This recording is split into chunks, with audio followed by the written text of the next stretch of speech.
Krama, the second sequence with the 308 asanas of KAILASA's Nithyananda Yoga. First, let us make sure we have all the components you need for the yoga practice. Have your yoga mat on the ground. Have your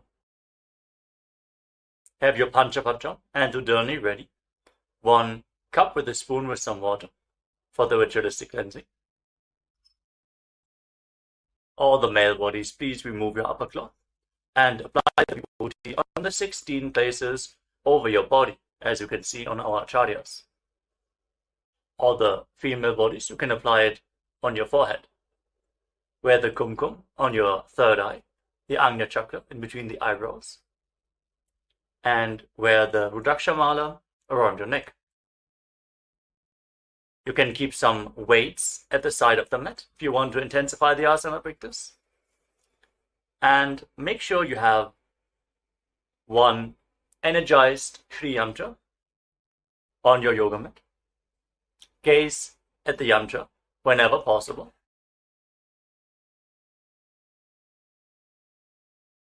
To mirror the macrocosmic energies into your microcosmos. Let us all now settle down into a comfortable cross-legged position with your head, neck and spine in a straight line. Close your eyes, take a deep breath. Visualize Swamiji in your inner space as you bring your hands into Namaskara Mudra in front of your heart center as we open this session with the Sadguru Vandanam.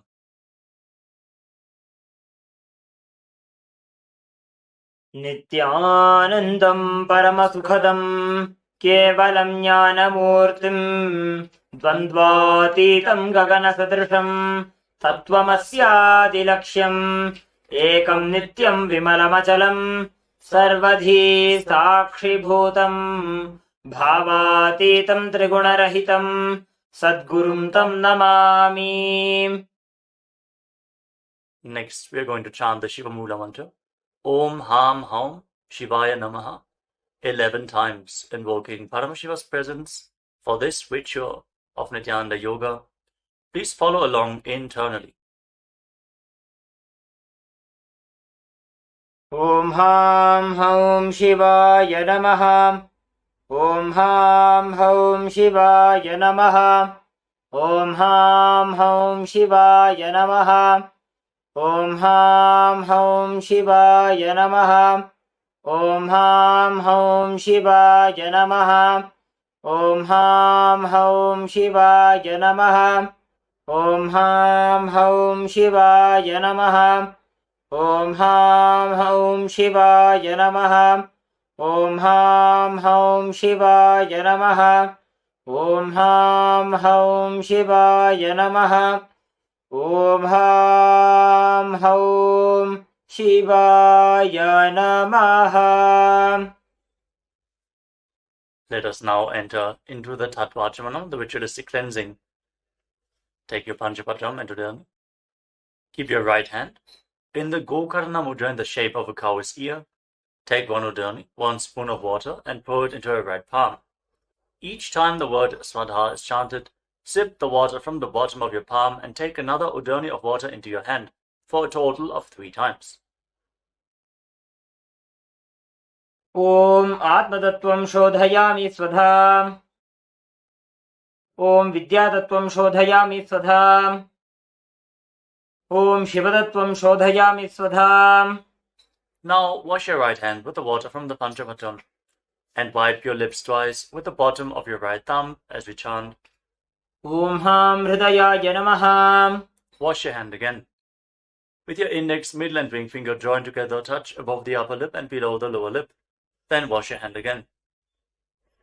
With your index finger and thumb joined together, touch your right nostril and your left nostril.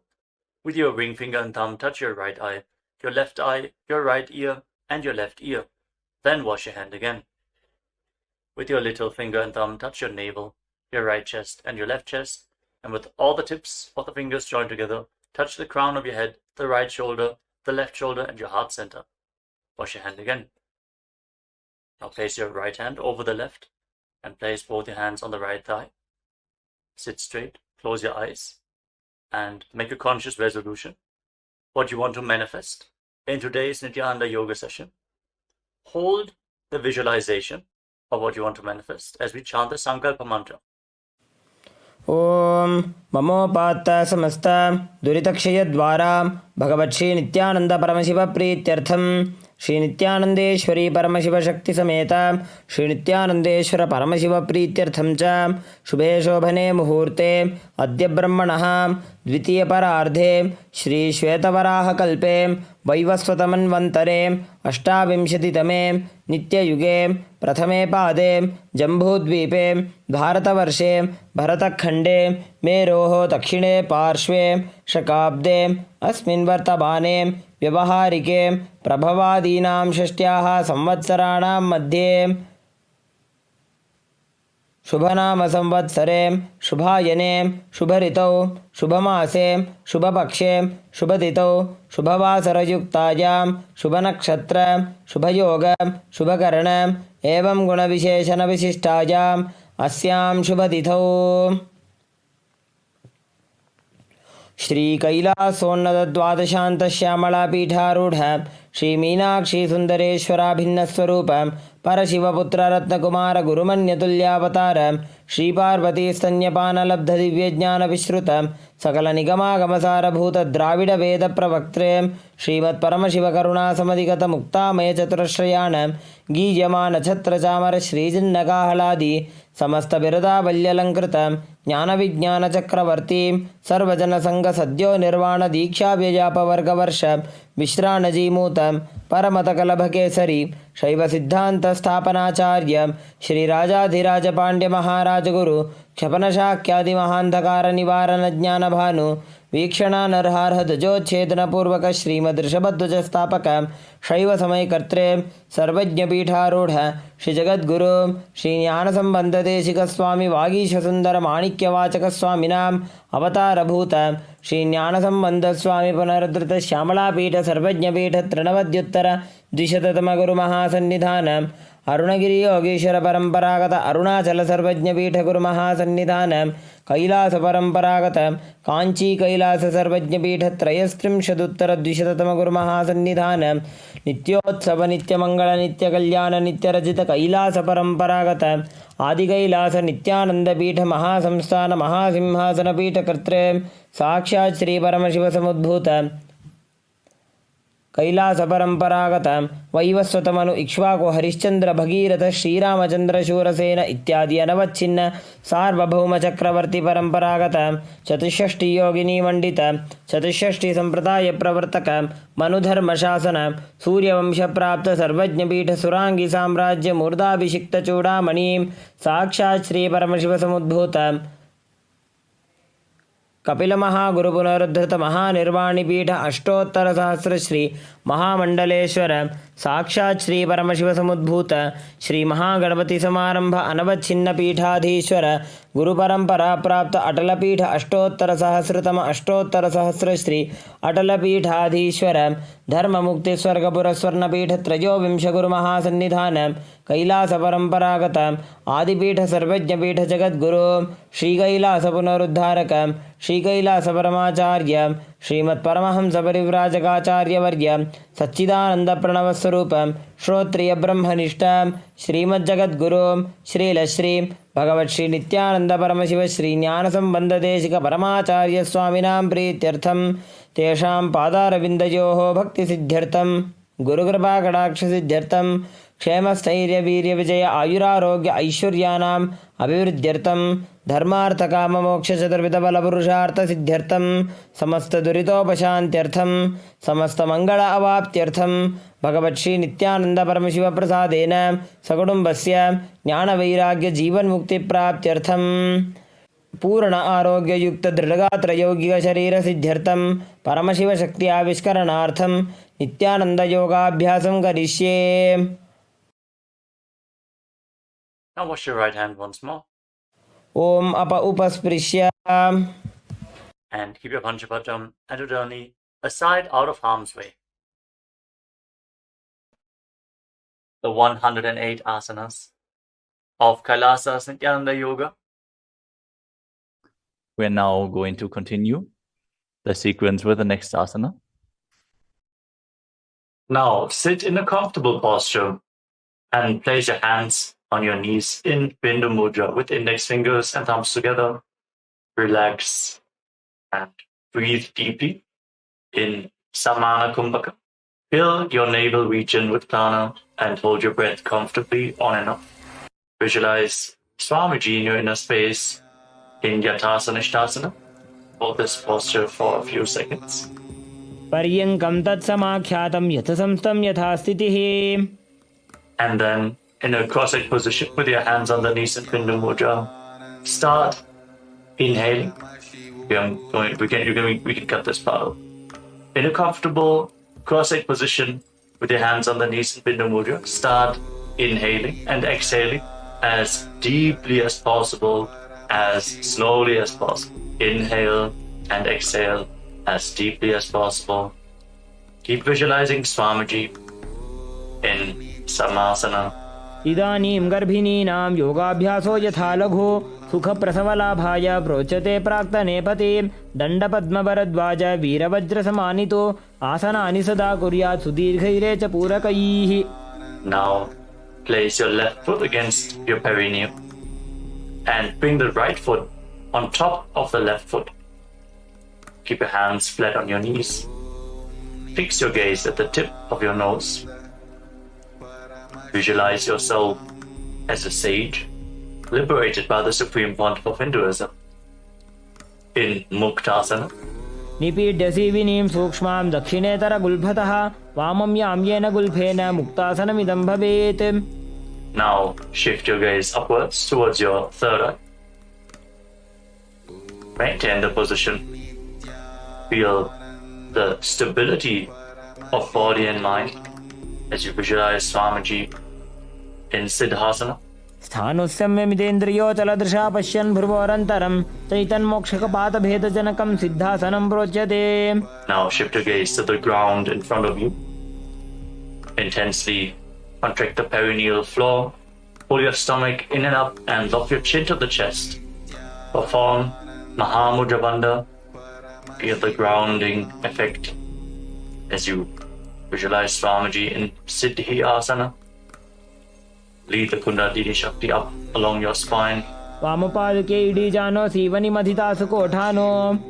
Now rotate your hands back into Bindu Mudra on top of your knees and shift your gaze upwards. Feel the energy rising along your spine and visualize yourself as Lord Buddha, the fierce dimension of Lord Shiva in Buddhasana 2. वामचरण परिदक्षिण राखे एकजुगति ऐसे विधि राखे. Shift your gaze down, back towards the nose. Embody tranquility and an unshakable nature. Be sturdy and stable, not only physically but also unshakable in your inner space. In Sandadvanasana. आसन की गुण मन की चन चलता meet. Now bring your hands towards your navel region. Cup one palm over the other. In Samputa Mudra, resembling a closed lotus flower. Visualize Swamiji in your inner space. In Siddhasana, don't forget to internally chant the Mahavakya Om Nithyananda Paramashivoham continuously. ऋजुकाय समासीन सिद्धासनमुदीरितं प्रसार्य भुवि पादौ तु दोर्भ्यामङ्गुष्ठमादरात्. Now get ready for Bandha Yoni Asana. We're going to perform the Shanmukhi Mudra, locking all our senses with our hands. First, set the Sankalpa, the conscious resolution of manifesting through the womb of creation. Inhale all the way and then close your lips with your little fingers, your nostrils with your ring fingers, your eyes with the middle and index fingers, and your ears with your thumbs. Hold the breath in Shanmukhi Mudra. यत्र मध्ये महादेव बन्धयोन्यासने शृणु यत्कृत्वा खेचरो भूत्वा विचरेदीश्वरो यथा. Relax. Now, place your hands on top of the knees in Bindu Mudra with your index fingers and thumbs together as you bring the right foot on top of the left thigh and the left foot below the right thigh. Embody the space and state of bravery, Veera, in Virasana. एकं पादमथैकस्मिन् विन्यस्योरुणि संस्थितः इतरस्मिंस्तथा चोरुं वीरासनमुदीरितम्. Feel the intense fire rising up your spine as you continuously breathe into your navel region in Samana Kumbhaka. Keep the Mula Bandha engaged, the root center contracted. And now shift your gaze up towards your third eye. Visualize the great sage, poet, and author of Ramayana, Sage Valmiki, in Valmikasana.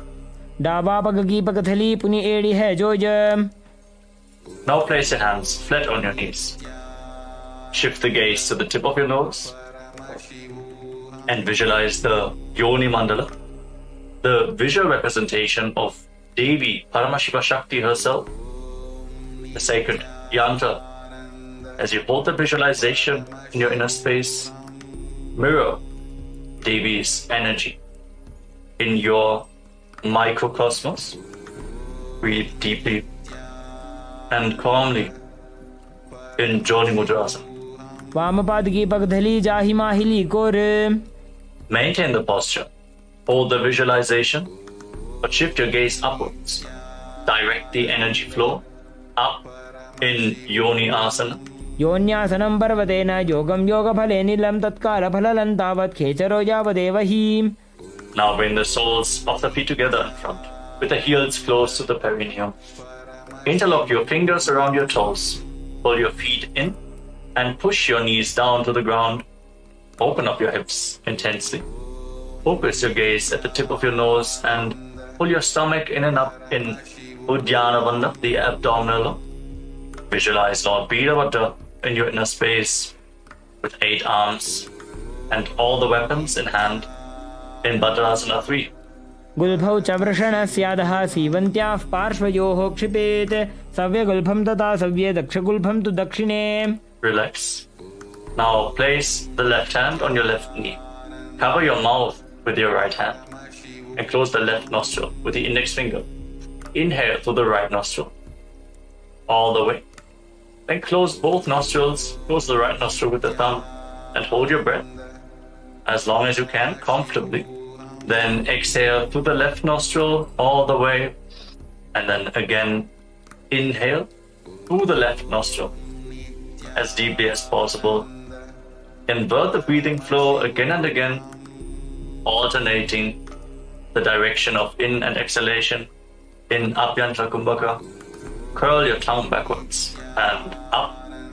Lead it as high as possible in the Kechari Mudra, making you lighter than space itself. Gaze up towards your third eye and visualize yourself as an Agori in Agorasana.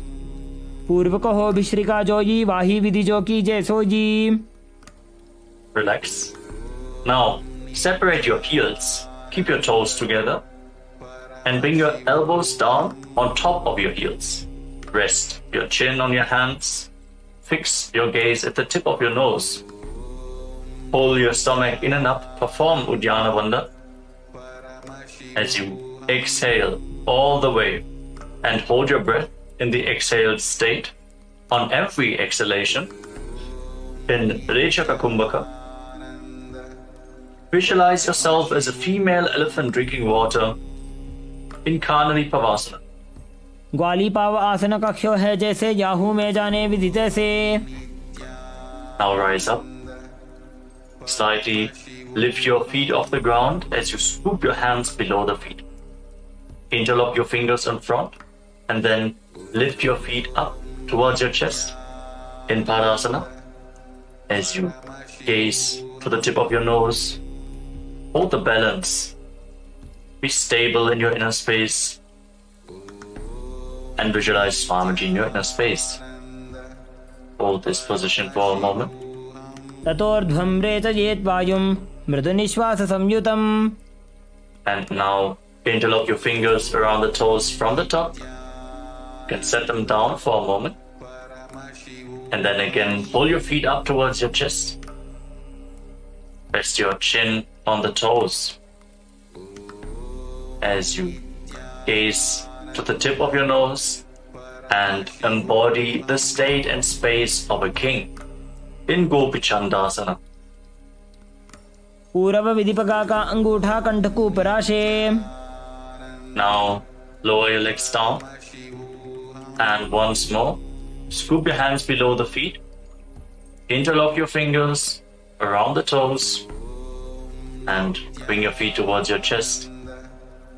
Bring your chin onto the fingers. Focus your gaze at the tip of the nose and visualize your body being completely healthy, free from any defects in Udarasana. Hold this posture. दोबूपकदली संपुट ठाने उभय हस्तकरी उर्द हिताने. Then slowly raise your feet higher in front of your face. Try to hold the balance here. Keep the interlocked fingers in front of your forehead and visualize yourself excelling in everything in Vishishtasana. दोबूपकदली जोड़ी संपुट करे. Relax. Bring your feet down. Now one by one, lift your legs over top of your shoulders. The knees bent. And off the ground. Now bend your elbows upwards. And hold onto your neck with your hands.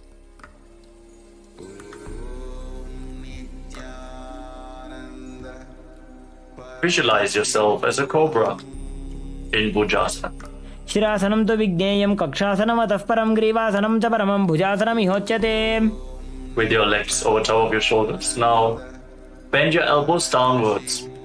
Bring your hands behind your back. And reach for the other hand. Try to interlock your fingers behind your back. Focus your gaze at the tip of your nose. And visualize yourself as a beautiful, auspicious goddess in Kalyanasana. दो हाथ पगम नीचाने तिनको गोड़ा नीचे ठाने. Relax. Now place the top of your left foot flat on the mat and sit on the left heel. Then bring your right foot over top with the heel at the outside of the left hip.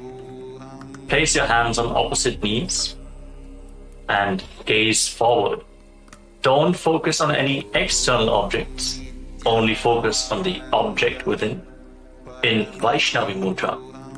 As you withdraw your attention from anything which is happening outside, visualize yourself as an elegant swan and start performing the Ujjayi Pranayama as you breathe through your mouth. Make an ocean-like sound with your mouth on the in and exhalation. Hold this Sankatasana for a few seconds. वामपादं चितेर्मूलं संन्यसधर नीतले पाददण्डेन जाम्येन वेष्टयेद् वामपादकम्. Then slide the left foot outside the hip and sit in between your heels. Place your hands on the top knee. Pull your stomach inwards and up in Uddiyana Bandha. Visualize a cow in your inner space in Day2. अनुषागिनगर पंचडं वृषिलिन्दगल्यम्नि. Now slide the right foot on the left thigh and bring the left foot onto the right knee. Bring your left arm behind your back and reach for the opposite thigh. Hold on to opposite thighs with your hand and twist your spine. Gaze upwards towards your third eye and visualize Swamiji in your inner space. Feel how your spine is opening up as you breathe deeply through your mouth in Machandrasana. वामजंग परिदक्षिण Thane वामहस्त पिष्टे दिशाने. Relax, untwist your spine.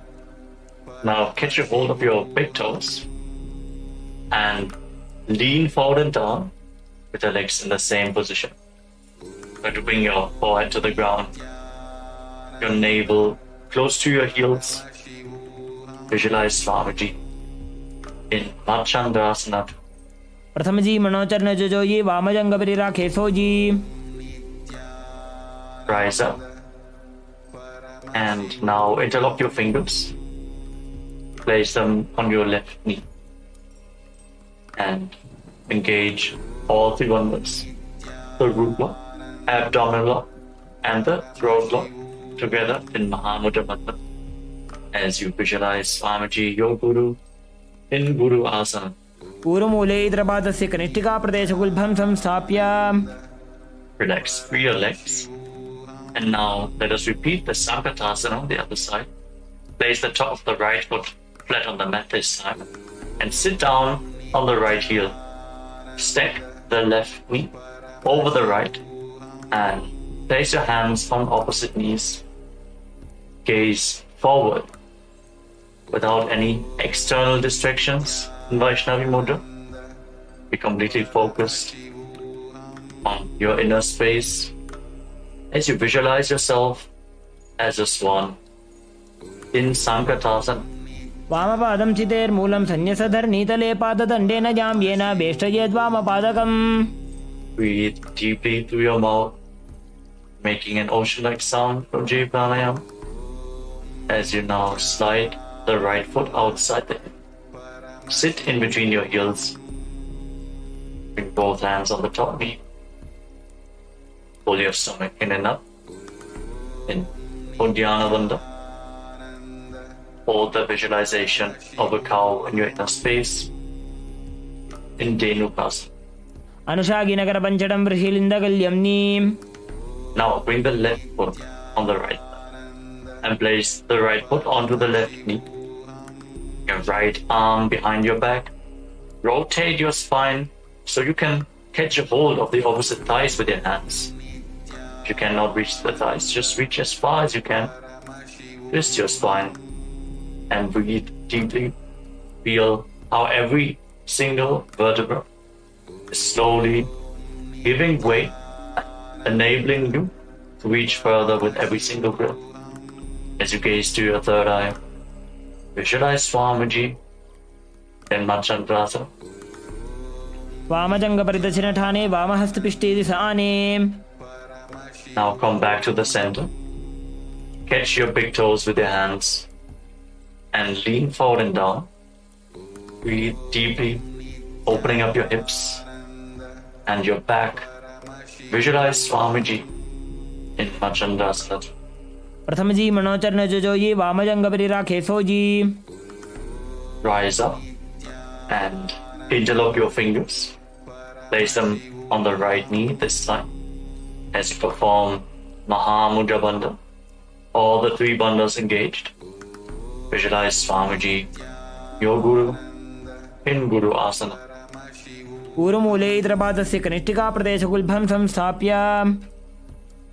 Now free your legs and place your feet flat on the ground. Bring your knees up towards your chest. Cross your arms and hold on to opposite knees. Pull your knees close in towards your chest. Breathe against your thighs. Feel how your spine is opening up. Lead your tongue backwards and up in Kechari Mudra. Try to lead it along the pharynx, the nasal tract. If you can, fix your gaze at your third eye and visualize Swamiji in Parashasana. पादतले भूमौ निधाय जानन्यूर्षि निधाय विपरीत हस्ताभ्याभूर सहित जंगे निबध्य. Now hold on to opposite wrists with your hands and bring your chin towards the knees.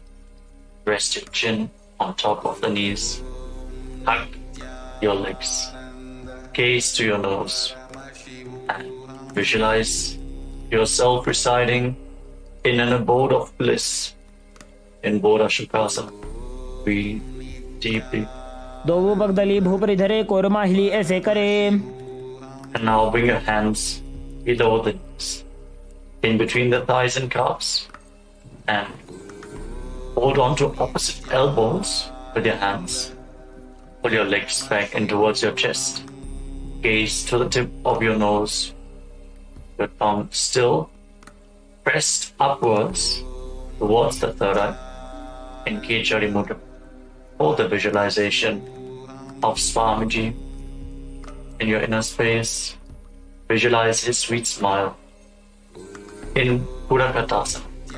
दो हाथ पग बाहर ले आवे, घोड़ा नीचे ले ठहरावे. Now cross the right ankle over the left and keep your toes pointing upwards to the sky.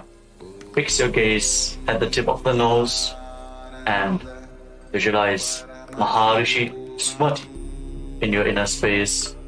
In Sumati Asana, remember to make an ocean-like sound with your mouth. Let's breathe through your mouth in Ujjayi Pranayama. मूलद्वारी धरती पर ठाने, डाबा पग पर तछपद आने. Now extend your legs forward. Keep your knees straight. Interlock your fingers and raise your arms up over top of your head. With your wrists pointing outwards, straighten your back and your legs like a stick. Feel the stretch in your upper back and shoulders as you reach high. Engage all three bandhas, Mahamudra Bandha. Fix your gaze at the tip of your nose. With your tongue crossed upwards, engage your mudra. Swamiji in your inner space. In Dandasana. इदानीं गर्भिणीनां योगाभ्यासो यथा लघु सुखप्रसवलाभाय प्रोच्यते प्राक्तने पथि. Now lean forward and down. Catch a hold of your big toes in Dana Mudra with index fingers and middle fingers. Lean down as low as possible. You can slightly raise your knees. To lean down even further, bring your head in between the knees. Start breathing in Nadi Shodhana as you inhale through one nostril and exhale through the other, alternating without the support of your fingers. Feel the prana being led along your spine, cleansing Ida and Pingala Nadi, the main nadis along your spine. Alternate your breath, Nadi Shodhana, as you visualize Swamiji in Adambasana. दोबू पग मिलिवा पसारी पका का अंगूठा पकड़ी लीला टकोड़ा लगावे. Now rise up. Slightly separate your feet.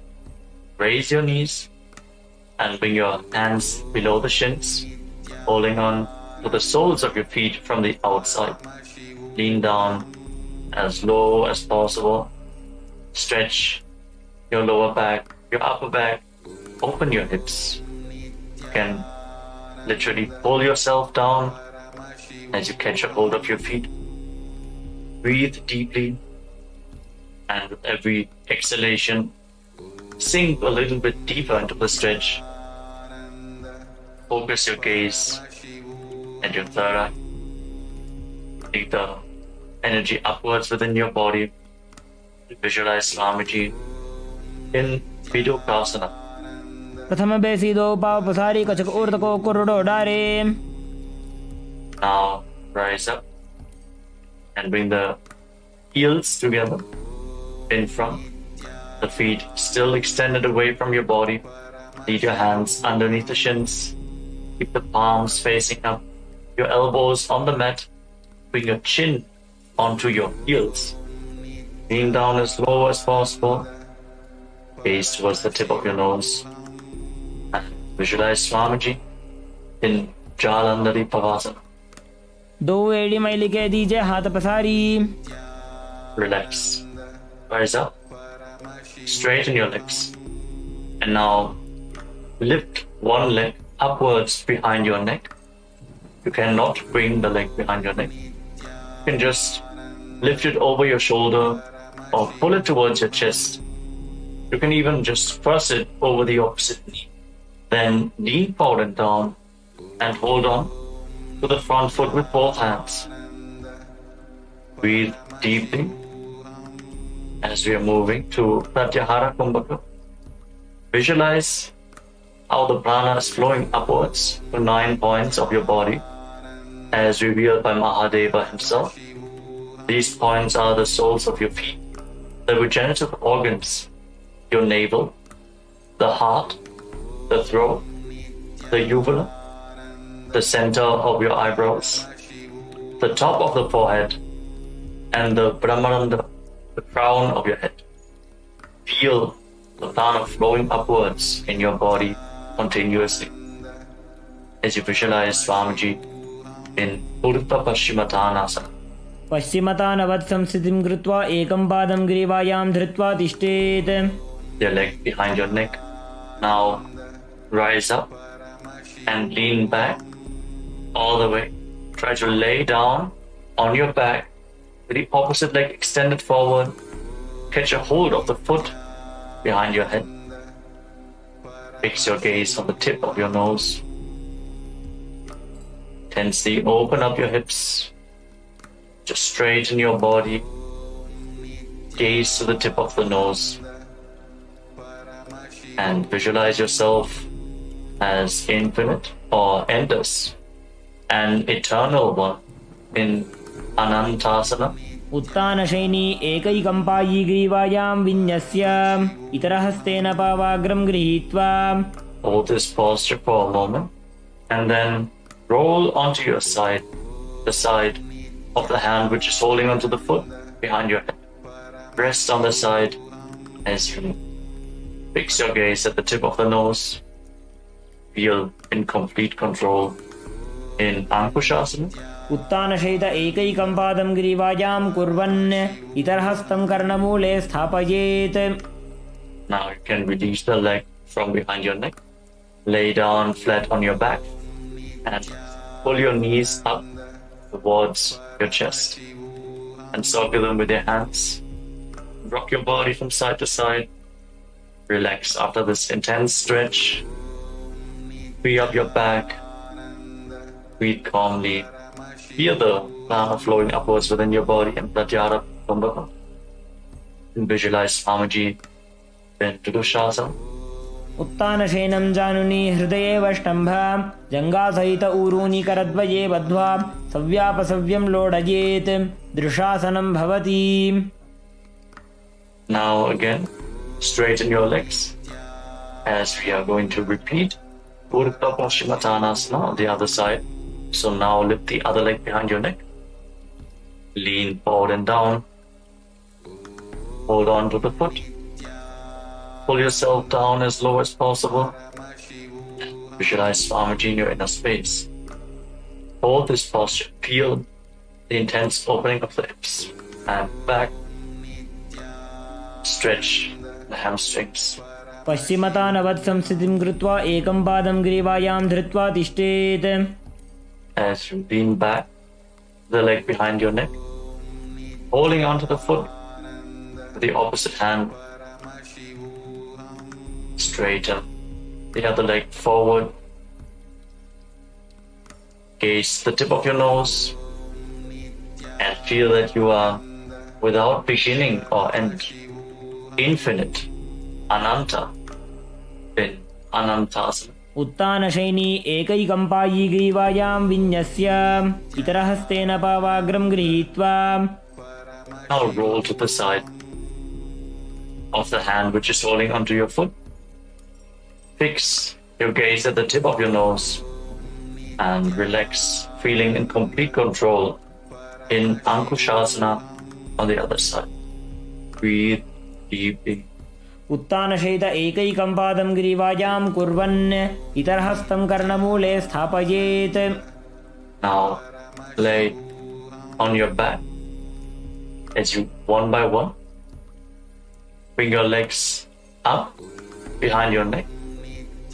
Again, if you cannot bring your legs behind your neck, you can always just pull them towards your chest, opening up the hips. Then interlock your fingers around your lower back.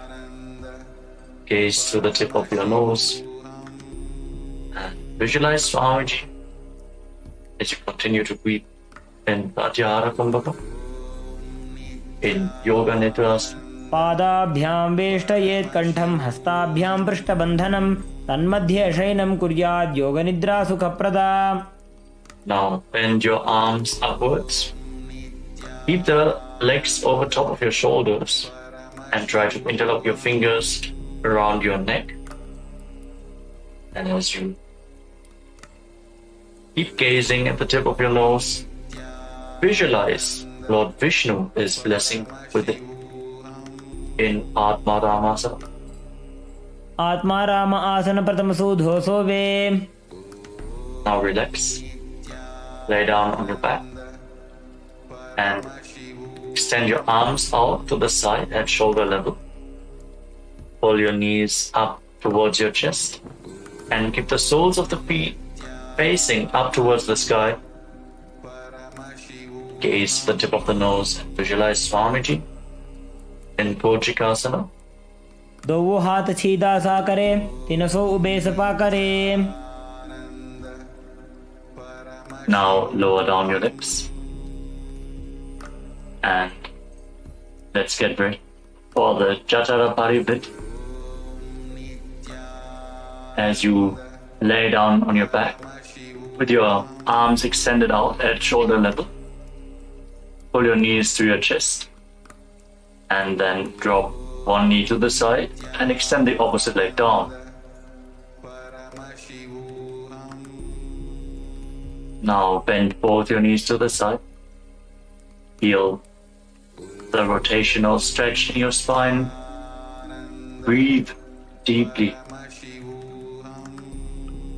Extend your legs to the side. Get your hold of your feet with your hand and turn your head away from the feet.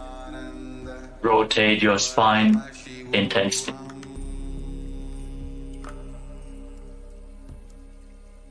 Breathe deeply. And now return back to the center. Drop the other knee to the side. Extend the opposite leg. Repeat the movement on the other side. Twist your spine in the opposite direction. Bring both knees bent to the side. Feel the rotation of every single vertebra in your spine. As you now turn your head away from the feet as you extend your leg and hold onto the feet with your hand. Visualize Swamiji, the Jatara Parivritti. परिवृत्ति कुक्षि भागे त्रिदाहि परिकीर्तितः बद्धकोणं सुप्तकोणं ऊर्ध्वकोणमथापि च. Now we move on to the next asana of the sequence. Now lay on your back and place your feet flat on the ground with your knees raised. Get your hold of your ankles and push your hips up high off the ground. Lock your throat in Jalandhara Bandha and push the air upwards. Prevent it from escaping your lungs in Mocha Kumbhaka. As you gaze to the tip of your nose and visualize yourself as sturdy as a bridge in Viparapitham, hold this posture for a while. प्रतिक्रियायुतं द्वन्द्वपीठः सर्वबलप्रदं गर्भिणीनां दुर्बलानाम् इति Gargi जगादनु. And then bring your hands over top of your shoulders, the fingers pointing down towards your feet, and push your hips up off the ground. Raise your hips up high. Try to walk your hands and feet closer together. Breathe deeply through your nose. Try to relax in this posture as you visualize yourself as sturdy as stone furniture in Paryankasana. उत्तानशेन मस्ततलाभ्यां भूमिं वष्टभ्य पादतलाभ्यां भूमिं धृत्वा. Now lay down on your back. Place your hands on the respective shoulders as you lift your knees towards your chest. Start rotating your hips in a circular motion. As you visualize yourself as a dog, playfully rolling around on its back in Shvotanasana. Keep breathing calmly through your nose. The prana along your spine. Feel the mobilization in your spine happening as you move your hips. शववत् शरीरं संस्थाप्य जानुनी सम्मील्य नाभुवाणीज हस्ताभ्यां कन्दरां बद्ध्वा भ्रामयेत् श्वोत्तनं भवति. Now stop the movement. Place your arms flat on the ground next to your body and raise your legs, raise your hips, point your toes up towards the sky as we enter the Viparita Karani. Now start rotating your legs in a circular motion. Form the Mocha Kumbhaka with your throat locked completely. Visualize Swamiji and feel the Jataragni, the digestive fire, increasing this posture. भूतले सशिरोद्धत्वा खेनगे चरणद्वयं विपरीतकृतिश्चैषा सर्वतन्त्रेषु गोपिता. Now stop the movement of your legs. Point your toes up to the sky. Be completely stable in Viparita Karani 2. Hold this position. Karni विपरीताख्या सर्वाधिव्याधिनाशिनी नित्यमभ्यासयुक्तस्य जाटराग्निविवर्धनी. Now drop your feet down over top of your head. Touch the toes to the mat and interlock your fingers behind your back. Push your hands into the ground in Parasho Mudra. Keep performing the Mocha Kumbhaka. Prevent the air from escaping by locking the throat intensely. Visualizing yourself as a plow in Langalasa. नरकासने स्थित्वा नासिकाप्रदेशे भूमौ पादपृष्ठे स्थाप्य हस्तद्वयं सम्मील्य लम्बीकुर्यात् ग्रीवाप्रदेशेन भूमिं कर्षयेत् लाङ्गलासनं भवति. Now move your hands up towards your feet. Hold onto your feet over top of your head. As you visualize Paramashiva in your inner space, eternally chanting Om Nithyananda Paramashivoham continues. As this is one of the 84 asanas which have been revealed directly by Lord Paramashiva himself.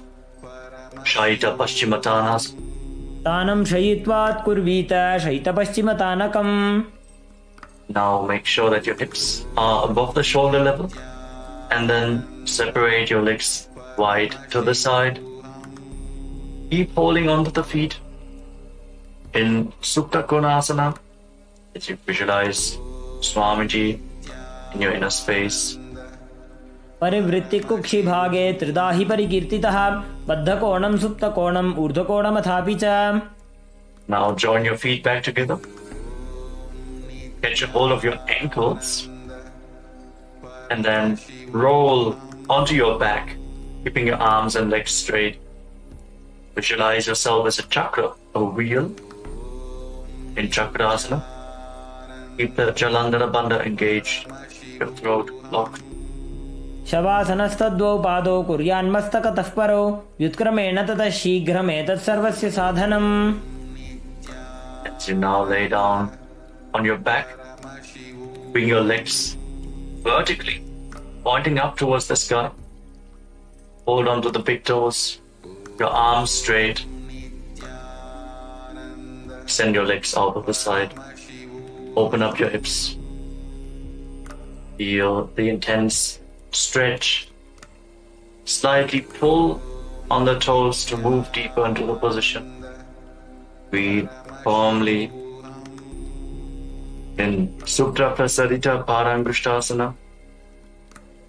As you return to making an ocean-like sound with your mouth in Ujjayi Pranayama.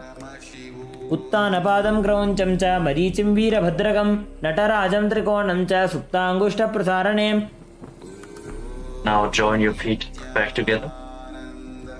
Keep holding on to the big toes in Supta Parangushtasana. Try to straighten your knees. Feel the stretch in the hamstrings as you visualize Swamiji. उत्तानपादं क्रौञ्चं च मरीचिं वीरभद्रकं नटराजं त्रिकोणं च सुप्ताङ्गुष्ठप्रसारणे. Now from Supta Paramashivoham, cross your legs into Padmasana. Place your feet on top of opposite thighs. Bring your knees down towards the ground and your hands above your head. Holding onto opposite elbows, fix your gaze at the tip of your nose. Try to bring your back on the ground. Feel your pelvis rotating through your hip bones, opening up the hip rotators. Visualize Matsya, the fish avatar of Lord Vishnu, in Matsyasana. मुक्त पद्मासनं कृत्वा उत्तानशयनं चरेत् कूर्पराभ्यां शिरो वेष्ट्या मत्स्यासनं तु रोगः. Place the back side of the right hand on top of the left palm over top of your head. With the legs in Padmasana. Gaze to the tip of your nose and visualize Lord Rama in your inner space in Paramashivoham. प्रथमकरे पद्मासन आचे सुधोसो वे भूपरिपाचे. Breathe deeply. Open up your hips. Now lift your knees off the ground. Raise your hips as you support your hips with your hands. Your elbows resting on the ground. Fix your gaze at the tip of the nose. Lock your throat. Visualize Swamiji in your inner space. In Sarvangasana. अथ वक्षेत्र संक्षेपात् सर्वांगासनमुत्तमं यत् कृत्वा योगनिपुणो विद्याभिः पण्डितो यथा. Now roll down onto your back. Free your legs from Padmasana and place one foot onto the opposite thigh. As you raise your knees up towards your chest, extend your arms out over top of your head. Hook your fingers forward and raise your chin to the chest. Lock your throat. Fix your gaze at the third eye as you visualize yourself as a scorpion in Vrishchikasana. Hold this asana for a moment. प्रथमशयन सुधोषी शिकेशिकी सन्धि सुदाखे.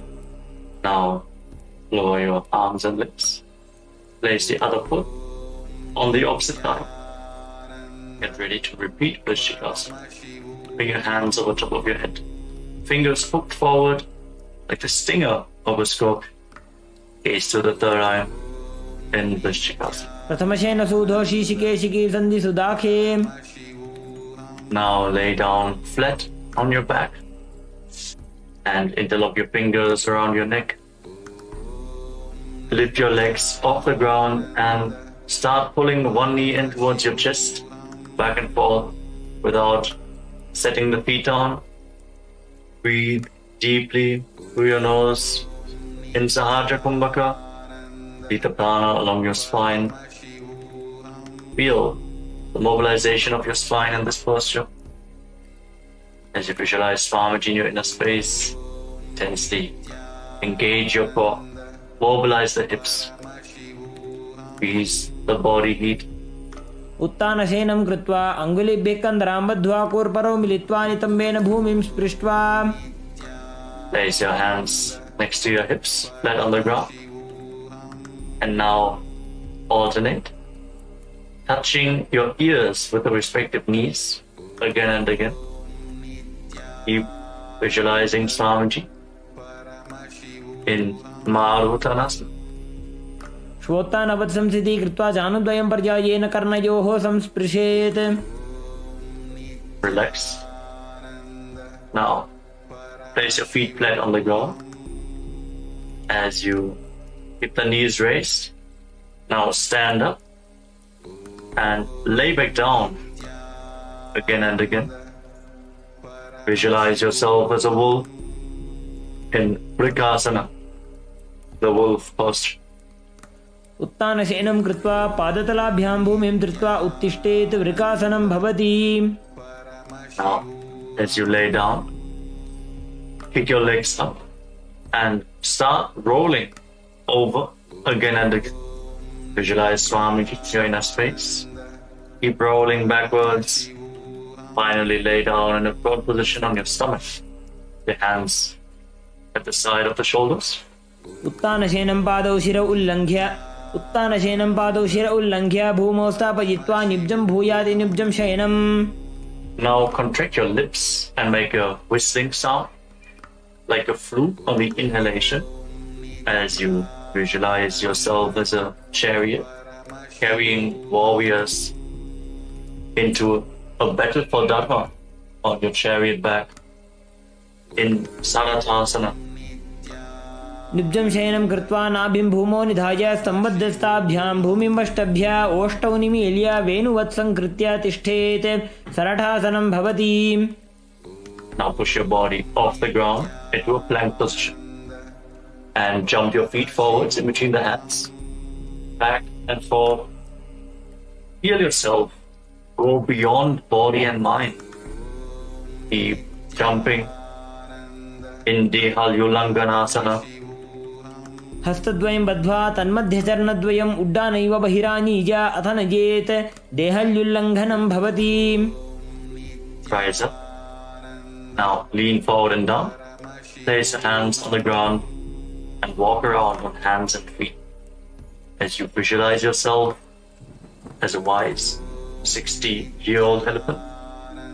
Breathe calmly through your nose. Feel the ground underneath your palms as a natural movement. अथ जात्यासनं वक्ष्ये येन जाति स्मरो भवेत् हस्तान्द्रिभूमौ च गमनम् आगमनं ततः. Now rise back up.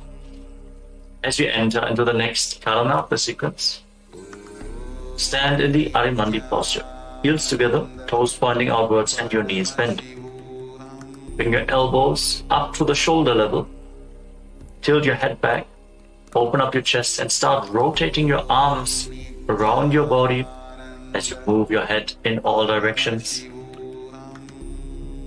In Lolitika Karana.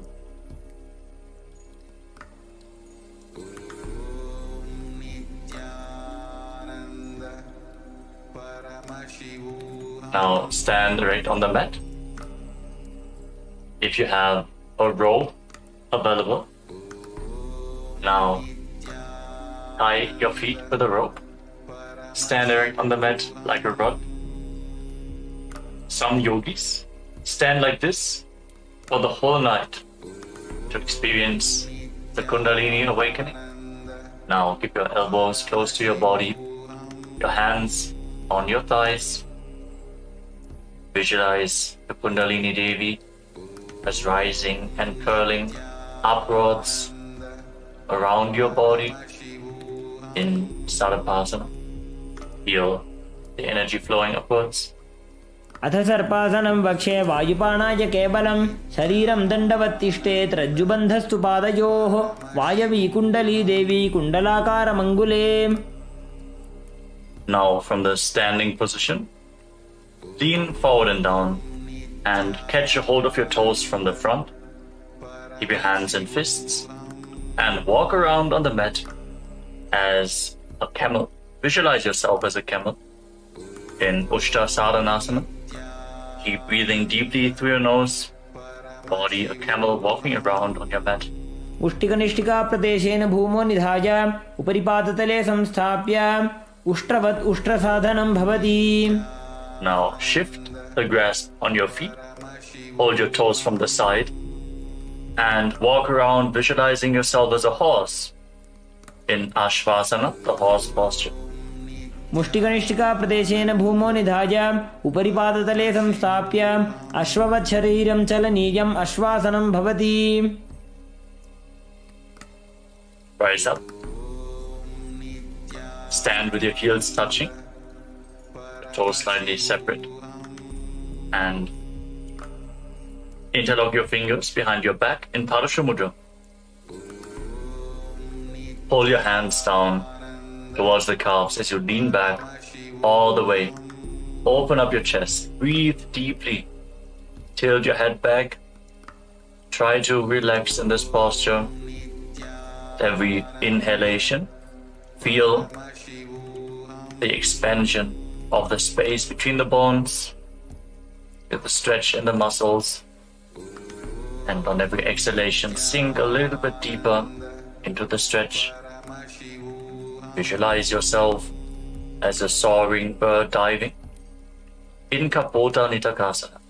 पादतले भूमो निधाय पृष्ठभागेन हस्तौ जङ्घापर्यन्तं नीत्वा कपोतनिटकं भवति. Now relax, rise up. And again stand in Arimandi position. The heels together, the toes pointing outwards, and the knees bent. Join your hands in Namaskara Mudra in front of your chest. And bow down to one side. Open up your palms and raise the respective heel again and again. Visualize yourself holding a bouquet of flowers and offering it to Paramashiva in Tala Pushpa Putam Karana.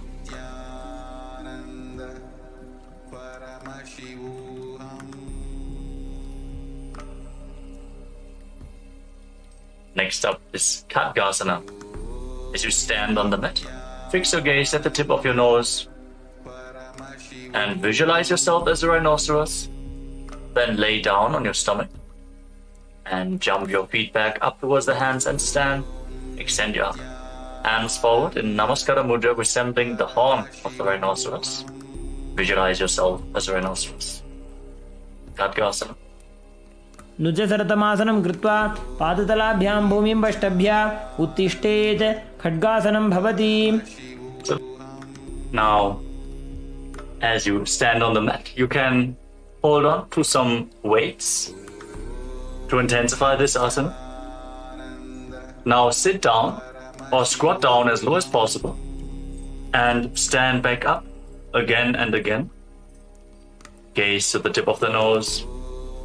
Visualize Swamiji in the Uttanottana. पुनः पुनः उत्थातव्यम् असितव्यम् इति उत्थानोत्थानं भवति. Now standing erect on the mat, raise your arms up over top of your head and jump repeatedly.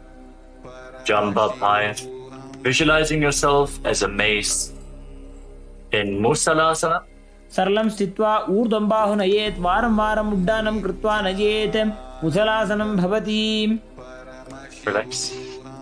Now, catch hold of one foot with both hands and pull it towards your chest. As you sit down and stand back up on the other leg, alternate both sides as you gaze to the tip of your nose and visualize Swamiji. Breathe deeply in Uchchir Shakasana. एकैकं पादतलं कुक्षौ निधाय तिष्ठेत् उच्छीर्षकं भवति. Now keep the toes of one foot pointing to the side and raise the opposite knee up towards your chest and circle the raised leg with your arm. Keep the hand in a fist while placing the other hand on your inner thigh in Parshvajanu Karana.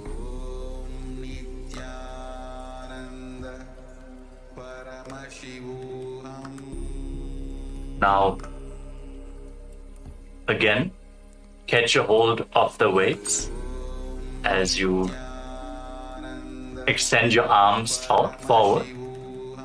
Extend the left leg and sit down and stand back up, visualizing yourself fiercely dancing as Lord Shiva in Tandavasana. एकेन पादेन स्थातव्यं ताण्डवासनं भवति. Now, raise the left foot towards the inner opposite thigh and stand relaxed with the hands by the side of the knees. Visualize yourself being blessed by Lord Brahma in Brahmanasana. Breathe calmly through your nose. ब्राह्मणासनमावक्षे यत्कृत्वा ब्राह्मणो भवेत् एकपादमरो दत्त्वा तिष्ठेत् दण्डाकृतिर्भुवि. Then bring the left leg over and around the right knee. Tuck the toes of the left foot behind the right calf. Bring the left arm below the right and join your hands in Namaskara Mudra. Visualize yourself as Lord Garuda with big wings on your back in Garudasana 3. उत्तानकूर्मपीठं च संहस्गारुडमेव च वातायनं गोमुखं च भारद्वाजं त्रिविक्रमम्. Now slide the left foot onto the right thigh, still standing on one leg. Keep your hands by the side of the knees and visualize Swamiji in Ekapadasana. दक्षाङ्घ्रिं वामपादस्य जङ्घोपरि निधाय च.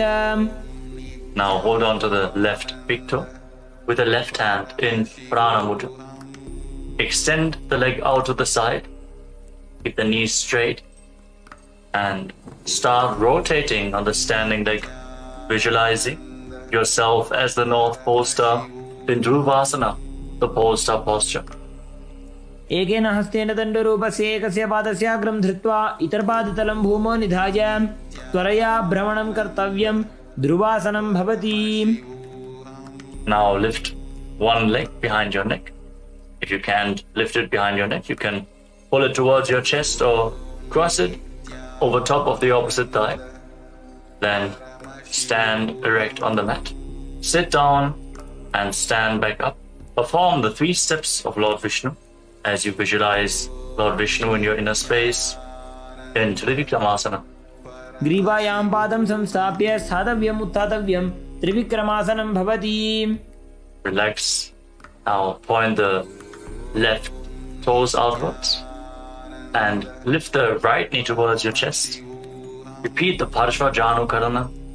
Hold the knee raised to your chest.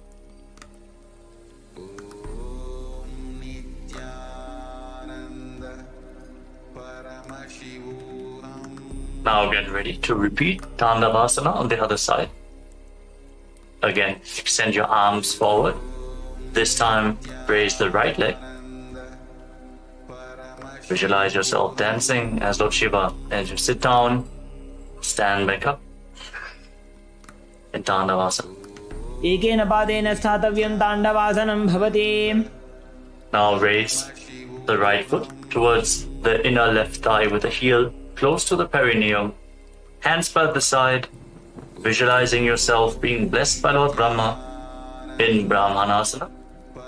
Breathe calmly through your nose. Don't forget to chant the Mahavakya internally. Om Nithyananda Paramashivoham. ब्राह्मणासनमावक्षे यत्कृत्वा ब्राह्मणो भवेत्. एकपादमरो दत्त्वा तिष्ठेत् दण्डाकृतिर्भुवि. Now bring the right foot over and around the left knee, tucking the toes behind the left calf. Bring the left arm below the right and join your hands in Namaskara Mudra as you visualize yourself as Lord Garuda in Garudasana 3. उत्तानकूर्मपीठं च संहस्गारुडमेव च वातायनं गोमुखं च भारद्वाजं त्रिविक्रमम्. Move the right foot onto the left thigh and keep your hands relaxed by the side. Visualize Swamiji in your inner space in Ekapadasana. दक्षाङ्घ्रिं वामपादस्य जङ्घोपरि निधाय च. Now hold on to the right big toe and extend your leg out to the side. Straighten the leg and rotate quickly on the standing leg as you visualize yourself as the North Pole Star in Dhruvasana. एकेन हस्तेन दण्डरूपस्य एकस्य पादस्याग्रं धृत्वा इतरपादतलं भूमौ निधाय त्वरया भ्रमणं कर्तव्यं. ध्रुवासनं भवति. Bring the right leg behind your neck or lift it towards your chest, whatever is possible for you. And then stand straight. You can hold on to a solid object for support if needed. Then sit down and stand back up in Trivikramasana. Visualize the blessings of Lord Vishnu. ग्रीवायां पादं संस्थाप्य स्थातव्यम् उत्थातव्यं. त्रिविक्रमासनं भवति. Settle down. Stand with your heels touching and keep your toes pointing outwards. The hands at the side of your hips. Your fingers pointing one by one. Breathe calmly in Samanakakarana.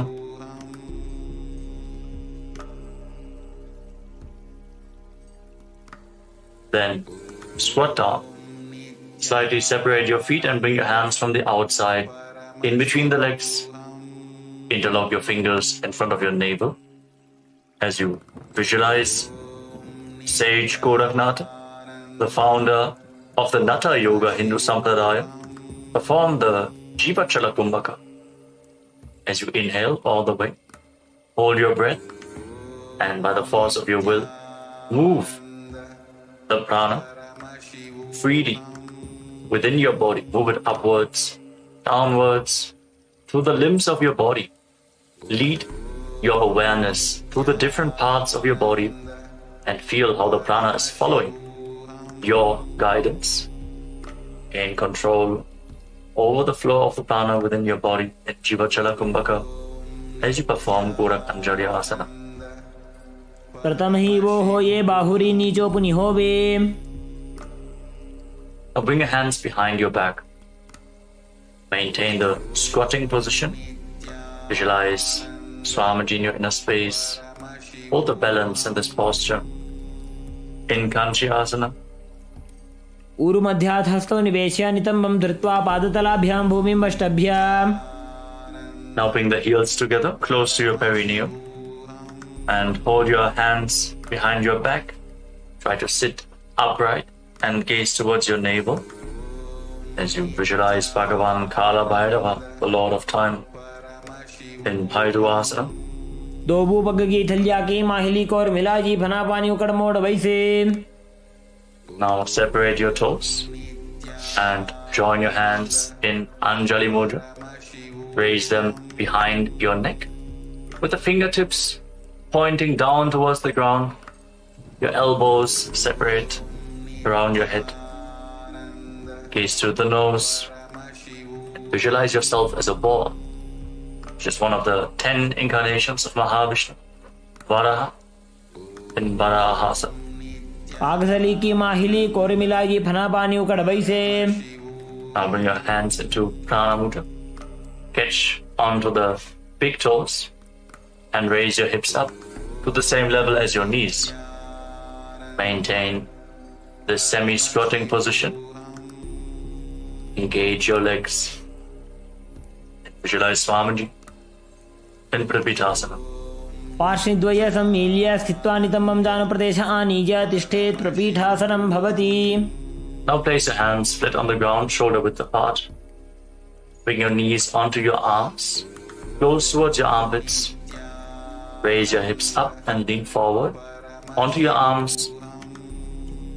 Balance with the feet lifted off the ground as you visualize yourself as a crow in Bakasana. Gauge your shoulders. हस्ताभ्याम निमवष्टभ्य जानुद्वयं नाभौ सम्मील्य. And now bring your head down towards the ground. Your knees on your arms. Align your hips with the shoulders and raise your legs up. Crossing your legs into Padmasana. Push your knees up towards the spine. Push your knees up towards the sky. Straighten your spine. Gaze at the tip of your nose. And visualize Swamiji in Sushtanga Kapalyasana. Hold this posture for a moment. आसन को गुण कपाल आछो हो जी. And then gently lower your body down to the ground and come to a kneeling posture. Keep your heels outside the hips, the toes touching behind your back. Place your hands on the knees. Fix your gaze on the tip of the nose. Visualize you are sitting in the secret seat with Paramashiva and Guru in Guptasana. जानोर्वोरन्तरे पादौ कृत्वा पादौ च गोपजेत्. Now place your hands on the ground and raise your hips up. Get ready for an inverted posture in Vrikshasana 2. Visualize roots growing from your hands. As you visualize yourself as a tree, raise your legs up. This asana purifies all the 7 chakras of your body. सप्तचक्रक्षालनाय vrikshasana wishes Kanchan नेन्द्रियदादाढ्य कोणभेदान् समभ्यसेत्. Now, while you are in the handstand, fix your gaze at your third eye. Visualize Tejas, radiant energy flowing towards your third eye, rejuvenating your body, bringing the divine radiance to your being. Breathe deeply in Shibu Asana. दोबू पग जोड़ी माही Gulf मिलाए. Now lower your legs down, step your feet back, and come to a plank position. Lower your body down towards the mat and push yourself back up again and again. Visualize yourself as a fish in Matsyasana 2. निब्जं शयनं कुरु पर्वपार्श्वभागाय मूर्धकृत्य हस्ततलाभ्यां भूमिं वष्टभ्य वारं वारम् उड्डानं कुर्यात् मत्स्यासनं भवति. Lower your body down to the ground, lay flat on your stomach, and place your hands on the hips. Raise your head and chest from side to side, visualizing and moving your body like a snake as you calmly breathe through your nose.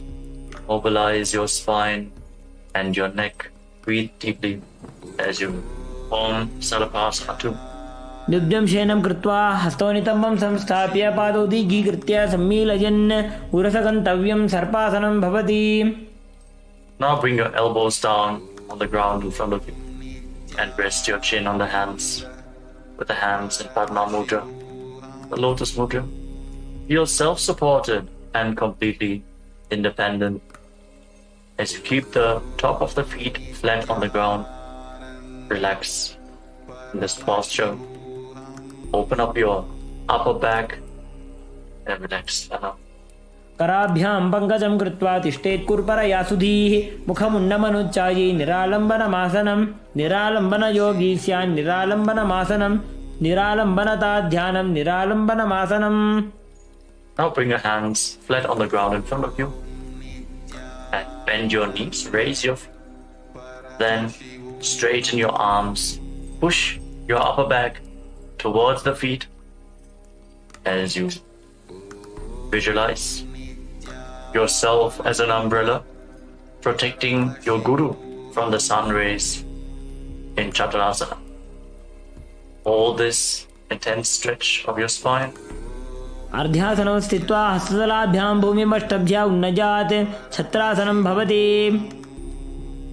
As you then come to a kneeling posture, place your feet down, sit on your heels with the feet flat. Extend your arms out in front of you. Place the palms and your forehead on the ground. Breathe against your thighs. Open up your back and shoulders in this very stable position. Gaze to the tip of your nose and visualize yourself as Vajra, the weapon of Indra, symbolizing your indestructibility. Feel indestructible in Vajrasana. इदानीं गर्भिणीनां योगाभ्यासो यथा लघु सुखप्रसवलाभाय प्रोच्यते प्राक्तनेपथि दण्डपद्मभरद्वाज वीरवज्रसमानितो आसनानि सदा कुर्यात् सुदीर्घैरे च पूरकैः.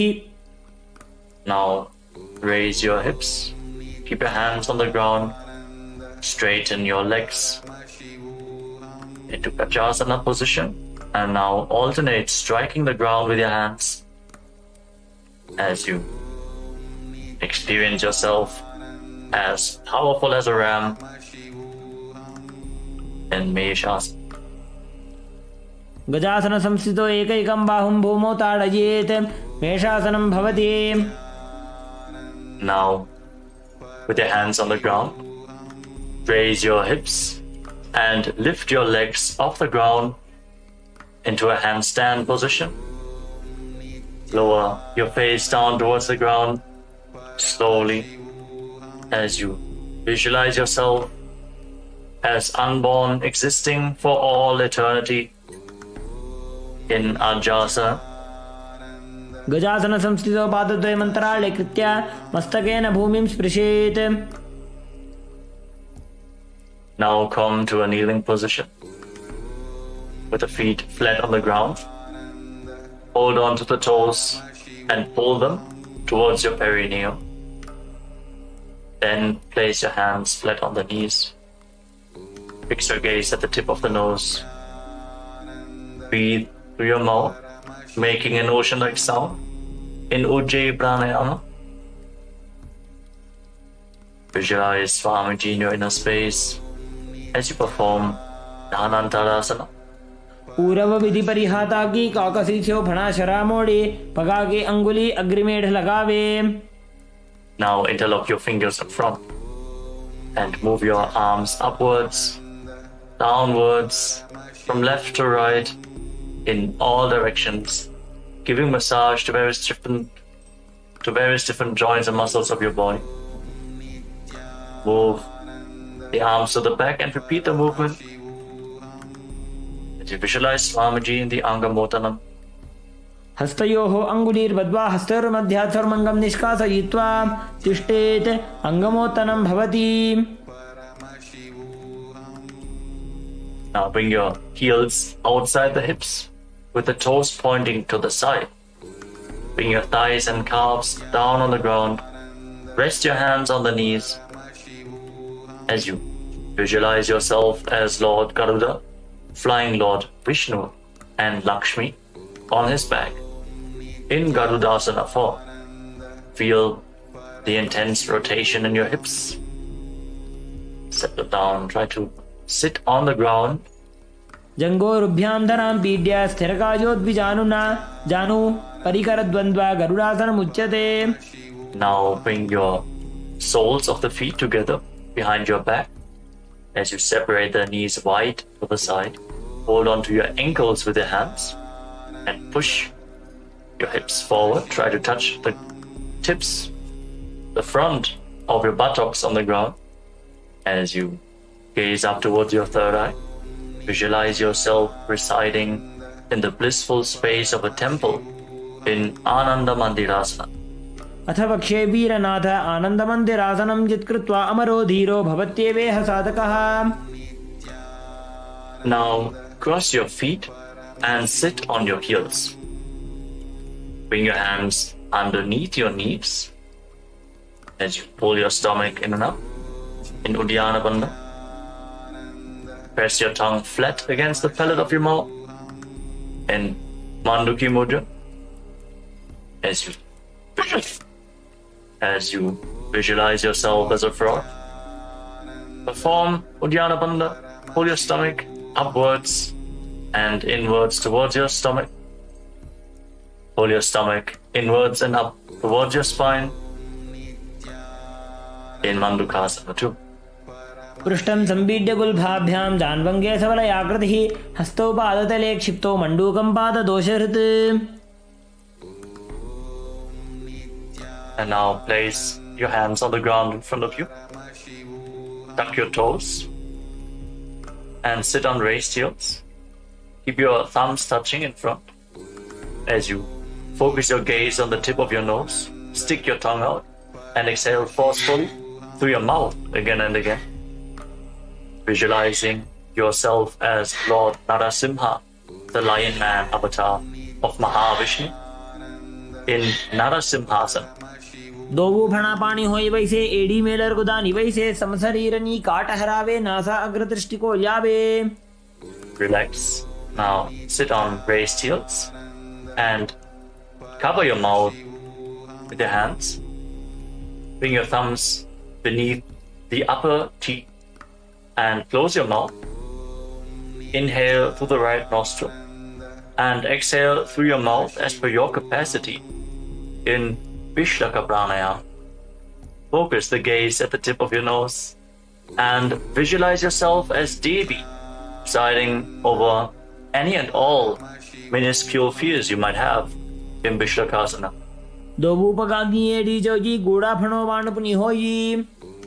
Now bring the soles of your feet together, the top of the feet flat on the ground, toes pointing back, and sit on your heels. Fix your gaze at your third eye and bring your hands to your armpits, imitating as if you are a monkey scratching itself as you visualize yourself as a playful monkey in Makadasana. दोभूपकतली संपुट आने तिनकी पृष्ठभूमि परिठाने मूलद्वार एड्यां परिन्यावे मूढ़ा हाथ ऊंचा टहरावे. Now tuck your toes, bring the soles of the feet together, and raise your knees off the ground, separated wide apart. Hold on to opposite elbows behind your back and gaze to the tip of your nose. Embody diamond-like strength for you and your Sangha, your spiritual community, in Vajra Sangharasana. प्रथम प्रणापाणी होए वैसे दोबो एड़ी उदानी वैसे गोड़ा उभा राखे धीर आड़े वाय पसारे धीर. Now again, place your knees down to the ground and cross your feet. Sit on the heels as you place your palms down on the ground next to your body. Fix your gaze at the tip of the nose. Pull your stomach in and up and visualize perfect health beyond any and all physical or mental ailments. In Kanjanasana, return to making an ocean-like sound with your mouth in Ujjayi Pranayama. खञ्जनासनमा वक्षे यद्कृत्वा सुस्थिरो भवेत् पृष्ठे पादद्वयं बद्ध्वा हस्तो भूमौ प्रधारयेत्. Now place your hands on your knees. Keep gazing at the nose and make your upper back and neck stiff like the shell of a turtle as you embody a turtle with a stable body and mind, living for hundreds of years in Kurmasana, the turtle posture. गुल्फौ च वृषणस्याधो व्युत्क्रमेण समाहितौ ऋजुकाय शिरो ग्रीवं कूर्मासनमितीरितम्. Now relax your upper back and neck. Maintain the same posture. Gaze to your nose and visualize Swamiji in your inner space in Yogasana. बुधं नियम्य गुल्भाभ्यां व्युत्क्रमेण समाहितः योगासनं भवेदेतदिति योगविदो विदुः. Now uncross your feet and rise up onto your knees. Cross your legs behind and bring your toes near the opposite knees. Bring your hands in between the thighs and calves and keep the thumbs outside. Hold onto your calves. As you gaze up towards your third eye, visualize a space of eternal oneness, Advaita, with your Guru Swamiji in Vijogasana. Hold the balance in this position. गोड़ा वामो बोहो जी गोड़ा आड़ा राखे दो जी दक्षी पाद के पानी रहावे फणो वाम गोड़ा ढिगिल्यावे. Now bring the top of your feet flat on the ground, your knees closer together, and hold onto your heels as you lean back. Push your hips forward, tilt your head back, bend your back, open up your chest, breathe deeply as you visualize yourself as a camel in Ustrasana 2. मेरुदंड ग्रंथि दाढ्य संविवाद इषुपुमार कपोतोष्ट्रासनाभ्यास कुर्यान्वित हिताशनः. Now lean down, lower. Bring your elbows down to the ground, followed by the back of your head. Fix your gaze at the tip of your nose and experience yourself as a lotus blooming in Jatyasana 2. दोबू AD संपुट करे सोले मूल द्वारी तर इधरे फणा पानी उकड़ होए बैसे बहुरी पिष्टि दिशि करे जो ऐसे. Now lay down on the ground, bring your back to the mat and rise up again and again. You can use the support of your hands if needed as you fix your gaze at the tip of the nose and visualize the healing of your causal body in Viratasana. जंगा पृष्ठभूमो निराज्य जंगोतरजोः ऊरुनी संस्थाप्य पृष्ठिवं शंवारं वारं स्पृशेत्. Now bring your hands over top of your shoulders and lean back all the way. Catch a hold of your feet and bring your head in between the heels. Push your hips up high, bend your back intensely. You cannot bring your head in between the feet. It is all right. Just lean down as far as possible. Visualize yourself as a beautiful dove in Kapotasana. मेरुदंड ग्रंथि दाढ्य संविपाद इषुपुमान् कपोतोष्ट्रासनाभ्यास कुर्यान्वित हिताशनः. Now, slowly rise up onto your knees. Stand on your knees with your toes tucked and hold on to opposite arms in front of your body. As you fix your gaze, the tip of the nose, internally chant Om Nithyananda, Paramashivoham. Verbalize the boon you want to receive. As you are in the boon fulfilling posture, receive your boon from Paramashiva in Varasana. जानुनी भूमौ संस्थाप्य हस्ताभ्यां बाहु परस्परं धृत्वा शरणं तिष्ठेत् वारासनं भवति. And lean forward and down. Place your forearms on the ground and rest your face on the hands. Visualize yourself as Varaha, the boar avatar of Lord Vishnu, in Varahasana too. सूर्यं चन्द्रं भेदनानि आसनानि निकथ्यन्ते कोर्परो भूमौ स्थापयित्वा जानुभ्यामवनिमवष्टभ्य हस्तौ मस्तके संस्थाप्य पार्श्वनितम्बे संस्थाप्य तिष्ठेत् वराहासनं भवति. Now let us get ready for another inverted posture with your forearms on the ground, elbows shoulder width apart. Interlock your fingers. Bring your head to the ground. Support your head with your hands. Raise your hips. Walk your feet forward, align the hips with the shoulders, and slowly raise your legs up in a controlled manner into a headstand posture. Keep gazing at the tip of the nose. Breathe calmly in Sahajra Kumbhaka, leading the prana along your spine. Visualize yourself as a lopped tree in Mundasana. अधो मुण्डासनं वक्षे सर्वेषां प्राणिनां सुखम् ऊर्ध्वमार्गे पते दत्त्वा धारयेन् मारुतं सिद्धिः.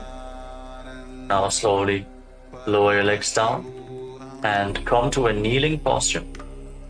With your feet flat, sit on your heels, slightly separate your knees and lean forward and down. Bring your head in between the legs. Hold your head with both hands, your elbows outside the knees. Inhale through your nostrils and exhale through your mouth in this asana. As you gaze at the tip of the nose, visualize Swamiji. Feel the opening of your back. As you breathe deeply, keep the Mula Bandha engaged. प्रथम भगदली इसमें ठहरावे कोरमाहिली उभे मिलावे हना पानी उकड़ होए बैसे दोबू एड़ी गुदानी बैसे. Now lay down flat on your stomach and keep your hands extended out in front of you. Extend your arms out in front and lift your arms, your chest, your legs off the ground and hold. Tensely engage your back as you visualize yourself as a locust in Viparita Shalabhasana. शलभासन भेदाश्च नटभेरुण्ड नामके गण्डभेरुण्ड सहिते शीर्षदण्डासनं तथा. Relax. Now place your forehead on the ground, your hands by the side of your hips. Visualize yourself as a skull representing the mind with purified thoughts and the strong will to attain enlightenment. As you lift your legs off the mat without lifting your chest. In KAILASA, the skull posture. कपालं भूमौ निधाय ऊर्ध्वं पादौ नयेत् कपालासनं भवति. The next asana is Akasha Kapotasana. Rotate as you lay on your stomach. Lift your legs up over top of your body and try to touch your feet to the ground in front of your face. Bend your back intensely. Visualize yourself as a free and open dove. उष्ट्रासने स्थित्वा चरणौ भूमेरुत्थाप्य मस्तकोपरि नीत्वा पृष्ठप्रदेशेन भूमौ स्थापयेत् आकाशकपोटं भवति. Slowly lay down again and come to a kneeling posture. Sit on top of your heels. As you lean forward and down, place your forearms on the ground. and bring your navel towards the knees. Be sturdy and stable in this position as you visualize yourself as a sparrow in Chatakasana. कूर्परपर्यन्तौ हस्तौ धरामोष्टभ्यः जानुनी नाभौ संकुञ्च्य. Now raise your hips and straighten your legs. Kick your legs up. Bend your knees as you try to touch the back of your head with your feet. Visualizing yourself as a scorpion in Vrishchikasana too. विच्छेव पुच्छप्रतिमाङ्घ्रिपार्ष्णे धृत्वा स्वशीर्षे चिब्बुकं विधार्यकौ यत्रेति सन्तिष्ठति साधकस्त्वं विशावहं वृश्चिकसंयमासनम्. Relax. Come back down. Sit down on your right heel and bring the left foot outside the hip with the toes pointing to the side. Place your hands on the ground in front of your body. Feel the grounding. The hands flat. Gaze forward in Vaishnavi Mudra. Fully residing in your inner space without any external distractions. Visualize yourself as a bull as you forcefully inhale through your nose. Hold your breath for a short while and then again slowly exhale through the nostrils in Antaranga Kumbhaka, in Vrishasana, the bull posture. याम्यगुल्भे पादमूले वामभागे पदेतरं विपरीतं स्पृशेत् भूमिं वृषासनमिदं भवेत्. Now push your hands into the mat and lift your body off the ground. Cross the toes of the left foot over the right and balance on your arms as you visualize Swamiji in your inner space in Lolasana. लोलासनं सदा कुर्यात् वायुलोलापघातनात् स्थिरवायुप्रसादेन स्थिरचेता भवेत् द्रुतम्. And sit down on the left heel as you bring the right heel outside the hip. As you repeat Vrishasana, the bull posture, on the other side. Keep visualizing yourself as a bull. याम्यगुल्भे पादमूले वामभागे पदेतरं विपरीतं स्पृशेत् भूमिं वृषासनमिदं भवेत्. Now place the right foot flat on the mat. Raise the right knee against your chest. Tuck the toes of the left foot and sit down on the left heel. Keep your hands on the respective knees and visualize Bala Gunahai, one of the 84 siddhas in your inner space in Bala Gunasana. आसन को गुण जल विकार जागी. Now stand up and squat down.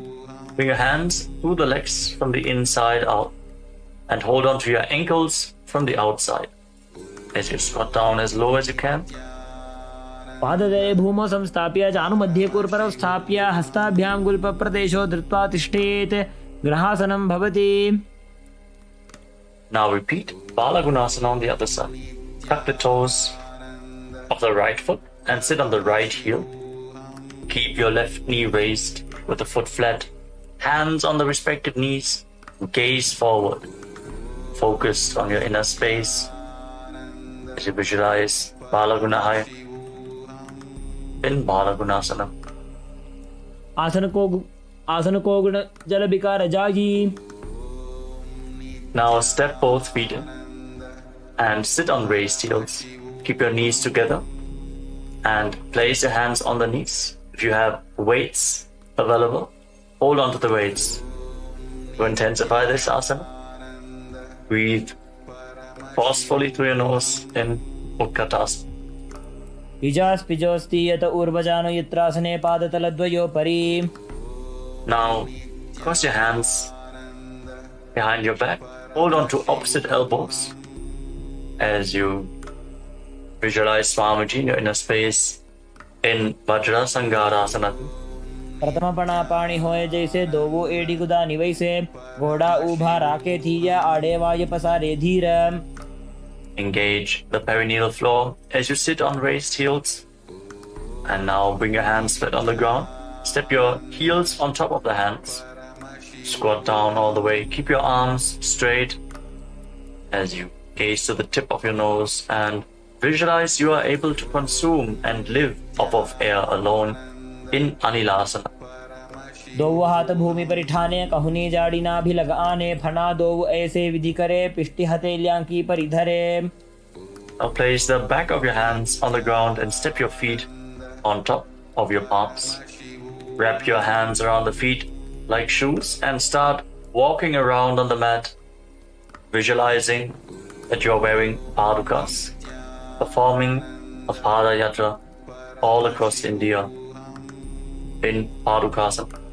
हस्ततलयोः पादतले कृत्वा तिष्ठेत् गच्छेत् पादुकासनं भवति. Now place your hands flat on the ground with your hips raised and kick your legs up and let them fall back down again and again. Visualize yourself as a rooster in Kukutoddanasana. हस्ततले भूमौ कृत्वा पादतले च ऊर्ध्वमुड्डानं कृत्वा भूमौ पतेत्. Relax. The next asana is Viparita Nrityasana. Viparita Nrityasana. Now place your hands on the ground, shoulder width apart, and raise your legs up into a handstand posture. As you move your legs around, dance on your hands as you feel yourself become free of all inhibitions. Breathe deeply through your nose in a relaxed manner in Viparita Nrityasana. हस्ततलाभ्यां भूमिं वष्टभ्य ऊर्ध्वपादाग्रे कुर्वन् हस्ततलाभ्यां नर्तनं कर्तव्यं विपरीतनृत्यं भवति. Now rise up and separate your feet. Place one hand on the ground with the elbow straight. Bring the other hand to the respective ear. Visualize Swamiji in your inner space in Kunjarasana. अथ पक्षे महादेव कुञ्जरासनमुत्तमं करेणैकेन पादाभ्यां भूमौ तिष्ठे चिरकरः. Hold this position for a while and then exchange the position of your hands. Feel the stability. Connect to the ground. अथ पक्षे महादेव कुञ्जरासनमुत्तमं करेणैकेन पादाभ्यां भूमौ तिष्ठे चिरकरः. As you then bring your feet together and squat down all the way. Your heels close to your body and raise your toes off the mat as you hold on to your ankles. Visualize yourself as a Kadamba tree, a pious tree that promotes a long life in Kadambasana.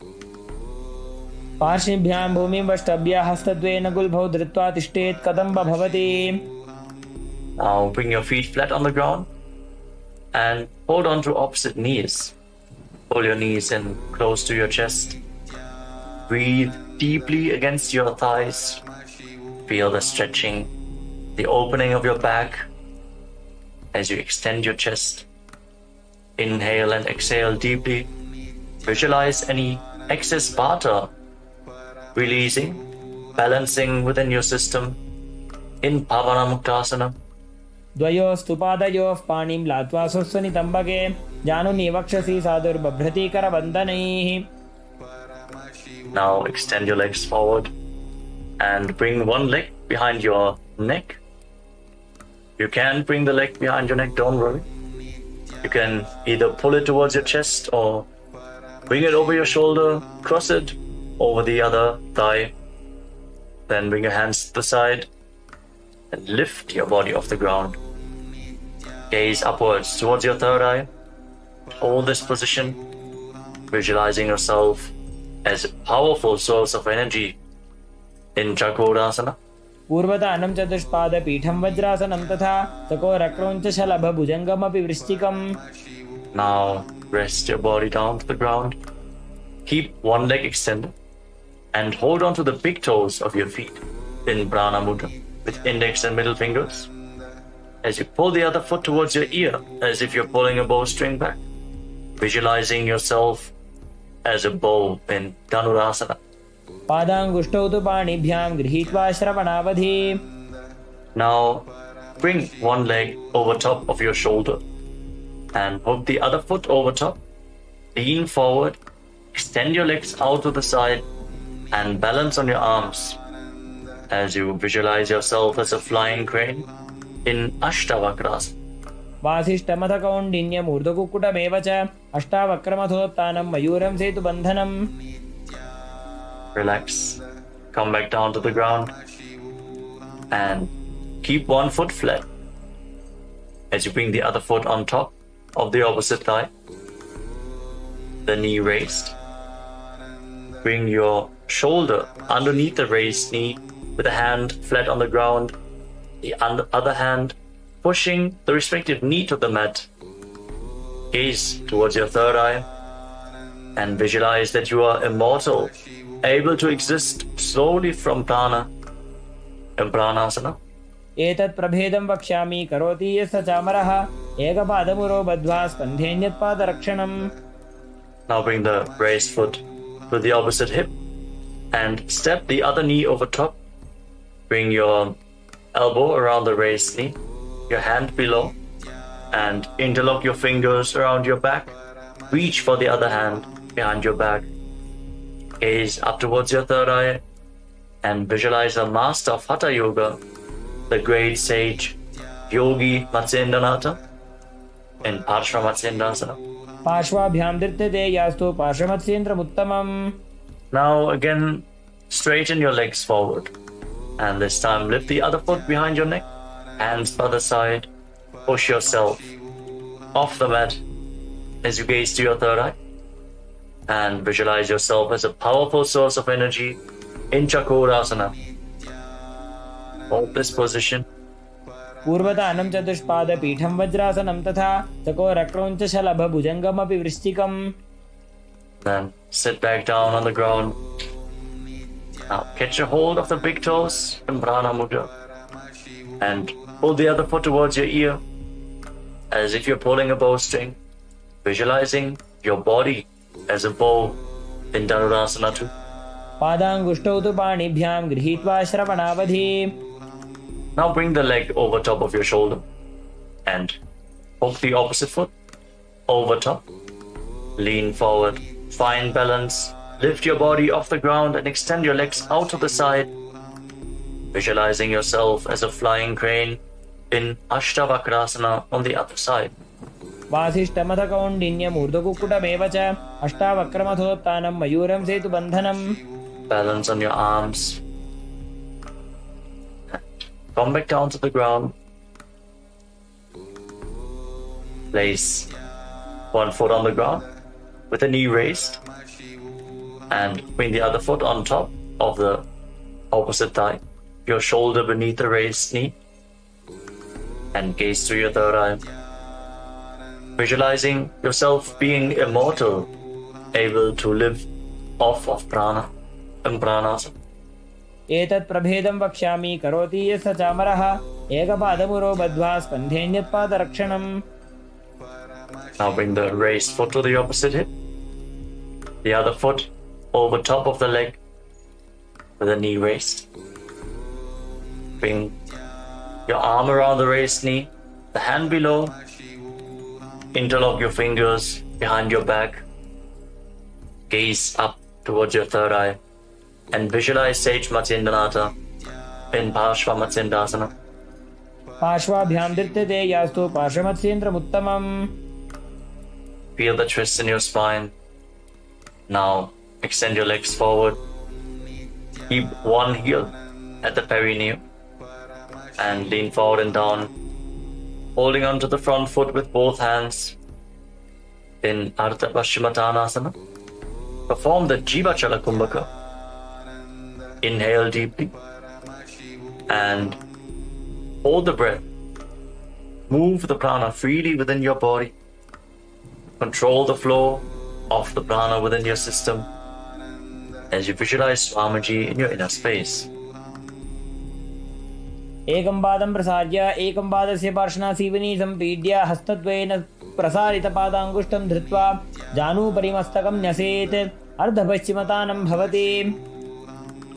Stretch in your hamstrings. Rise up. Bring the right foot outside your hip with the top of the foot flat on the ground. Hold on to the left foot and raise it in front of your face. Keep your legs straight. Visualize yourself as a crane in Kraunchasana, the crane posture. उत्तानपादं क्रौञ्चं च मरीचिं वीरभद्रकं नटराजं त्रिकोणं च सुप्ताङ्गुष्ठप्रसारणे. Now lower your leg. Keep the other foot against the perineum. As you keep the opposite leg extended forward, lean forward and down, hold onto the front foot, and breathe in Jivachala Kumbhaka. एकं पादं प्रसार्य एकं पादस्य पार्श्वनासीवनी सम्पीड्य हस्तद्वयेन प्रसारितपादाङ्गुष्ठं धृत्वा जानुपरिमस्तकं न्यसेत् अर्धपश्चिमतानं भवति. Feel the deep stretch as you rise back up. Bring the left foot outside the hip and raise the right foot in front of your face with the knees straight, visualizing yourself as a crane in Kraunchasana. Feel the intense stretch in this asana. Hold this posture just a little bit longer. उत्तानपादं क्रौञ्चं च मरीचिं वीरभद्रकं नटराजं त्रिकोणं च सुप्ताङ्गुष्ठप्रसारणे. Now lower your leg down and come to a cross-leg position. Bring your feet in between the thighs and calves and use the support of your hands if needed. Rest your hands on top of the knees. Fix your gaze at the tip of your nose and embody peace, well-being, good fortune, and prosperity. Visualize a swastika in your inner space in Swastikasana. जानुर्वोरन्तरे सम्यक् कृत्वा पादतले उभे ऋजुकाय समासीन स्वस्तिकं तत् प्रचक्षते. Maintain the position of your feet, but cover your heels with your hands. Tuck your chin to the chest, lock your throat in Jalandhara Bandha. Gaze to the tip of your nose and visualize the great sage Goraknatha, the founder of the Natha Yoga Hindu Sampradaya, in Gorakshasana. जानुर्वोरन्तरे पादौ उत्तानौ व्यक्तसंस्थितौ गुल्फौ छाछाद्य हस्ताभ्याम् उत्तानाभ्यां प्रयत्नतः. Now bring your left heel against the perineum and place the right foot on top of the left thigh. Gaze up towards your third eye. As you visualize Swamiji, meditate on Arihanta, the Lord, the Enlightened One, the Avatar. As we once more enter Shanmukhi Mudra, inhale deeply, hold your breath, and then lock all the five senses with your hands. Close your mouth with little and ring fingers, the nostrils with your middle fingers, eyes with your index fingers, and your ears with your thumbs in Bhagasana 2. वामपार्श्वं गुदं संस्थाप्य दक्षाङ्घ्रिवामजगणे. Relax. Now place your feet onto opposite knees and bring your hands to the ground outside of your body with the palms facing upwards. Gaze to the tip of your nose and visualize Swamiji in your inner space as you bring your mouth into the shape of the beak of a crow. Inhale through your mouth and exhale through your nose in Kakachancha Kumbhaka. Keep the Mula Bandha engaged in Yogasana. उत्तानौ चरणौ कृत्वा संस्थाप्योपरि जानुनोः आसनोपरि संस्थाप्य चोत्तानं करयुग्मकम्. Now rotate your hands at the side of your body. Place your palms down. With your legs in Padmasana, lift your body off the ground. Pull your knees up. Visualize yourself as a rooster in Urdhva Kukkutasana. वासिष्ठमथ कौण्डिन्यम् ऊर्ध्वकुक्कुटमेव च अष्टावक्रमथोत्तानं मयूरं सेतुबन्धनम्. Hold this position. Stability to your body. And then lower your body down. Maintain Padmasana. Bring your hands to the legs with the palms flat on the ground without lifting your body up. Stay seated on the ground. Fix your gaze at the tip of the nose. Visualize Swamiji in your inner space. in Siddha Haratali Asana. प्रथम पद्मासन को करे, हस्त दो वो घोड़ासन दिधरे, उभे हथेले भूतरी राखे, पोचा घोड़ासन में दाखे. Now push your hands into the mat. Lift your knees off the ground and balance on your arms. With your gaze fixed at the tip of the nose, visualizing yourself as an elegant swan in Hamsasana. Keep performing Kakachantra Kumbhaka with your mouth in the shape of the beak of a crow, cooling the body as you inhale through your mouth. कुक्कुटासनं स्थित्वा स्कन्धपर्यन्तं ऊरुनि नीत्वा तिष्ठेत् हंसासनं भवति. Now raise your hips off the ground as you bring your hands through the legs behind your body. Interlock your fingers in Parashu Mudra as you rest your forehead on the ground. Visualize yourself as Lord Shiva's bow in Karmukasana, the bow posture. प्रथम पद्मासन को करे, घोड़ा संधि माही कर इधरे, तरफ दूसरी कर दो वो आने, कोन्या ऊपर संधि ले ठाने. Now raise up. Maintain Padmasana. Lift your knees off the ground and bring your hands through the legs. As you bend your elbows upwards to reach for your shoulders. Try to interlock the fingers around your neck. As you visualize yourself as a turtle with a stable body and mind to live for hundreds of years in Kurmasana too. By जंग पर दक्षिण पावा, दाई जंग परिवा by ल्यावा. Balance in this posture.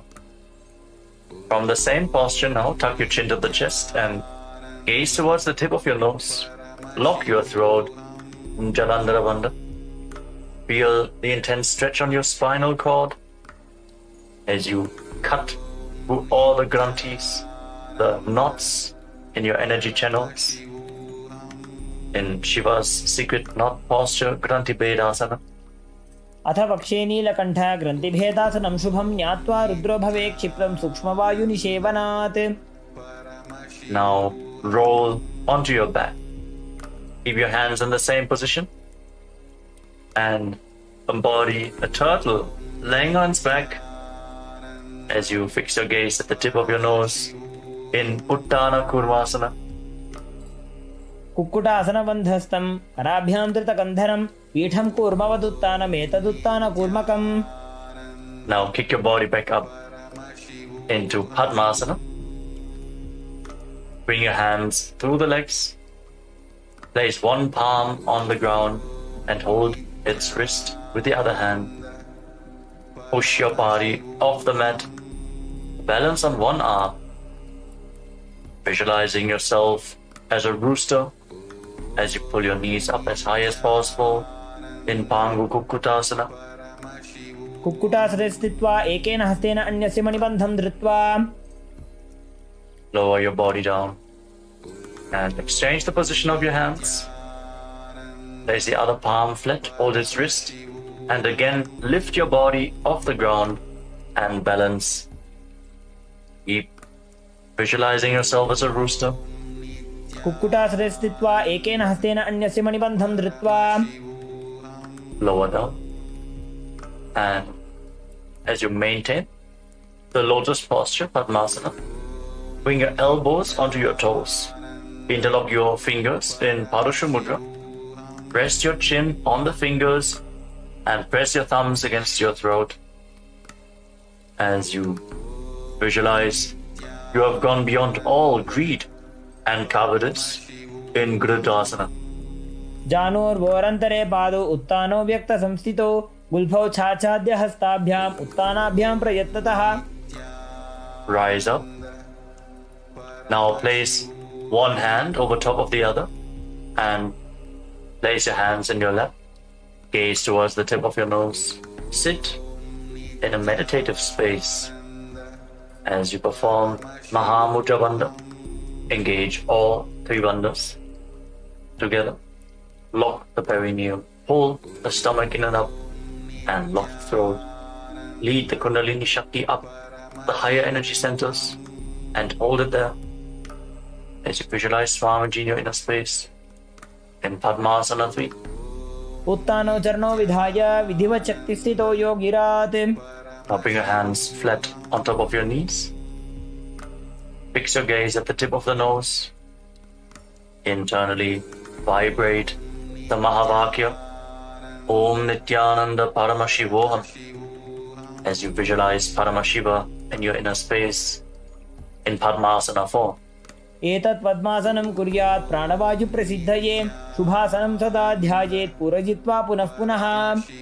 Sit in that bhava, that feeling connection to Paramashiva as you keep the left hand on the respective knee and your right hand in Prana Mudra, index and middle finger holding on to the big toe.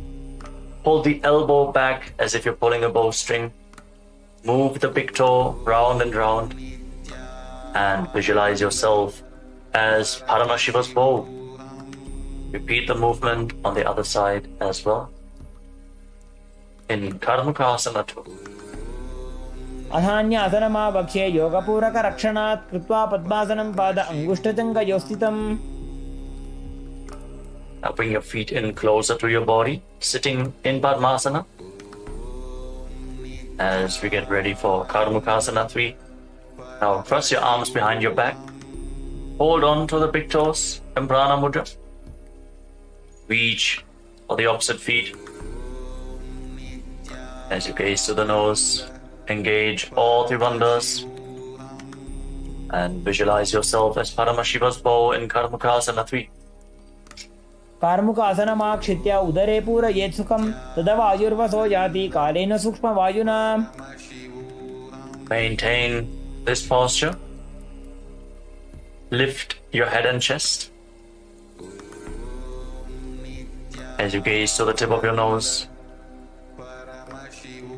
Shift your gaze to your third eye and visualize yourself as the action of Paramashiva's third eye, destroying anything you come across in Dridhasana. ऊरुभ्यामुपरि स्थाप्य पादयुग्मं प्रयत्नतः दक्षिणं सव्यदेशे च सव्यं दक्षिणदेशके. With your arms crossed behind your back, now roll back. Keep your legs in Padmasana, holding onto the toes if you can. Gaze to your nose and visualize yourself as a snake as you breathe calmly through your nose in Sahadra Kumbhaka. Lead the prana along your spine in Nagarasana. प्रथम पद्मासन कोठाने दोगो हाथ पाछाने आने पाद अंगूठा पकड़े आनी सोबई कहुन्या कुल्या पानी. Now free your arms and legs and pull your knees up towards your chest. Interlock your fingers in Harsha Mudra and pull your knees close in as you bring your chin to the knees. Squeeze your body into a ball in Kandukasana. वेत्रासने स्थित्वा हस्तपादान् निष्कुष्य ऊर्ध्वं नयेत् पृष्ठवंशेन भूमिं पोथयेत् कन्दुकासनं भवति. Relax. Place your feet flat on the ground with the knees raised. Interlock your fingers around your neck and breathe deeply through your nose as you gaze to the tip of the nose and visualize Swamiji in your inner space in Urdhva Pavanasana. प्रथमे सूधो San करावे गोड़ा उभा राशि मिलावे गुल्फमा हिला अंगुष्ठ doji करे एक समेल रसोजी. Now move your hands down, your palms facing up. Step your heels onto your hands and then push your hips off the ground. Contract the perineal floor and block your throat. Forcefully push the air upwards, but prevent it from escaping your lungs by keeping Jalandhara Bandha, the throat lock, engaged in Mocha Kumbhaka. Visualize yourself as a powerful alpha ape in Marakata Pitasana. उत्तानशयनं पादतले उत्तानहस्तयोः स्थापयेत् पृष्ठभागमुत्रमजेत् मरकटपीठं भवति. Now bring your hands to the lower back and straighten your legs. Point the toes and rest your entire body weight on your elbows. Gaze to the tip of the nose and visualize Swamiji in Uttana Shikipitaka. जङ्घोरुबलहीनश्चेत् उत्तानशिखिपीठकम् अप्रमत्तः प्रकुर्वीत भुक्तेः प्राग्विजितेन्द्रियः. Relax, bring your legs up now. Raise your toes up towards the sky and place your palms on the mat. Support your balance with your arms as you visualize blissfully traversing Narakaloka unscathed in Narakasana.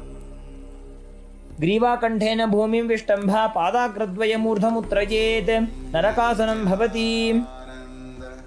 Feel the heat of your Jataragni increasing, the digestive fire being improved. Upping your hands to the lower back, straighten your entire body and lower angle your legs down. Engage your core intensely by the lever of your legs.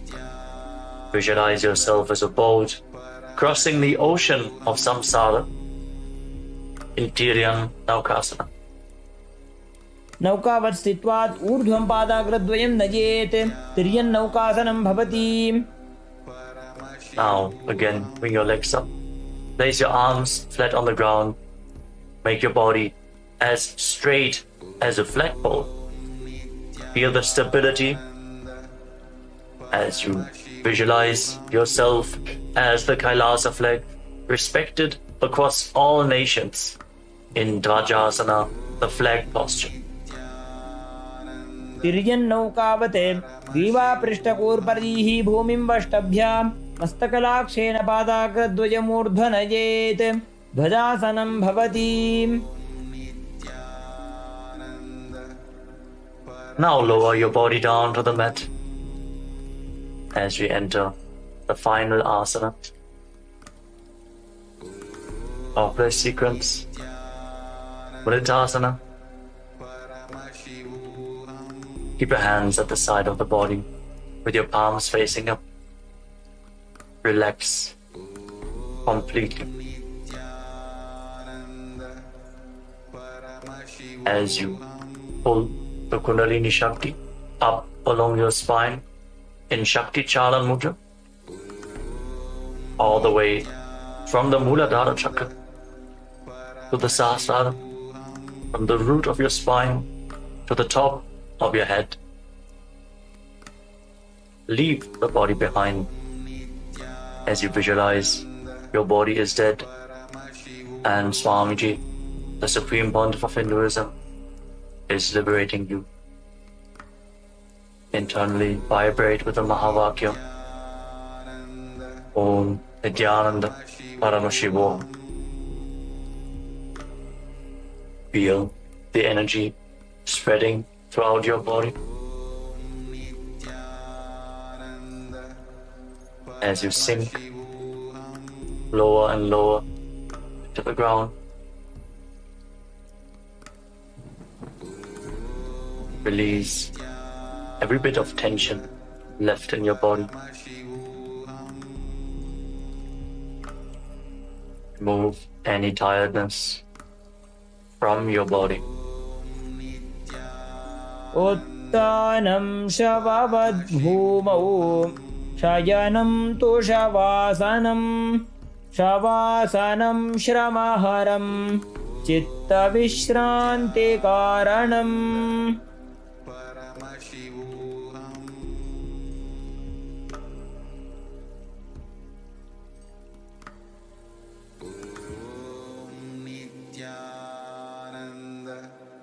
Paramashivoham.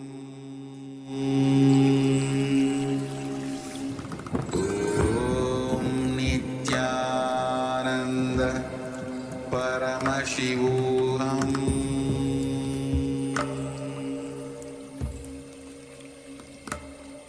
Om Nithyananda Paramashivoham.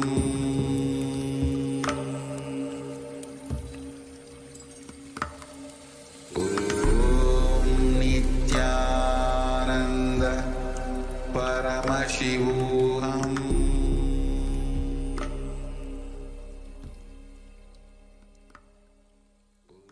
Now, slowly return to your body. Start to wiggle your fingers and toes. Rotate your wrists and your ankles. Bend your elbows and knees. Pull your knees up and encircle them with your arms. Squeeze your body into a ball and rock from side to side. Slowly return to a comfortable seated position. Congratulations. We concluded the Dvitiya Vinyasa Krama, 308 asanas of KAILASA's Nithyananda Yoga. Thank you all for performing this asana sequence today. Let us conclude this ritual of Nithyananda Yoga with the Purna Mantra. Sit straight with your head, neck and spine in a straight line, the hands in Namaskara Mudra in front of your chest.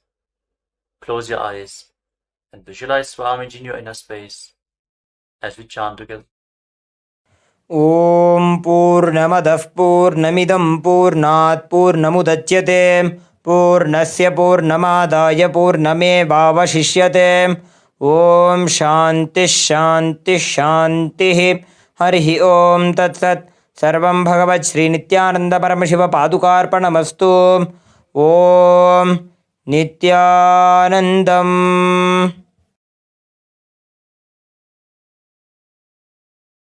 Now, in deep gratitude to Swamiji, perform the Shashtanga Namaskara. Lie down onto your chest and bring your hands forward in the Namaskara Mudra above your head, surrendering yourself to Swamiji's feet. Relax. Rise up. Thank you all so much for joining us today, performing KAILASA's Nithyananda Yoga. Hope to see you all tomorrow in one of our live sessions. Also, check out the Pratama Vinyasa Krama, the 108 asana sequence, and the Tritiya Vinyasa Krama, 508 asana sequence, which is available on live stream 24/7 on KAILASA's Nithyananda Yoga YouTube channel. Thank you all. Nithyanandam. In the heart of St. Kitts, established since 2002 in the United States of America, the United Ancient Nations is an intergovernmental organization currently made up of 160+ members and indigenous nations. The UAN and its work are guided by the purposes and principles contained in its founding charter. The UAN is a manifestation of the profound connection amongst indigenous peoples across the world, including African, Andean, American, European, Caribbean, Oceanic, and Asian regions, rooted in shared wisdom, sustainable practices, and deep reverence for the earth. The United Ancient Nations serves as an international cultural and diplomatic organization focused on uniting indigenous cultures globally. Our governance structure is council-based without territorial claims, led by a collective leadership through our General Secretariat. As a non-state entity with UN-style advocacy, we focus on several key areas: cultural and digital heritage preservation, indigenous diplomacy, revival of indigenous knowledge systems to solve humanity's problems, global peace, environmental preservation, health and wellness, sustained economic development, indigenous and cultural tourism. While the UAN represents numerous indigenous cultures, the United States of KAILASA serves as the first indigenous nation specifically for Hindus. KAILASA's mission is focused on the revival of the ancient enlightened Sanatana Hindu civilization with a formal governance structure including a head of state, ministers, and ambassadors. Under the leadership of SPH, Supreme Pontiff of Hinduism, Bhagavan Nithyananda Paramashivoham, KAILASA has achieved recognition as a sovereign subject of international law, possessing distinctive attributes of juridical statehood. The United States of KAILASA is the main sponsor of the proposed UAN headquarters. This initiative would bring forth an estimated $100 million in revenue for the host country through summits, conferences, tourism, and development projects. The proposed UN headquarters would represent the world's indigenous nations and peoples through its architectural design. It would blend the best of all worlds, featuring top modern architecture, the highest green building standards, and ancient Vastu architectural principles. This headquarters would serve as a central hub for indigenous diplomacy, cultural preservation, and collaborative efforts towards sustainable development and global peace. Through this initiative, we aim to create a dignified platform for indigenous leadership rooted in ancestral wisdom, cultural legitimacy, and collaborative innovation, enhancing global dialogue and regional stability. The establishment of the UAN headquarters would position a host country at the forefront of a global movement promoting indigenous wisdom while creating significant economic opportunities for the nation and its people.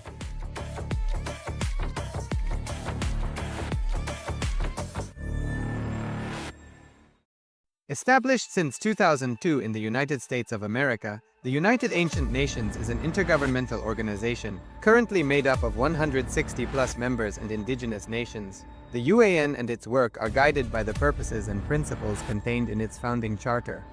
The UAN is a manifestation of the profound connection amongst indigenous peoples across the world, including African, Andean, American, European, Caribbean, Oceanic, and Asian regions, rooted in shared wisdom, sustainable practices, and deep reverence for the earth. The United Ancient Nations serves as an international cultural and diplomatic organization focused on uniting indigenous cultures globally.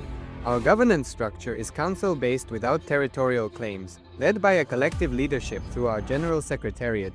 As a non-state entity with UN-style advocacy, we focus on several key areas: cultural and digital heritage preservation, indigenous diplomacy, revival of indigenous knowledge systems to solve humanity's problems, global peace, environmental preservation, health and wellness, sustained economic development, indigenous and cultural tourism. While the UAN represents numerous indigenous cultures, the United States of KAILASA serves as the first indigenous nation specifically for Hindus. KAILASA's mission is focused on the revival of the ancient enlightened Sanatana Hindu civilization, with a formal governance structure including a head of state, ministers, and ambassadors. Under the leadership of SPH, Supreme Pontiff of Hinduism, Bhagavan Nithyananda Paramashivoham, KAILASA has achieved recognition as a sovereign subject of international law, possessing distinctive attributes of juridical statehood. The United States of KAILASA is the main sponsor of the proposed UAN headquarters. This initiative would bring forth an estimated $100 million in revenue for the host country through summits, conferences, tourism, and development projects. The proposed UAN headquarters would represent the world's indigenous nations and peoples through its architectural design. It would blend the best of all worlds, featuring top modern architecture, the highest green building standards, and ancient Vastu architectural principles. This headquarters would serve as a central hub for indigenous diplomacy, cultural preservation, and collaborative efforts towards sustainable development and global peace. Through this initiative, we aim to create a dignified platform for indigenous leadership rooted in ancestral wisdom, cultural legitimacy, and collaborative innovation, enhancing global dialogue and regional stability. The establishment of the UAN headquarters would position a host country at the forefront of a global movement promoting indigenous wisdom while creating significant economic opportunities for the nation and its people.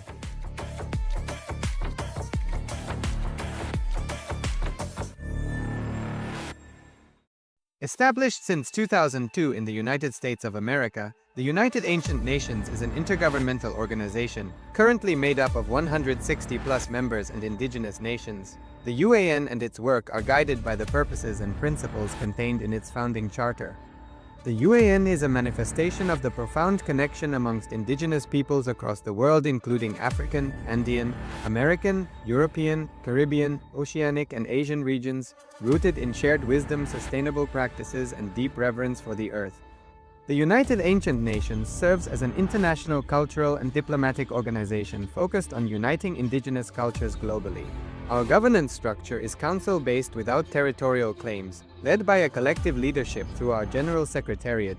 As a non-state entity with UN-style advocacy, we focus on several key areas: cultural and digital heritage preservation, indigenous diplomacy, revival of indigenous knowledge systems to solve humanity's problems, global peace, environmental preservation, health and wellness, sustained economic development, indigenous and cultural tourism.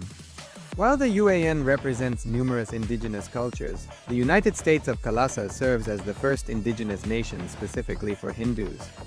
KAILASA's mission is focused on the revival of the ancient enlightened Sanatana Hindu civilization with a formal governance structure including a head of state, ministers, and ambassadors.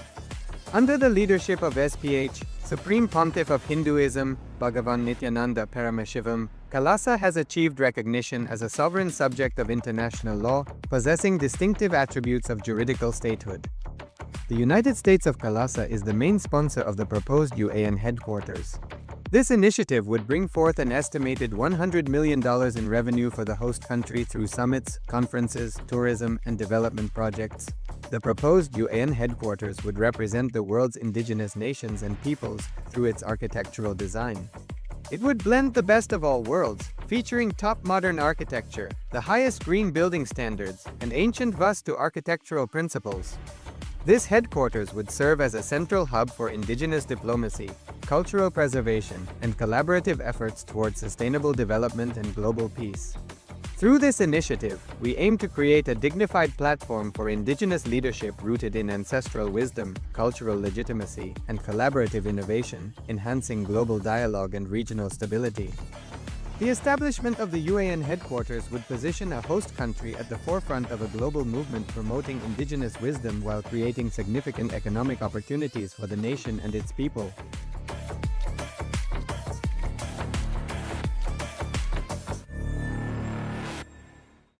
Established since 2002 in the United States of America, the United Ancient Nations is an intergovernmental organization, currently made up of 160+ members and indigenous nations. The UAN and its work are guided by the purposes and principles contained in its founding charter.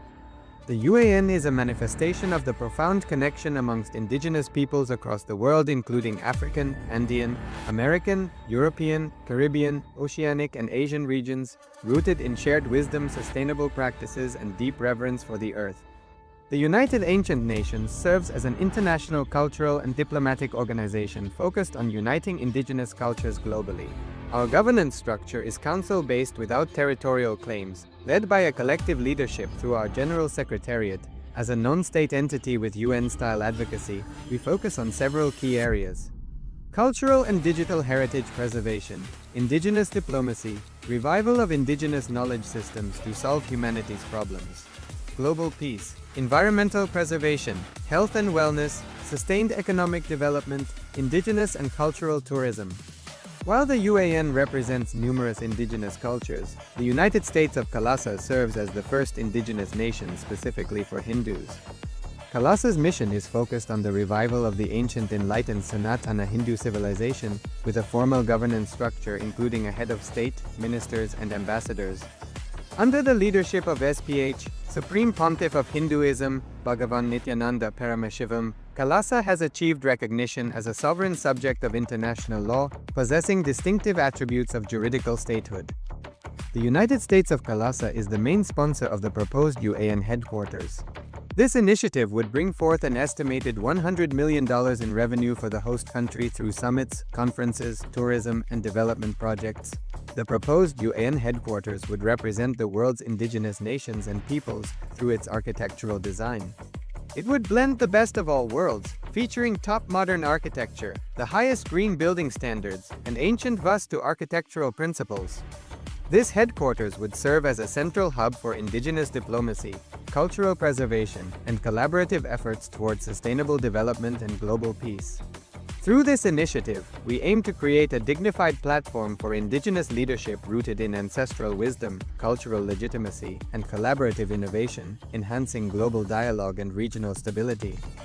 The establishment of the UAN headquarters would position a host country at the forefront of a global movement promoting indigenous wisdom while creating significant economic opportunities for the nation and its people.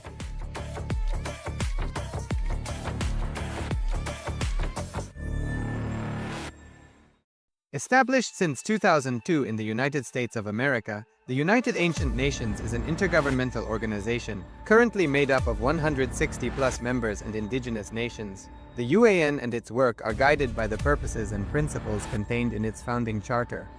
The UAN is a manifestation of the profound connection amongst indigenous peoples across the world, including African, Andean, American, European, Caribbean, Oceanic, and Asian regions, rooted in shared wisdom, sustainable practices, and deep reverence for the earth. The United Ancient Nations serves as an international cultural and diplomatic organization focused on uniting indigenous cultures globally. Our governance structure is council-based without territorial claims, led by a collective leadership through our General Secretariat. As a non-state entity with UN-style advocacy, we focus on several key areas: cultural and digital heritage preservation, indigenous diplomacy, revival of indigenous knowledge systems to solve humanity's problems, global peace, environmental preservation, health and wellness, sustained economic development, indigenous and cultural tourism. While the UAN represents numerous indigenous cultures, the United States of KAILASA serves as the first indigenous nation specifically for Hindus. KAILASA's mission is focused on the revival of the ancient enlightened Sanatana Hindu civilization, with a formal governance structure including a head of state, ministers, and ambassadors. Under the leadership of SPH, Supreme Pontiff of Hinduism, Bhagavan Nithyananda Paramashivoham, KAILASA has achieved recognition as a sovereign subject of international law, possessing distinctive attributes of juridical statehood. The United States of KAILASA is the main sponsor of the proposed UAN headquarters. This initiative would bring forth an estimated $100 million in revenue for the host country through summits, conferences, tourism, and development projects. The proposed UAN headquarters would represent the world's indigenous nations and peoples through its architectural design. It would blend the best of all worlds, featuring top modern architecture, the highest green building standards, and ancient Vastu architectural principles. This headquarters would serve as a central hub for indigenous diplomacy, cultural preservation, and collaborative efforts towards sustainable development and global peace. Through this initiative, we aim to create a dignified platform for indigenous leadership rooted in ancestral wisdom, cultural legitimacy, and collaborative innovation, enhancing global dialogue and regional stability. The establishment of the UAN headquarters would position a host country at the forefront of a global movement promoting indigenous wisdom while creating significant economic opportunities for the nation and its people.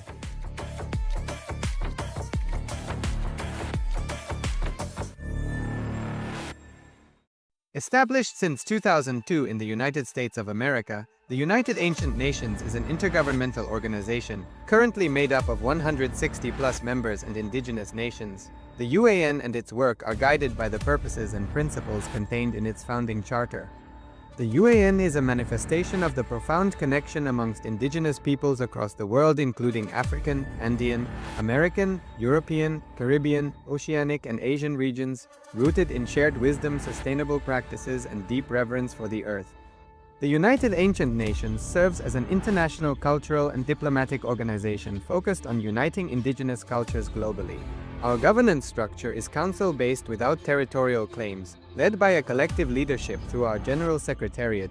As a non-state entity with UN-style advocacy, we focus on several key areas: cultural and digital heritage preservation, indigenous diplomacy, revival of indigenous knowledge systems to solve humanity's problems, global peace, environmental preservation, health and wellness, sustained economic development, indigenous and cultural tourism.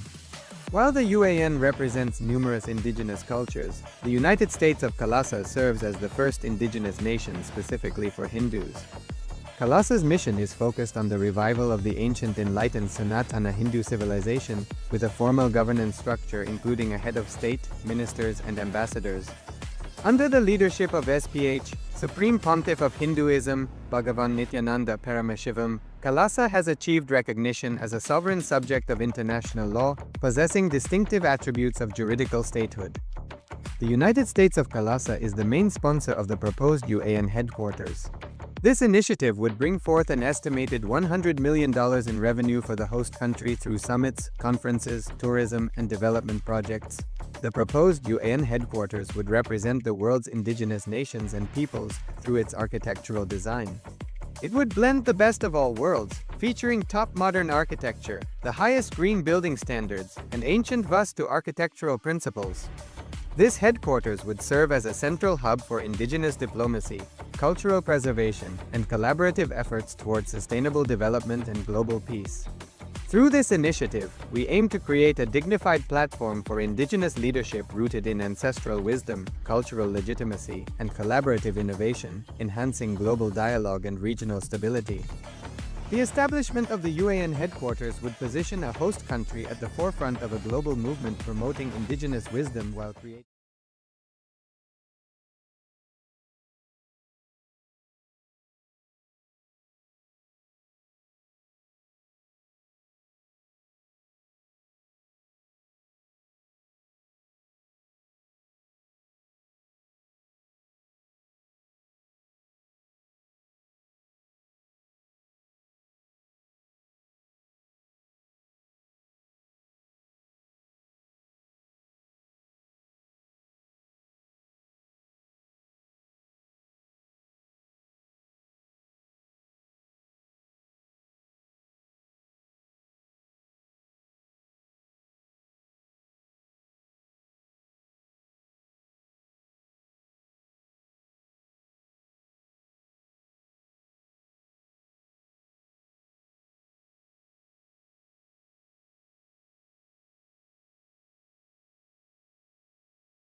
Please sit in a space of deep gratitude.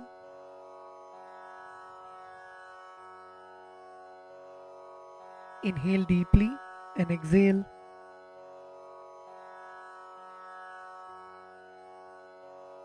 Feel the presence of the Master in your inner space. Feel the presence of Swamiji seated in front of you.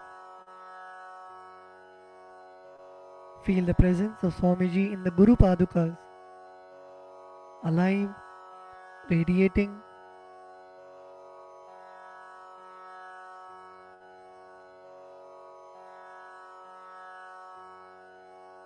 When you offer the puja, visualize you dropping all of your karmas of lifetimes, your incompletions, unfulfilled desires, patterns.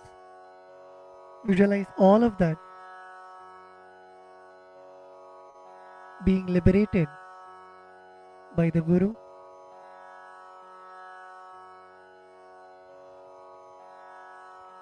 Come to a space of deep Guru Bhakti, the feeling connection with the Master.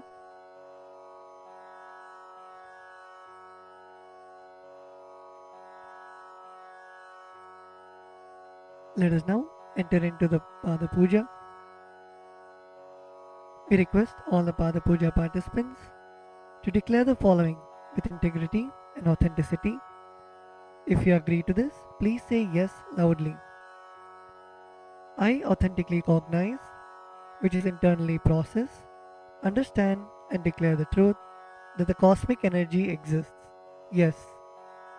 I authentically cognize, which is internally process, understand and declare the truth that the Supreme Pontiff of Hinduism, Sri Nithyananda Paramashiva, Devi Nithyanandeshwari Paramashiva Shakti, the Guru Padukas and the Atmalinga are the Chinmaya Vigrahas, embodiments and representations of that very cosmic energy.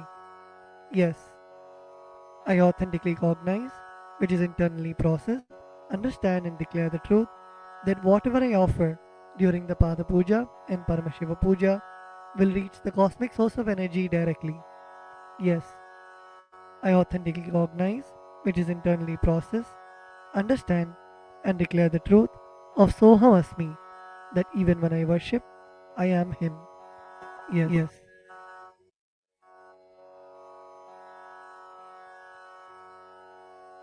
Let us now enter into the Pada Puja.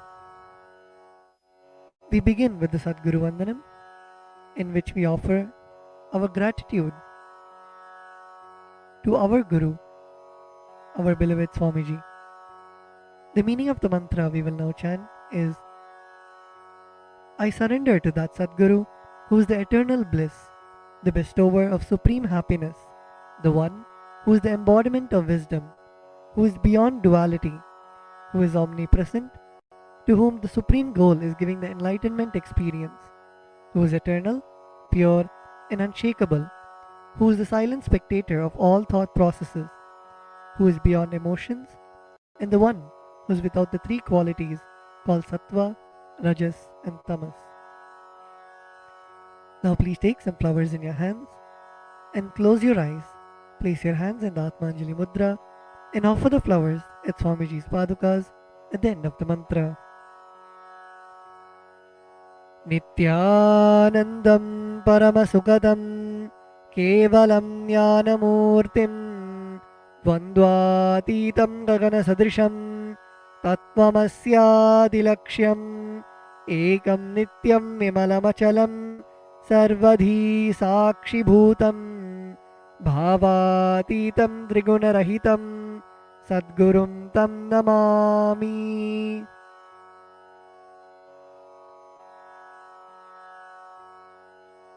The next offering is the Guru Parampara Vandanam, where we offer our gratitude to the eternal lineage of all the Gurus, the enlightened masters. The meaning of the mantra we are now going to chant is, I surrender to the lineage of all the enlightened masters, which has Bhagavan Nithyanandeshwara Paramashiva as the beginning, Devi Nithyanandeshwari Paramashiva Shakti as the middle, and my master, Bhagavan Nithyananda Paramashivam as the end. Now please take some flowers in your hands, place your hands in the Atmanjali Mudra, close your eyes, and offer the flowers at Swamiji's Padukas at the end of the mantra. Nithyanandeshwara Paramashiva Samarambham Nithyanandeshwari Paramashiva Shakti Madhyamam Nithyananda Pariyantam Vande Guru Paramparam. The next is the offering of the Arunagiri Yogeshwara Vandanam, where we offer our respects and gratitude to Arunagiri Yogeshwara, who is the incarnation of Paramashiva. The meaning of the mantra we are now going to chant is, the Arunagiri Yogeshwara, who is the Lord of all beings, who has the sacred musk paste applied on his forehead, who has a glittering stick, who has worn a loin cloth on his glittering hip, who has worn the Datura flower, the king cobra, and a crescent moon on his forehead. That Arunagiri Yogeshwara's presence happens. Now please take some flowers into your hands, place your hands in the Atmanjali Mudra, close your eyes, and offer the flowers at Swamiji's Padukas at the end of the mantra.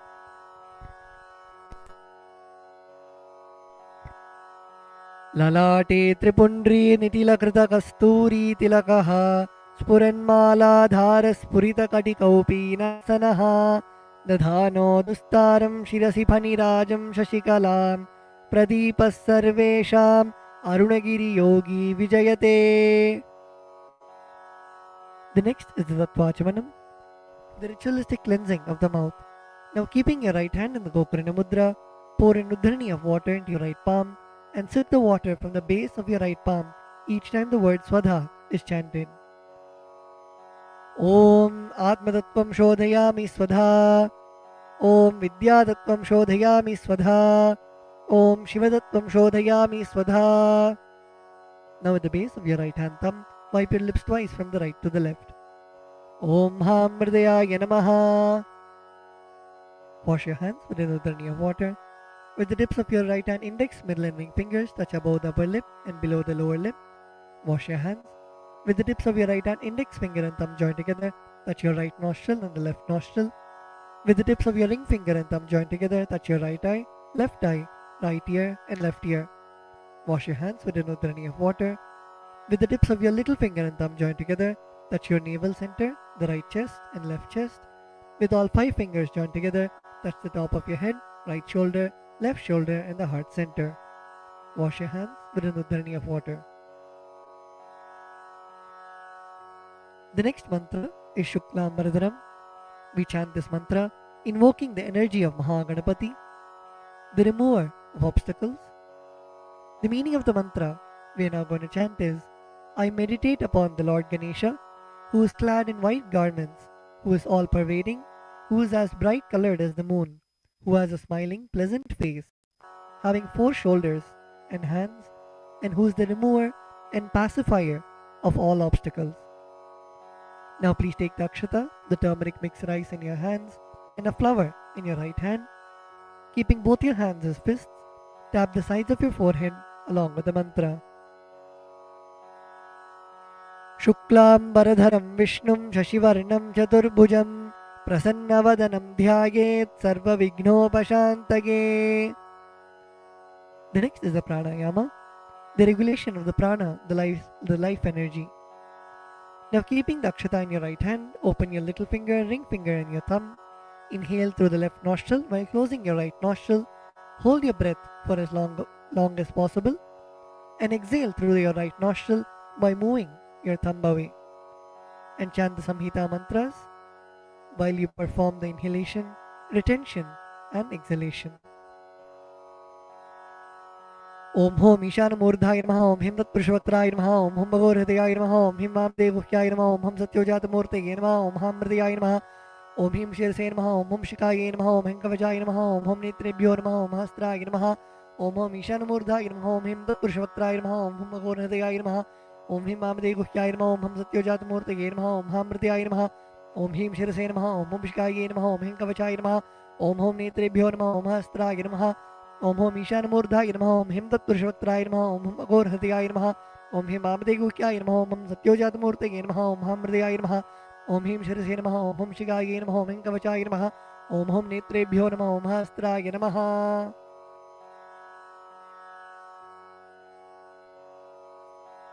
The next is the Sankalpa, the conscious resolution.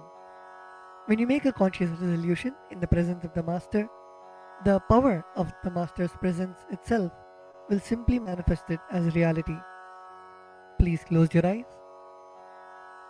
Visualize the intention, the Sankalpa that you want to keep in your inner space.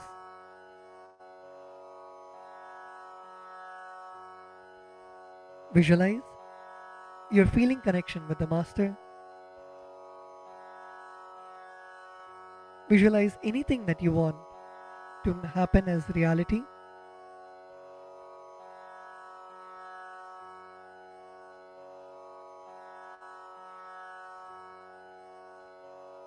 Visualize it already happening in your inner space.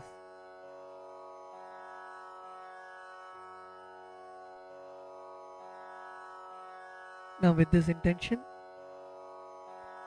keeping the akshata in your left palm, close it with your right palm and keep both the hands on your thigh. We will now chant the Sankalpa mantra. Om Mamopata Samasta Duritakshayadvara Bhagavat Shri Nithyananda Paramashiva Prityartham Shri Nithyanandeshwari Paramashiva Shakti Sameta Shri Nithyanandeshwara Paramashiva Prityartham Cha Shubhe Shobhane Muhurte Adya Brahmanaha Dvitiya Parardhe Shri Shvetavaraha Kalpe Vaivaswatamanvantare Ashtavimshatitame Nitya Yuge Prathame Pade Jambu Dvipe Bharatavarshe Bharadakhande Meroho Dakshine Parshve Shakabde Asmin Vartamane Vyavaharike Prabhavadinam Shashtyaha Samvatsaranam Madhye.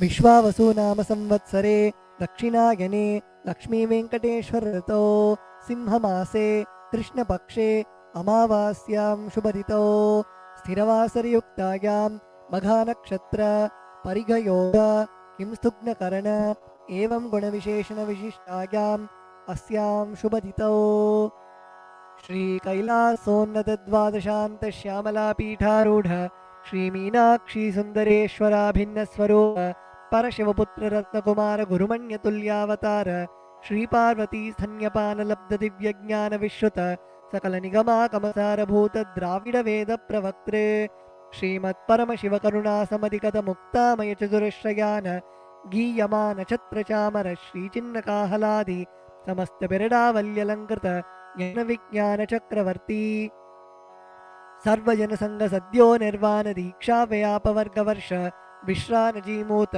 परमतकलभकेसरी शैव सिद्धान्त स्थापनाचार्य श्रीराजाधिराज पाण्ड्य महाराज गुरु क्षपन शाक्यादि महान्धकार निवारण ज्ञान भानु वीक्षणानर्हार्ह ध्वजोच्छेदन पूर्वक श्रीमद्वृषभध्वज स्थापक शैव समय कर्त्रे सर्वज्ञ पीठारूढ़ श्री जगद्गुरु श्री ज्ञानसंबंध देशिक स्वामी वागीश सुंदर माणिक्य वाचक स्वामिनाम अवतारभूत श्री ज्ञानसंबंध स्वामी पुनरुद्धृत श्यामला पीठ सर्वज्ञ पीठ तृणवत्युत्तर द्विशततम गुरु महासन्निधान अरुणगिरि योगीश्वर परंपरागत अरुणाचल सर्वज्ञ पीठ गुरु महासन्निधान कैलास परंपरागत कांची कैलास सर्वज्ञ पीठ त्रयस्त्रिंशदुत्तर द्विशततम गुरु महासन्निधान नित्योत्सव नित्यमंगल नित्य कल्याण नित्य रचित कैलास परंपरागत आदि कैलास नित्यानंद पीठ महासंस्थान महासिंहासन पीठ कर्त्रे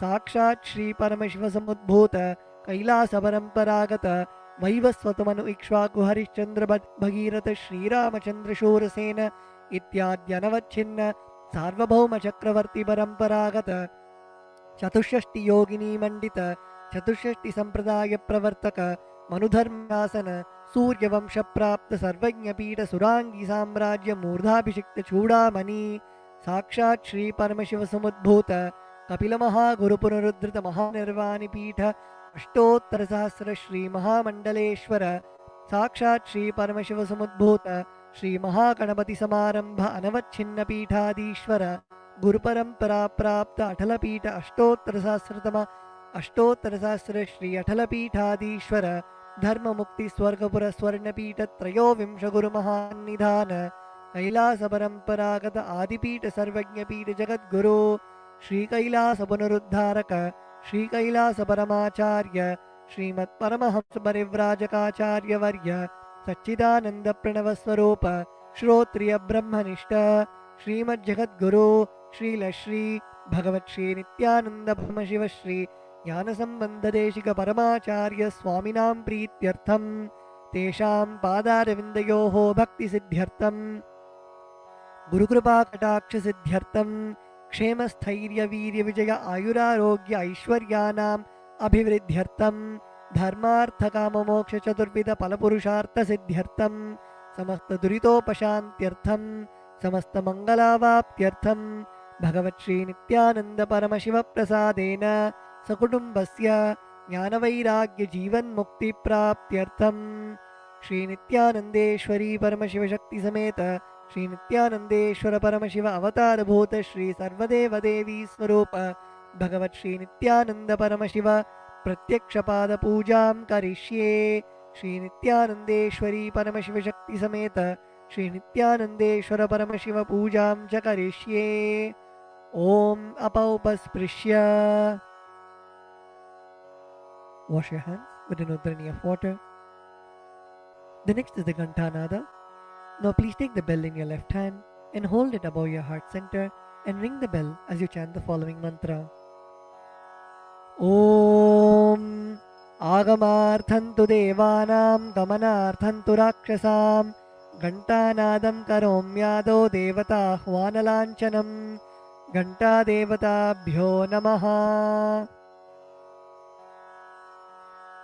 The next is the Manasa Puja, the internal worship. Now please close your eyes.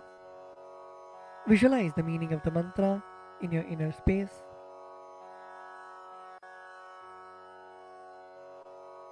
The meaning of the mantra we are now going to chant is: what seed can I offer to the Master except my heart? I offer the gratitude flowing as the nectar to wash his feet and to rinse his mouth. I offer my mind itself as the arghya, the bouquet. To my Master, who is the very cosmos, what clothing can I offer except the space? I offer my very prana, the life energy, as the incense, and I offer the ocean of nectar as the food offering.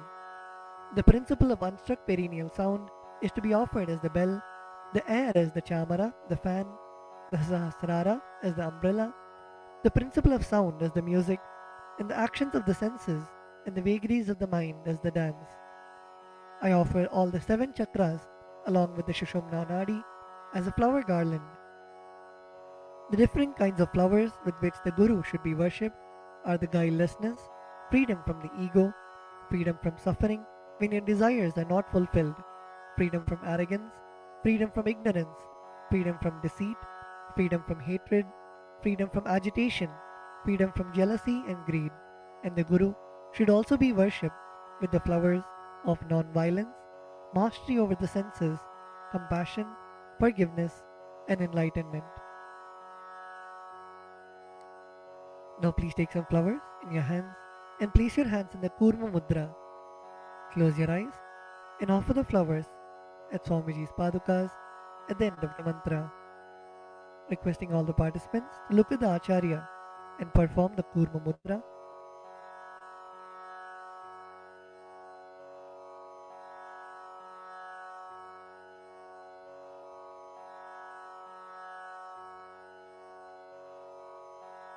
Om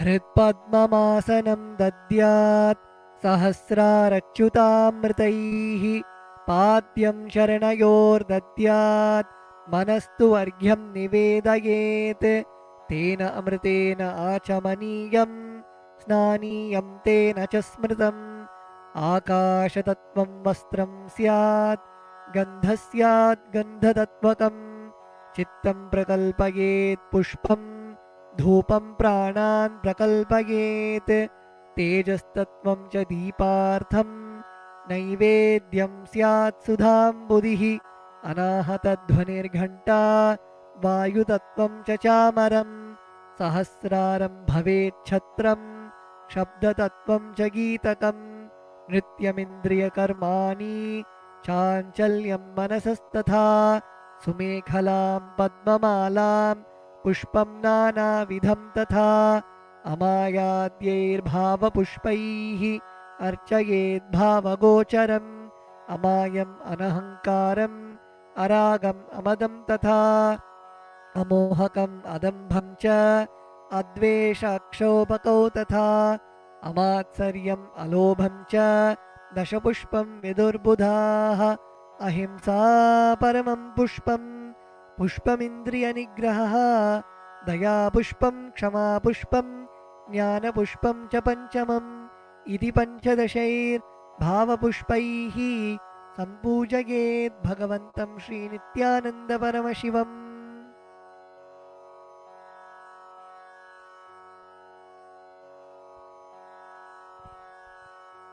The next offering is the Upachara Puja, the external worship. The first offering is the asanam, the offering of seat to the master. The meaning of the mantra we are now going to chant is, O the one who resides in all the beings, the one who is the very soul of all beings, I offer this seat to you. I surrender, I surrender. Now please take some flowers and akshata in your hands and offer it at Swamiji's Padukas along with the mantra. Asanam Om Sarvabhutantarasthaya Sarvabhutantaratmane Kalpayamyupaveshartham Asanam Te Namo Namaha. Om Hrim Idam Suvarnasanam Sarvadeva Devi Swarupaya Bhagavate Shri Nithyananda Paramashivaya Namaha. The next offering is Swagatam, the offering of welcoming the Master. The meaning of the mantra we are now going to chant is, because of being in the everlasting calmness and because of remaining free from the attitude of performing all actions related to the fivefold cosmic function, for a short duration known as the cosmic sleep, Lord Sadashiva is called Shiva by the experts in the mantras and the tantras. Salutations to such Shiva who is the Guru and who is eternally free from the desire and the aspects related to embodiment. Because of his immeasurable greatness and because of his quality of being eternally unborn, this Lord is well placed as Ananta. O the Lord of all gods, O the one whose darshan is awaited by gods for the fulfillment of their desires, welcome, welcome. Today my birth, life and all deeds are fructified. The fruits of all my tapas is materialized just by welcoming you. Now please take some flowers in your hands, close your eyes, and offer the flowers at Swamiji's padukas at the end of the mantra.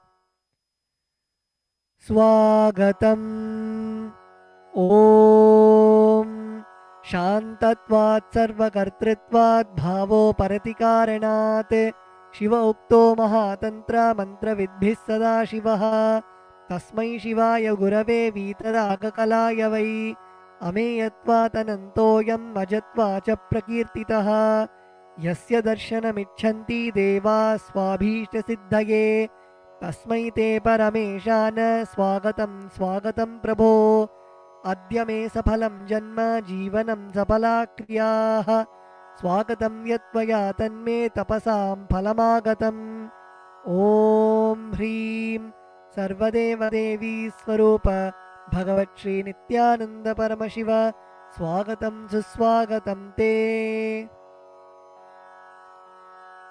The next offering is Padyam, the offering of water for washing the feet of the Master.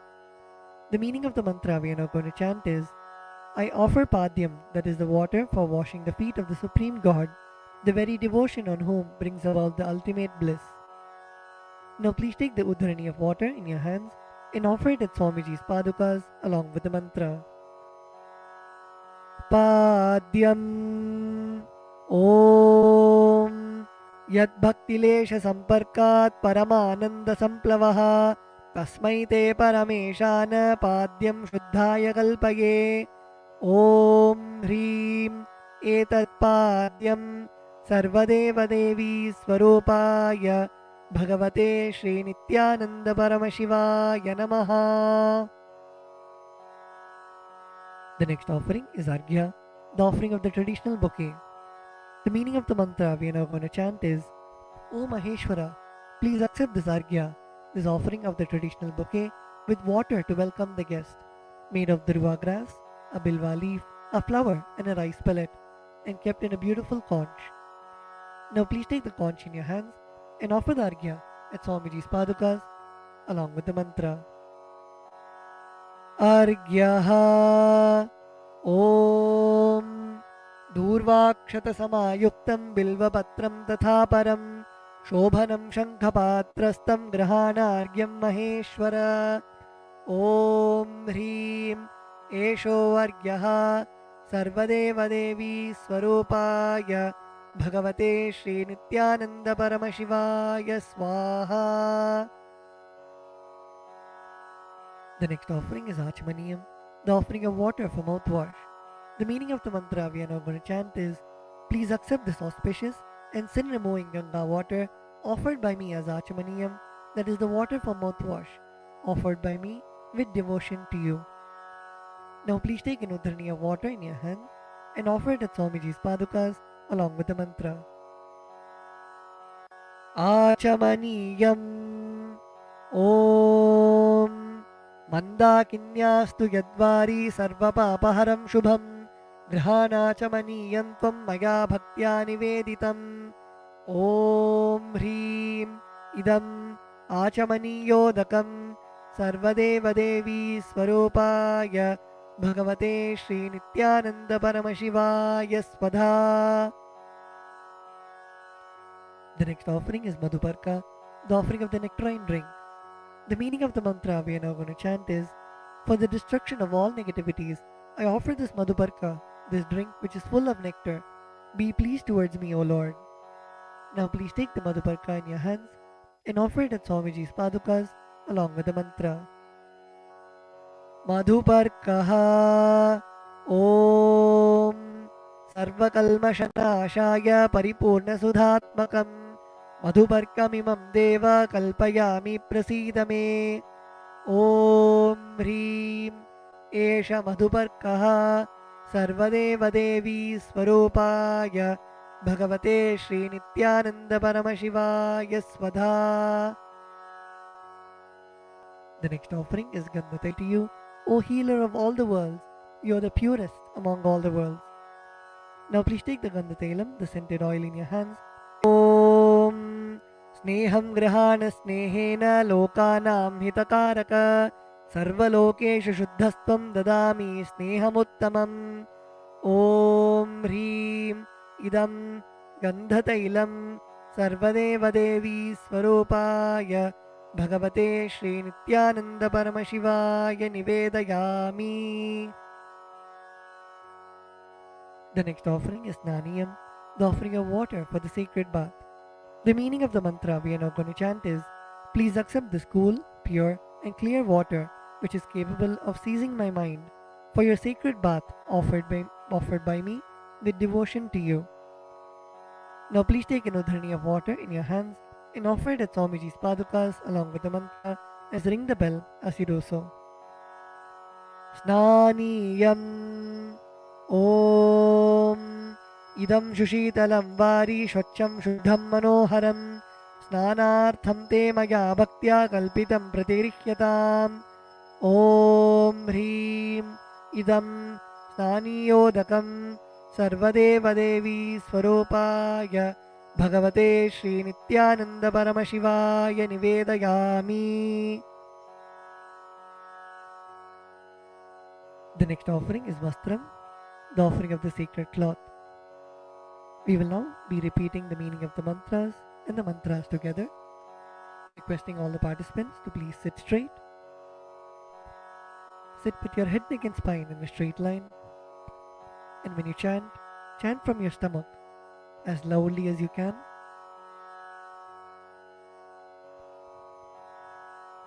The meaning of the mantra we are now going to chant is, I offer Vastram, I offer Vastram, this cloth offering, this cloth offering, to the Master to the Master, who removes who removes the veil of Maya the veil of Maya or illusion.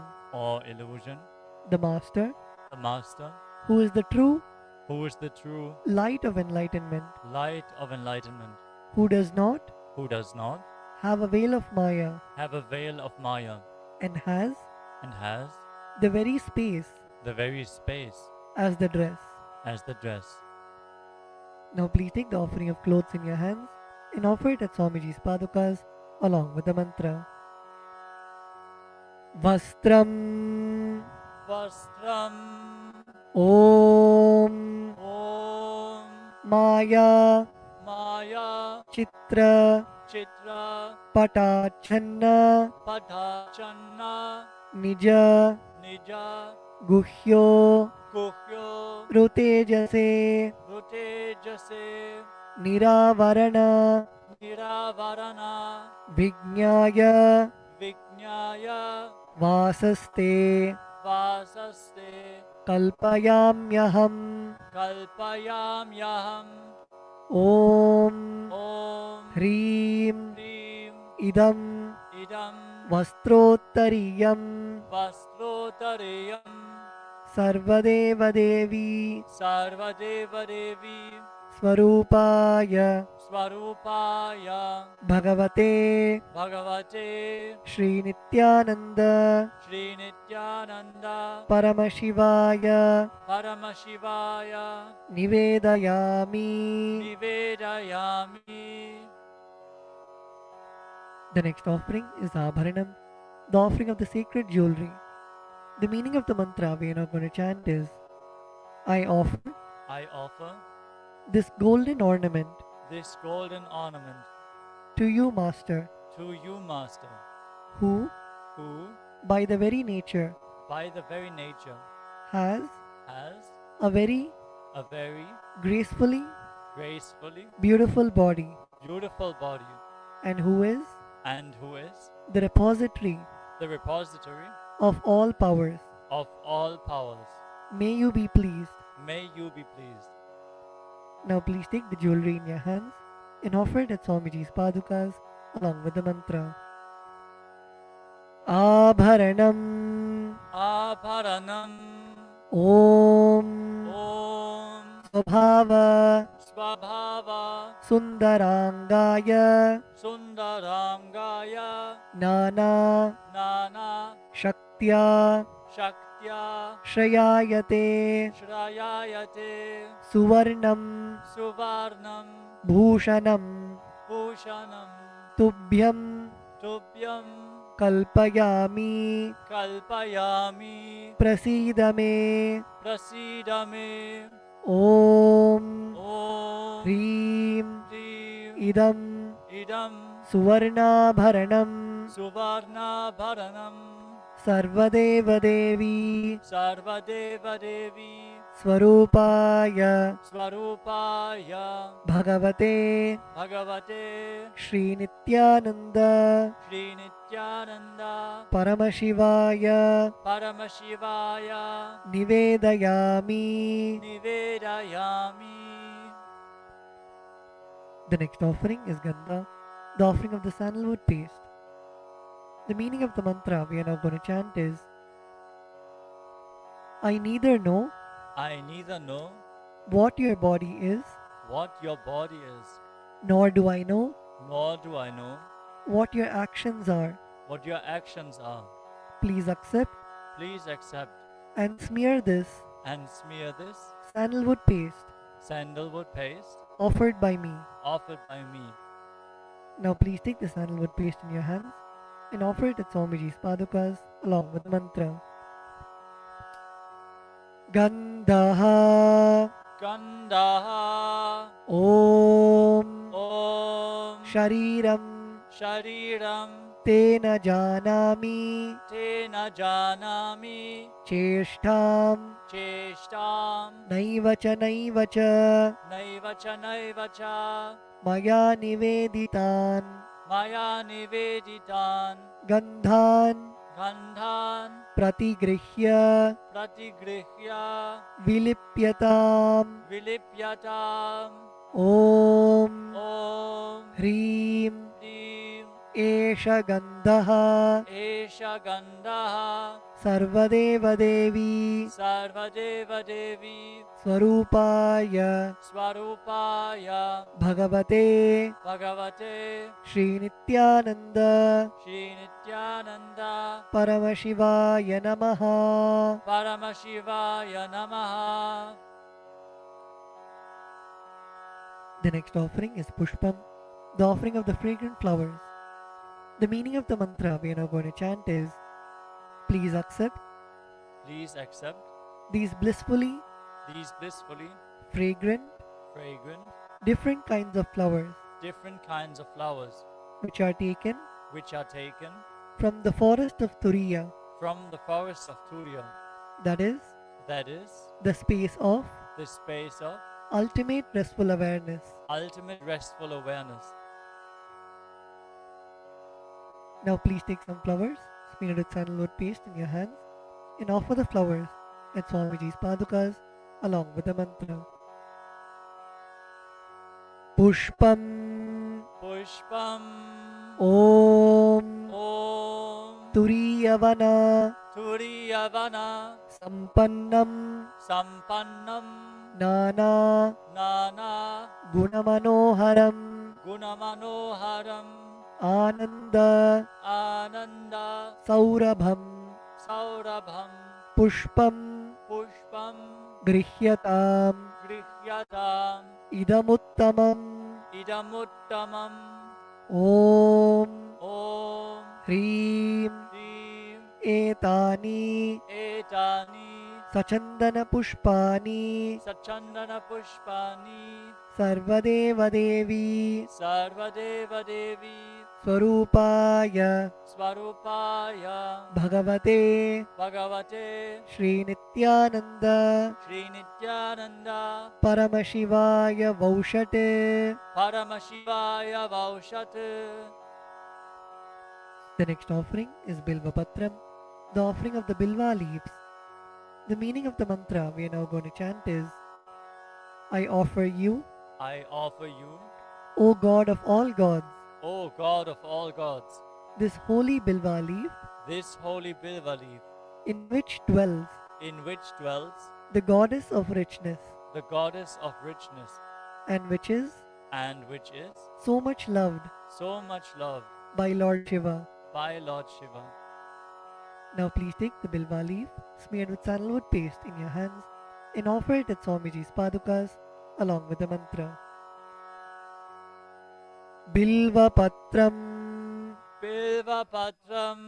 Om Om Amritodbhavam Amritodbhavam Shri Vriksham Shri Vriksham Shankarasya Shankarasya Sada Priyam Sada Priyam Bilvapatram Bilvapatram Prayachami Prayachami Pavitram Te Pavitram Te Sureshwara Sureshwara Om Om Hrim Hrim Etani Etani Sachandana Sachandana Bilvapatrani Bilvapatrani Sarvadeva Devi Sarvadeva Devi Swarupaya Swarupaya Bhagavate Bhagavate Shri Nithyananda Shri Nithyananda Paramashivaya Vaushate. Paramashivaya Vaushat.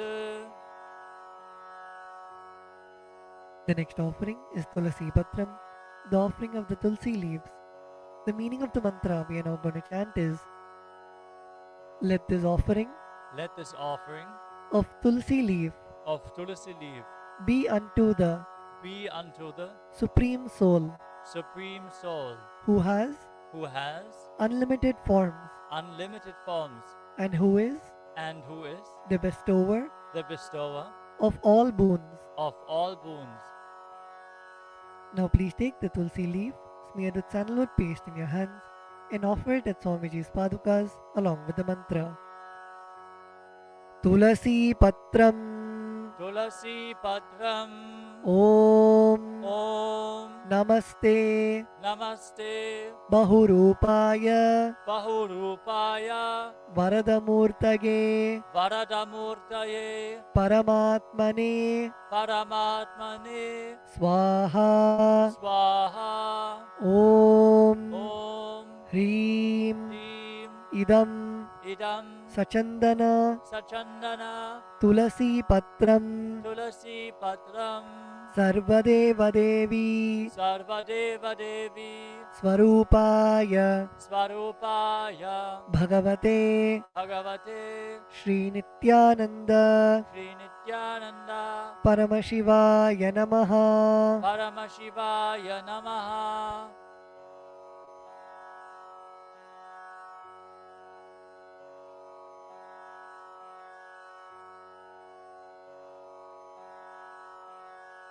We will be continuing with the repetition from tomorrow. The next offering is Dhupa, the offering of the lit incense. The meaning of the mantra we are now going to chant is: this incense smoke is made of the sacred herbs of intoxicating fragrance. Please accept this incense smoke fit to be inhaled by all the devas. Now please take the lit incense sticks in your hands and slowly wave it towards Swamiji's padukas along with the mantra, and please ring the bell as you do so. Dhupaha Om Vanaspatiraso Divyo Gandhadhyassu Manoharaha Agreyas Sarvadevanam Dhupoyam Pratigrihyatam Om Hrim Esha Dhupaha Sarvadeva Devi Swarupaya Bhagavate Shri Nithyananda Paramashivaya Namaha. The next offering is Deepa, the offering of the lit lamp.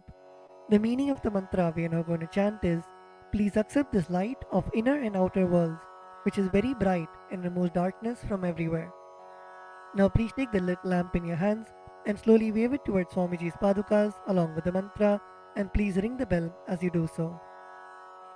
Deepaha Om Suprakasho Mahadeepaha Sarvatastimiراpaha Sabāhyābhyantara Jyotirdeepoyam Pratigrihyatam Om Hrim Esha Deepaha Sarvadeva Devi Swarupaya Bhagavate Shri Nithyananda Paramashivaya Namaha. The next offering is Naivedyam, the offering of the food. The meaning of the mantra we are now going to chant is: these different kinds of food offerings are prepared from sweetener and other ingredients. O Lord, Please accept this food offering prepared by me with devotion. Now please take an udrani of water in your hands and hover it clockwise over the Naivedyam and offer the water at Swamiji's Padukas along with the mantra, and please ring the bell as you do so.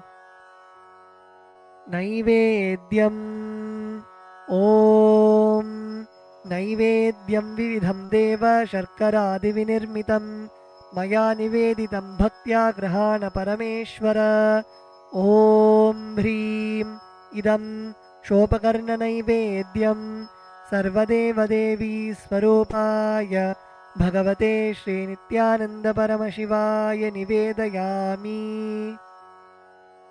The next offering is Paniyam, the offering of water for drinking. The meaning of the mantra we are now going to chant is, O God, the Lord of all demigods, the one who bestows deep fulfillment upon us, please accept this water full of infinite bliss. Now please take an udrani of water in your hands and offer it at Swamiji's Padukas along with the mantra. Paniyam Om Samastadeva Devesha Sarvatriptikaram Param Akhandananda Sampurnam Grahana Jalamuttamam Om Hrim Idam Panarthodakam Sarvadeva Devi Swarupaya Bhagavate Shri Nithyananda Paramashivaya Namaha. The next offering is Punarachamaniyam, the offering of water for drinking. Now please take the meaning of the mantra we are now going to chant is, I offer this water for washing the hands and the mouth to you whose mere remembrance purifies everybody. Now please take an udrani of water in your hands and offer it at Swamiji's Padukas along with the mantra. Punarachamaniyam Om Uchishtamapya Sujirva Yasya Smaranamatratah Shuddhimapnoti Tasmai Te Punarachamaniyakam Om Hrim Idam Punarachamaniyodakam Sarvadeva Devi Swarupaya Bhagavate Shri Nithyananda Paramashivaya Swaha. The next offering is Aratrikam, the offering of Arati to the Master. Now please take the lit camphor in your hands and slowly wave it towards Swamiji along with the mantra, and please ring the bell as you do so. Aratrikam Om Hrim Esha Deepamala Sarvadeva Devi Swarupaya Bhagavate Shri Nithyananda Paramashivaya Namaha. Om Sangrahanyeshtya Yajate Imam Janatagum Sangrinhaniti Dwadasharatni Rashana Bhavati Dwadashasa Samvatsaraha Samvatsarameva Vanunde Maunji Bhavati Urgvai Munjaaha Urjameva Vanunde Chitra Nakshatram Bhavati Chitram Va Etat Karma Karpura Gauram Karunavataram Samsarasaram Bhujagendraharam Sada Vasantam Hridayaravinде Bhavam Bhavani Sahitam Namami Bhavam Bhavani Sahitam Namami Bhavam Bhavani Sahitam Namami. Aratrikam Samarpayami Bhagavat Shri Nithyananda Paramashiva Charanakamaleebhyo Namaha. The next offering is Pushpanjali, the offering of the fragrant flowers. The meaning of the mantra we are now going to chant is, Guru is the Brahma, who is the source of creation of the universe, Vishnu, who is the source of sustenance of the universe, and Shiva, who is the rejuvenation of the universe. I surrender to that Guru. Guru is all the three put together in a single form. I surrender to the Guru, who is omnipresent and who has also given me a glimpse of his experience. I surrender to the Guru, who has with the brush of wisdom opened my eyes, blinded by ignorance.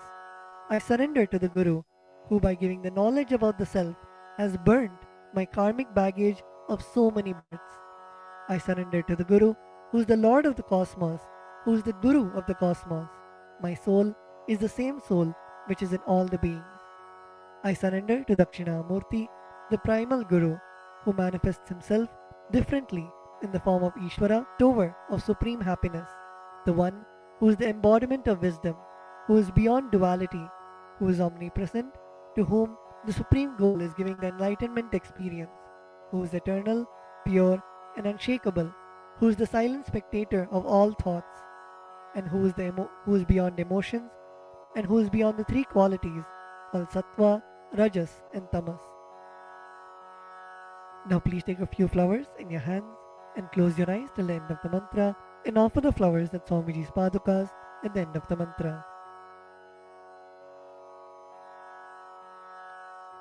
Pushpanjalihi Gurur Brahma Gurur Vishnu Gururdevo Maheshwaraha Guru Sakshat Param Brahma Tasmai Shri Gurave Namaha Akhandamandalakaram Vyaptam Yena Characharam Tatpadam Darshitam Yena Tasmai Shri Gurave Namaha Ajnanatimirandhasya Jnananjanashalakaya Chakshurunmilitam Yena Tasmai Shri Gurave Namaha Aneka Janma Samprapta Karma Bandha Vidahine Atmajnana Pradhanena Tasmai Shri Gurave Namaha Mannatha Shri Jagannatho Madguru Shri Jagadguruho Mamatma Sarvabhutatma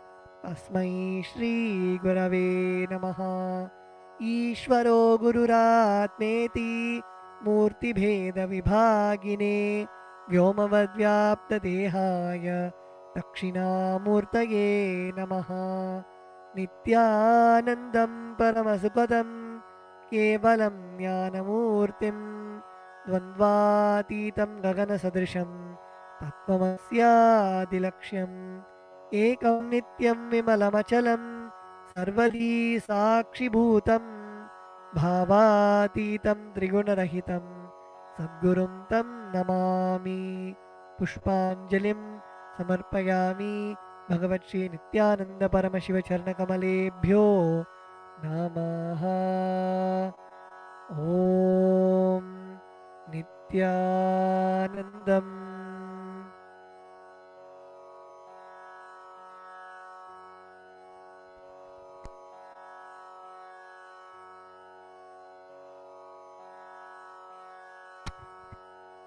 We will now be beginning with the Paramashiva Puja. The first is the Tattvachamanam, the ritualistic cleansing of the mouth. Now keeping your right hand in the Gokarna Mudra, pour an udhrani of water into your right palm and sip the water from the base of your right palm each time the word Swadha is chanted. Om Atmadattvam Shodhayami Swadha, Om Vidyadattvam Shodhayami Swadha, Om Shivadattvam Shodhayami Swadha. Now with the base of the right hand thumb, wipe your lips twice from the right to the left. Om Ham Hridayaya Namaha. Wash your hands with an udhrani of water. With the tips of your right hand index, middle and ring fingers touch above the upper lip and below the lower lip. Wash your hands with an udhrani of water. With the tips of your right hand index finger and thumb joined together, touch your right nostril and the left nostril. With the tips of your right hand ring finger and thumb joined together, touch your right eye, right ear and left ear. Wash your hands with an udhrani of water. With the tips of your little finger and thumb joined together, touch your navel center, your right chest and left chest. With all 5 fingers joined together, touch the top of your head, right shoulder, left shoulder and the heart center.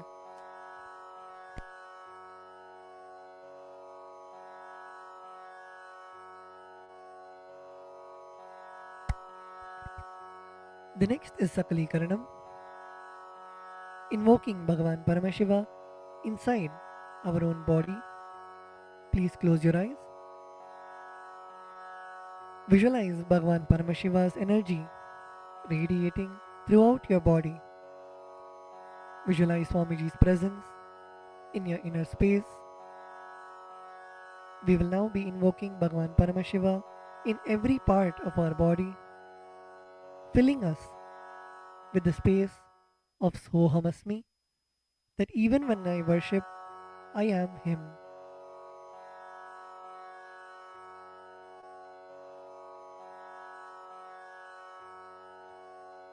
Now, using your left hand, wipe the front and back side of your right hand once, and using your right hand, wipe the front and back side of your left hand twice.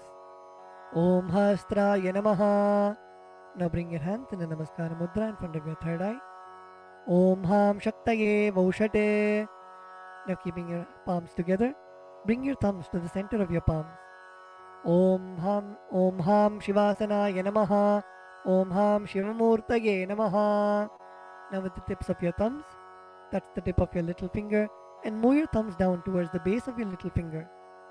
Om Ham Satyojata Namaha. With the tip of your thumbs, touch the tip of your ring finger and move your thumbs down towards the base of your ring finger. Om Him Vamadev Guhyaya Namaha. Now your middle finger. Om Hum Agora Hridayaya Namaha. Now your index finger. Om Him Tat Purushavaktraya Namaha. Now your thumbs. Om Hom Ishanamurdhaya Namaha. Now bring your palms in front of you. Bring your thumbs touching the center of your palms. Om Ham Hom Vidyadehaya Namaha. Now bend your index, middle and ring fingers such that they touch the center of your palms. Om Hom Netrebhyo Namaha. Now bend your thumbs inwards and now with the tip of your thumbs, that's the tip of your lip. Murtaye Namaha. Now your ring finger. Om Him Shirase Namaha. Now your middle finger. Om Hum Shikhaye Namaha. Now your index finger. Om Haim Kavachaya Namaha. Now with the base of your index finger. Now your thumbs. Om Hastraya Namaha. Now bring your hands into the Mushti Mudra and roll them around each other once. Om Haim Kavachaya Hum. Now bring your hands in the Namaskara Mudra in front of your third eye. Om Ham Shivaya Vaushate. Now bend your thumbs inwards and touch the center of your palms. Om Ham Hom Shivaya Namaha. Now with the right hand, ring finger and thumb joined together, touch Ananda Gandha. Om Ham Shivasanaya Namaha. Om Ham Shivamurtaye Namaha. Now keeping your thumbs and little finger together, touch your respective knees. Om Ham Satyojata Murtaye Namaha. Now with the right hand thumb and ring finger joined together, touch your navel center. Om Him Vamadeva Guhyaya Namaha. Now with your right hand thumb and middle finger joined together, touch your heart center. Om Hum Agora Hridayaya Namaha.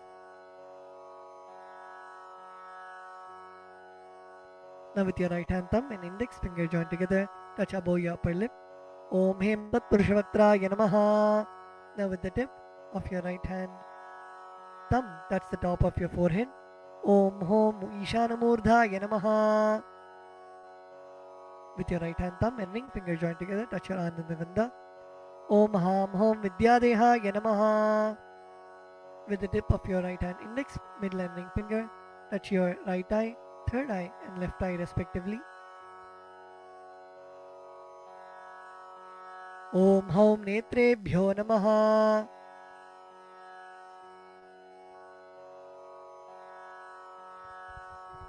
Now with the right hand thumb and ring finger joined together, touch your Ananda Gandha.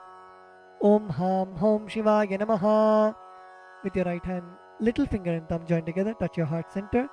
Om Ham Hridayaya Namaha. With your right hand thumb and ring finger joined together, touch your head. Om Him Shirase Swaha. With the right hand thumb and middle finger joined together, touch the back of your head. Om Hum Shikhaye Vaushate. Now cross your left hand over your right hand in front of your chest, keeping your index finger in form of a hook, and uncross your arms, moving them around of your head and bringing them till your chest. Om Haim Kavachaya Hum. Now strike your right thumb onto your left palm and the left thumb onto your right palm. Om Hastaya Bate.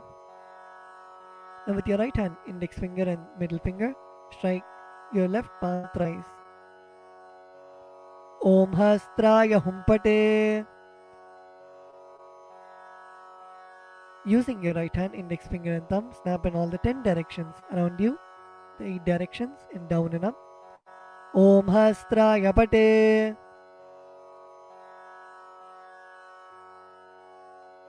Now move your hands from the head to the toes, touching the sides of your body. Om Ham Shivaya Vaushate.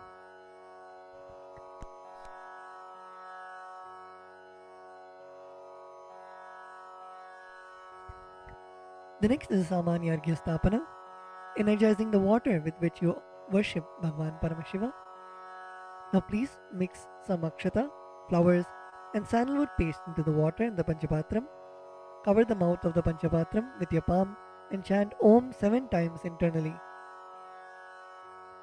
Om Om Om Om Om Om Om. Now snap your index finger and thumb around the Panchapatram in all the 10 directions. Om Hastraya Pate.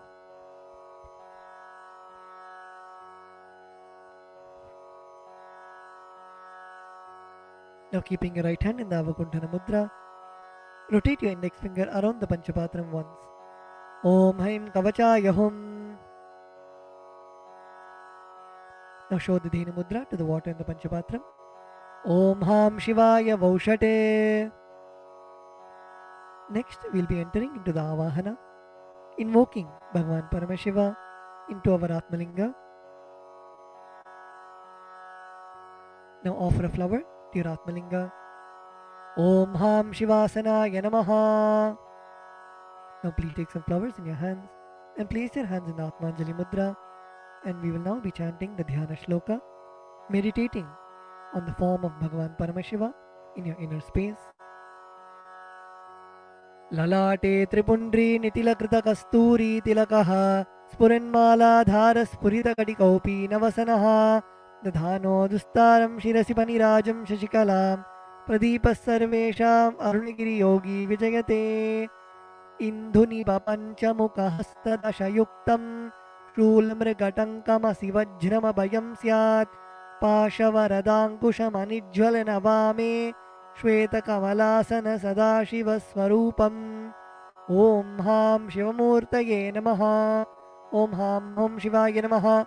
Shri Nithyanandeshwari Paramashiva Shakti Sameta Shri Nithyanandeshwara Paramashivaya Namaha. Dhyayami Avahayami. Now please show the respective mudras for the mantras and invoke Bhagwan Paramashiva into your Atmalinga. Request him to receive all of your offerings. Now place your thumbs onto your respective palms and place your palms open facing upwards. Om Ham Shivaya Namaha Ityavahana Mudram Pradarshya. Turn your palms facing downwards. Sthapana. Bring your hands into fists parallel to each other. Sannidhana. Now place your thumbs inside of your fists. Nishthura Mudram Pradarshya. Now interlace your fingers inwards and clasp your hands, keeping your thumbs out. Astraya Humphat Iti Kalakanthi Mudram Pradarshya. Now hold your left thumb with your right hand and cover your right hand with your left hand. Om Ham Shivaya Namaha Iti Linga Mudram. Now bring your hands in the Namaskara Mudra. Namaskara Mudram. Now rotate your right hand index finger around your Atmalinga in a clockwise manner. Om Haim Kavachaya Hum Iti Avakunthana Mudram Pradarshya. Now we will be entering into the Upachara Puja. Now please take some akshata in your hands and offer it at Bhagwan Paramashiva along with the mantra. Om Ham Hom Shivaya Namaha. Shri Nithyanandeshwari Paramashiva Shakti Sameta Shri Nithyanandeshwara Paramashivaya Namaha. Asanam Samarpayami. The next is the offering of Padyam, Argyam and Achamaniyam. Now please take an udrani of water and show it to Bhagwan Paramashiva's feet and offer it in the Padya Patram.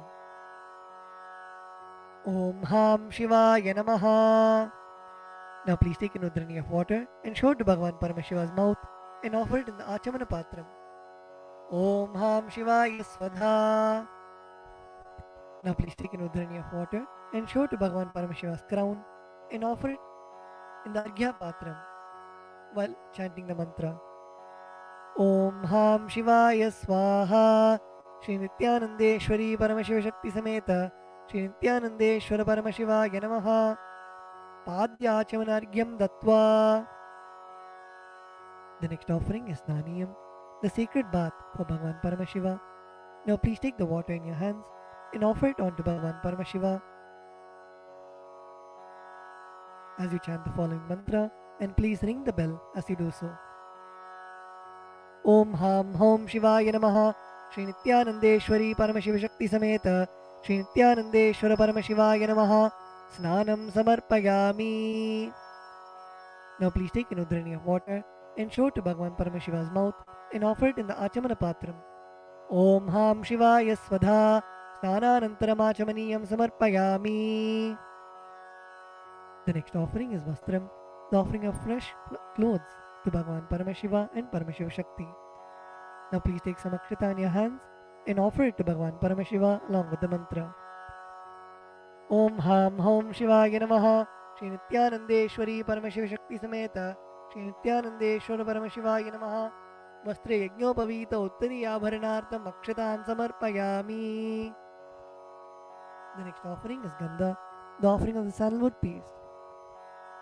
Now please take the sandalwood paste in your right hand ring finger and offer it to Bhagavan Paramashiva.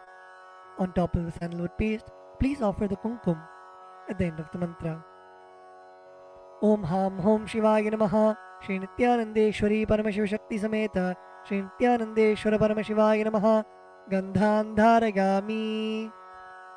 Gandhasyopari Haridra Kumkumam Samarpayami.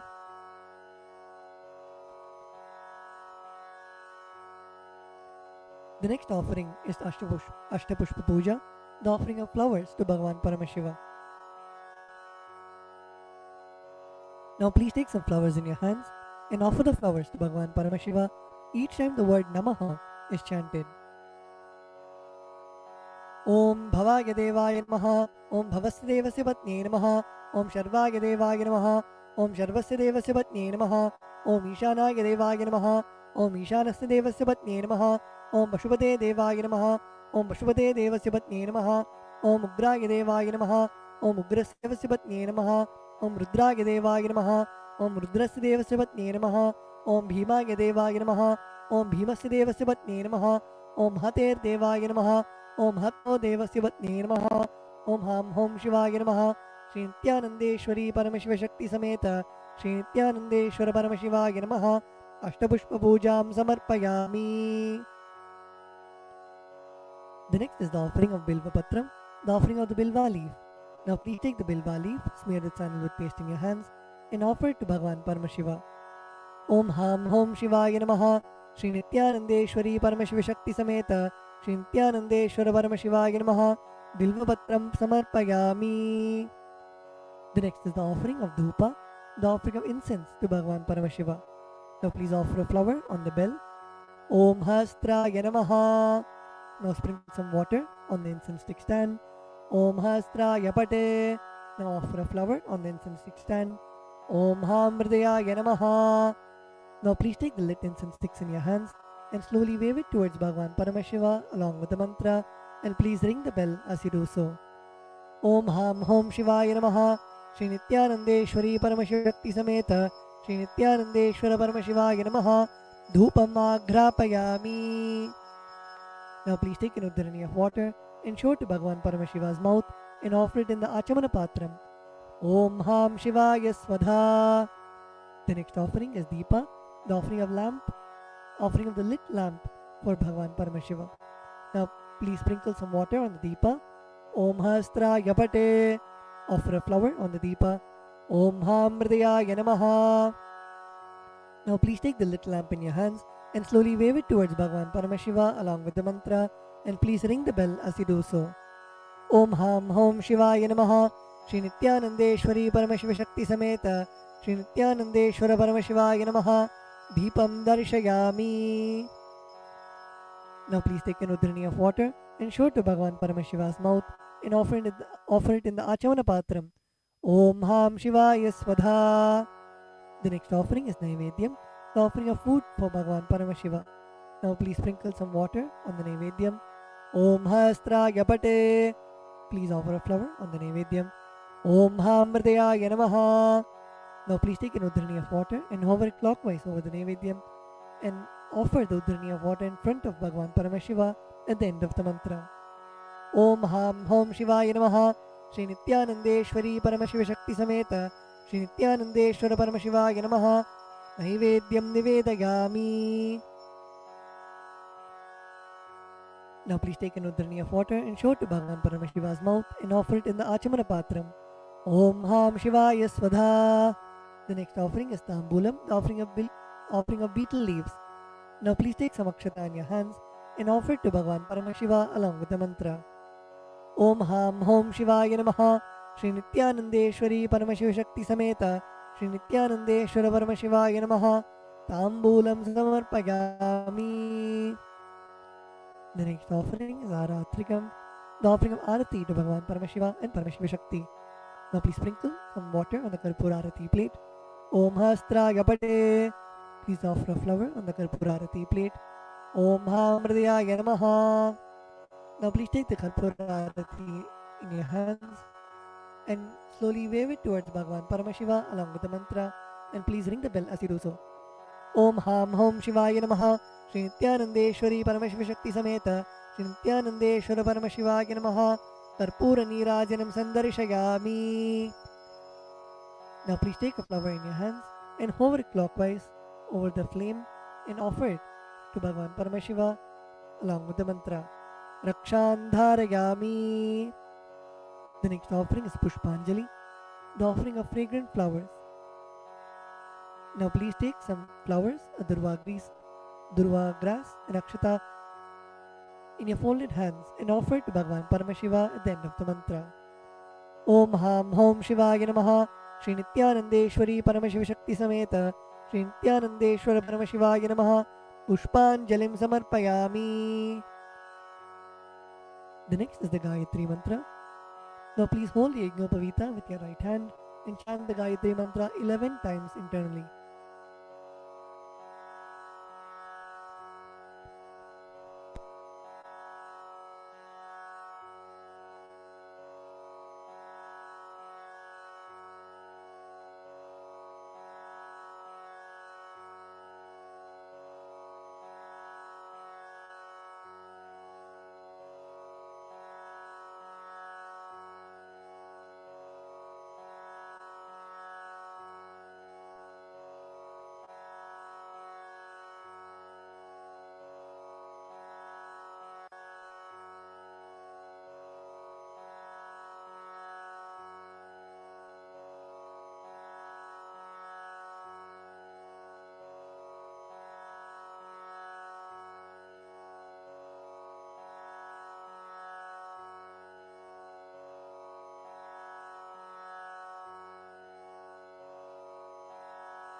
The next is the Mula Mantra Japa.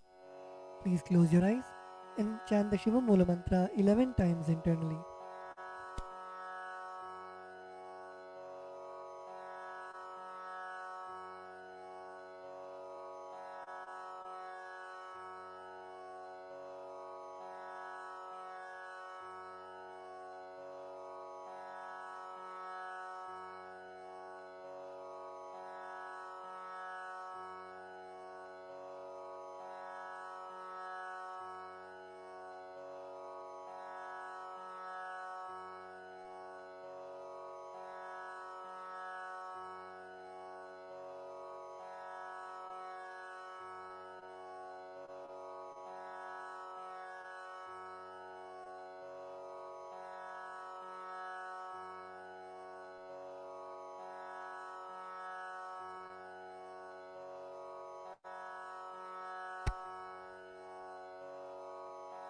The next is the Kshama Prarthana. Now please take some flowers, durva grass and akshata into your right hand. Om Hamridayaya Namaha. Om Haim Kavachaya Hum. Om Ham Shivaya Vaushate.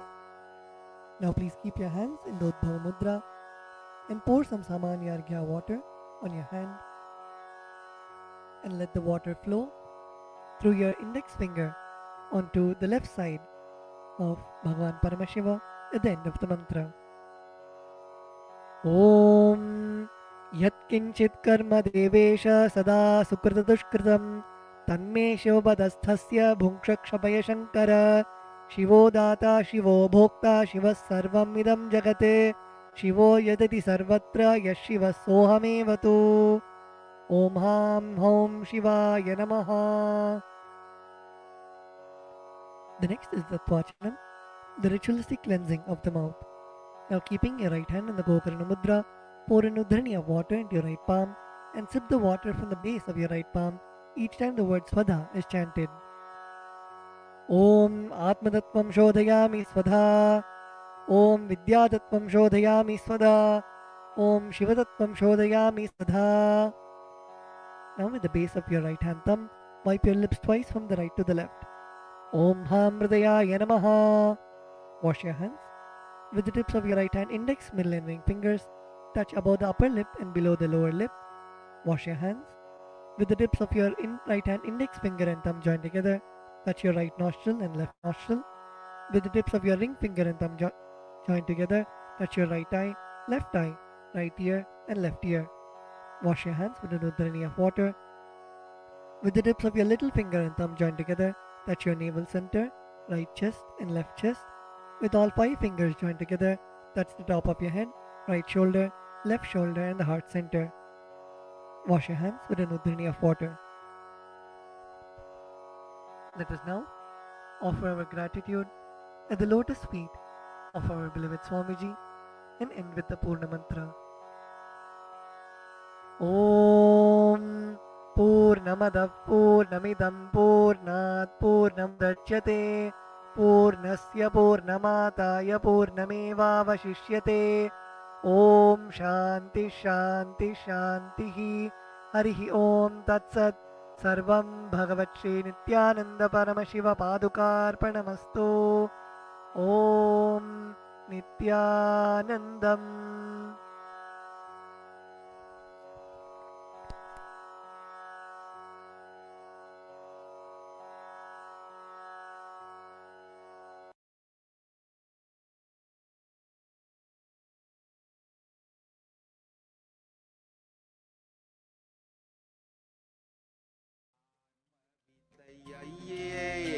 Adi Sulabam.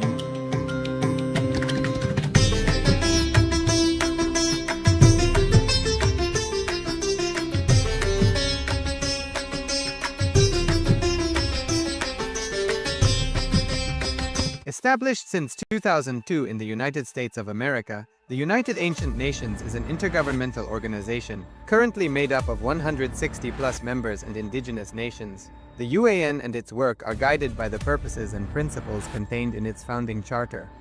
The UAN is a manifestation of the profound connection amongst indigenous peoples across the world, including African, Andean, American, European, Caribbean, Oceanic, and Asian regions, rooted in shared wisdom, sustainable practices, and deep reverence for the earth.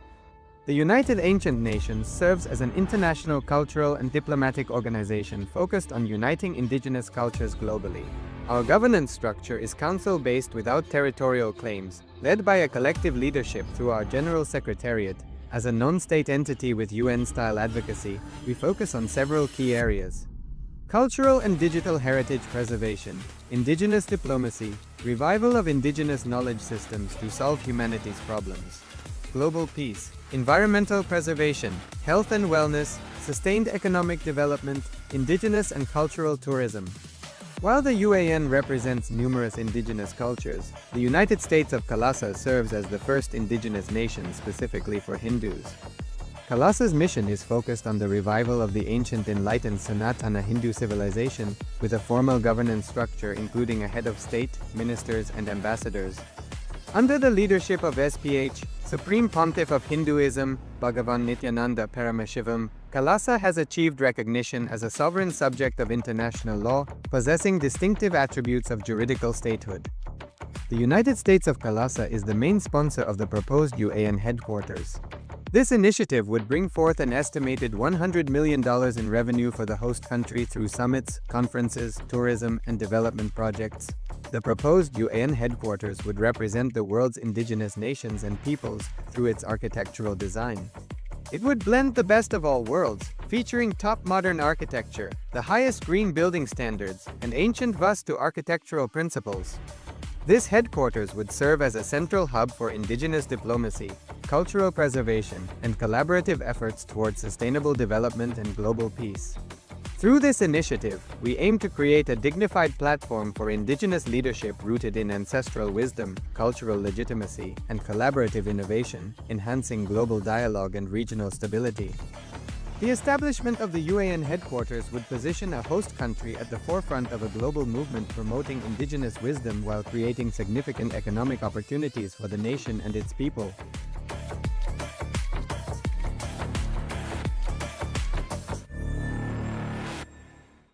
Established since 2002 in the United States of America, the United Ancient Nations is an intergovernmental organization, currently made up of 160+ members and indigenous nations. The UAN and its work are guided by the purposes and principles contained in its founding charter. The UAN is a manifestation of the profound connection amongst indigenous peoples across the world, including African, Andean, American, European, Caribbean, Oceanic, and Asian regions, rooted in shared wisdom, sustainable practices, and deep reverence for the earth. The United Ancient Nations serves as an international cultural and diplomatic organization focused on uniting indigenous cultures globally. Our governance structure is council-based without territorial claims, led by a collective leadership through our General Secretariat.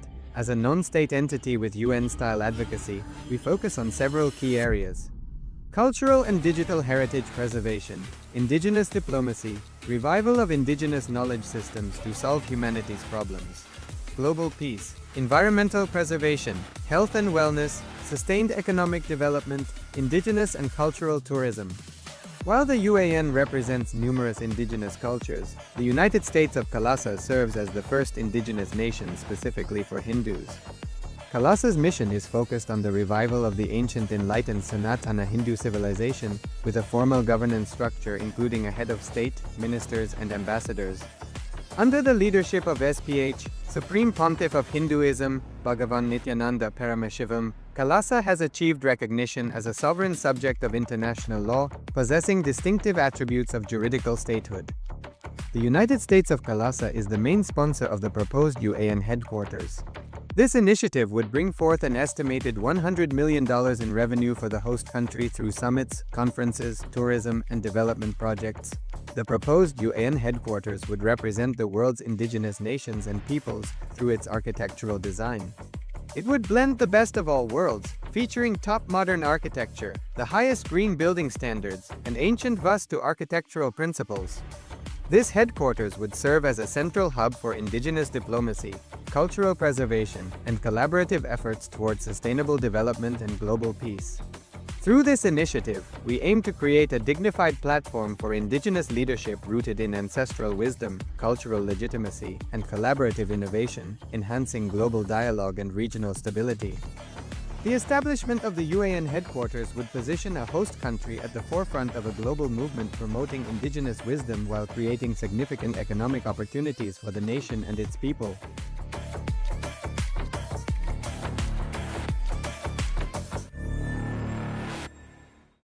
Established since 2002 in the United States of America, the United Ancient Nations is an intergovernmental organization, currently made up of 160+ members and indigenous nations.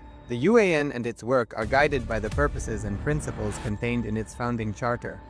The UAN is a manifestation of the profound connection amongst indigenous peoples across the world, including African, Andean, American, European, Caribbean, Oceanic, and Asian regions, rooted in shared wisdom, sustainable practices, and deep reverence for the earth. The United Ancient Nations serves as an international cultural and diplomatic organization focused on uniting indigenous cultures globally. Our governance structure is council-based without territorial claims, led by a collective leadership through our General Secretariat.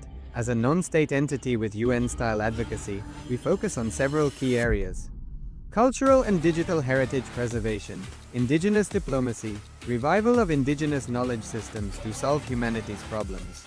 Global peace, environmental preservation, health and wellness, sustained economic development, indigenous and cultural tourism. While the UAN represents numerous indigenous cultures, the United States of KAILASA serves as the first indigenous nation specifically for Hindus. KAILASA's mission is focused on the revival of the ancient enlightened Sanatana Hindu civilization with a formal governance structure including a head of state, ministers, and ambassadors. Under the leadership of SPH, Supreme Pontiff of Hinduism, Bhagavan Nithyananda Paramashivoham, KAILASA has achieved recognition as a sovereign subject of international law, possessing distinctive attributes of juridical statehood. The United States of KAILASA is the main sponsor of the proposed UAN headquarters. This initiative would bring forth an estimated $100 million in revenue for the host country through summits, conferences, tourism, and development projects. The proposed UAN headquarters would represent the world's indigenous nations and peoples through its architectural design. It would blend the best of all worlds, featuring top modern architecture, the highest green building standards, and ancient Vastu architectural principles. This headquarters would serve as a central hub for indigenous diplomacy, cultural preservation, and collaborative efforts towards sustainable development and global peace. Through this initiative, we aim to create a dignified platform for indigenous leadership rooted in ancestral wisdom, cultural legitimacy, and collaborative innovation, enhancing global dialogue and regional stability. The establishment of the UAN headquarters would position a host country at the forefront of a global movement promoting indigenous wisdom while creating significant economic opportunities for the nation and its people.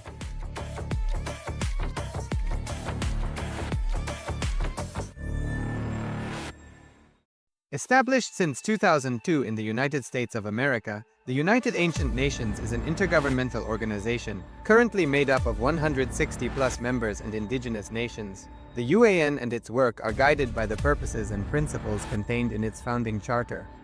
The UAN is a manifestation of the profound connection amongst indigenous peoples across the world, including African, Andean, American, European, Caribbean, Oceanic, and Asian regions, rooted in shared wisdom, sustainable practices, and deep reverence for the earth.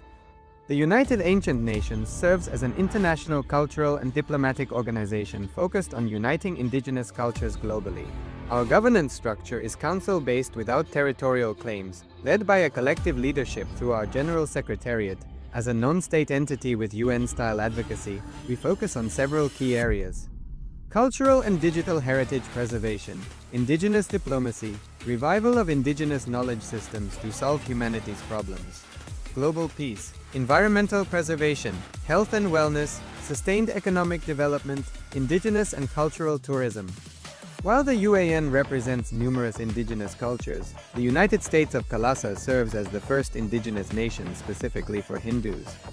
KAILASA's mission is focused on the revival of the ancient enlightened Sanatana Hindu civilization with a formal governance structure including a head of state, ministers, and ambassadors. Under the leadership of SPH, Supreme Pontiff of Hinduism, Bhagavan Nithyananda Paramashivoham, KAILASA has achieved recognition as a sovereign subject of international law, possessing distinctive attributes of juridical statehood. The United States of KAILASA is the main sponsor of the proposed UAN headquarters. This initiative would bring forth an estimated $100 million in revenue for the host country through summits, conferences, tourism, and development projects. The proposed UAN headquarters would represent the world's indigenous nations and peoples through its architectural design. It would blend the best of all worlds, featuring top modern architecture, the highest green building standards, and ancient Vastu architectural principles. This headquarters would serve as a central hub for indigenous diplomacy, cultural preservation, and collaborative efforts towards sustainable development and global peace. Through this initiative, we aim to create a dignified platform for indigenous leadership rooted in ancestral wisdom, cultural legitimacy, and collaborative innovation, enhancing global dialogue and regional stability. The establishment of the UAN headquarters would position a host country at the forefront of a global movement promoting indigenous wisdom while creating significant economic opportunities for the nation and its people.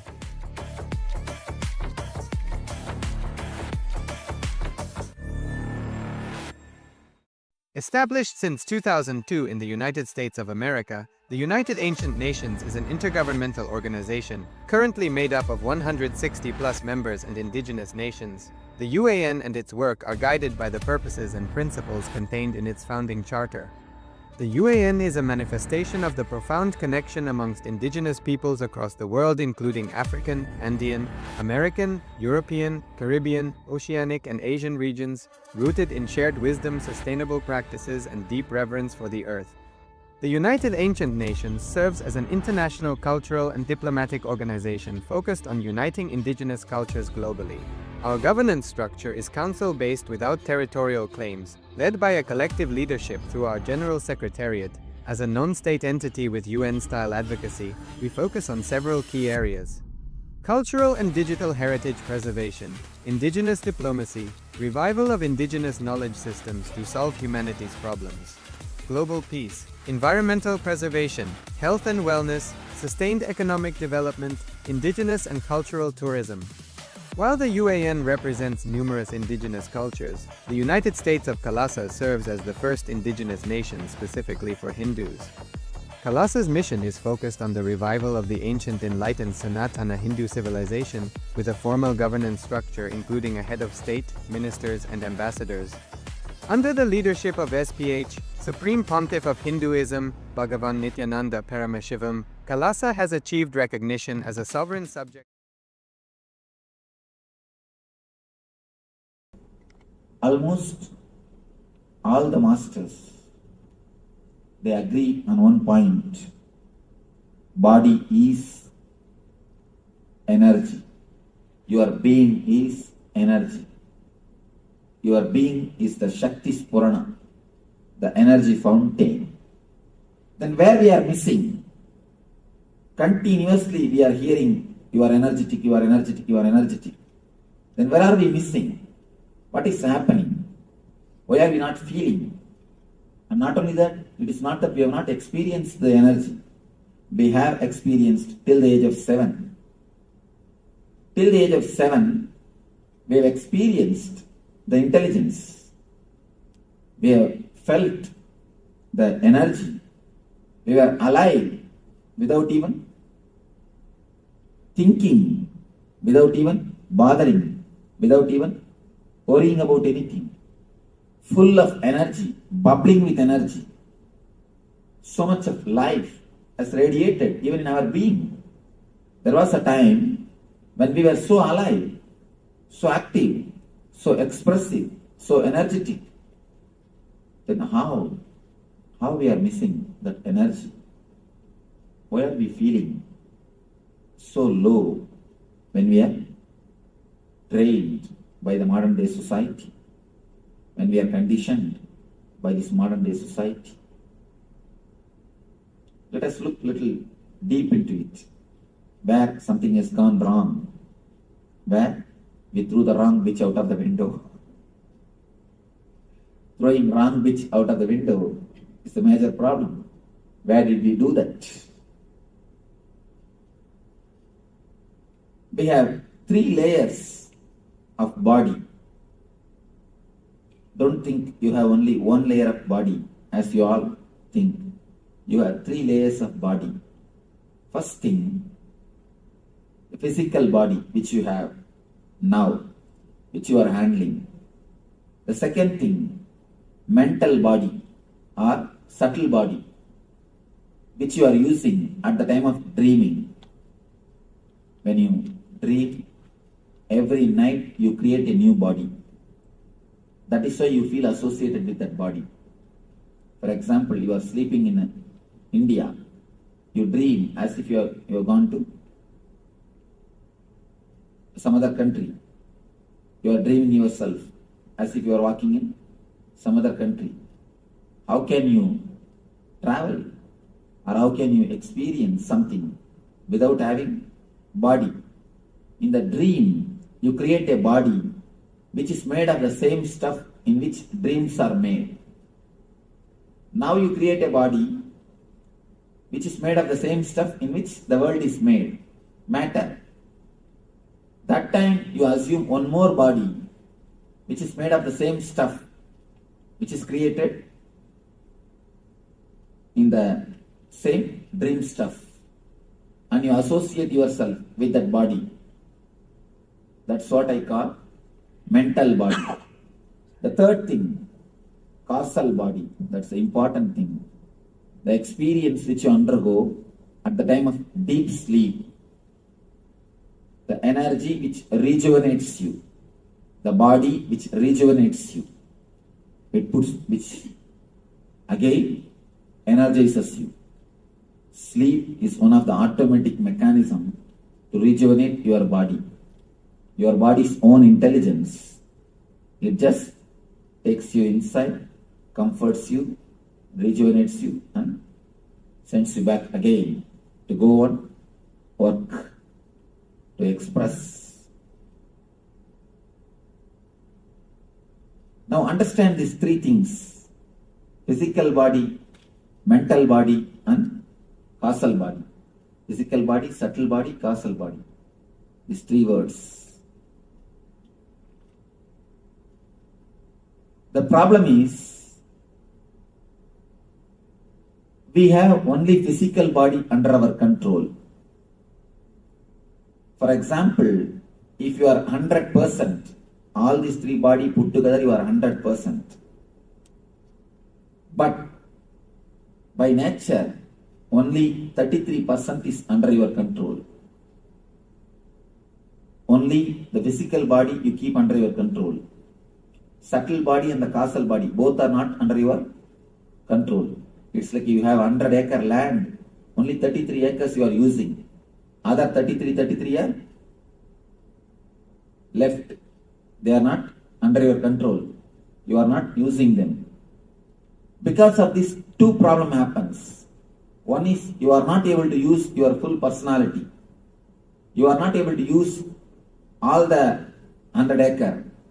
Second thing, from the other 66 acres, all kinds of wild animals, all kinds of disturbances, all kinds of snakes, scorpion, everything sneaks into this 33-acre also to disturb you. Same thing, understand? You have three layers of body. Only the physical layer is under your control. Because of that, not only you are missing 66% of your being, your energy, and the wrong things, unnecessary interference of the 66% into the 33% creates a deep discomfort feeling to your being.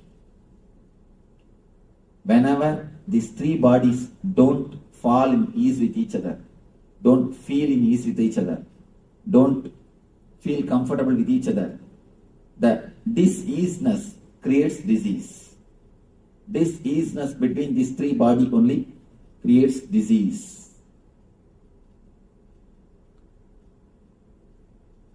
Whenever your subtle body unnecessarily enters into the physical body, you feel restless. Subtle body means filled with thoughts. When it enters into the physical body, you feel restless. Wherever you are, you don't stay there. If you are here, your mind is somewhere else. We can be sure about that. Continuously you feel restless. What next? What next? What next? What next? Restlessness and the psychological dissatisfaction is the main reason for all the psychosomatic disorders. All the psychosomatic disorders is the only one reason. One important thing. Now the doctors are coming up with a conclusion. Even the accidents are your invitations. We are thinking accidents are accidents, but there is so much of research done by the people. They are coming up with a new data, new informations. Unless you invite, unless your mind is ready, unless you are asking, accidents don't happen. They call it the power of coincidence. There is no such thing as coincidence happens on the planet Earth. If you don't know the cause, then you say it's a coincidence. Everything happens only with cause and effect. There is nothing on the planet Earth which happens without the cause. Can anything happen without cause? Only cause and effect. If you know the cause, you say cause and effect. If you do not know the cause, you say it is just coincidence. We may not know the reason, but there is no such thing on the planet Earth which happens without cause. Everything happens only with cause. Even if the accidents are proved, they have cause. They have invitation from your side. Can't we understand the diseases are nothing but our own creation? And one more thing, important fact. Every part of your body has got its own life. For example, liver is replaced once in 12 months. Every 12 months, your liver is replaced totally. Not even one cell, one atom is left. Total liver is replaced in every 1 year by your body. Same way, every part of your body is continuously getting replaced. Continuously getting replaced. You create new part, and the old part by and by dies. Slowly the dead cells are removed and new cells are created and the part is replaced. In this process, your thinking system, your subtle body, your mind involves very much. Your mind plays a major role in the new creation or updating your body. In the East, there is a beautiful science called Samutrika Lakshanam. Means they will tell your character just by seeing your body structure. Just seeing your body structure, your character will be very clearly explained. It's a science. It's not a belief. It's not a superficial prediction. Science. They will tell your character very clearly, exactly inch by inch, just seeing your body structure. Because the Eastern mystics have discovered long time ago, your mind plays a major role on creating your body. So, your mind is the experience, body is the expression. Your body is the expression, mind is experience. As the experience, so will be the expression.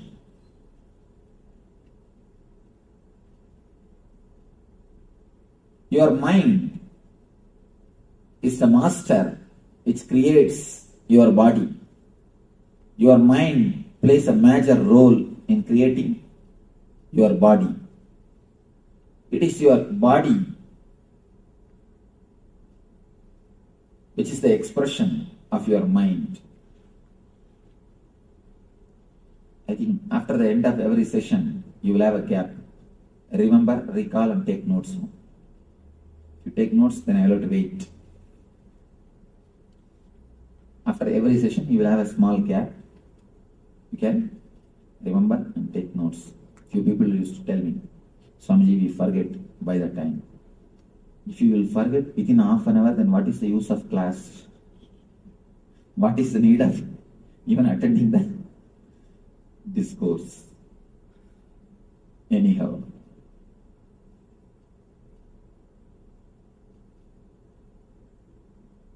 These three bodies, when they interfere in the other's space without invitation, they create trouble. As I was explaining to you, if the subtle body enters into the physical body, it creates deep restlessness in you and it creates psychosomatic diseases, wheezing, stomach problem, and all the problems related to heart, the Anahata chakra and Manipuraga as just because of the subtle body entering into physical body. Next thing, subtle body entering into causal body. That is what causes insomnia. Subtle body means filled with restlessness, thoughts. If it enters into the causal body, the deep sleep layer, that's what causes insomnia, chronic fatigue. Chronic fatigue, insomnia, sleep, not only sleeplessness, all the disorders in the sleep, they are caused by the subtle body entering into the causal body. The next thing, causal body entering into the physical body and subtle body. When causal body unnecessarily enters into the physical body, you feel a deep inertness. Inertness means you don't want to do anything. You just want to be totally silent. And you just want to be totally in the inertness. Sort of a deep physical depression. Deep physical depression.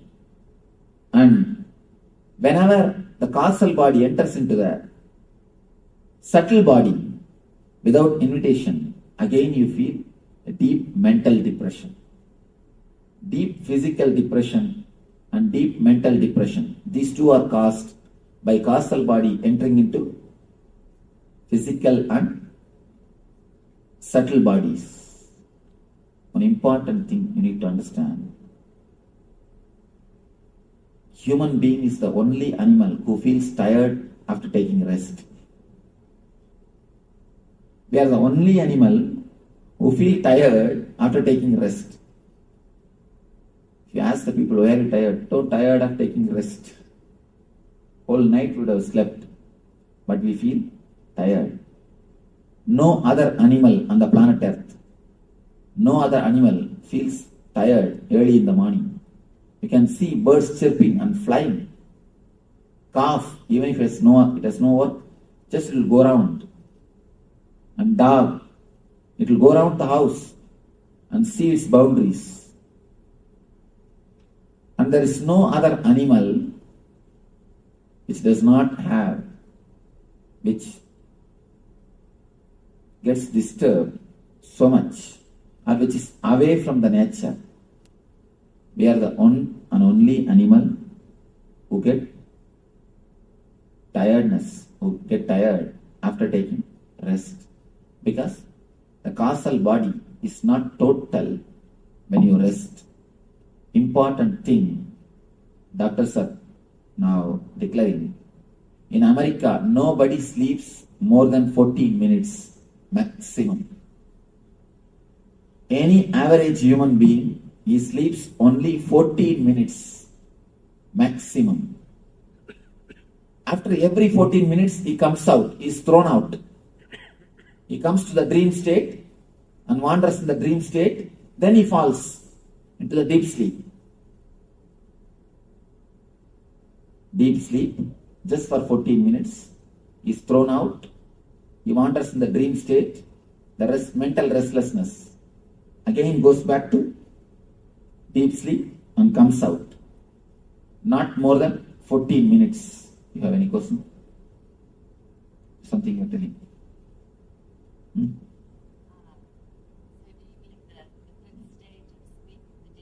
Yes. I mean, when I say sleep, I mean the total deep sleep. Dream state is not sleep. Please be very clear. Dream state is one of the disease. Let me explain. When it comes to the second layer, I'll explain how the dream state is disease. Only maximum 14 minutes the person rests average in America. And in the eastern countries, the much poor countries, especially India, they did the test. It's a 36 minutes. Look, where is 14 and where is 36? The maximum time they can have in the deep sleep state, they can be in the causal body, is 36 minutes. only here 14 minutes, then understand how much our inner layers are disturbed. How much the inner layers are unease with each other, diseased with each other. I have seen many of our devotees, even in the night time, even when they are out of the office, when they are in the home, when they are sitting, I could see their eyes are just thinking and working. They will be sitting, but their eyes are thinking and working continuously, even in the night time. Our guys, even in the office, they don't work. Even in the office, our guys don't work. If God gives His grace, if He finds too tired of taking rest, then He may move some file here to there or there to here. That's all. Again, rest. Nothing else can be done. Anyhow, 14 minutes is the maximum time. Understand, it is 14 minutes is too bad. Of course, I'm not telling people should not work or anything, but it's almost like selling your whole being. You are selling your sleep to purchase the bed. To purchase king size bed, you are selling your sleep. To purchase a drawing, you are selling your eyes. According to me, you can work the same amount of the work which is done by an American citizen, and you can have more sleep than an Indian citizen. This both can be joined with the right meditation technique. With the right meditation technique practice. Because you have tremendous potential energy. Not that I am telling this as a thesis or a theory. I have already worked with 30 people. With a group of 30 people, I already experimented the whole technique. Whatever I am going to speak to you today, I have already experimented more than 1 year. More than full 1 year, we did an experiment with these ideas. Just only few months ago, I designed this whole program. We are continuously working like a laboratory on these great ideas. When we prove solidly, it does not create any side effect, it creates only positive effects, and it creates only the right results. Only then I bring it out to the market. Now I tell you, we have worked on this technique and proved it. Not only these techniques are foolproof, they are giving tremendous results. And now, at least in our ashram, people sleep hardly 2 hours. They work at least almost 22 hours continuously, and again they are filled with energy. Nothing. Right food, right understanding about sleep, and right meditation. Over. Nothing else. Only these three things. When your 3 layers are cleansed, when you clean these 3 layers of your bodies, and have a right few tips in the food, in the sleep, and in the meditation. These 3 are the basic thing. Then automatically you will see you are able to express tremendous energy. At the same time, you are able to have the deepest possible rest. Both will continuously happen at the same time. And this course is, I call this course as a get well course. Understanding about these 3 layers, first will remove the diseases from you. Next, it can create a positive well-being, total well-being in you. If you have any questions about these 3 bodies, you are welcome. Otherwise, we'll go for the next session. Any question? Yes.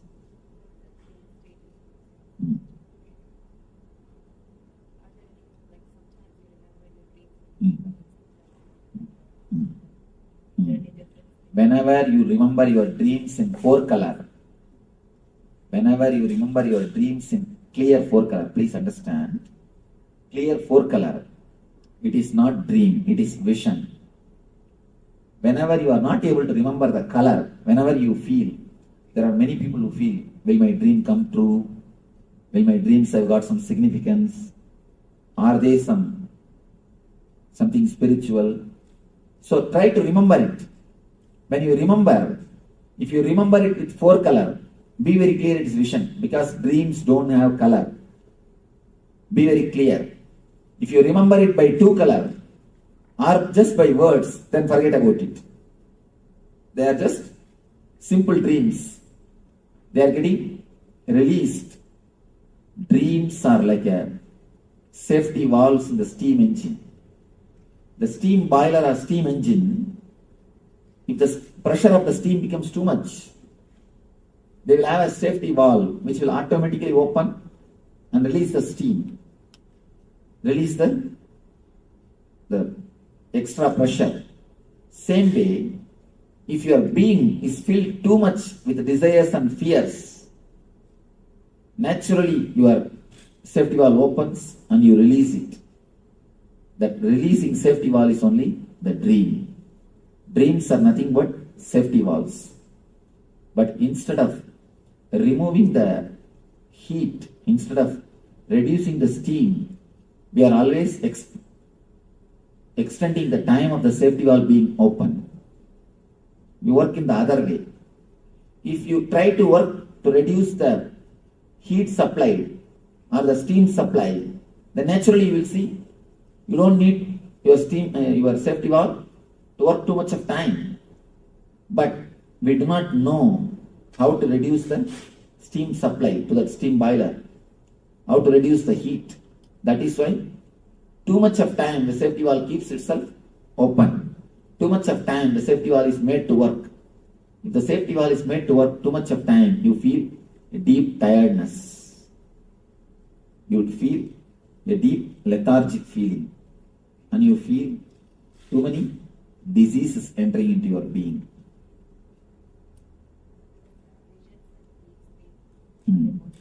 Visions in deep sleep are nothing but the visions in the normal time. Both have got same meaning, same thing. Why in the deep sleep vision starts happening? Your logic is resting. So that time relating and feeling the divine is easy. Now even if you get the vision, you will ask for ID card, whether it is real or true. That time you won't ask for ID card. That is why you get more visions at that time. Subtle body is your mind. Causal body is not your mind. In causal body, your very basic base itself does not exist. You become one with your basic energy.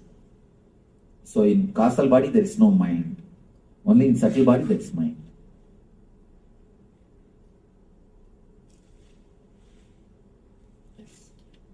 There is a saying that you slept like a log. You are out dead to the world. That is the real causal body. That is the right way to sleep.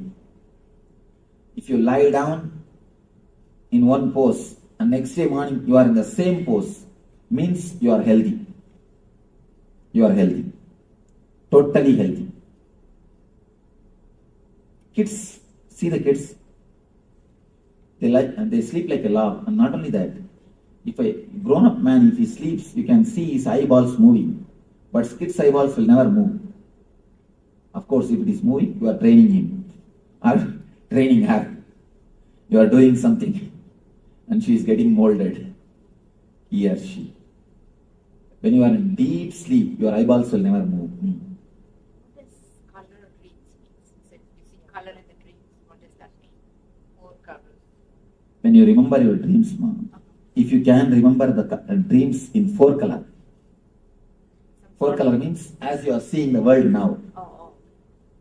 When you remember the dreams, you can never remember them with colors. You can only remember the scenes in a vague way. It will not be so clear and solid like this. If you can remember in the 4-color, just like this, then you be sure it is not simple dream. It's something more deeper than a dream. You see the people also. People or anything with color means. real. Real or some information to you. It's from superconsciousness, not from unconsciousness. Any dream which appears in a clear four color, which is remembered by you. You see, when you dream, always things look four color. Only when you come out, it becomes two color. So even in this existence, in this physical body, if you can remember in four color, then be sure it's not an ordinary dream. Yeah. Talks about causal body going into the subtle body going into the causal, what that causes. Okay. It's confusing. I don't understand how differentiation. Physical body means this body. Subtle body means continuous thinking or continuously boiling inside. Causal body means a deep rest, a total rest. This causal layer, if it enters into the physical layer, you will feel a deep lethargic feeling. Sometimes, for no reason, you feel a deep lethargicness. You don't want to do anything. You just want to lie down in the bed. Deep lethargic feeling. And the same way, if this causal body enters into the subtle body, you feel a deep mental depression.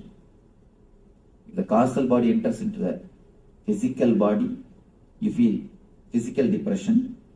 If it enters into the mental body, the mental depression. For no reason, you feel totally depressed.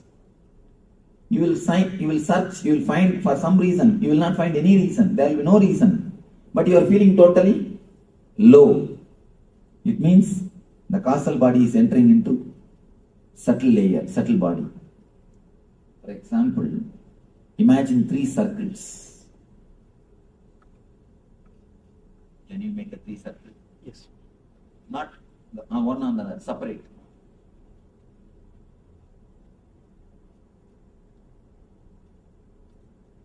Next. Separately. Make big 3 circles.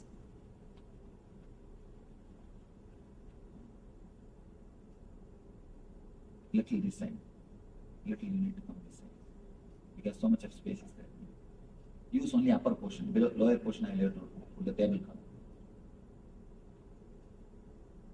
Yes. Same size.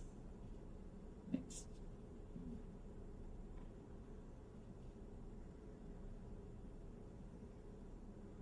Yes, next.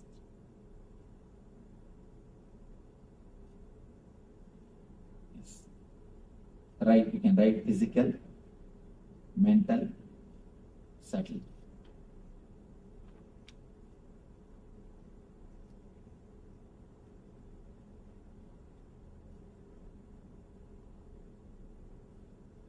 PL and causal. CAU, SAL. Yes. These 3 circles, they enter into one another without invitation. And they don't enter when you invite. That's the problem. Sometimes they don't enter when you want. Many times you will be lying on the bed and rolling. You will not be able to get sleep. And many times when you are sitting and attending the discourse, you will sleep. So whether either they enter when you don't want or they enter uninvited way. That is the problem. Yes. What is the, I thought we were supposed to kind of go through life and sort of connect it with that deep spiritual. How is the causal related to the deep spiritual? I thought that's where it was. That is the nearest layer to the spirit, to energy. So wouldn't you want it with you all the time? Yes, we wanted. But continuously if it enters into your being, You will not be able to do anything in the physical world. Even the spiritual energy, continuously if it is in the body, you will not be able to do all the work. You will be in the same ecstasy. You will be in that same energy. You think that continuously staying in the physical, in the spiritual layer is going to help? Continuously, if you stay in the physical, spiritual layer, you can become like me. That's okay. Do you want that? Then you are welcome. You see, there are sometimes some things, even in the spiritual layer, only the amount of energy which you can handle should be allowed to your body. Otherwise, it creates a few difficulties. Let me explain a small story. Somebody goes to Ramana Maharishi, great Rishi, and asks him, Bhagavan, please give me some spiritual powers. Bhagavan says, fool, the powers which you have, that itself you are not able to handle. You don't have a maturity to handle. This guy said, no, I don't have any power. Bhagavan says, you are working as a manager. You have little power to remove somebody from work or to appoint somebody. You have certain amount of power based on which you can give job or remove somebody, or you can do certain things. With this power itself, you are not able to manage, you are not able to be mature, you are not able to relax at ease with yourself. That is why you want meditation. You have come all the way here. This power itself you are not able to handle totally. If you are asking, if you want more power, then how will you be able to handle? Sometimes, even asking more power is going to disturb. It's going to disturb. You must have enough of intelligence to handle the power. If you have enough of intelligence to handle the power, you will do good things. See, the whole world is suffering because the power is in the guys who are not able to handle it. Why so much of suffering? So many wars. Tell me, why so many wars? The power is there, but they don't have enough of maturity to handle it.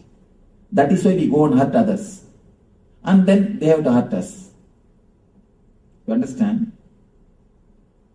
Whenever the power comes without the maturity to handle it, without the responsibility to handle it, it simply you destroy either others or yourself. For example, if a knife is given to a kid, either it will hurt others or it will hurt himself. The same thing politicians are doing all over the world.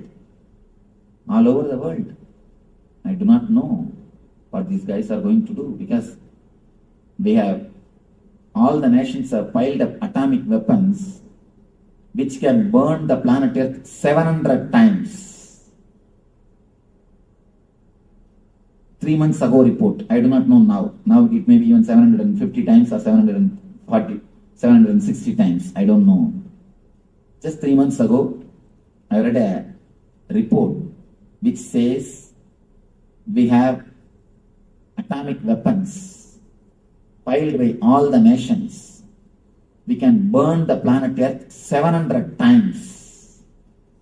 So they say, they are predicting about the Third World War, no? When the Iraq war was going on. That was the report I was reading. They say if there is a next World War, the Fourth World War will be only with stones. Means what? The next generation. Again, the whole humanity has to start. Fourth World War can never be with weapons. It can only be with stones. Because again the tribals has to be created and the new planet Earth only has to be created. We have created the atomic weapons which can destroy 700, which can burn the planet Earth 700 times. Then imagine, so much of power without intelligence is getting accumulated. That's what I always tell people, either meditation or global suicide. Whether you meditate and become more intelligent and spread more intelligence, or we are going to commit global suicide. No other choice. Okay. Yes.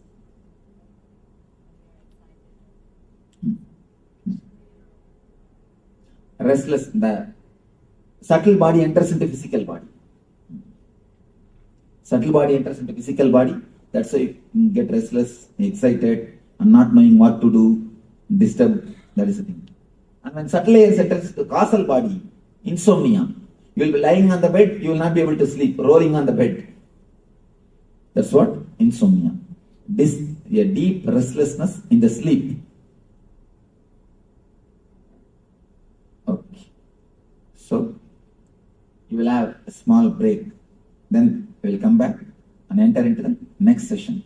Next session is a little deeper explanation about these same layers.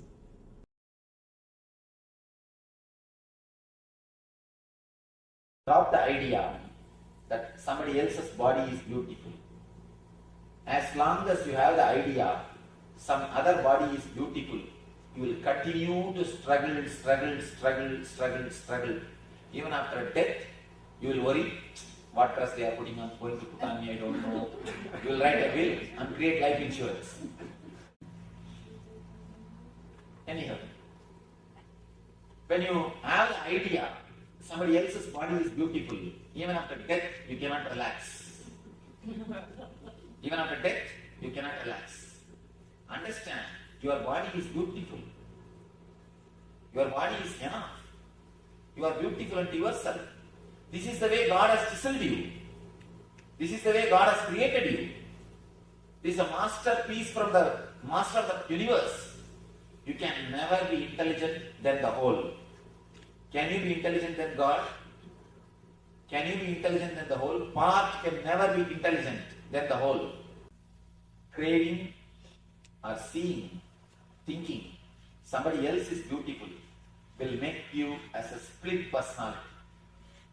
Will not let your intelligence, biointelligence, be totally alive. You will not appreciate, enjoy your whole body totally. A simple meditation technique to do two work. First work is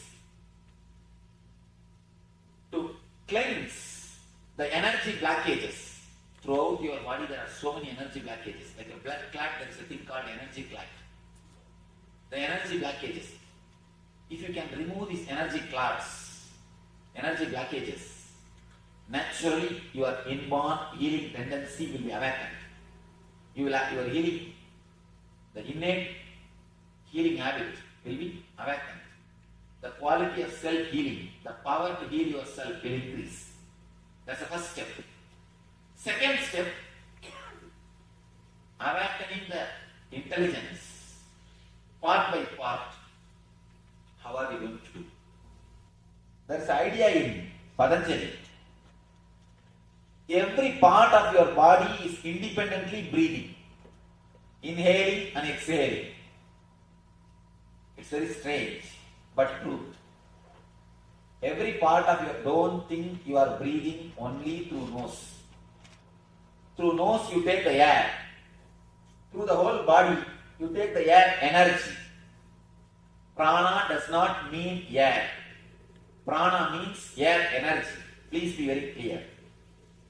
Prana means air energy.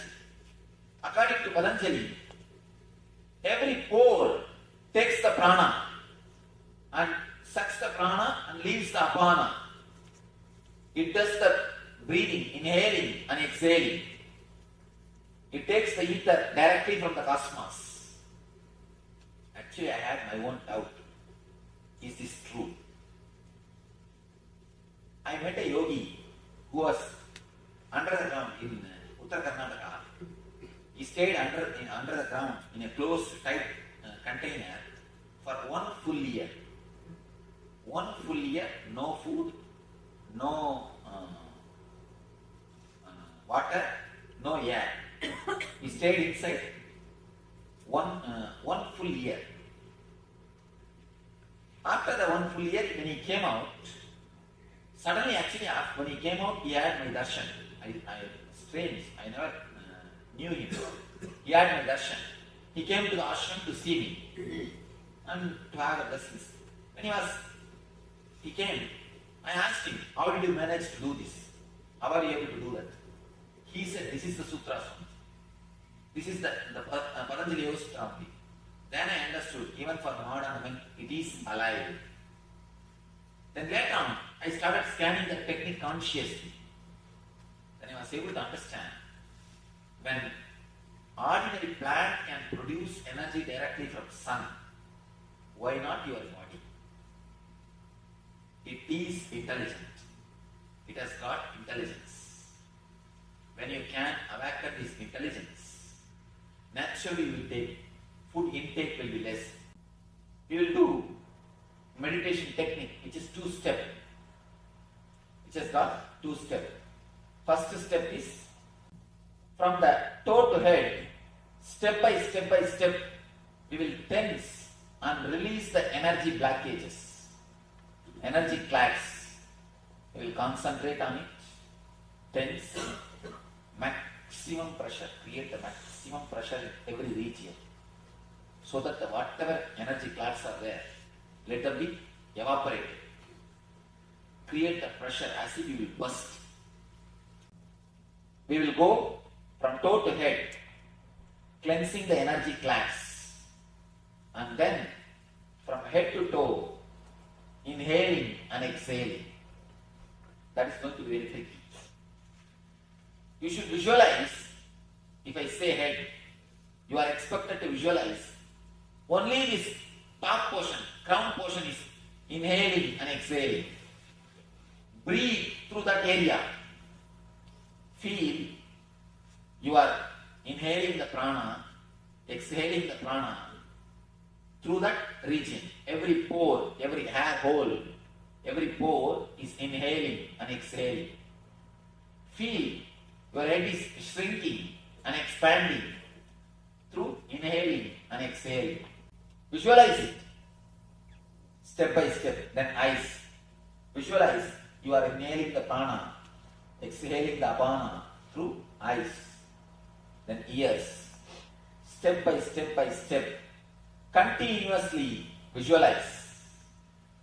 Continuously visualize. Continuously inhale and exhale. Continuously, step by step, finish the whole body. Don't stop at any portion, at any time. Whether you are going from here to tensing or coming from there to here relaxing. Don't stop. One more thing. After the leg, if I come to knee, remember only the knee. Forget about the leg. Don't bother about it. Don't think you should relax it. Don't think you should tighten it. Forget about it. Remember only the portion which I am guiding you. Step by step will go up and come down. Any doubt in the instruction? You can start. I'll guide you step by step. Please tie the ribbon. Anybody diabetic? You can go and eat if you want something. Start breathing as slowly and as deeply. Inhale and exhale as slowly as possible, as deeply as possible. Let your hands be relaxed in the side.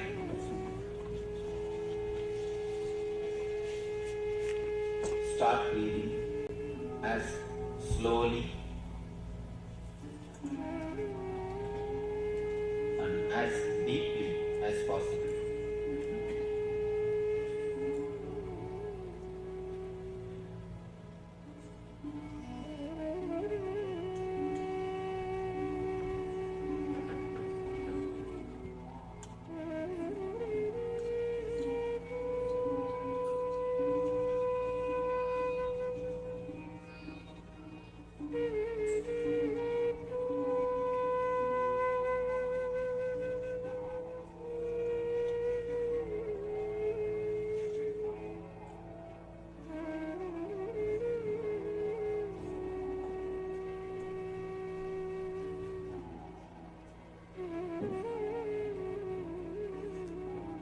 If you are heart problem, if you are a heart patient or expectant mother, only then. Otherwise, put your whole effort and do it.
From the toe to head, step by step, we will tense and release the energy blockages, energy clasps. We will concentrate on it, tense, maximum pressure, create the maximum pressure in every region, so that the whatever energy clasps are there, let them be evaporated. Create the pressure as if you will burst.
From the toe to head, step by step, we will tense and release the energy blockages, energy clasps.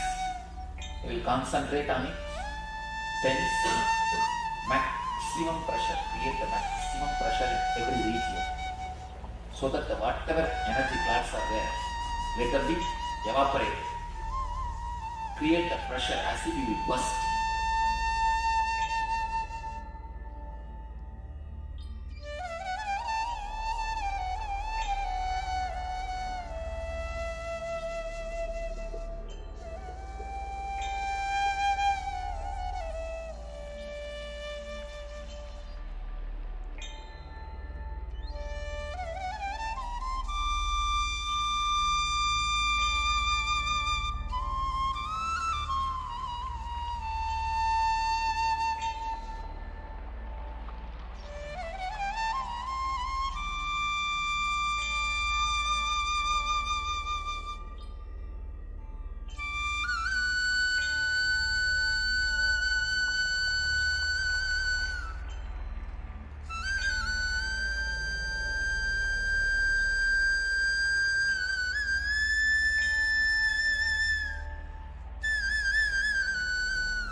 From the toe to head, step by step, we will tense and release the energy blockages, energy clasps. We will concentrate on it, tense, maximum pressure, create the maximum pressure in every region, so that whatever energy clasps are there, let them be evaporated. Create the pressure as if you will burst.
From the toe to head, step by step, we will tense and release the energy blockages, energy clasps. We will concentrate on it, tense, maximum pressure, create the maximum pressure in every region, so that whatever energy clasps are there, let them be evaporated. Create the pressure as if you will burst.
From the toe to head, step by step, we will tense and release the energy blockages, energy clasps. We will concentrate on it, tense, maximum pressure, create the maximum pressure in every region, so that whatever energy clasps are there, let them be evaporated. Create the pressure as if you will burst.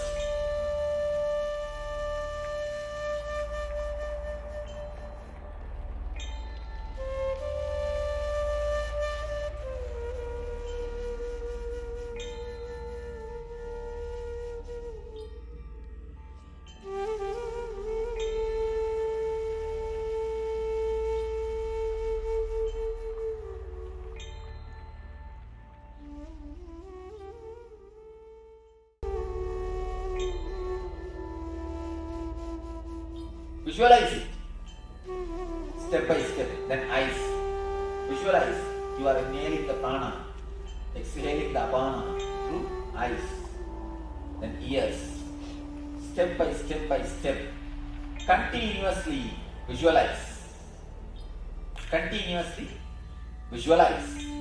Continuously inhale and exhale. Continuously. Step by step, finish the whole body. Don't stop at any portion, at any time. Whether you are going from here to tensing or coming from there to here relaxing. Don't stop. One more thing. After the leg, if I come to knee, remember only the knee. Forget about the leg. Don't bother about it. Don't think you should relax it. Don't think you should tighten it. Forget about it. Remember only the portion which I am guiding you. Step by step by step, will go up and come down.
Visualize it.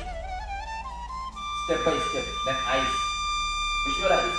You are inhaling the prana, exhaling the apana through eyes. Then ears.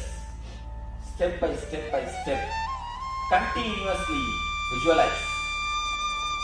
Continuously visualize. Continuously inhale and exhale. Continuously. Step by step. Finish the whole body. Don't stop at any portion, at any time. Whether you are going from here to tensing or coming from there to here relaxing. Don't stop. One more thing. After the leg, if I come to knee, remember only the knee. Forget about the leg. Don't bother about it. Don't think you should relax it. Don't think you should tighten it.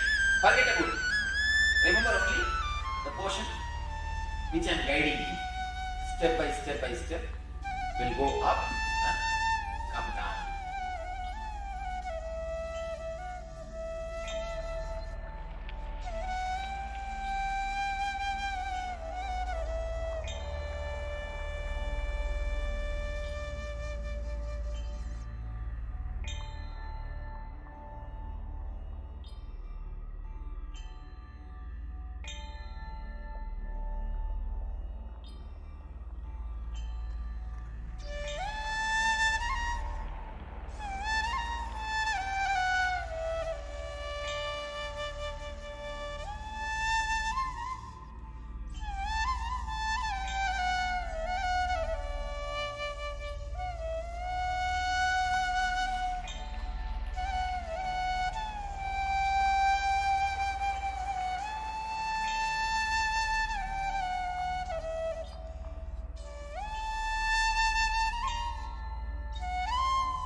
Visualize it. Step by step. Then eyes. Visualize. You are inhaling the prana, exhaling the apana through eyes. Then ears. Step by step by step. Continuously visualize. Continuously visualize. Continuously inhale and exhale. Continuously. Step by step, finish the whole body. Don't stop at any portion, at any time. Whether you are going from here to tensing or coming from there to here relaxing. Don't stop. One more thing. After the leg, if I come to knee, remember only the knee. Forget about the leg. Don't bother about it. Don't think you should relax it. Don't think you should tighten it. Forget about it. Remember only the portion which I am guiding you. Step by step by step will go up and come down.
Visualize it.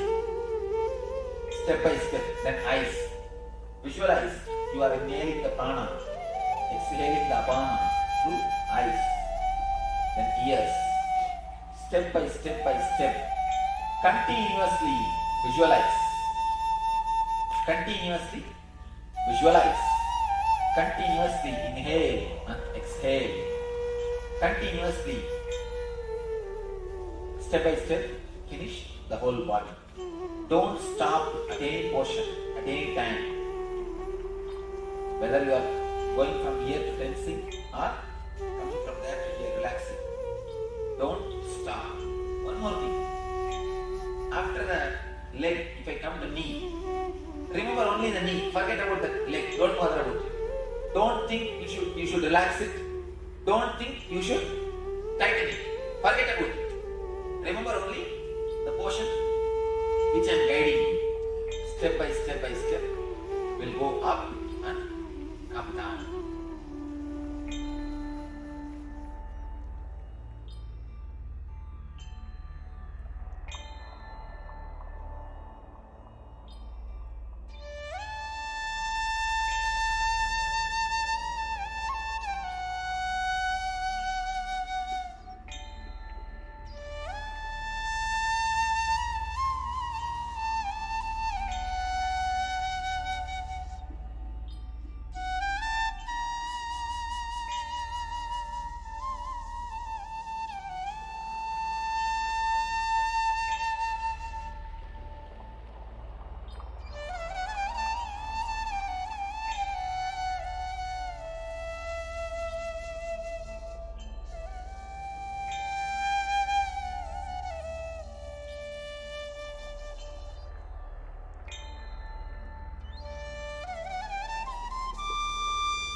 You will neither have physical depression, means the chronic fatigue, deep lethargic feeling, and all these things, and nor the mental depression.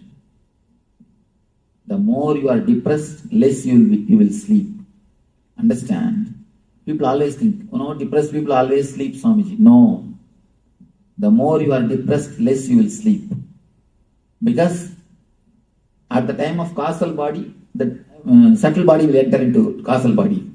At the time of subtle body, the causal body will enter into subtle body. They both will not get along with each other. They both not getting with each other, getting along with each other is only expressed as a depression and insomnia. Depression and insomnia are very closely related diseases. Physical lethargy, mental lethargy, and insomnia. All the three are very closely related.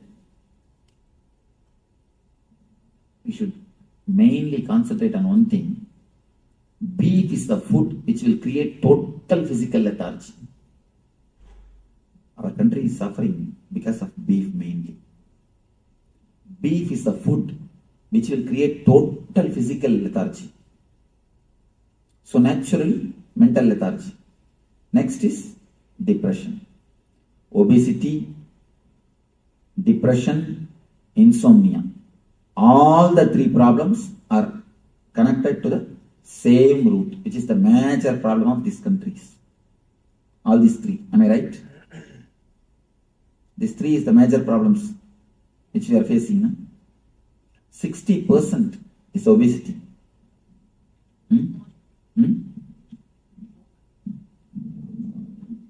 All the three are related to the same root, causal body and beef. These two helps totally. All these three. Some people get it and they don't eat beef. Vegetarians get it too. Vegetarians also become obese. Then they must be eating so much of food. Beef, if you eat even less, you will have.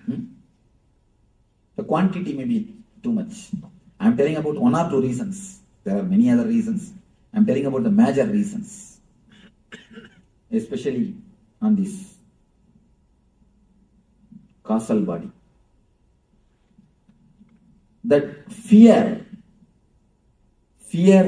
towards darkness, the deep insecurity is also the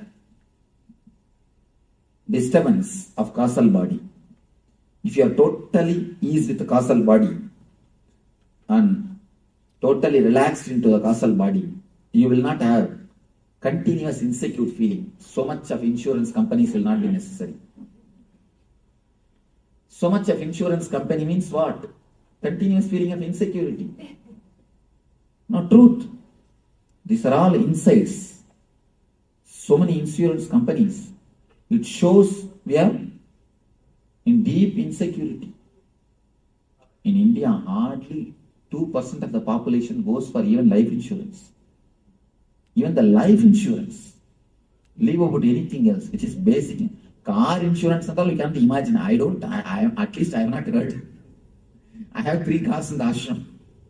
I have not even heard the word car insurance, and I never did also. We have 3 cars in the ashram. We never did. And still now I don't have life insurance. I can be sure about that. In the ashram we have 50 people. In that 50, not even one is having life insurance. Even the life insurance we don't have. And here I am surprised to see the whole lifestyle. You can't imagine there can be somebody who will not have life insurance. Huh? Well, I think anybody who doesn't have children doesn't really need it. I mean, unless they have a house. But in this country, it is almost a man without having any insurance. Can you imagine?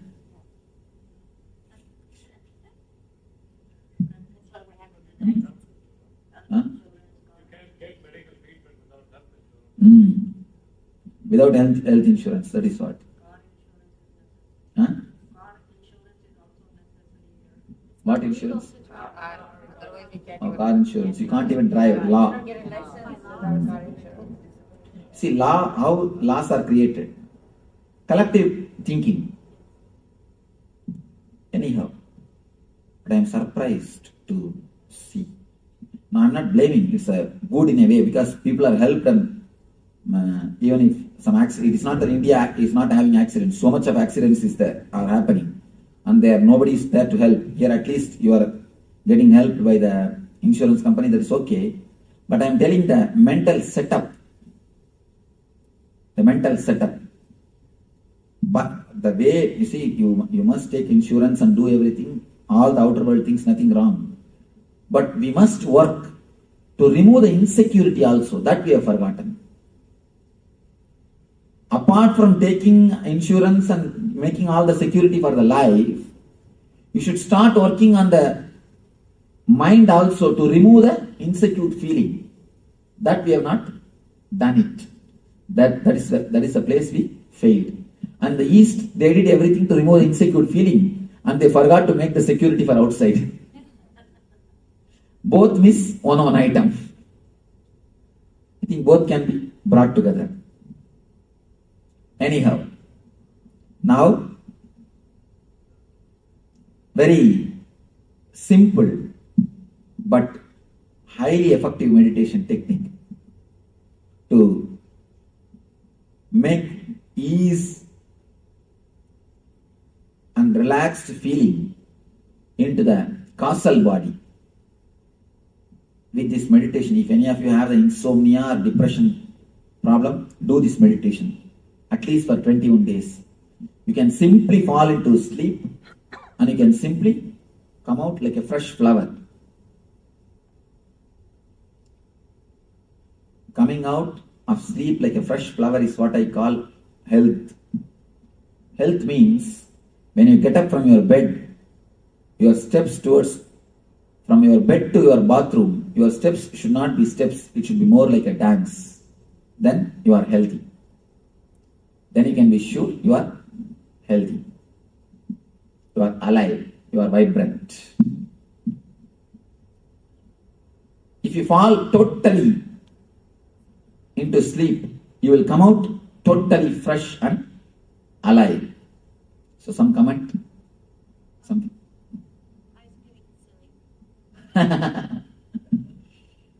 Nice. Yes, some question. Let me explain this meditation technique. It is time we should fall into this technique. It's nothing, just you are going to meditate on deep darkness. First few minutes you will think you don't have head. Because head means with colors. Head is always associated with colors. And you will be continuously visualizing. The moment you start visualizing that you don't have head, automatically you will fall into the darkness. It's almost like a consciously your energy will be pushed inside. As I was telling you, from head to Vishuddhi, from Vishuddhi to Anahata, you fall when you sleep. Now you have to fall. So you will visualize yourself. It's a two-part. First part, you will visualize yourself for a few minutes without head. Next part, visualize you are sitting inside a cave, dark cave, inhaling the darkness and exhaling the darkness and meditating on darkness. Don't be afraid of darkness. The darkness, this darkness is living energy which rejuvenates you, which gives you again and again life, from which you are born, in which you are going to end, which gives you tremendous energy.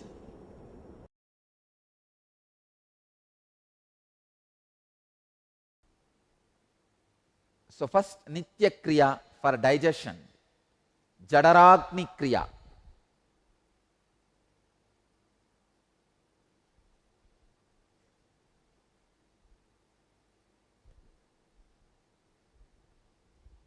See Hatha Yoga very beautifully. In Hatha Yoga Pratipika, the Guru's role is explained.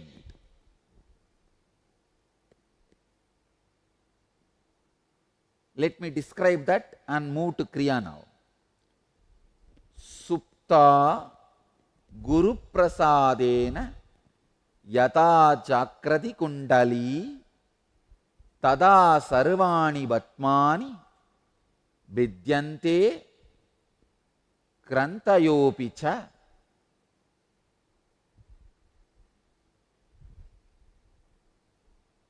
Translation.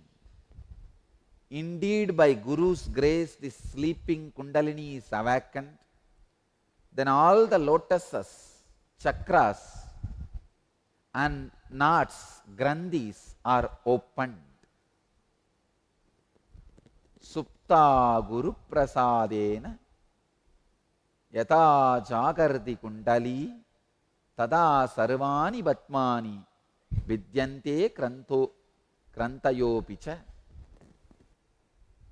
The process you are going to do not only will cure your digestion problems, it will awaken your Kundalini energy also.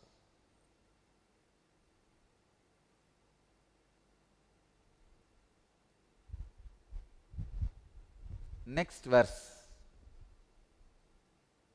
Sashaila Vanadarinam Yata Adarau Hinayakaha Sarvesham Yogatantranam Tata Darohi Kundali. As the serpent upholds the earth and its mountains, Seshanaga upholds earth and mountains and woods.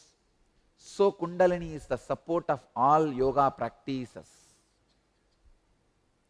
Now, through this Kriya, we are going to awaken the Kundalini Shakti. Next verse. Now we are entering into the exact technique. In Hatha Yoga Sutras, 3rd chapter, 10th verse. Padamulena vamena yonim sambhitya dakshinam prasaritam padam krutva karabhyam dharayet trudam. Understand? Now I am giving you the first instruction. Press the left heel into the perineum. Straighten the right leg and with hands firmly take hold of the outstretched foot. Straighten the right leg.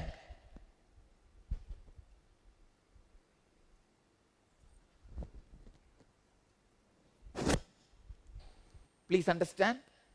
Now make enough space. Okay. Stretch the left leg. Press the left heel into the perineum. Hope you are able to see how I am sitting. And with hands firmly take hold of the outstretched foot. With hands, how much you can stretch? Yes. Stretch and take hold of the outstretched foot. Naturally, you have to bend the front.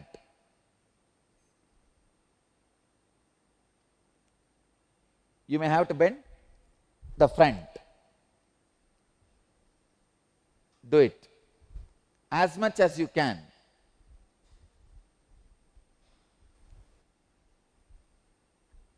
Just inhale, exhale very slowly, steadily in that same posture.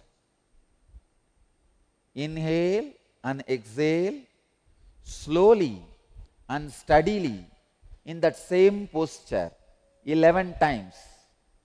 You can bend your neck, bend your head, bend your body.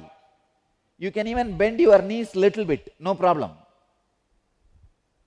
Not fully, very little. You can bend your knees, no problem.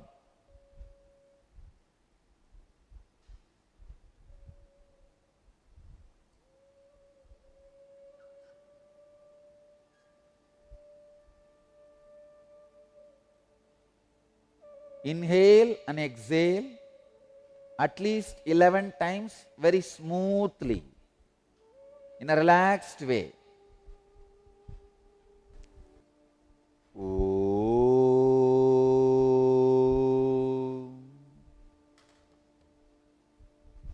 Soham.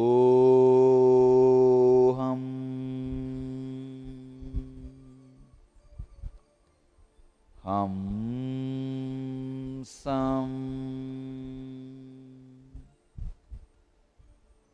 Hamsam.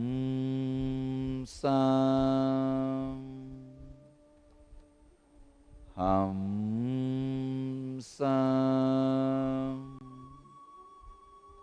Hamsam.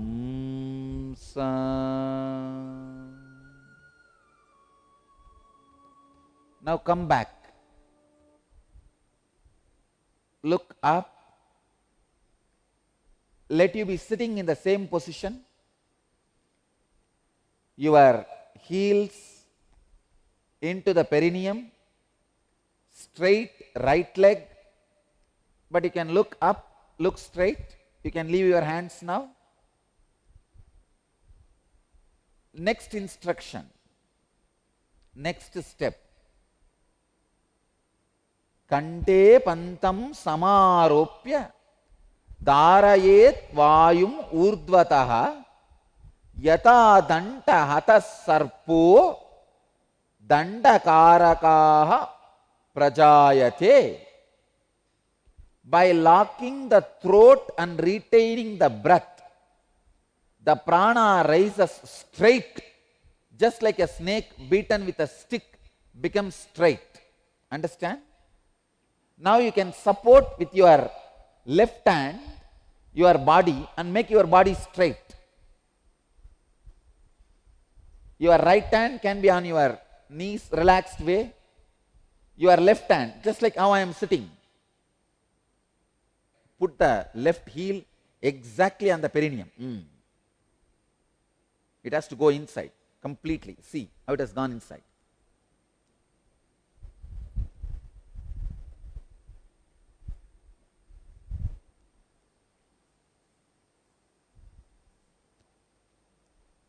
Let me now give the instruction, second instruction.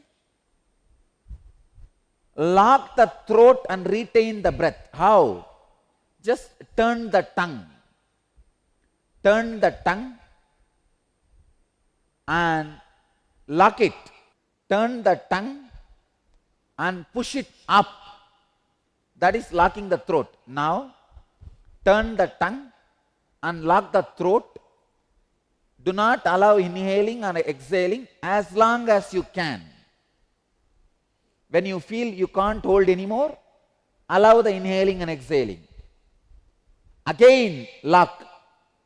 Lock and hold as long as you can. And release when you can't. Again, lock and hold as long as you can. Do this 21 times. Now you will see the intense Kundalini awakening and the stomach, whole digestion system getting healed. Start. Lock the throat. Hreem.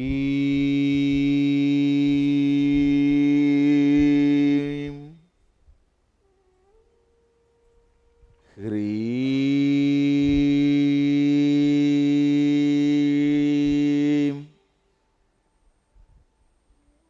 Hreem.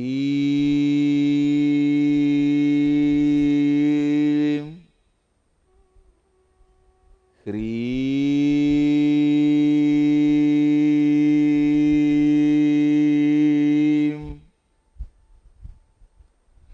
Hreem.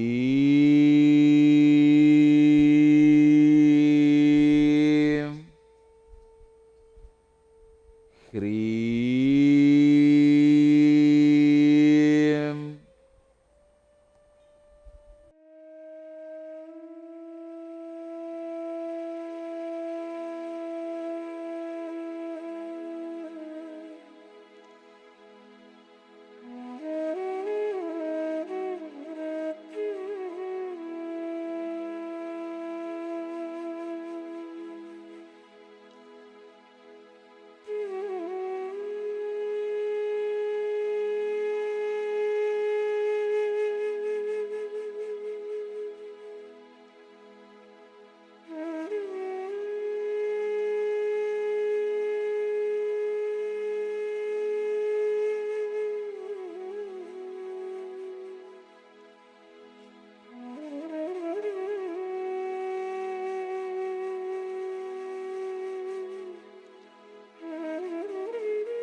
lock your tongue, push the tongue towards the upper palate, hold as long as possible.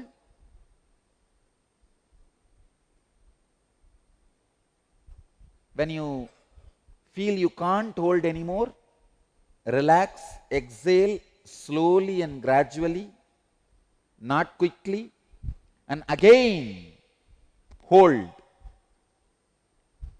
Holding as long as you can. Do this 21 times with closed eyes. Your body can be straight. You can use your left hand to support your body. Right hand can be relaxed on your knees. Close your eyes and do this holding 21 times. Om Hri.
put the right leg under the perineum and stretch the left leg.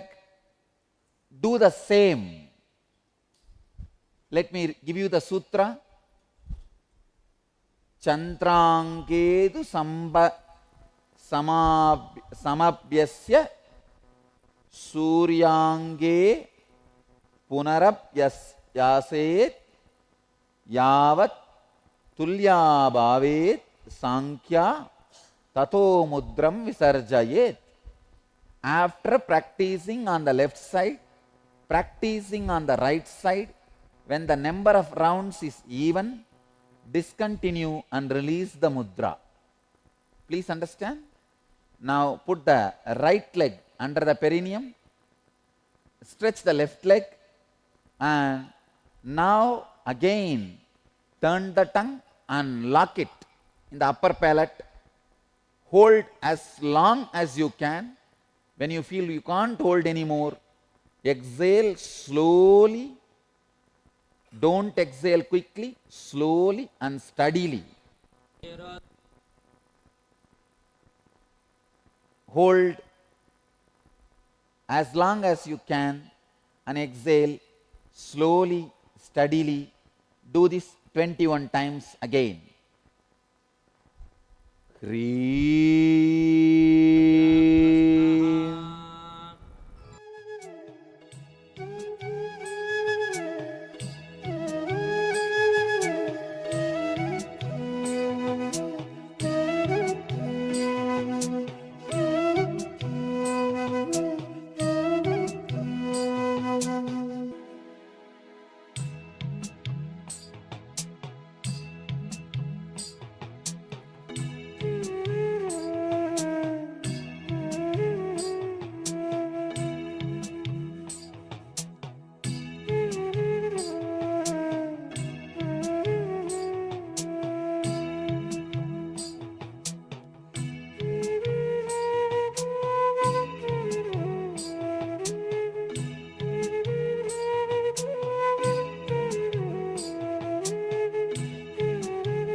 Now relax.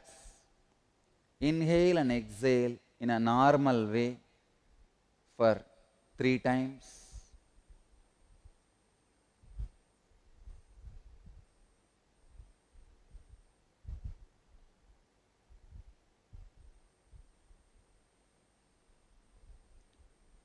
Now I will describe the benefits of this process. Iyam kalu mahamudra mahasiddaihi pradarshitaha maha kleshadayo doshaha shiyante marana dayaha mahamudrancha tenaiva vadanti vibudot tamaha. Understand, this process removes worst afflictions of 5 koshas and the cause of death, especially when this process is done by a pregnant woman every day. Never there will be abortion. Every day pregnant women should do this process till the last day. Till the last day she should be able to do this, so that she should start the 3 months itself, so that she is able to do this till the last day of the delivery. There will not be any abortion or any premature death. For one who practices this process, there is nothing wholesome or unwholesome. Anything can be consumed.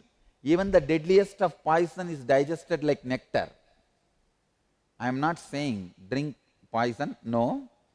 But Hatha Yoga Sutras are giving the guarantee, anything you eat will be digested. And it is true.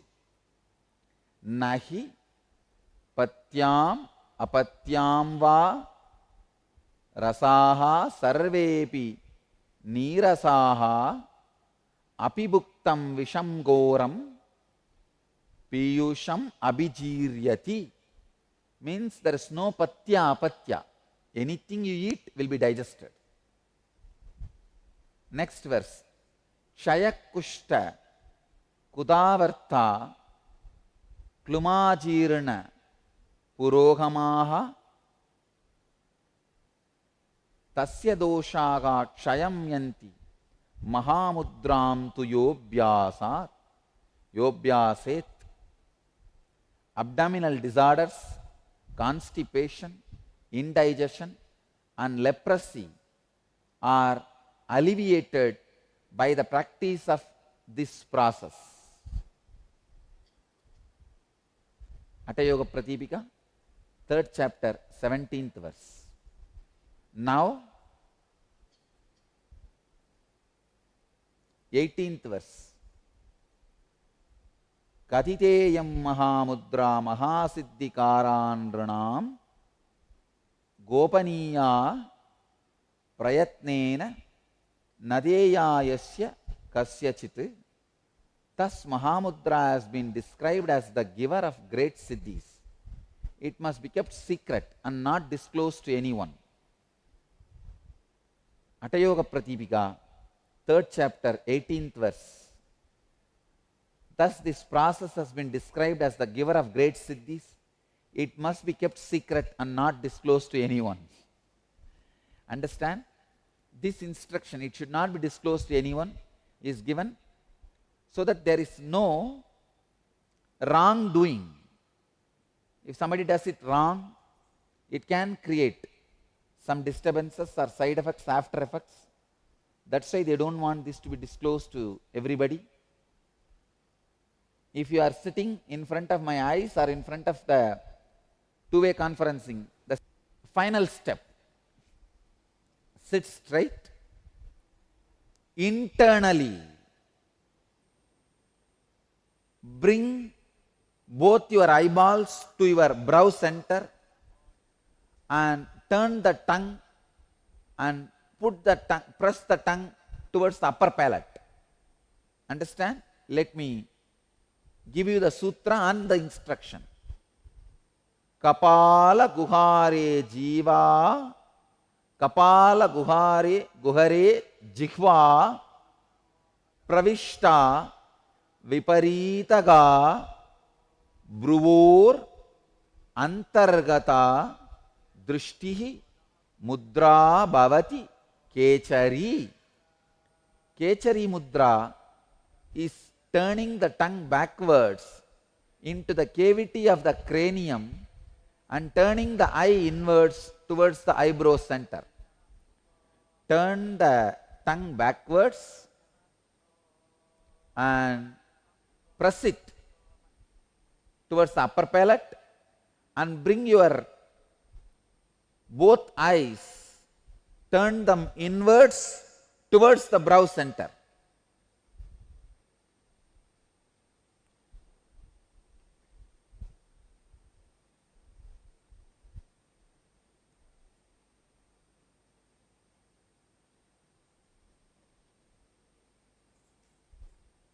Press the turned tongue up, upper palate. Second, turn your eyes inwards and towards to the brow center. Lock like this. When you feel you can't hold anymore, then exhale slowly. Again lock it. Do this 21 times. Up.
let you all achieve, experience, live, express, radiate and share the eternal bliss. Nithyananda. Thank you.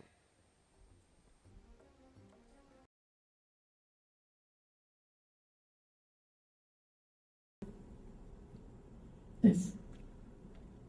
Sorry, maybe I'm fighting with words, but then without I means there is no consciousness in that stage at all. You just imagine that night time there is no sun at all. Can you say in the night time there is no sun? No, we cannot say that. But the sun is there. We can't see. Sun is there. We can't see. Same way, the consciousness is there. We can't see. That's the without I. That is what I say without I for the sake of your understanding.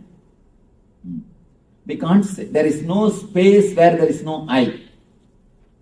There is, in a way, you can say, there is no time where there is no sun. There is no time when there is no sun. But we say, the night time there is no sun. Just like that. For the sake of your understanding, I like to use that word, without I. We can say unconditioned I. We can say in that state. No. Again, the conditioned, unconditioned I means you start thinking that you need to as if uncondition the I. There is no need to uncondition the I. You need to uncondition the thoughts, that's all. I wanted to use such a safe words so that you can understand the process is also a simple process. If you use the wrong words, then you will start thinking about the process. Oh, it's a big. The process is not too big. Finished? So the blank space on the chart is talking about Samadhi. that's the blank space. Super consciousness.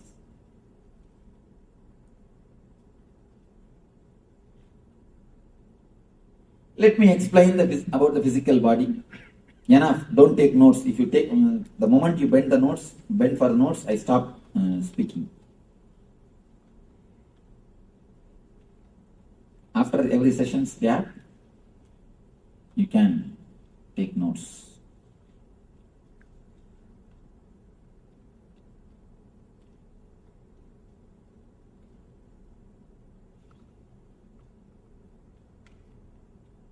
About the food, ahara, few things. I'm just going to give a few tips, step by step. I'm not going to give you rules. Don't have any rules in your life. If you have, the moment you start having rules, immediately you start hating the rules. Any rule, you will start hating. Never have any rule. Have only understandings. I have seen many guys suffering more because of the guilt they have eaten wrong food. The food itself wouldn't have created any problem. But the guilt would have created lot more problem. Once in a while, somewhere you go to some party and drink or smoke and come away. The drinking and smoking itself wouldn't have caused so much of problem. But this guilt would have created more trouble. Of course, I am not encouraging go around and drink or do whatever you want. I am not encouraging that. But I am telling you, don't create too much of guilt in your being. Don't create much rules. Even in your day-to-day life. Yesterday I was telling, I was not explaining on that because I was speaking in the temple. So I do not want to. Now I can explain. I have seen many people who create the regular routine of doing puja. In the first beginning, when you started doing puja, you must have felt some ecstasy, joy, some enthusiasm. When you start every day as a regular routine, in a month or two, it will become a dead routine. Afterwards, for next month, if you have fear, out of fear, you will be continuing. And after that, you will be just waiting when I will finish the puja and come out. When I will finish the puja and escape from the room. And if you want to see the greatest atheist, go and see the priests. the temple priests. Because every day they are touching the Vigraha. They are touching that idol and cleaning, doing worship. You can see they will be the greatest atheists. They will never have faith or love. Because the moment you make something as rule, you can see you spoil the whole thing. Whole joy is spoiled. Whole love is spoiled. The moment you make something as a rule, the whole thing is lost. The whole idea is lost. So don't make as a rules. Make these few things as a understanding. So make these few things as understanding about your life. Let me give the few understandings about food. Don't take any food which can make your logic imbalance, which can make you lose your consciousness. Means alcohol, drugs, and the food which makes you continuously feel sleepy, lethargic. That's all. No other rule. That's all. Only these two rules, which makes your consciousness dull. Don't allow those things inside your system. For example, what for you are eating? Tell me. What for you are eating? To live. For energy. After eating the food, if you feel dull and lethargic, feeling like going and sleeping, what it means?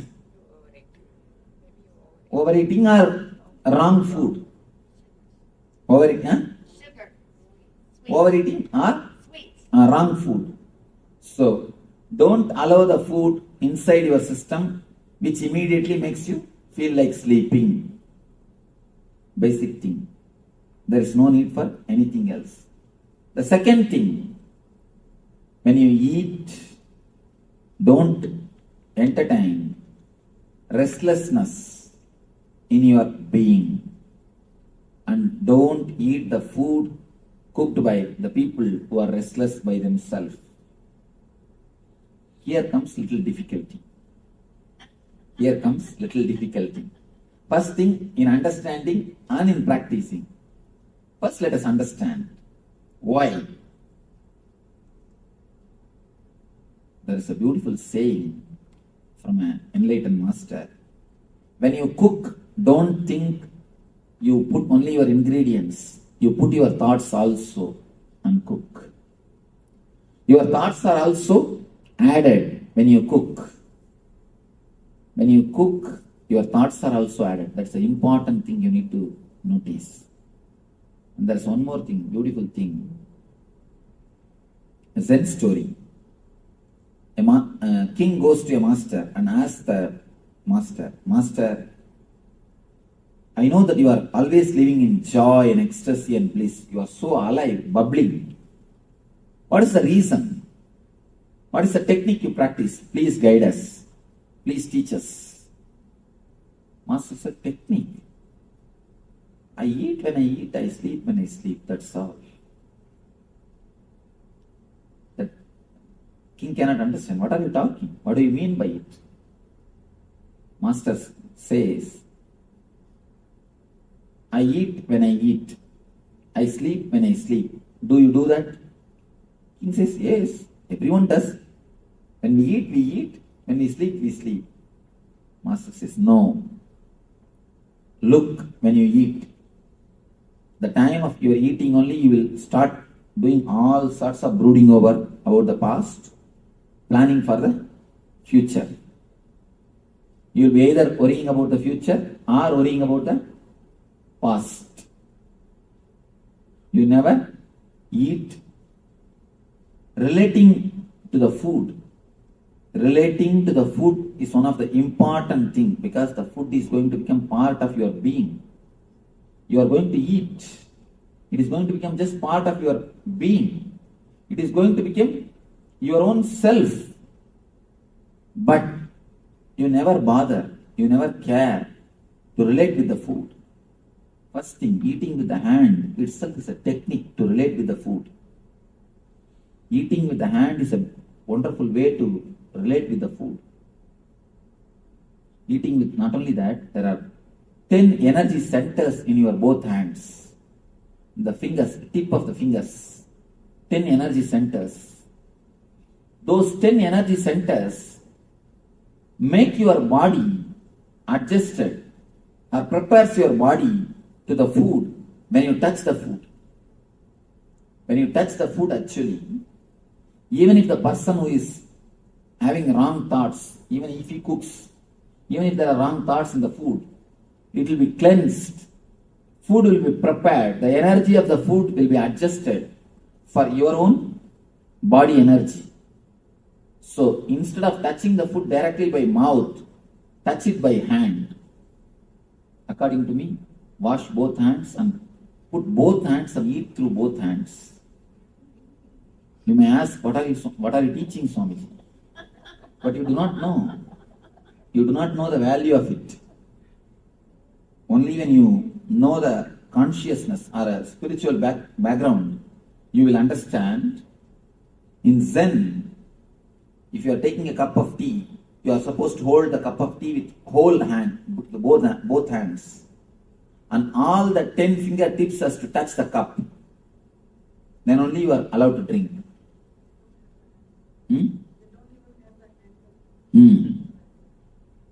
Then only you are allowed to drink. And not only that, you do not know consciously how much makes the difference. Try today, just try today. Wash your hands thoroughly.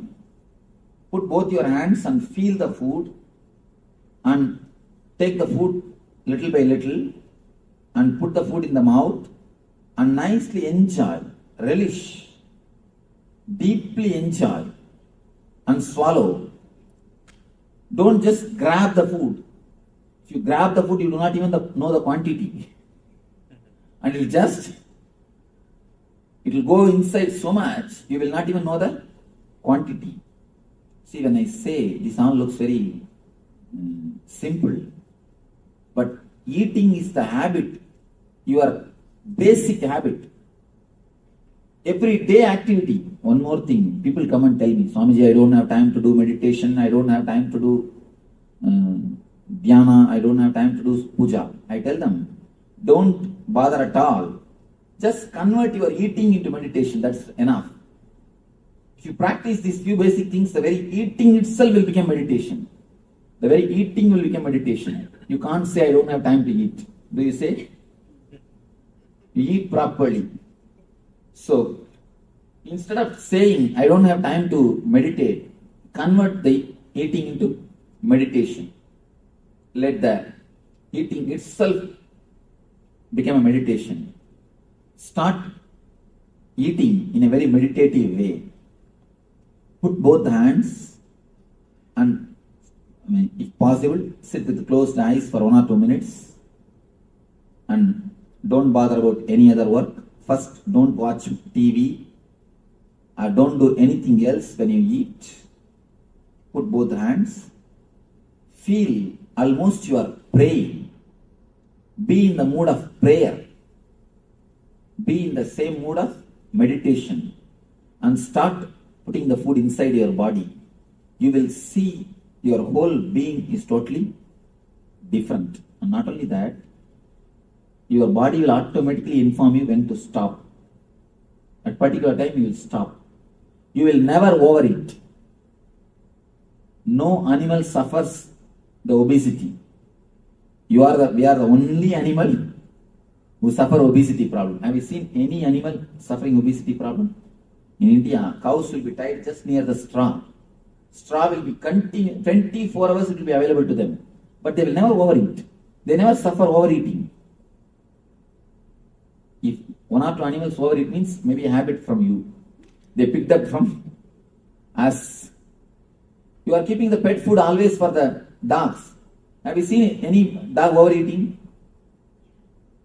Yes, you have seen, means you are training them. You have trained them.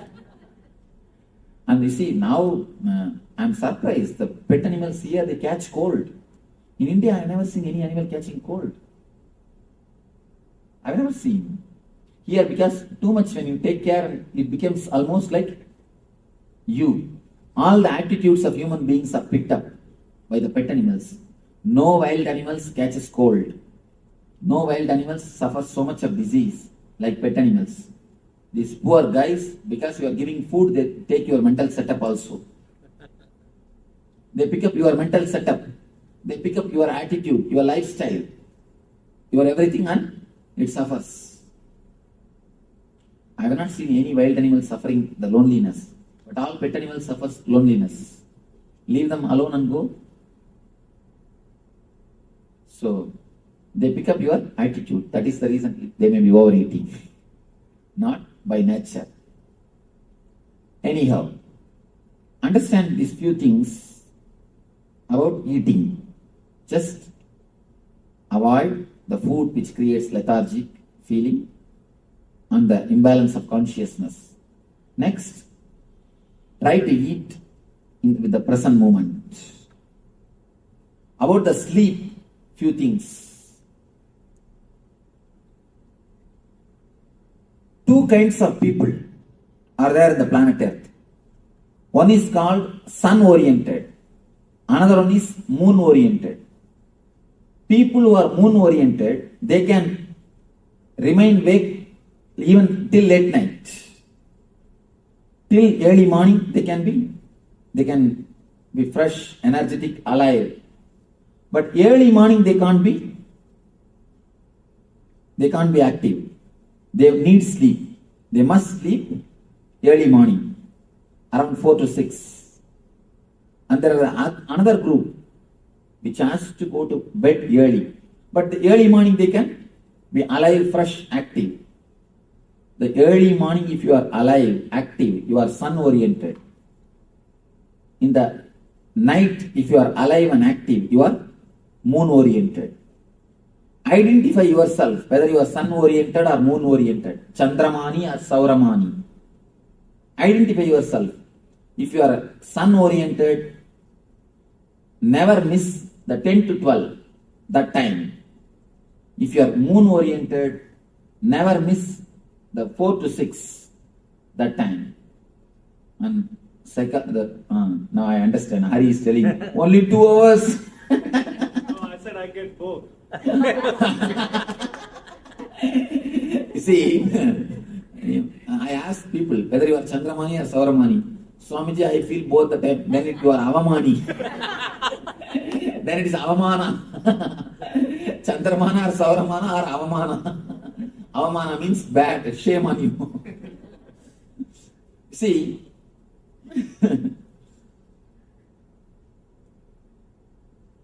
the modern day psychologists, they are proving for a healthy man, 2 to 3 hours sleep is more than enough. But they are making a condition. At particular 2 hours of your sleeping time, your body temperature falls 2 degrees. Your body temperature falls down 2 degrees.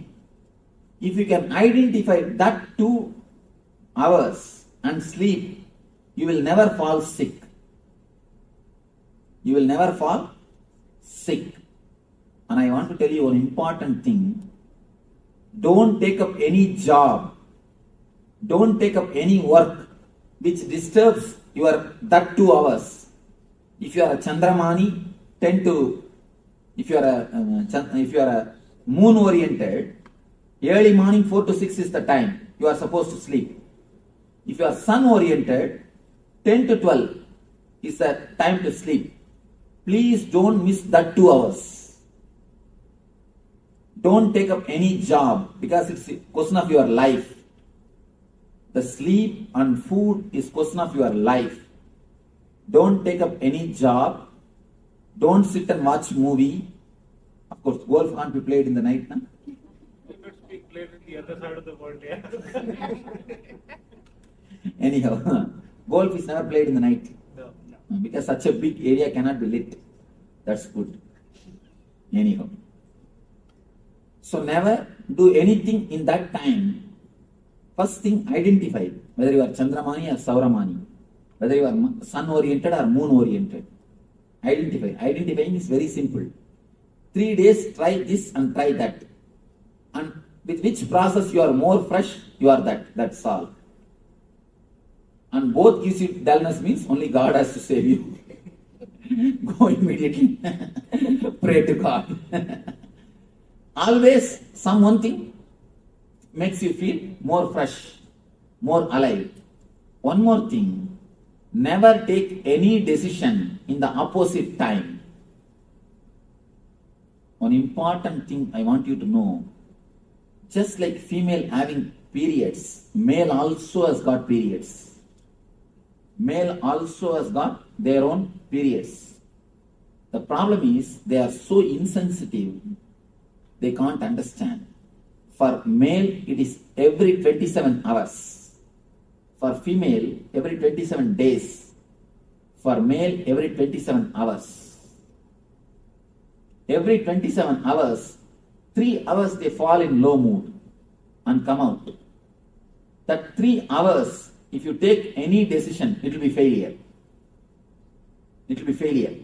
If you are sun-oriented guy, never decide anything in that moon-oriented time, that 10 to 12. If you are a moon-oriented guy, never decide anything in the time of sun orientation, that morning 4 to 6.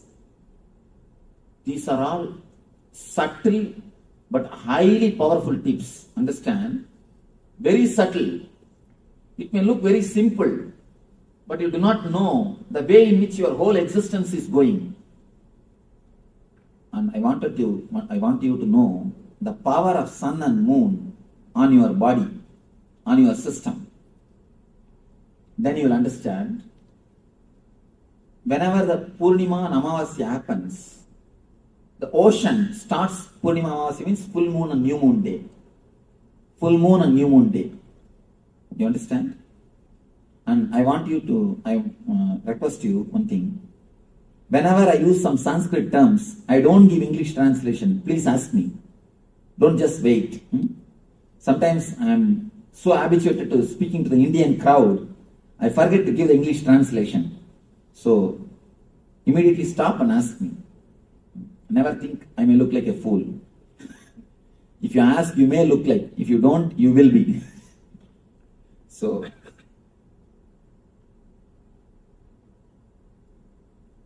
new moon day and full moon day, you can see ocean will create big waves. There will be big waves. High tide in the ocean. Why? Always the pull of the moon makes the salt water aggravate. Salt water gets aggravated by the moon's energy. In your body also, 80% is salt water. Your body also gets aggravated. Have you heard? There is a understanding. The half-mad people, they will become full on the Purnima and Amavasya day, and full moon and new moon day. Have you heard of this? Huh? Oh, in the full moon and new moon day. One more important thing you need to understand. Mad people are called lunatics, lunar and lunatics, because their mind goes up, comes down along with lunar. Lunar and lunatics. Lunar means the sun. Moon. Lunar means the moon. Lunatic means the people's mind which goes up or comes down along with moon. That is why they are called lunatics. What Aditi is laughing? Any question? Nidhi has got some question?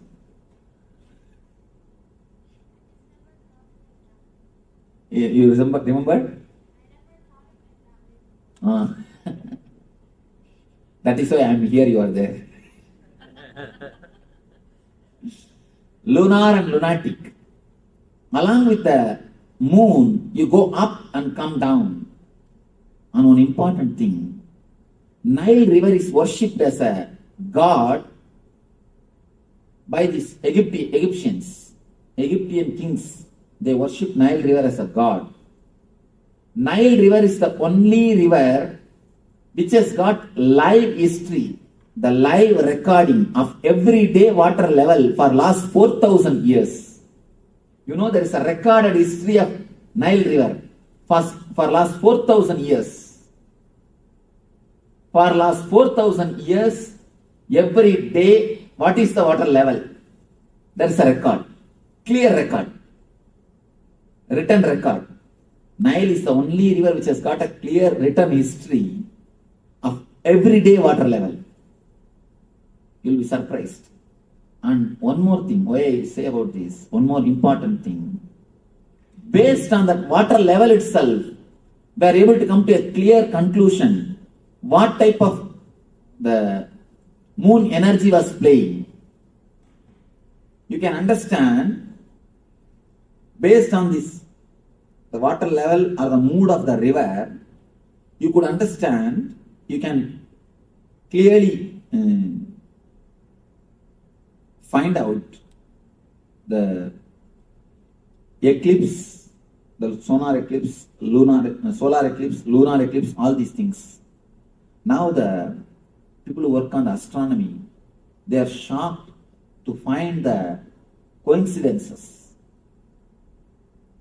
If the lunar is there, exactly the same kind of the lunar, all the lunar eclipses, the same kind of water level is recorded.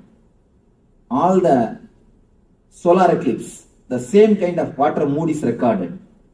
When these two are compared, it's almost as if Nile is directly controlled by this sun and the moon.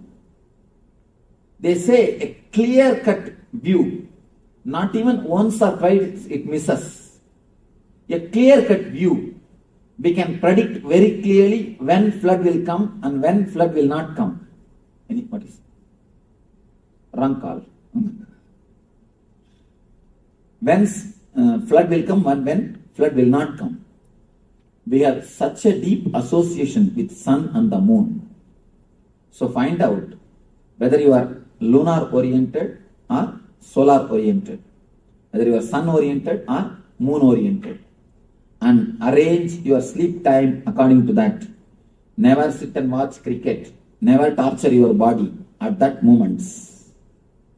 If you allow your body to rest in that moment, that's more than enough.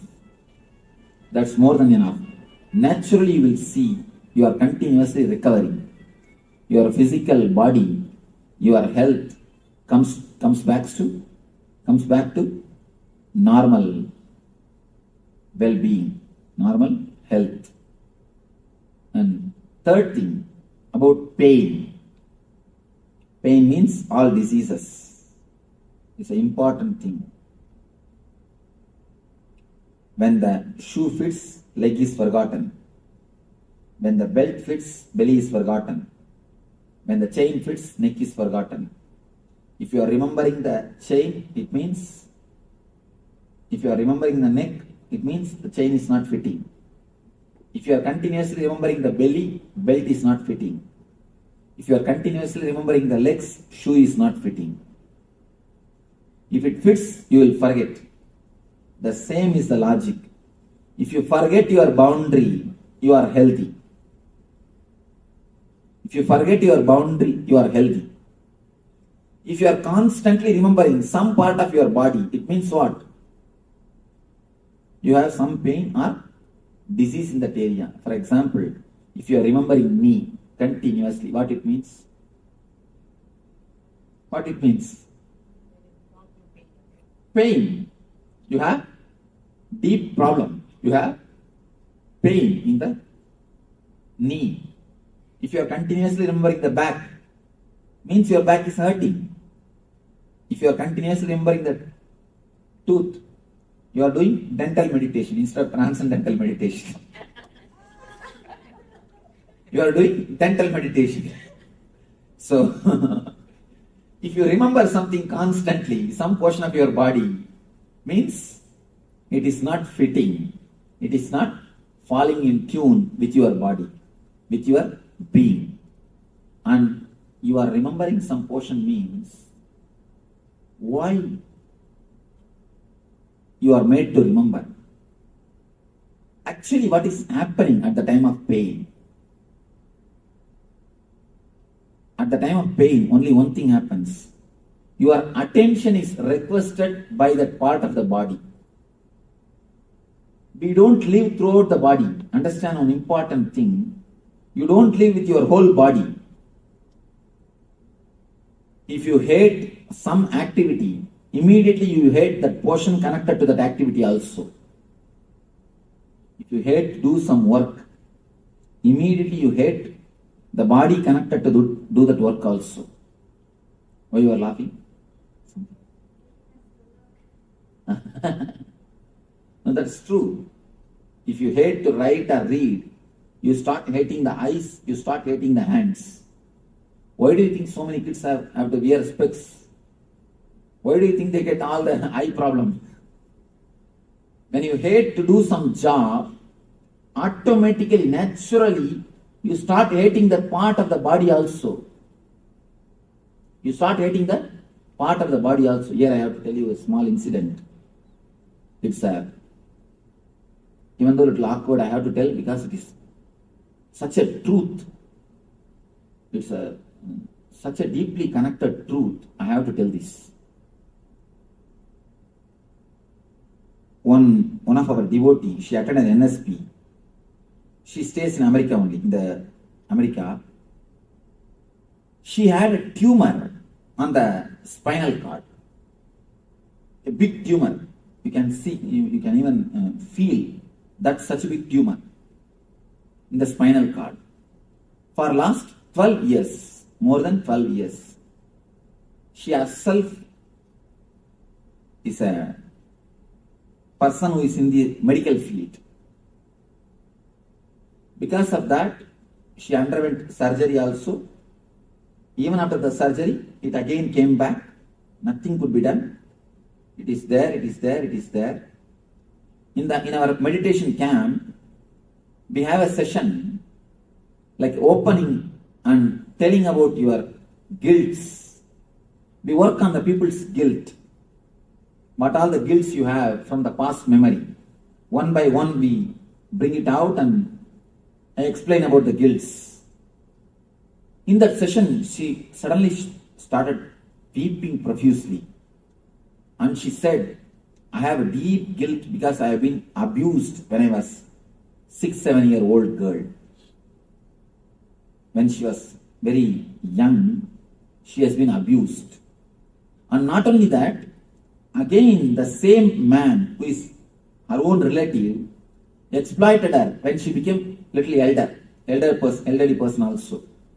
And just yesterday I read I read a pamphlet. I read an advertisement in the book. In America, 1 among the 4 kids are abused. I was shocked. 25%. 1 among the 4 is too much. 25%. And it's recorded. Only recorded thing, not unrecorded. I do not know how many come out and open it. It's recorded. Anyhow, she, after again, when she became a little grown up also, that person has abused her. When she said this, it was so painful to take that guilt out from her and to make her feel relaxed and comfortable. It took at least 10 minutes for me. Of course, with a lot of energy and with a lot of understanding, insight, she has been comforted, relaxed. And you will be surprised, shocked to hear. In 10 days, the tumor disappeared. Really, it happened. In 10 days, the tumor disappeared. And already 6 months over, it has never come back. It has never come back. The tumor which did not disappear by surgery, which came back even after surgery, just disappeared just by confessing, opening it up. Actually, what happened? I don't want to reveal her name because it is related to the abuse. Otherwise, I can give the solid proof. It's such an important incident. You all need to understand how things happen in our body. When she was abused, she started hating the part of that body itself. She started hating the Mooladhara. That naturally created more complications, more and more complications, and created a tumor. That hatred, the tension which is built up, which is created in that area, has become a tumor. When you hate some job, some work, you start hating that part of the body also. Understand? You start hating that part of the body also. On an important thing, when you stop living in some part of your body, that part starts feeling sick. If your consciousness is not spread all over the body, it starts feeling sick. Your laziness to walk only makes the knee pain.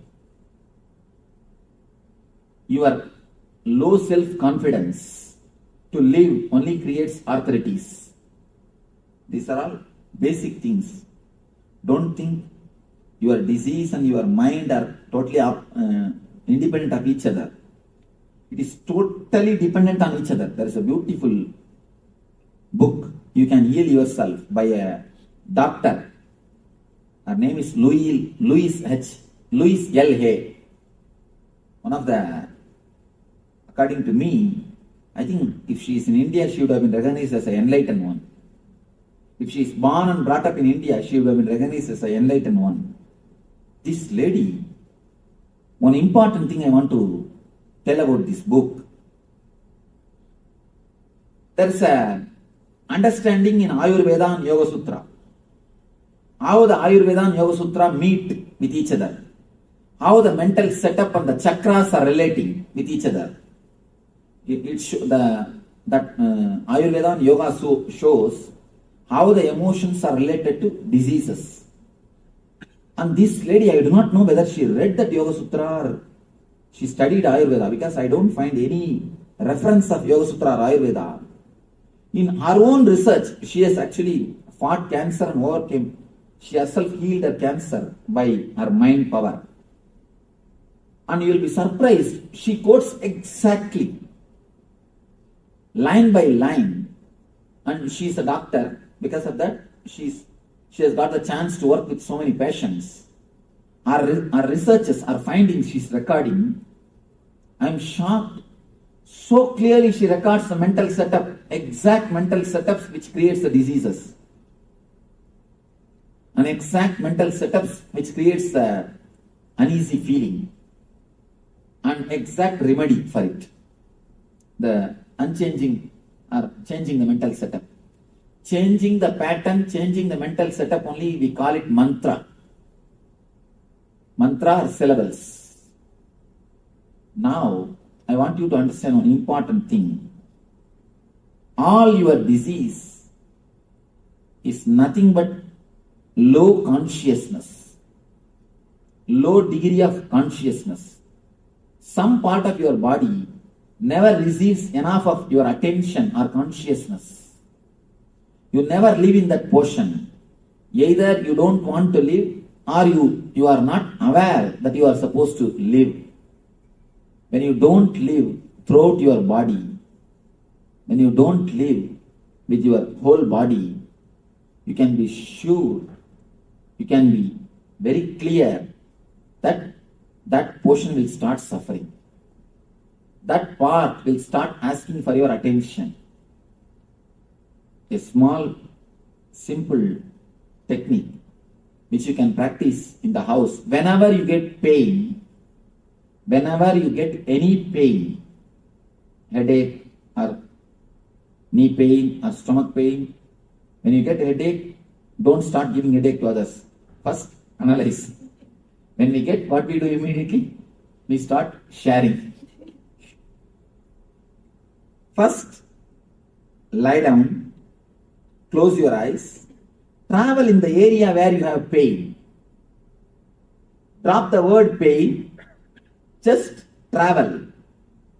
Look as if a kid, if a child looks at something new, how he will look intensely.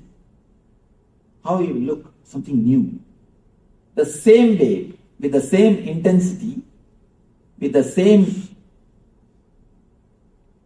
feeling of inquiry, with the inquiry sense, look at it as deeply as possible, without any idea of pain, drop the word pain, just look and see what is happening. You will feel very clearly, slowly, the area which is affected by pain will start shrinking. Suddenly you will feel pain is not throughout the head, it's only in particular area. Then you will feel it's only particular bit. Then you will feel slowly it will come to only a point, particular point. And if you look into that point, it will simply disappear. All pain is just requisition from that part of your body to your being to give little awareness and consciousness to you. That's all, nothing else. You may think, what Swamiji, you are giving such a simple example and we know how we suffer. You never have any pain, that is why you talk all these things. Let me explain to you, really the incident happened. I put my hand in Kantasa car. Here Kantasa is available? No. Kantasa is a heavy car. I don't know whether they make it out of stone or not. I think they make the car out of stone. So heavy, the car door is so heavy, I somehow put my hand in the car door then they closed it in Bangalore. The finger was caught and it started just swelling. When I'm seeing just it is becoming bigger and bigger. All are running, rushing to get some medicine, that. I said, wait, nothing. I was clearly watching. I didn't even create a sound, even the first sound. When it hits, even that sound was not created. I was clearly seeing the energy being supplied from our navel center to that area. It's like army rushing to do the job. Army rushing to protect if some flood or some cyclone. Immediately army is rushing to that area to do the relief work. Just like that, gush of energy is coming from the navel and it is moving towards your hand to that area. I saw very clearly the gush of energy only you call it as pain. The repairing work is going on. You don't have so much of patience to watch it. That is why you start shouting, screaming, oh pain, pain, pain. Pain is nothing but maintenance work. Body is doing its maintenance work. Body is doing its maintenance work. And it puts the stop symbol. Don't move the hand. Please cooperate with maintenance work. That stop symbol only is pain, nothing else. When you see the maintenance construction work in the road, they put a cop and the stop symbol, just like that, so that you will not disturb the construction work and maintenance work. Same way body says, I am doing a maintenance work here. Please wait, don't come. Don't move, cooperate. That's the same symbol. I saw very clearly, and not only that, just removed that nail and threw it away. And in few days, the nail came back. Just in few days, no medicine, no injection, no bandage, nothing. Just allowed the body to heal itself. It got healed, over. Totally it took some 5-6 days, that's all. Nothing else. Of course, I am not telling you to do the same thing. I am telling you at least cooperate. Apply the medicine, do whatever you want, that is different. But mentally cooperate. You can heal yourself very much. When you forget your boundary, you are healthy. If you are constantly remembering your boundary, you are in pain. Now we will enter into a small meditation technique to forget the boundary, to remove the unnecessary stress collected by you, unnecessary toxins collected by you. An important thing. Just like a blood clot, there is one thing called energy clot which happens in your system. Blood clot happens if there is something wrong in your body. Energy clot happens if there is something wrong in your emotional system. Now we will enter into a meditation technique to melt, to clear the energy clouds and to remove the unnecessary toxins and to awaken the body intelligence. In this meditation, you are going to do 2 steps. First is, you are going to tense your body as much as possible to its peak, step by step. Step by step, you are going to create the maximum possible tension so that the energy clouds which is created in you will be released. The energy clouds will be released. And second thing, we will go step by step from toe to head, part by part. Pressurize or tense as if that portion will burst. As if that portion will burst. Go deep, step by step, till the head. And after that, from head to toe we are going to come. This is the second step, is the important step. This is from Yoga Sutra.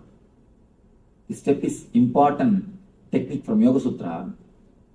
According to Yoga Sutra, every part of your body is breathing. Understand? According to medical field, only your nose is breathing.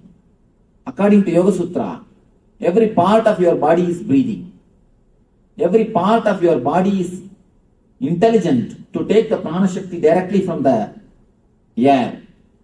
It takes energy directly from the air and directly it relates with the existence. That is why in India yogis, they sit under the underground for 2 years, 3 years. I have seen a guy who sat in the underground for 1 year. Neither food nor water or air. Totally glass case.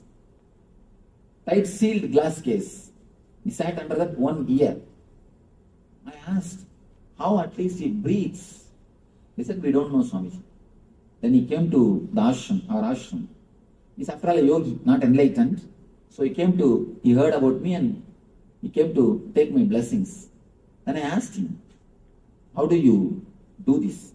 He said, Swamiji, Yoga Sutra is this technique, Swamiji. The technique which you are going to do now. According to this technique, it is not only the technique, it is a truth. According to Yoga Sutra, every part of your body has got intelligence to take energy directly from the sky, from the ether. See, understand? A plant, a normal plant, when this can produce its food directly from the air, can't your body produce?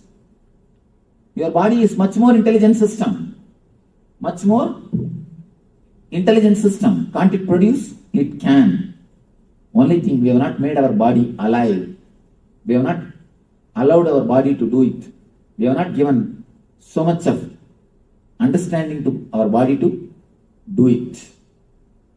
The second level technique, you are going to breathe through every part of the body. Understand? Important thing.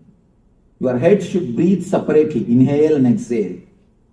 Your eyes should inhale and exhale. Step by step, part by part. Visualize actually as if your body is separately inhaling and exhaling. That part of your body is separately inhaling and exhaling. Feel the same thing, step by step, part by part, throughout the body. Feel that portion has become empty, porous. For example, head means feel that head has become porous. Every hair hole, through hair hole, you are inhaling and exhaling. Shrink or expand that area. Feel it is shrinking or expanding along with the inhaling and exhaling process. Step by step, your whole body should inhale and exhale. This will awaken your innate body intelligence.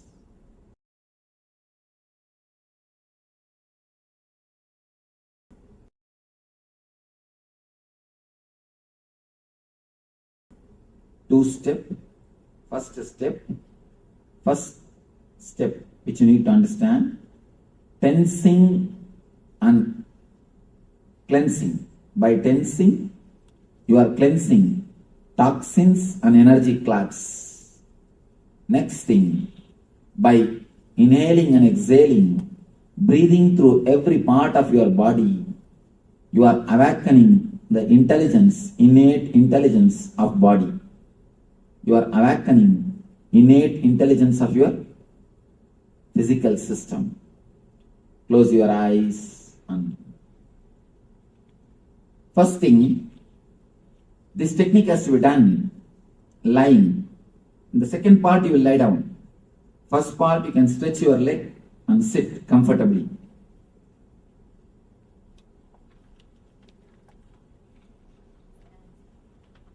Make enough space to lie down. Yes. Yes, please tie the ribbon. Now she can sit on the chair itself.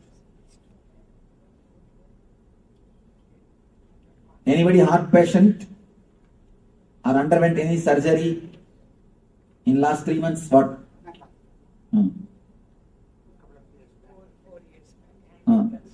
Angioplasty. All right. Only in that region, do it little less. Please tie the ribbon. You are requested to tie the ribbon so that you will not look in between the meditation. She is surprised why we asked to tie the ribbon. Number 7. Stretch your legs out.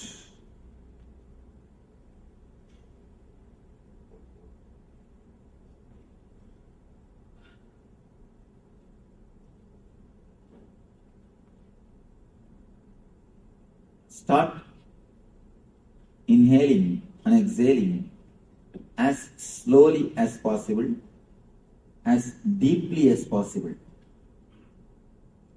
You are inhaling and exhaling should happen throughout the body.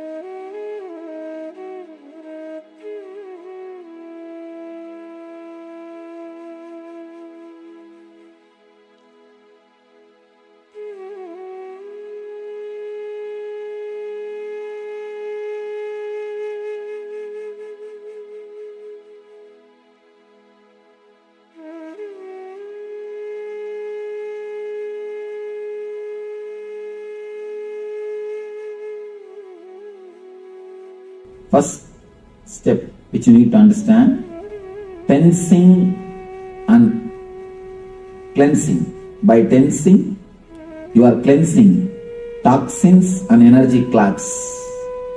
Next thing, by inhaling and exhaling, breathing through every part of your body, you are awakening the intelligence, innate intelligence of body.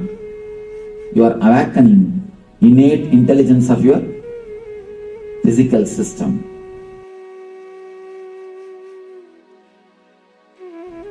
First thing, this technique has to be done lying. In the second part, you will lie down.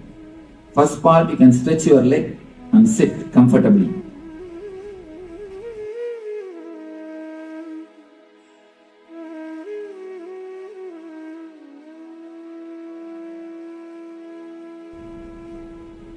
Start inhaling and exhaling as slowly as possible, as deeply as possible.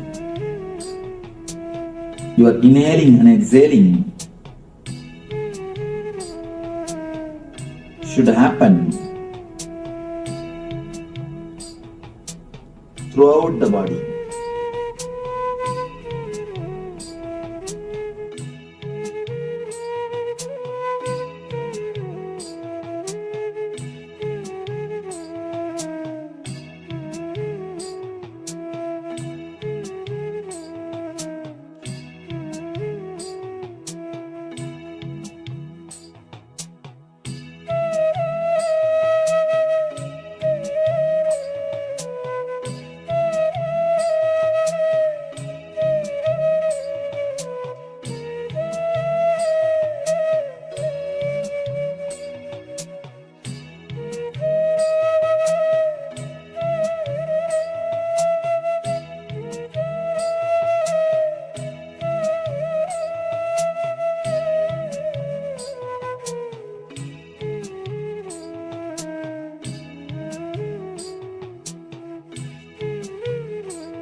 First step which you need to understand, tensing and cleansing.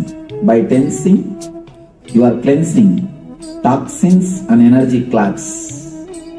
Next thing, by inhaling and exhaling, breathing through every part of your body, you are awakening the intelligence, innate intelligence of body. You are awakening innate intelligence of your physical system.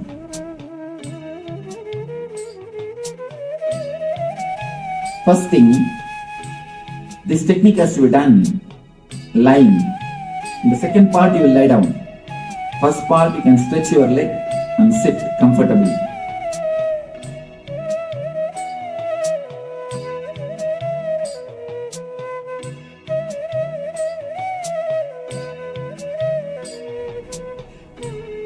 Start inhaling and exhaling as slowly as possible, as deeply as possible. Your inhaling and exhaling should happen throughout the body.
First step which you need to understand, tensing and cleansing. By tensing, you are cleansing toxins and energy clots. Next thing, by inhaling and exhaling, breathing through every part of your body, you are awakening the intelligence, innate intelligence of body. You are awakening innate intelligence of your physical system.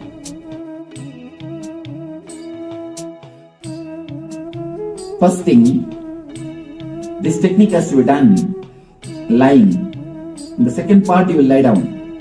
First part, you can stretch your leg and sit comfortably.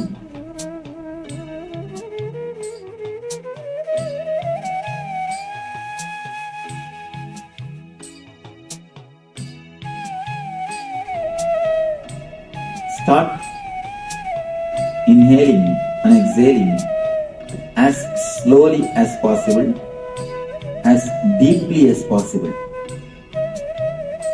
You are inhaling and exhaling should happen throughout the body.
First step which you need to understand, tensing and cleansing.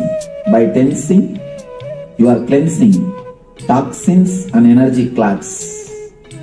Next thing, by inhaling and exhaling, breathing through every part of your body, you are awakening the intelligence, innate intelligence of body. You are awakening innate intelligence of your physical system.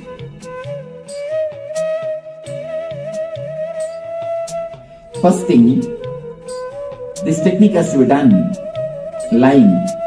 In the second part, you will lie down. First part, you can stretch your leg and sit comfortably.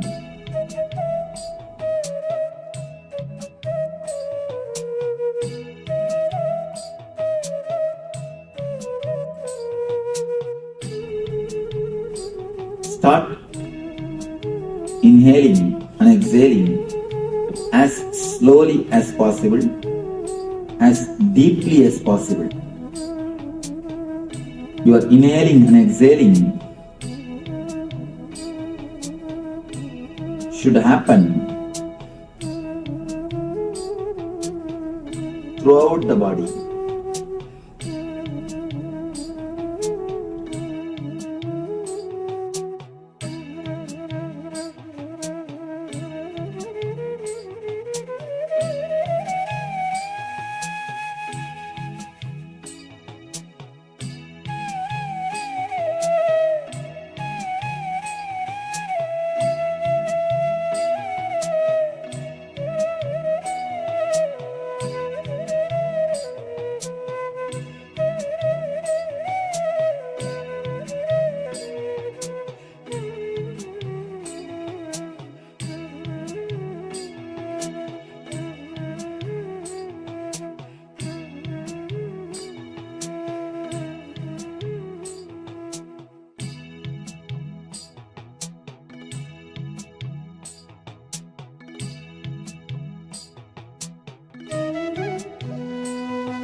First step which you need to understand, tensing and cleansing. By tensing, you are cleansing toxins and energy clots. Next thing, by inhaling and exhaling, breathing through every part of your body, you are awakening the intelligence, innate intelligence of body.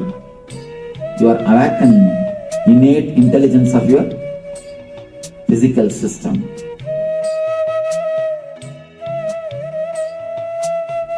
First thing, this technique has to be done lying. In the second part, you will lie down. First part, you can stretch your leg and sit comfortably.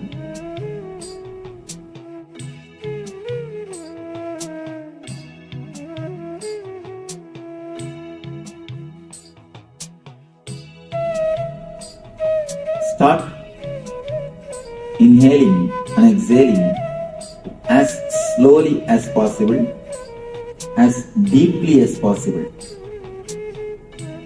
You are inhaling and exhaling should happen throughout the body.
Actually, daydreaming is the side effect if the subtle body enters into the physical body. But subtle body means dreaming, night dreaming. Night dreaming is the main subtle body. If it enters into the physical body, daydreaming comes as an effect. I am asking about night dreaming.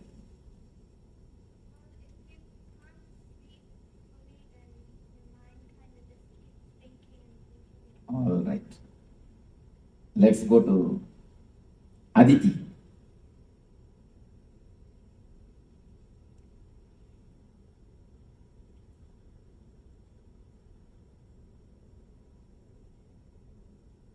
Aditi started experiencing the dream.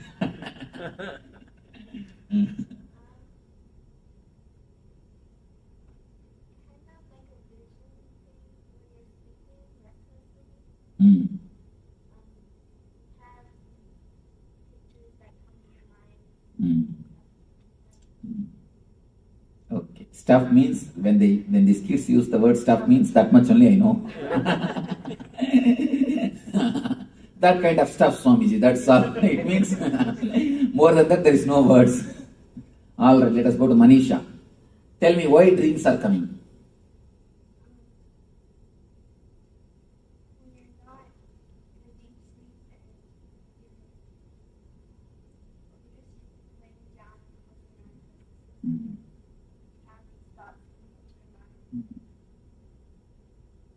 Okay.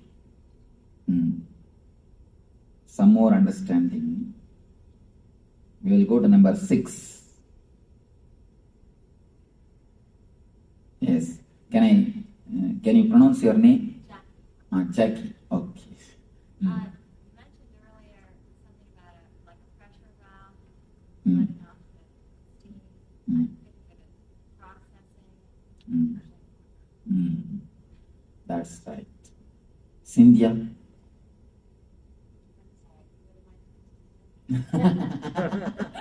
I think you are dreaming. Tell me about what you are dreaming, that's all. What is dream? Night dreaming, not daydreaming, night dreaming. How it comes? Any of your idea about dream? How it comes, why it comes, what it is? That it's uncontrolled thoughts going through your mind. Then? And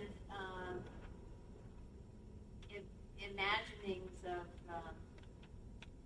it's all these jumble of thoughts that are forming things. Okay. Swarnapuri? Something subconsciously you are thinking about something. Sleep stages comes back at you. Sunita? Where is Sunita? Dreams are impression of unconscious mind.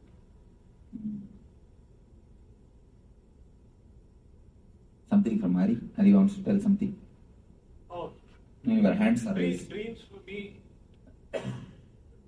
is almost a carry forward of your conscious stage when you worried, think that's carried on into the dreams majority of the time. But a lot of times, sometimes I also think dreams are kind of guiding you or giving you a very important message if you want to understand. I told you that whenever you receive messages, it is a vision. If you can remember in 4 color, it's a message for you. It's a vision for you.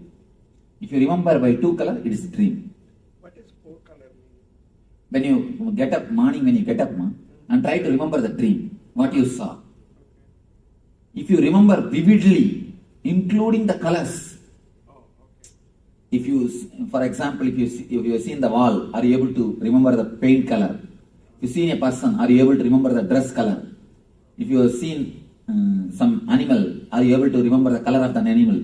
If you are able to remember all those things, then be very clear, it is not from subconscious, it is from superconscious. Because anything from subconscious is 2 color. And one more thing you need to understand, animals cannot recognize color except this color. Animals cannot recognize except this color. That's why in bullfight they put this red clothes. This is the only color they can recognize. All other things they can see only as a black and white. When you are in unconscious also, you can recognize only this color. No other color you can recognize. But if you recognize only this color, don't think you are having vision. If you can recognize all the 4 colors, all the different colors, then be sure it's a vision. If you are not able to recognize 4 colors, never bother about the dream. That dream is no value. It has no value in your life. Now, what is exactly dreams? I am talking about the dreams which are 2 colors, not 4 colors. Tell me about the 2 color dreams. I experienced a long time when I was carrying something, 3rd month, I saw Nagaraj long time around the morning, 4 o'clock. So you saw in the 4 color? No, black and white. Then it has no value. Then it has no value. What I am telling, tell me why and what is your idea, insight about the dreams? Is there a continuation of the inner chattering of the mind? Okay. Okay, that's a wonderful insight. Then something from Sometimes your happiness or your sorrow or Ah. something comes as a dream. that also comes. Whatever bothers you in the day. That always Whatever you bother in the daytime, that also jumps on you in the night time. That's one more thing.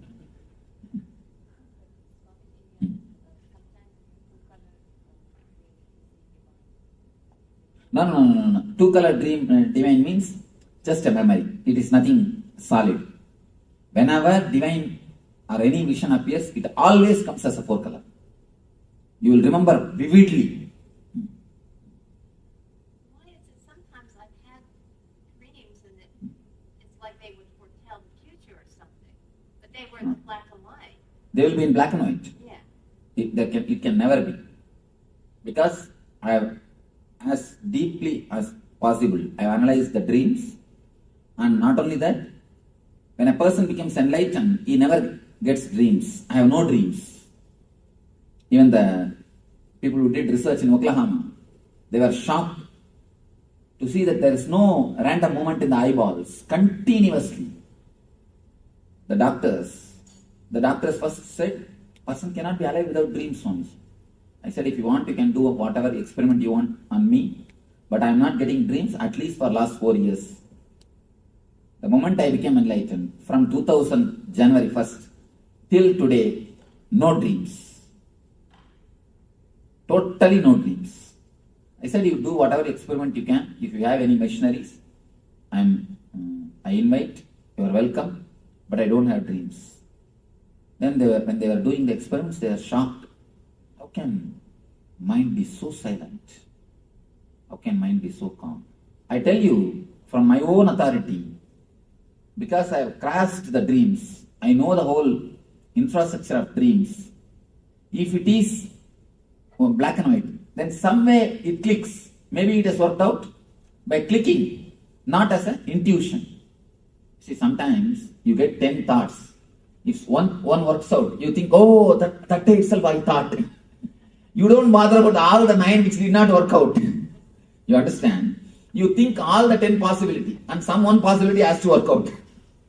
So naturally, what do you think? Yes, that day itself I know.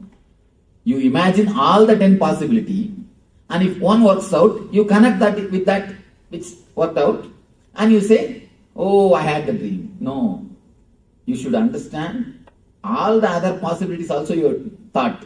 All the other possibilities also your design. So if you look at from this view, you connect it and see. Only if it is a clear memory, vivid memory. Let me explain. Because this needs a lot of insight, this waking. If you can actually analyze and understand this dream body, you will be liberated so much from so many kinds of problems. There is a beautiful sutra. The world is made of the same stuff in which dreams are made. If you understand, the moment you understand the dream, the reality is dream, you will get the power to make your dreams into reality. Understand? The moment you realize the reality is dream, you will get the power to make your dreams into reality. Because these two, where they meet, there is the source of energy. These two guys, this waking and the dream, where they meet, that is the source of energy. If we can analyze this one and understand, you will very clearly understand why you are facing failures and why you are facing success. You will be so clear about your failures and success, you will never bother, you will never be touched, because you will know. Generally, we only play both games, man. You create reasons for your failures, and you create reasons for your success. And which is more, that wins. Finally, you think, oh, I have failed. But the reasons for failure also is created by you. The problem is you create it in the other subconscious state, the dream state. So you do not know you did it. Most of the time, you invite disease. And not only we invite, we send email, telegram, and telephone call, leave voicemail message. And finally, even if he doesn't want to come, we send somebody and bring him. The moment he comes to our house and opens the car, the moment he enters into our house, we say, no, I have not invited you. I thought somebody else will come. You are here. And I thought somebody else is going to come. But suddenly I thought that Jackie is going to come. But now only I am realizing that Cynthia has come. You see, after doing the whole thing, when the disease comes to your gate, then you say, no, I never expected you will come. I expected somebody else will come. We only do everything subconsciously. But we don't realize we do it. So analyzing these two states is an important thing for the success of the life. Now let me explain. See, if you get the thoughts, if you just get the flashes from the energy of the causal body, it will be just two-color dream. Same thing, if you get from the energy of the super consciousness, the empty column, that will be a solid vision. When you remember early in the morning, if it is a solid 4-color, then it is from this empty box, the samadhi state, from Turiya, some glimpse of Turiya. If it is 2-color state, then be very clear, it is glimpse of the sleep state, causal body. It is just the oscillation of causal. It is not the oscillation, it is not from the Turiya. Many people come and tell me, Swamiji, I saw this God in the dream, that God in the dream, this vision in the dream, that vision in the dream, this spiritual, this experience in the dream, that experience in the dream. I always tell them, recollect whether it is 4-color. That's the only scale. Is it 4-color? Is it very vivid? Is it experiential? Then it is true. Otherwise, don't bother. Go and sleep. Go and rest. No, next day if you remember, that's enough. Third day naturally you will not have memory. Not third day. Only yesterday dreams today. Actually, the dream memory will be there totally itself only 1 or 2 days. Afterwards, you cannot have it in memory. If you again and again make it very solid by remembering, it may be there. Otherwise, it can't be. The memory of the daytime itself is torturing us. If you have a little more memory after night time also, you will become mad. Anyhow, so let us analyze what is exactly dream. Dream is nothing but your suppressed desire and fear. That's all. If you want something to happen in some way and it did not happen continuously, then you dream it and feel fulfilled. For a small example, you can understand this. I was about to say that. If you are fasting for maybe, for example, for 3 days. If you are fasting for 3 days, naturally the third day night, in the dream, you will have a good feast. Any of you have experienced this? If you are fasting, you should not eat anything, not the modern kind of fasting.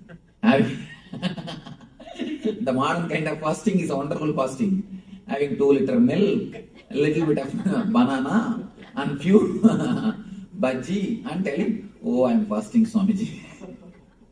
Not that kind of fasting. A real original fasting. The ancient days, people used to do that without even drinking juice. No, water is allowed. Water is allowed without even drinking juice or milk. Just by water. If that kind of fasting means, immediately you will have a drink. Anything suppressed, naturally you will see, will come up in the dream. All the suppressions will come up in the dream. The same way, if you don't want something to happen, The desire means you want something to happen. If you don't want something to happen, you never wanted that you should fall sick before going to exam. But I have heard from many people, even after they become 40, 50, they get dreams that they are sick and exam is there. That they are sick, they are missing the exams. They have forgotten the exam, even after 30, 40. If you don't want something to happen, some accident, and you don't want somebody to appear in front of you, you don't want somebody to know some secret of your life, you will see in the dream that as if that person came to know, and as if that person saw you, you will be meeting him, you will start experiencing everything in the dream. You will start experiencing the whole thing in the dream. Few basic understanding. Whenever you wanted something and you are not able to, whenever you do not want something, but the memory is there. See, you do not want something to happen means, again the memory is there, you are fighting with that memory, that's all. That memory which you are fighting naturally will go more deeper and deeper. It's like there is a ripple in the lake. You go by boat to silence the ripple. Can you silence? Can you silence the waves of a lake by going by boat? When you go and try to fight with the waves, you will create only more waves. Same way, if you hate or if you are afraid of something, you will be creating only more and more deeper waves, more and more complications. When you create complications, naturally you suppress the whole thing. And they come up in the dreams. They come up in the dreams. 4 major levels of desires. I want you to understand. 4 major levels of desires which continuously comes up in the dream. There is no need to control the desire. The main problem, the very word desires creates attract feeling in our being. We always wanted to control. Either you run behind the desire madly, or you suppress the desire totally. Either you run behind or suppress. You never use the desire as energy. Desire is actually energy. The main problem in our being is a simple understanding about desire can solve the heart problem. You may think, what all the stories you are telling, Swamiji? The whole heart problem, whenever you have any problem in this region, it is nothing but too much of desire suppressing you, too much of the demands being put on you. That's all, nothing else. The things are loaded on your being beyond your capacity, and nobody else loads it. You just take it. For example, even if you don't do any physical work, if you are just sitting, if you are stressed, you will have a shoulder pain. There is no need for you to do any physical work. You are sitting, you are stressed, nothing else. You are just stressed, too much of thinking. You will have a shoulder pain. Any of you have experienced this? You will have a shoulder pain. There are few emotions, just by the very understanding itself will heal you. You don't need to do anything else. The very simple understanding. For example, the moment you understand you are dreaming, you will be out of dream. The moment you understand you are dreaming, you will be out of dream. Any of you have experienced? The moment you remember, I am dreaming, you will be thrown out of the dream. That is why in the East we have given so much of importance to knowledge. Prajnanam Brahma, we say, wisdom is God. Just knowing There is no need to work. Working is second. Working on the dream and that, all those things are secondary. All those things are not at all. You don't even have to bother about those things. The very simple knowing will change your being. The very simple knowing. In the dream, what do you do to come out of the dream? Nothing else. Just you understand. You know it is a dream, you are out. And the same way, if you know this whole thing is a drama, you will be out. Nothing else. If you know this whole thing is just a psychodrama, simple psychodrama, you will be out.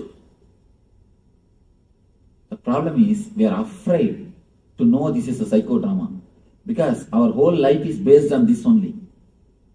The moment you understand it's a psychodrama, all your investments, or what for you ran all over the world, or what for you are running, all you are running is just to make few cars and few bungalow and to impress few people.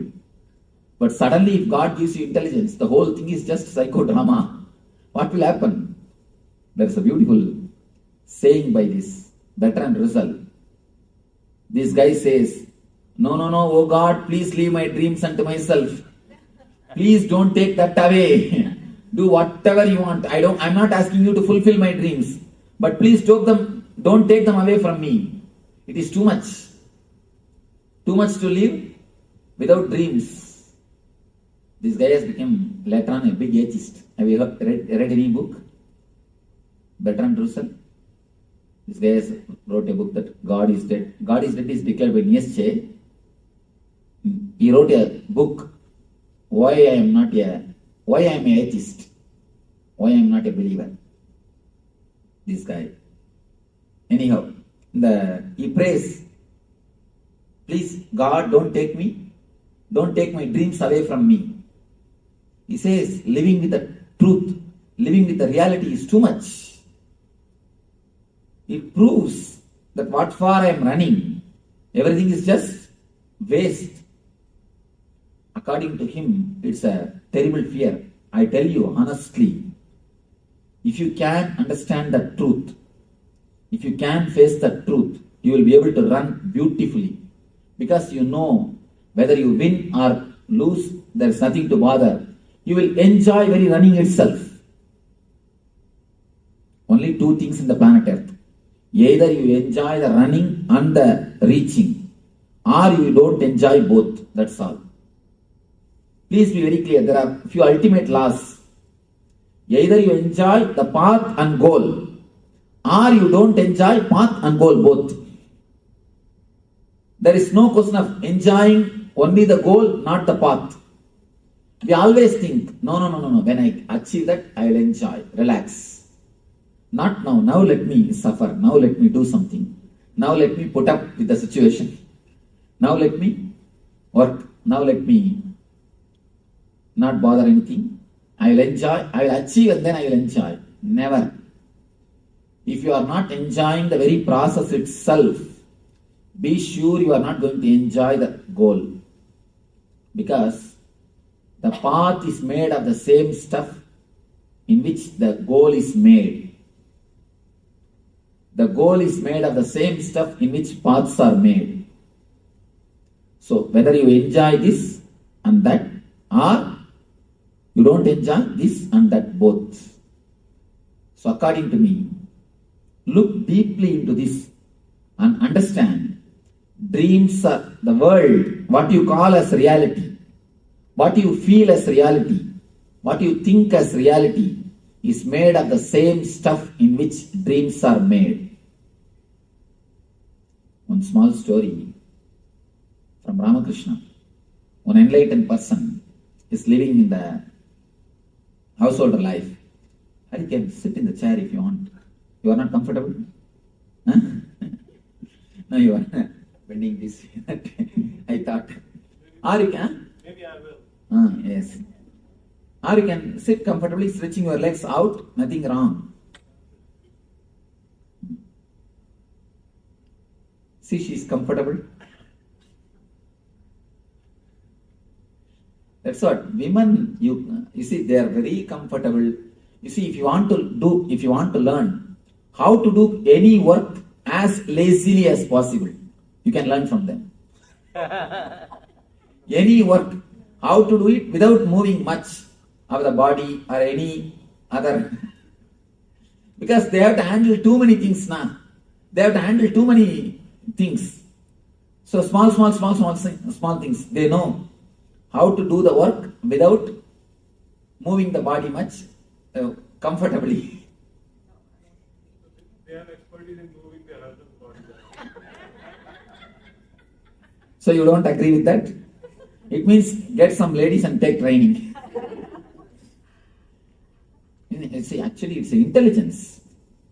One thing, not doing work only is wrong. Doing work with a maximum laziness is an intelligence. Means what? You are finding techniques, method to do the things very right way without taking much struggle, without struggling much, without taking too much stress on you. It's an intelligence. I am praising you, ma. Maybe it's a concentration. We concentrate a lot of the efficiency. You see, only when you concentrate on some work, you will find new techniques. How can this be done with maximum laziness? How can this be done without moving the body much? Without moving, without taking much struggles. That can happen only when you concentrate. So I am in a way praising you. Don't worry. It's not laziness.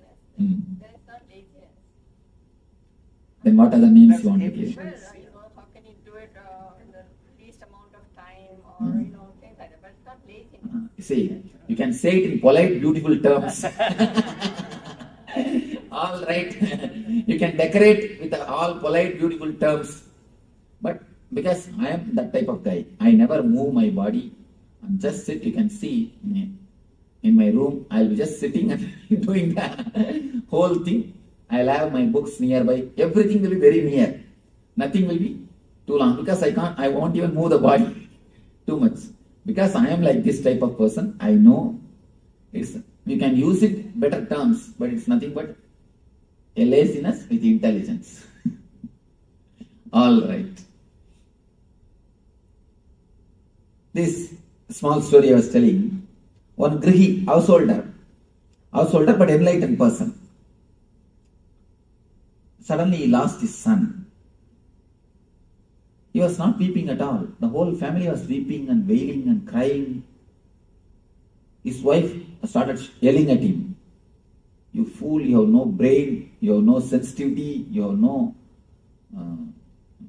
compassion, your son is dead, you are not weeping. Then he said, of course, little difficult to feel this is practical, but it is practical. He says, of course, don't think I am not feeling, I am feeling.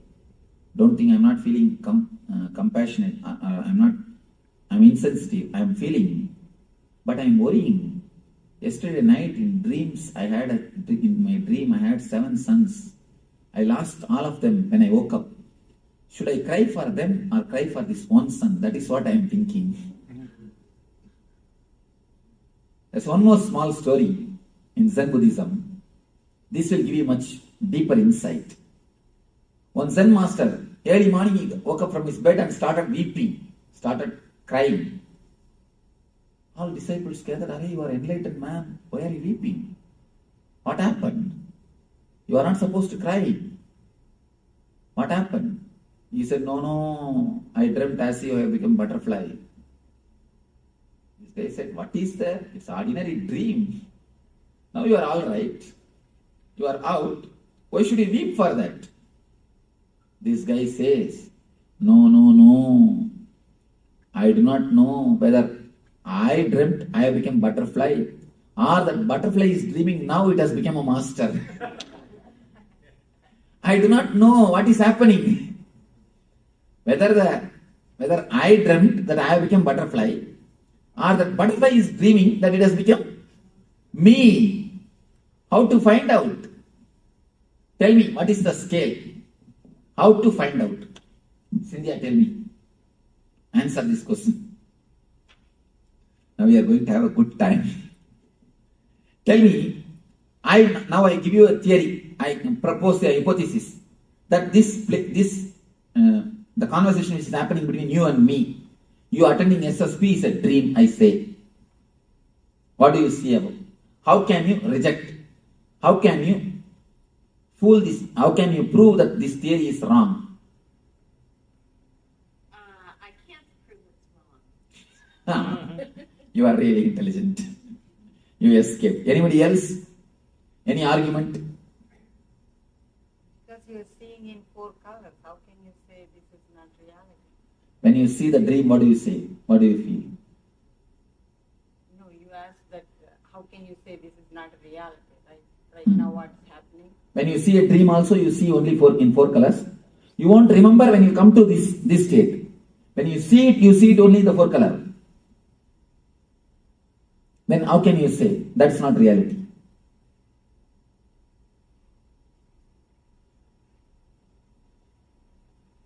Then, any other argument? Yes.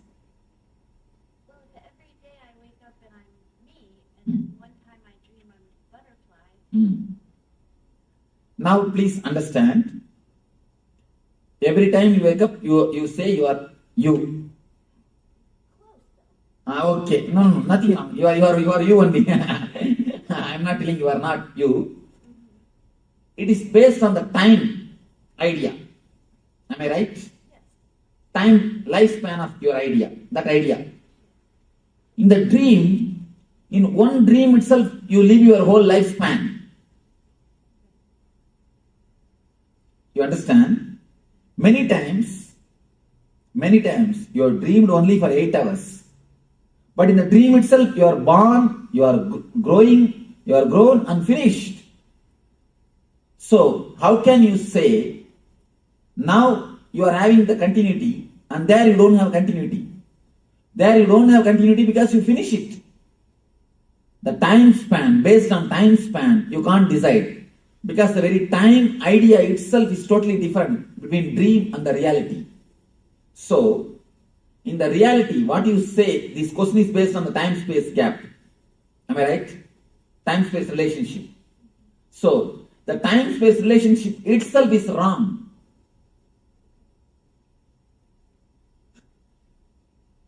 The same thing, if you are near a person who is headache for you, who continuously tortures you, with whom you don't feel happy, comfortable, even half an hour will look like a eternity, long time. Why? It is intensity of thought which makes you really feel the time. Time is not chronological, it is psychological. So when you are in the dream state, the number of thoughts is too much. The frequency of thoughts are much more higher than the frequency of your being. That is why your eye is just flooded by thoughts. Your eye, that is why I say, in that state you don't have eye. Your eye is just flooded by thoughts. The frequency of thoughts is too much. Your eye disappears. Your eye is flooded. You don't have control. Now, the dream is too much of thoughts. That is why you feel long time is happening. Here, you feel one amount of time. So, time is going on. In little higher consciousness, time, you see, even if it is thousands of years, you will not feel the time has gone because the number of thoughts is less. That is why we always say, Devatas have got different calendar. For us, if it is 1000 years, for them it is only one day. For us, if it is a yuga, for them it is only one day. It is the space in which you live, there you have a different time. Which space you are living, there, that time you are enjoying. So based on the time-space concept, you cannot say this is not dream. Next question. And there is a important thing in the Vedanta, they say that by Upanishads, if you just understand the Avastatraya means the 3 states, you are liberated. Nothing else. You are liberated from all the pains and sufferings if you just understand these three concepts deeply. Deeply, clearly, intellectually, just intellectually. I am not telling about anything. You don't have to become enlightened. The very clear intellectual understanding about these three states will liberate you from pains and sufferings. Any other? Why you are laughing? No, actually, I know why you are not able to believe what I say. No, why you not only you must be able to believe, you must be able to really feel it. Why we are not able to feel, the understanding never goes deeper level. The understanding is never taken sincerely. That is the reason. For example, people come and tell me, Swamiji, I know smoking is wrong, but I am not able to drop. But do you say, I know touching the fire will burn me, but I am not able to stop? No. You don't say that. This you understand, but that you don't understand totally. Yeah. This you know solid way, that you don't understand it. Unless that person gets cancer, even if he gets, he justifies. Maybe this, maybe that, maybe because of that, maybe because of this, as if all the people who don't smoke, they don't get cancer or what. Some logic. You have some logic. You have some misunderstanding. That is the reason you say, I know smoking is wrong, but I am not able to drop. Means with full consciousness, you never understood. Now you understand with full consciousness. All these days, if you are not liberated, please be very clear. There are many people who come and tell me, no, Swamiji, I read enough of books about this Avastatraya. I read so many books about this Vedanta philosophy. I am not liberated. Means what? There is some gap in your understanding. If you say that, there is some gap. Now, put your whole effort to understand it clearly and have the courage to go behind this truth. You will see it will be liberated. Liberation is not such a big task as we think, These guys have made it so difficult because they want to have monopoly. Now really I tell you, these few guys want to have monopoly because of the 2-3 reasons. One is the particular community. Second thing, just to have the prestige from the society. Because of these few things, the concept of liberation has become too complicated now. Otherwise, you think the concept of liberation is too complicated. How can liberation be complicated if it is your nature? If it is not your nature, it is not worth achieving. Forget about it. If it is your nature, why should you achieve? It is your swabhava. It is just a small knot. That's what I am telling you. Enlightenment is not achieved by any big techniques, tapas, meditation. It is just a knack of understanding and living the life. That's all. Enlightenment is a simple knack of using your mind, using your understanding and intelligence in your life. That's all. This intelligence, this understanding, if it can clearly go into your being, if you can clearly analyze only one thing, only one important thing, you should spell out all your doubts. Only when you spell out all your doubts, only when you express all your doubts, it can be cleared. If you are lazy, no, who will ask all these questions? All right, the Swami says means it must be true only, let us leave it. If you are too lazy to spell out your questions, or if you are too bored, all right, who wants all these things? Leave it, Swamiji. Let us go to next subject. If you are too lazy to spell out, or too lethargic to understand, then you have a problem. If you really sincerely look into it. Not lethargic, I think it's the understanding power is not there. No, ma, there is no need to even to say understanding power. See, understanding power means whatever words I utter, have understanding of dictionary meaning. That's enough. There is no need to go for any metaphysical understanding. That's what I'm saying. There is, you see one thing, don't be afraid at all that there is some metaphysical meaning for my words. I am not talking in any metaphysical terms. Do you understand? You see how straight I am simply opening the things. I am cutting the things clearly. Just understand my words based on Oxford Dictionary. That is enough. Dictionary meaning, not metaphysical meaning. Dictionary meaning is more than enough to give you the intelligence. Where you are stuck, where you are not able to understand, just open up. Put me the question. That's what I wanted. That's what I wanted. See, somewhere if you are locked, somewhere if it is not clicking, that's why in the Vedanta they say, Upanishad means sitting with master, that's all. Nothing else. Just sit with master, express the questions and get the replies. That is enough. You are out of pain. See, 90% of our pains are not physical. They are emotional and psychological. And not only that, there's a thick layer of pain in your being. The thick layer of pain invites more pain. Unconsciously, you do such a kind of activities, you do this kind of deeds, which creates pain for you and which invites pain for others. No, Swamiji, nobody invites the disease or the pain for themselves. When it's there, we recognize it and say, I have a disease. One simple thing, ma. Nobody invites cancer. But if they continue to smoke, what it means? There are some other cancers that doesn't come with the smoking. But those we don't invite them, they come to you. There are many diseases, ma. We may not directly invite. Our food habits invites. That's what. Our food habits are inviting. Our sleeping habits invite. But food habits, sleeping habits, whose habits, ma? Those are the habits that somebody made it to us.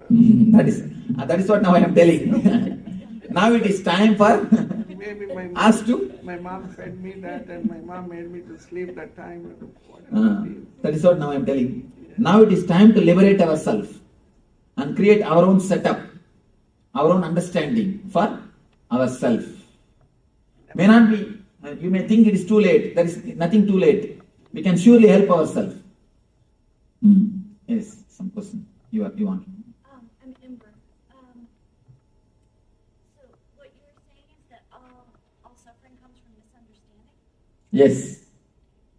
And not only that, if you go a little more deeper, ma, I have gone to the deep of my mind. I tell you from my own authority.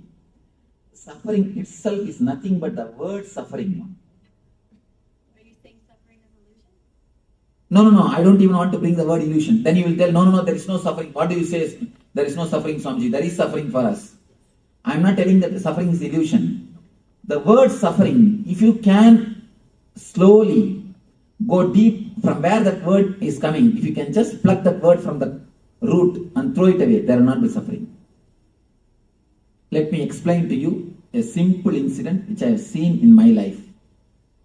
I was staying in a place called Amarkantak in Madhya Pradesh with the tribals, with the tribal villages, and who doesn't know anything about humanity or anything about civilization. They do not know something like civilization exists on the planet Earth.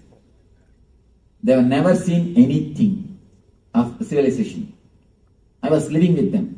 When I was walking, I went to that forest and I was living with them. They are not cannibals. That's why I am here.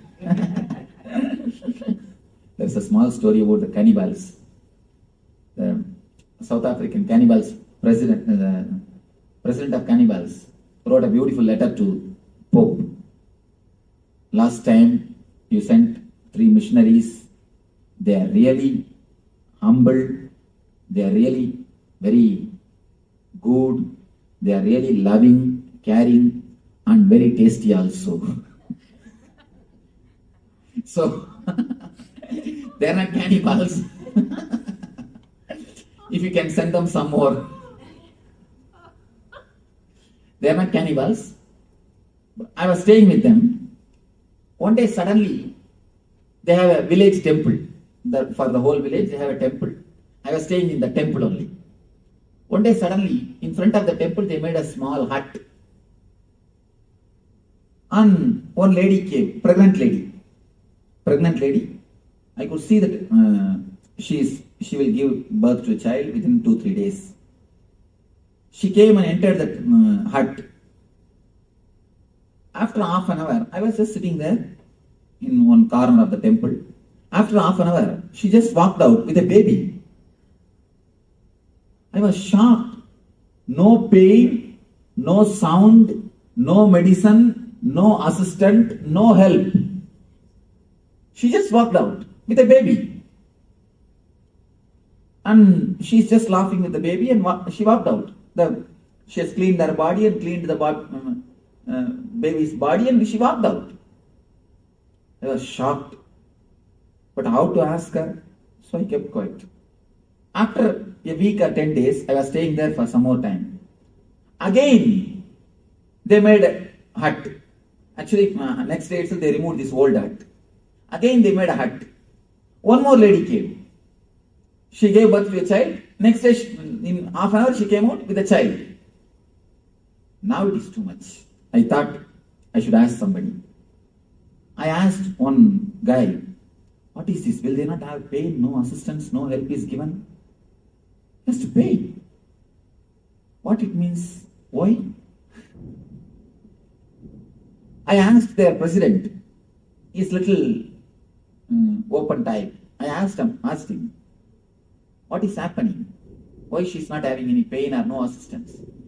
He said, why pain? Why assistant? This is the way we deliver. She goes and takes care of herself and comes back. Why animals are giving birth like this only? I was shocked.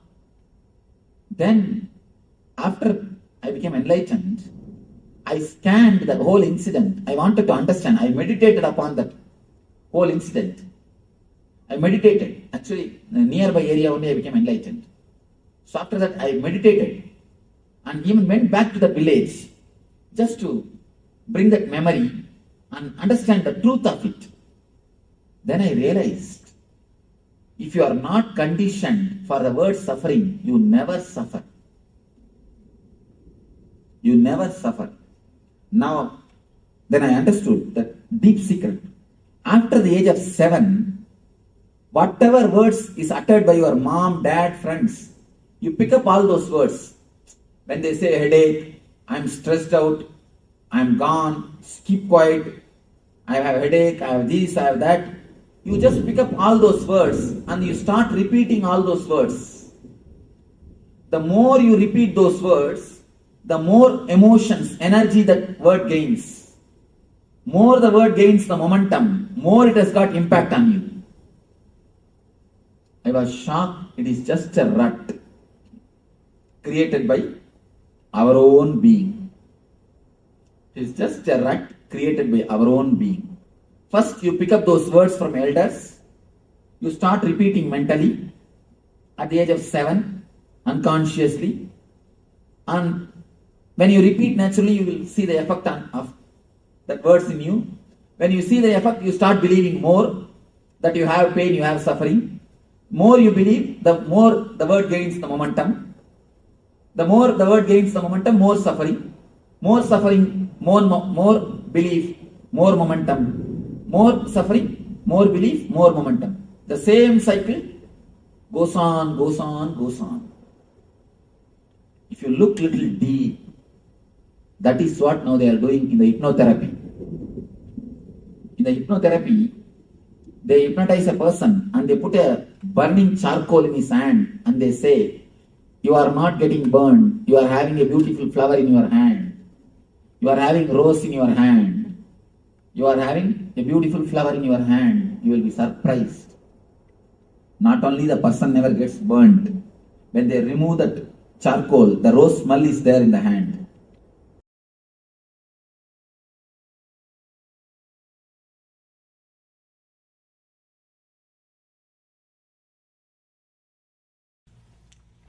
You will analyze what is dream, how it comes.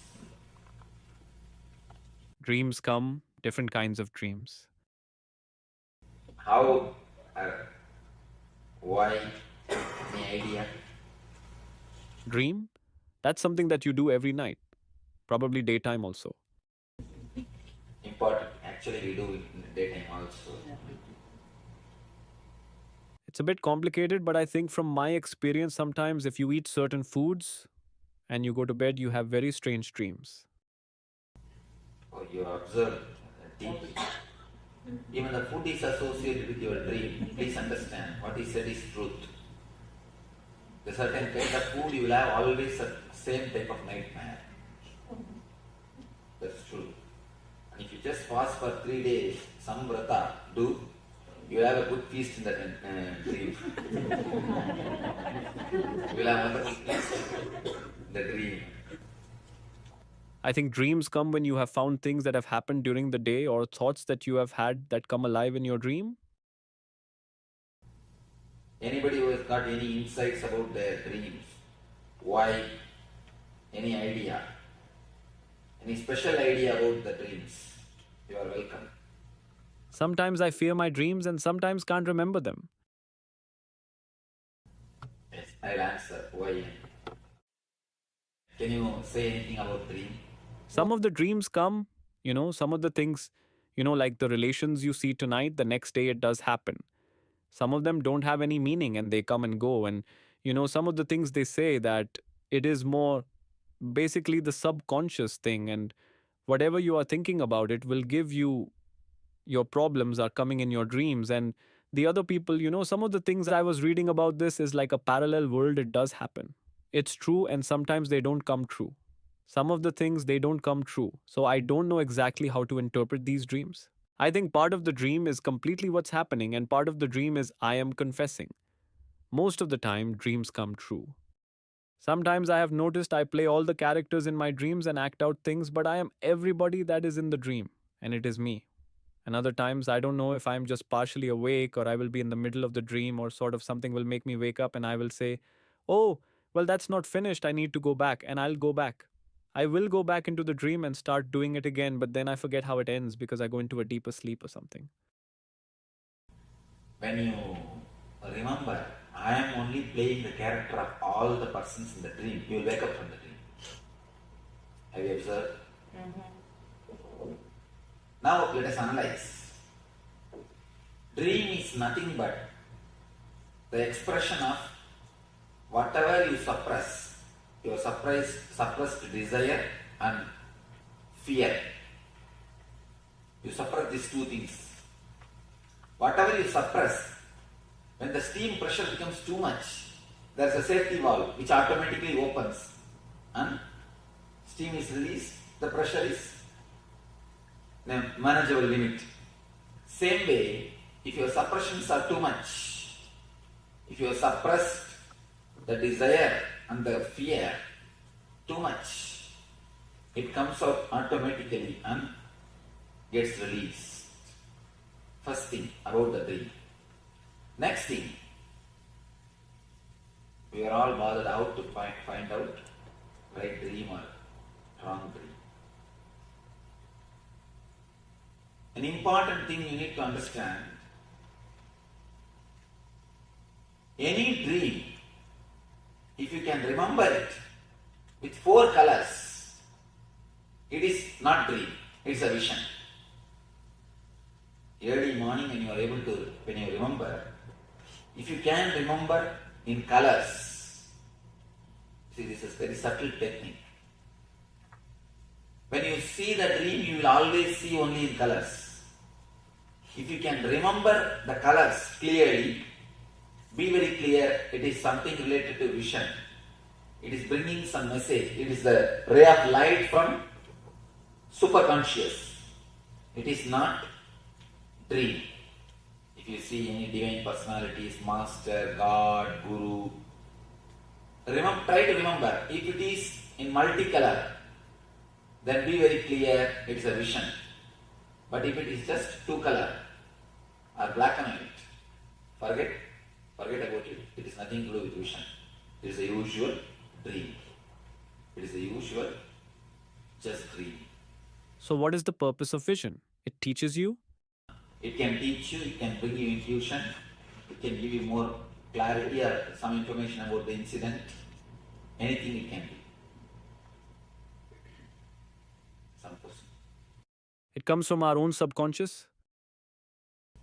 If you can remember with 4 color, it is not from subconscious.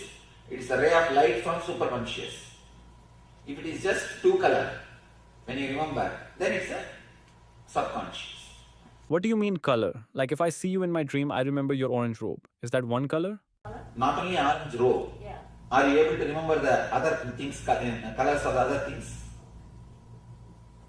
Colors of the other things? Are you able to see, are you able to remember just like this 4 color? Then it's a vision. If you are not able to see that, then it is dream. That is the...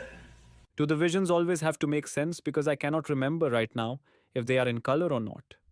But my dreams don't really make... If it is 4 color, surely it will make sense. If it is not, it will not make sense. It has no sense. What if it is not color at all? Then it is just steam going out. Extra steam is getting, you need to less dream. you need to dream less. It is just actually, when the steam is too much, if the too much of suppression is there, of fear and the greed, there is an automatic mechanism which opens, automatic safety valve, which opens and releases the steam. And automatically, you maintain your steam pressure. The automatic safety valve is what we call dream. Is there any significance of seeing death or sometime you dying? There is no other significance except this 4 color and 2 color. No other meaning, interpretation for any dream. Should we just ignore them as... Simply ignore. Because people say when your dreams are falling makes some sense or something like... No. None of them have got any sense. People who never dream, they never have a dream, they just sleep and wake up. No, it can never be. Only an enlightened master can be like that. Swamiji, what is the significance in dreams? You said that everybody dreams whether you remember it or not. Remembering and not remembering has no meaning. Remembering 4 color and 2 color, only that has meaning, nothing else has meaning. Because normally people associate that if you can't remember, they say, oh, you slept deep. That's what they say. No. It is not that. Even if you don't sleep deeply and if you are continuously disturbed, you will have the same problem. You will not be able to remember the dreams. What about the sleepwalking? That is something to be analyzed. No. Let me explain why you asked the right question. When this subtle body enters into the physical body, the sleepwalking, restlessness, even when you are sitting, you will be just shaking the legs. All these problems starts happening when the subtle body enters into the physical body as an uninvited guest. Many times, the subtle body just walks into these 2 bodies. When it walks into the waking body, then it starts creating trouble. You see, sometimes you will have a nightmare, get up, and you will see still the heart is beating and sweating. And the same way, if the subtle body enters into the causal body, it enters into the causal body also sometimes. If it enters into the causal body, it causes insomnia. You will be lying in the bed, rolling, you will never sleep. You will never sleep. You will be just rolling on the bed. So whenever the waking body enters into these 2 bodies, it creates this type of problems. Settling up here, and when I got home, I thought I should be able to fall asleep well. But instead, I thought I would be exhausted, and I didn't feel exhausted. But it was like this. I couldn't sleep all night, even though it was so late. And I was so tired from, working a long day. Standing up. You have done ASP? Mm-hmm. In the ASP, I speak about the second layer energy. Do you remember? When you work beyond your capacity, whenever the emergency things are done, the second layer energy opens. If you have a deep love or desire, then again second layer energy opens. If you do some service with a deep love for me, it has to be done. It has to be done. I cannot use the excuse I'm tired. I have to do. When you have the excuse, oh, I'm tired, oh dear, Shantipai, I'll come tomorrow, Shanta Reddy, I'll come tomorrow. Then first layer energy over. But when you decide, no, I will do something, I have to do, then naturally second layer energy opens. That is what you feel. Even after going to the house, you don't feel sleepy. What about the recurring dreams that come back? Come back again and again? If you see them in color, again they have some meaning. Otherwise, they have no meaning. They have no meaning. Of course, you have to totally release the steam. You should not maintain the steam in the optimum pressure level. You always maintain the steam in the optimum pressure level. Steam means the suppressed desire and fear. That is why you are in sickness. Better open the safety valve once for all and let the steam go out. We will be doing that. Today we will be doing the technique to open the safety valve. Swamiji, you said we will move in sleep or when we are awake. Even anytime. The subtle body actually enters into the physical body by force. See, the subtle body enters into the physical body by force. It means the physical body also don't have so much of awareness. It gives place. So people that bite their nails all time, is it the same thing? But what causes that to happen? Like what are the some things that cause them? Restless, suppressed, that's what you see, the suppression, suppressed desire and the fear. If it becomes too much, it is just on the verge level. Any moment you can become this or that. That is the thing which keeps you in the restlessness. Swamiji, whenever I have a bad dream, why is it that when something undesirable is about to happen, I am able to realize it as a dream and I can either stop that from happening or I wake up? If some bad is going to happen in the waking state, it comes in the dream. You mean? No, when I am dreaming, if something bad like I'm about to fall off a cliff or whatever, in the peak of greed, in the peak of desire and the peak of fear, you wake up. Because desire and fear brings you to your consciousness, brings you to the present moment. The moment you come to the present moment, you wake up. And many times people come and tell me, I had such wonderful dreams on. I was seeing that person whom they want to see. Suddenly they wake up. They come and complain, oh, I woke up. Why some dreams come true, some don't come true?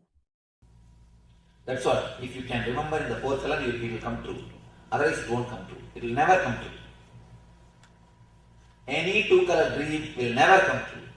You can do research on your dreams. Yes. Sometimes you do have a dream that you like and you want to continue. That is what. You see, that is what the deep desire or the deep fear will bring you to the present moment. The moment you come to the present moment, you are awake. You are out of the dream. So you were just saying the deep desire and greed. In other words, could you say that whatever it is true, live it to the best, and you say that will bring you back? That is what I mean. When you live totally, your greed comes to maximum. Then you fall in the present moment. You fall in the present moment. You are out for a single moment. You get a glimpse of the higher consciousness. Whenever you fall in the present, you come out. You come out.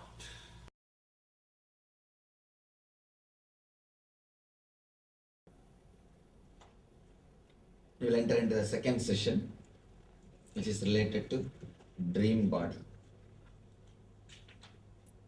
which is subtle body. Let you understand few things. Whatever you suppress, whatever you wanted to happen, and whatever you don't want that to happen, whatever you want to happen, whatever you think that it should happen, whatever you think it should not happen, both happens in the dream.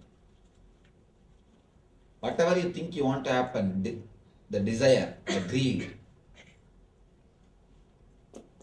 whatever you think it should not happen, the fear, which you suppress, both comes up in the dream.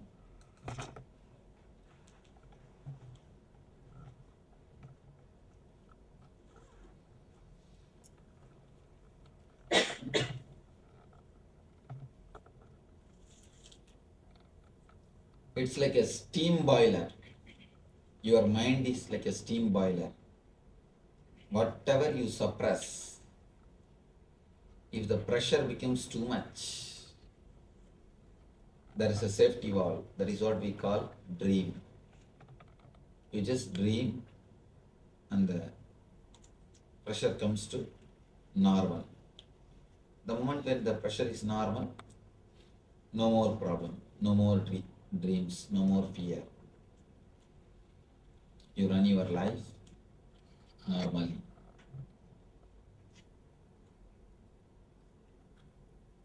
This is the way basically we dream. This is the way basically dreams happen. There is one more thing. If just dream comes and goes, there will be no problem. But this dream body doesn't keep quiet. If dream comes only in that time, in a particular time, if your dream body is active and your extra steam or extra pressure is released, as long as that happens, no problem. Things go very smoothly. But it is not that only this happens. Something more happens. There starts the whole trouble. This dream body unnecessarily starts entering into the waking body and deep sleep body. When the dream body unnecessarily enters into the waking body, that is the time you get restlessness. You will be sitting physically in one place, but mentally you will feel deeply restless. It will be moving here and there, here and there, here and there, this side to that side, here and there. Second thing, the deep sleep, the subtle body, when it enters to deep sleep, the causal body, that is the time you get insomnia. You will be lying, but you will not be able to sleep. Continuously, you will be thinking. The other day, I read a quotation in the car. Here all sorts of weird quotations they write in the car. I never suffer by insomnia because I enjoy every minute of it.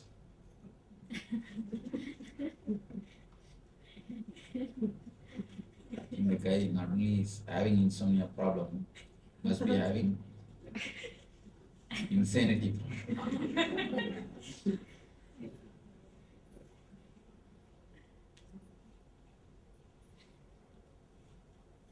When the dream body enters unnecessarily into the waking body or into the deep sleep body, it creates trouble. And when it enters inside the waking body, that is what we call restlessness. A deep restlessness is created because of this waking body entering into the dream body, entering into the waking body, subtle body entering into the physical body. One more thing happens, the daydreaming. Daydreaming is nothing but subtle body entering into the dream level, the subtle body entering into the physical level, physical body. When you are sitting, but your mind will be somewhere wandering, somewhere dreaming, almost as it is now.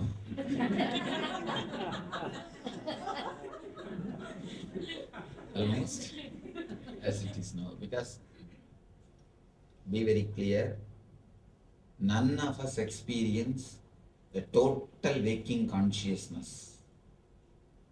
If you actually experience a total waking consciousness, even that will lead you to enlightenment. But we never experience a total waking consciousness. We always keep a certain amount of dream body, so that any time enlightenment comes, we can escape. Any time, suddenly if super consciousness starts happening, we can escape from it. It's like you keep a continuous shield. Any time super conscious starts, you start moving towards super conscious, or super consciousness starts moving towards you, you keep that buffer and escape. Continuously, one portion of you goes on thinking, daydreaming.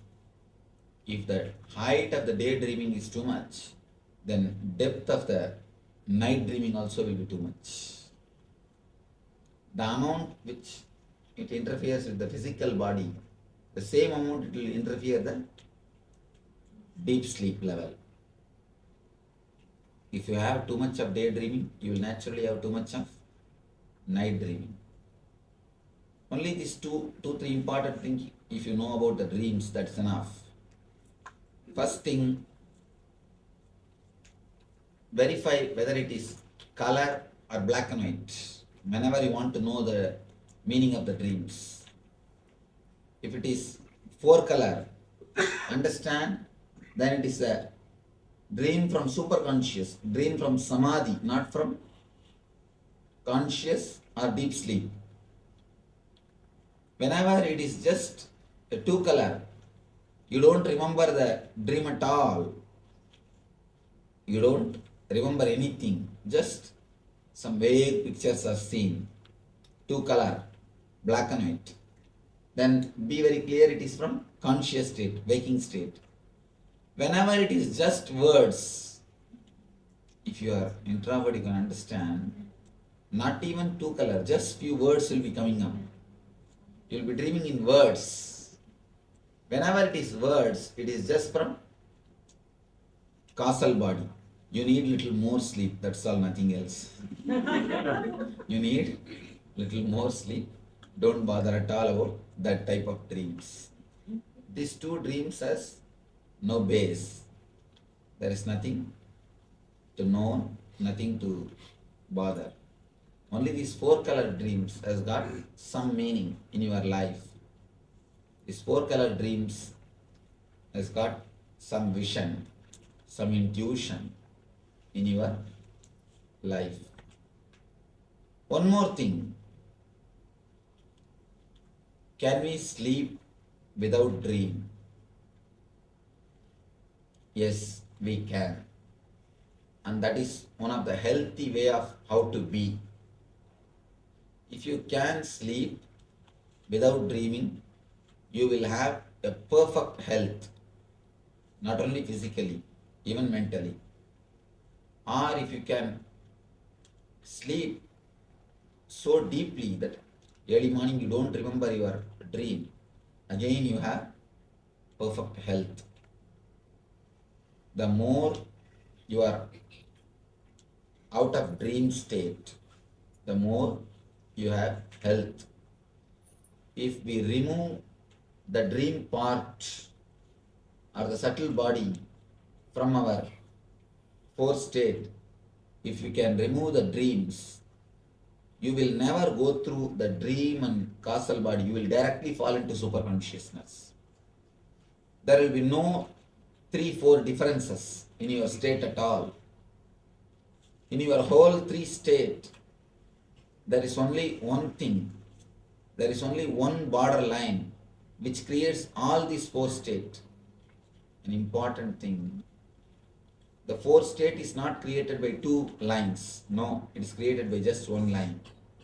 It will be difficult to understand because always mentally 4 means you need at least 2 lines to create 4 level. Above, center and below, and at least 3 lines you need to create 4 levels. But it will be difficult. But truth, here only one line, only one portion, when it is inserted, it creates all the 4 level. If you don't have night dreaming, you will not have what is daydreaming, the so-called waking state. And naturally, when you don't have waking state and dream state, you cannot have deep sleep state, because the deep sleep state by the time will become superconscious. It is deep sleep as long as you have a dream and waking state. When these two are not there, what exists is enlightened state only. Automatically, there will not be anything called deep sleep state. Because the difference between the deep sleep and enlightenment is only one thing. The deep sleep, you don't have awareness. In enlightened state, you have awareness. Otherwise, both are one and the same. A small example, it's a mystical truth. When you are in a waking state, your consciousness stays in Agnya Chakra. When you are dreaming, it goes to Vishuddhi. When you are in deep sleep, it goes to Anahata. It just sleeps.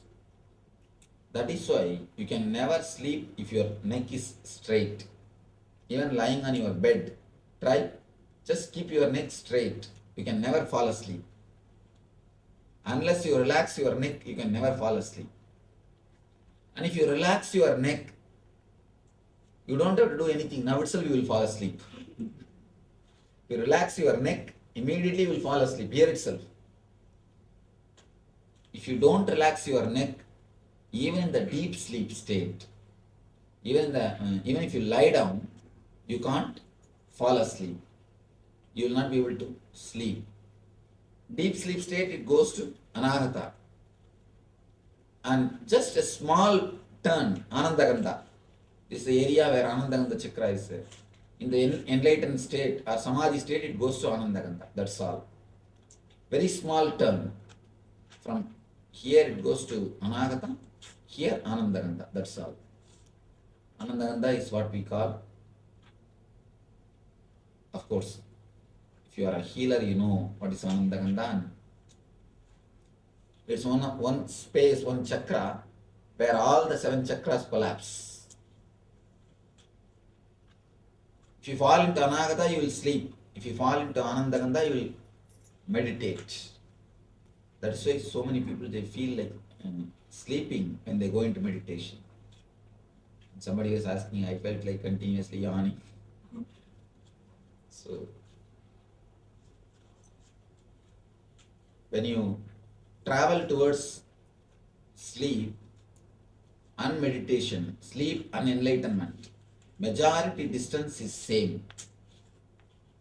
For example, from here if I go up to the door, majority distance is same. Only 3 steps, if I take that side, I will go through that gate. If I take this side, I will go through this gate. Just like that. From here to there, from here to Anahata, the distance is same. If I take 3 steps towards Anahata, I will fall asleep. If I take 3 steps towards Anandagandha, I will fall into Samadhi. I will fall into enlightenment. I will fall into meditation. There is no much difference. That is why whenever you meditate, you feel like sleeping. Because the root is one and the same. How to go beyond dreams? How to release the pressure? How to release the steam pressure of dreams? How you can enter into the state beyond dreams? How you can dissolve the dreams? Before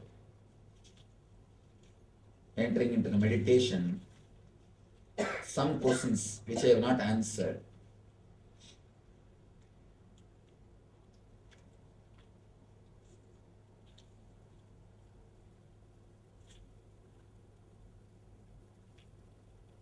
Some questions worthy of answering. I'll try to.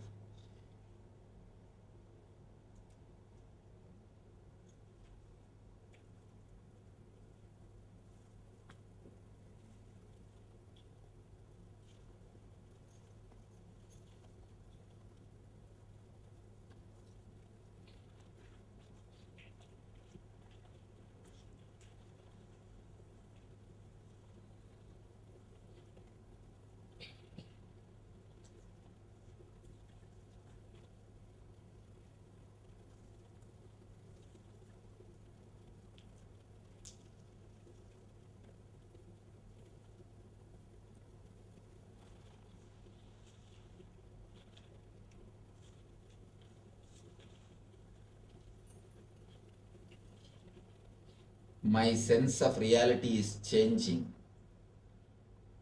Sometimes I feel I am seeing that life is an illusion, like being in a play, and that everything belongs to me.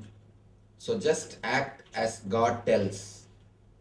Heart wants to, and it will be wonderful. All is possible. But then I see the mind restarts the delusion of fear. So how to remain longer in that shimmering reality?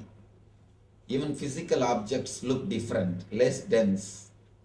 Is this reality or a better illusion?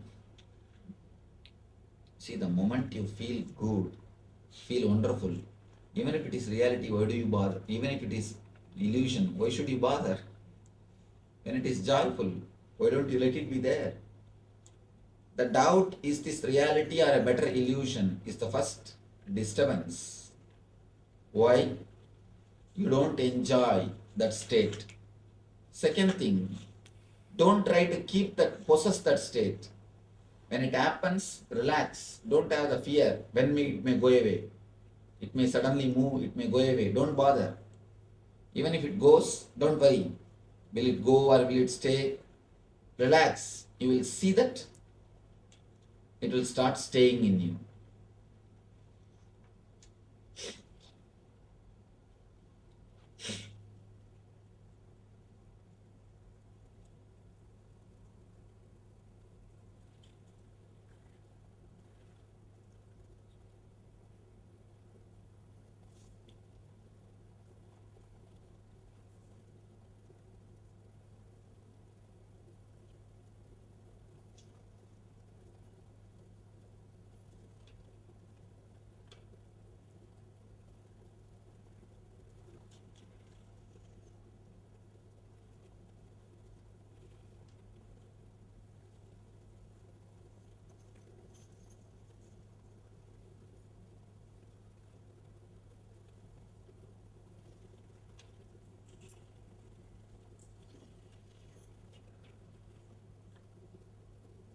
Here are these questions. Sometimes I wonder, how do these people live with their head and logic? See, the same question, the question starts with one logic, by the time it comes to an end, the logic turns and they contradict themselves.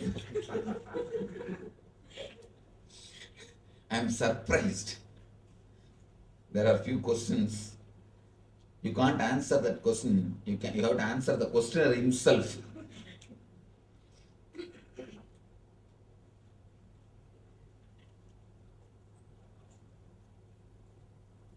How to realize who I am and why I am here? Ask the next person, he will tell you. This question has to be asked to you, to yourself, who am I? Not to somebody else.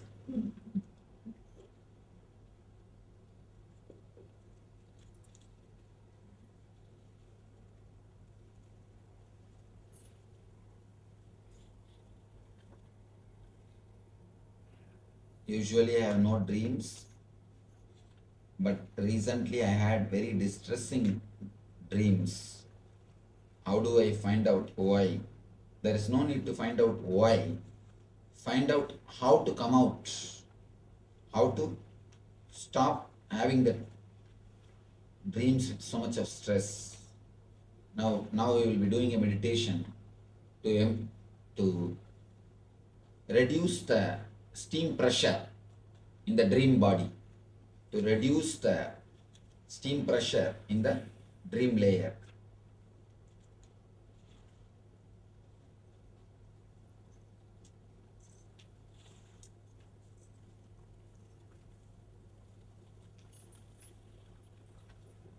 Is a deep fear cause for repetitive dreams of animals biting me? Yes, that is true. It's a deep fear only creates a repetitive fear. Animals biting you.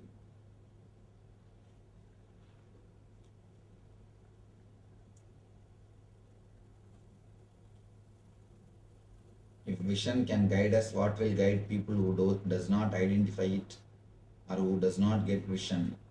How can they identify what they need to do next? Either God has to guide them or their wives will be guiding them. Don't forget it.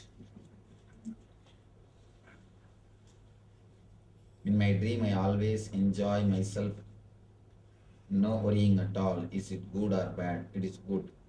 It means you wanted always not to worry about anything, but your conscious mind continuously creates some worry. There is no need unnecessarily to worry. At least in that state, let you be without worries.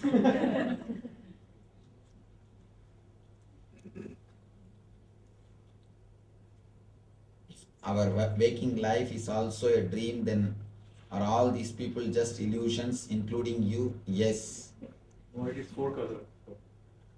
Ramana Maharshi says, no, illusions, it is not an illusion. 2 color, 4 color problem is not there. It can be 4 color and illusion. It can not only 4 color. According to you, you know only 4 dimensions. 4 dimensions. Just understand length, breadth, depth, time and space. That's all. Only the 4 dimensions you know. According to mystics, there is a 10 dimension. 10 dimension. For example, you can leave the length of this mic and breadth of this mic and just teleport the depth of this mic from here to here. Length and breadth will be here, just depth can be teleported. It means you will put your hand, nothing will stop your hand, but you will see the mic form. Nothing will stop your hand. And you can leave the depth and just teleport length and breadth. Nothing will be seen. If you put your hand, it will hit. Something will be stopping you. So there are 10 dimensions. You know only 4 dimensions. That is what you call reality. It is not reality. Reality is 10 dimensional. It is Dasamasthana. In Upanishads, they speak about Dasamasthana. There are multi-dimensions which you do not know to the reality. You know only this 4 dimension. So understand, surely including me, as you understand, is just a dream. Ramana Maharshi says, somebody goes and asks Ramana Maharshi, including you is a dream, then how seeing you helps us? Then what is the use of seeing you? Ramana Maharshi says, if you see a lion in your dream, you just wake up from the dream. Just like that, when you see me in your dream, you wake up from your dream. If you see me in your waking state, it's like a Simha Sopana. You are made to wake up from this state. Seeing the master in the waking state wakes you up from the waking state. You move to the superconscious state.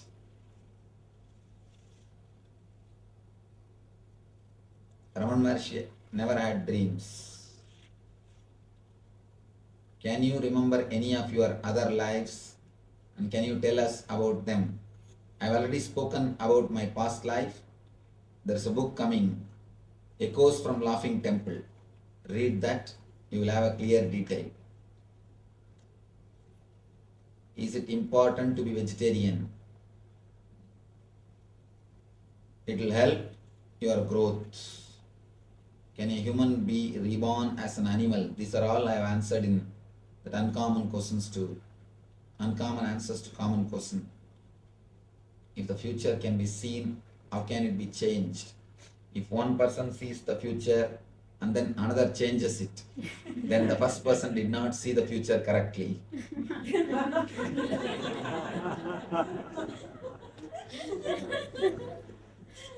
Future,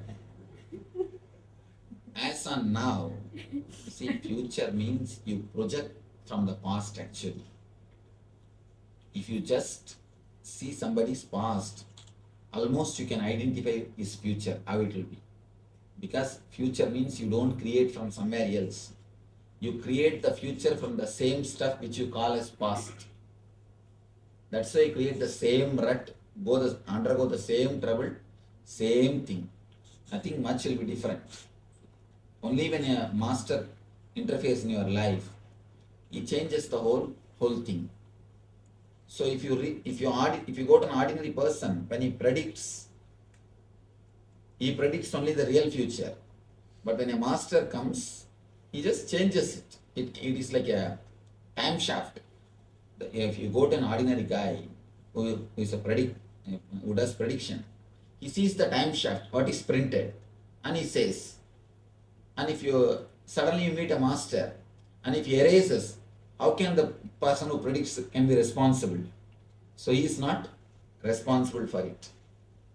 Can drugs be useful for a spiritual person? No way it can be useful. It can only be harmful. Can sex be useful? It can be used when it is used with the proper tantric techniques.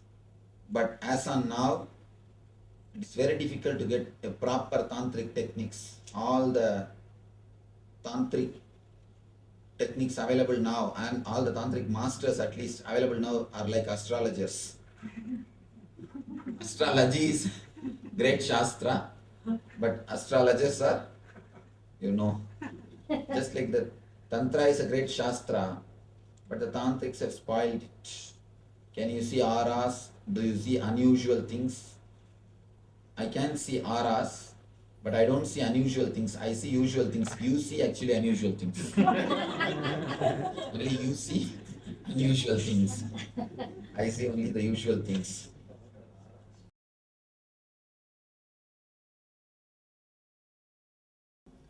And if you allow the whole body to breathe, inhale and exhale, if you allow the whole body to take the prana in and release the Ashuddha prana out, you will have a different well-being. Different well-being. Now we are going to have the technique. It's a very simple technique. Whenever you find time in the house, even when you are driving, when you are sitting, when you are watching the movie, when you are watching the TV, when you are eating, try this meditation technique. Just allow the body to inhale the prana and exhale the Ashuddha prana. It's a simple technique now we will be doing. You will see immediately the whole body is refreshed. Whole body is flooded with energy. Actually, you are allowing your whole body to work in its own rhythm. See, when a child laughs, you can see the whole body will laugh. When child does anything, the whole body will be involved. Have you seen the child eating? In the left hand, right hand, applying the whole body. It eats. Anything, the whole body is involved. When it laughs, the whole body is involved. Started.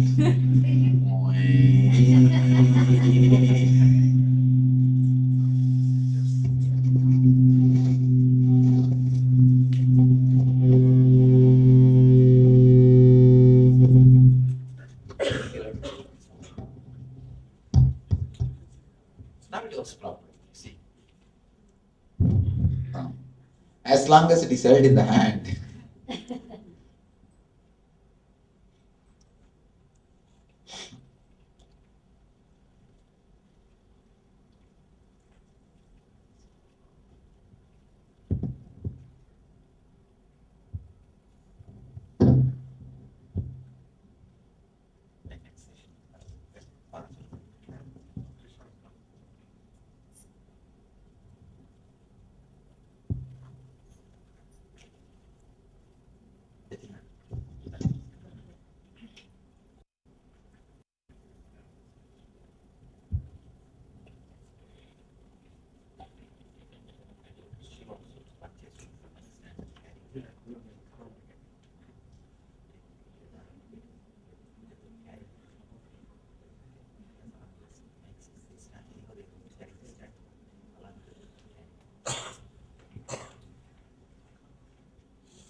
every inch of your body has got its own wisdom to take the prana shakti in.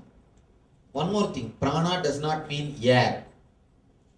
Prana is not air. Prana is air energy. It can take in, breathe, inhale and exhale, not the air, but the energy.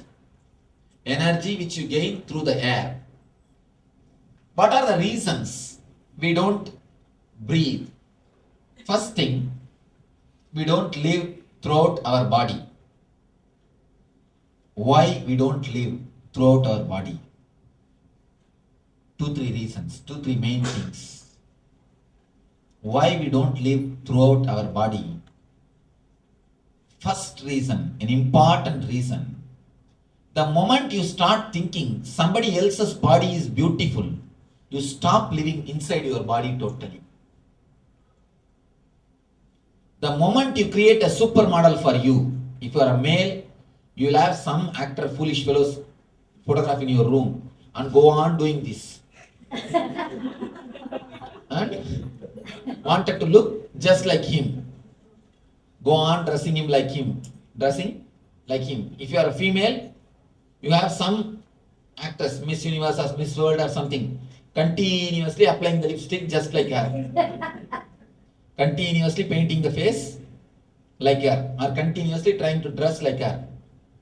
The moment you start thinking somebody is beautiful and you want to be that like that person, you stop living inside your body totally. Please understand. One more problem. Unless I move my hands, I don't speak. I speak more with the body language than with the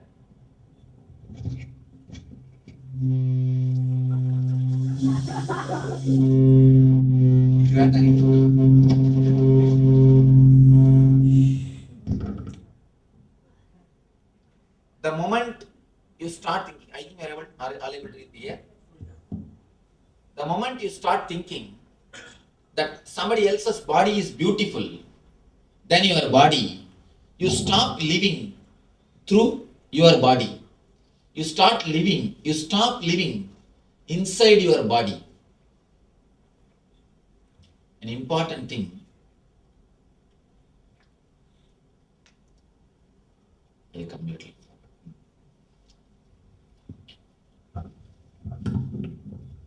Okay.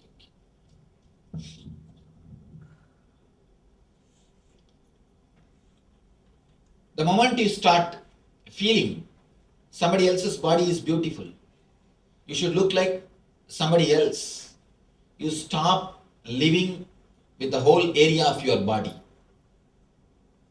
Actually, look deeply. God is not an engineer to do mass production.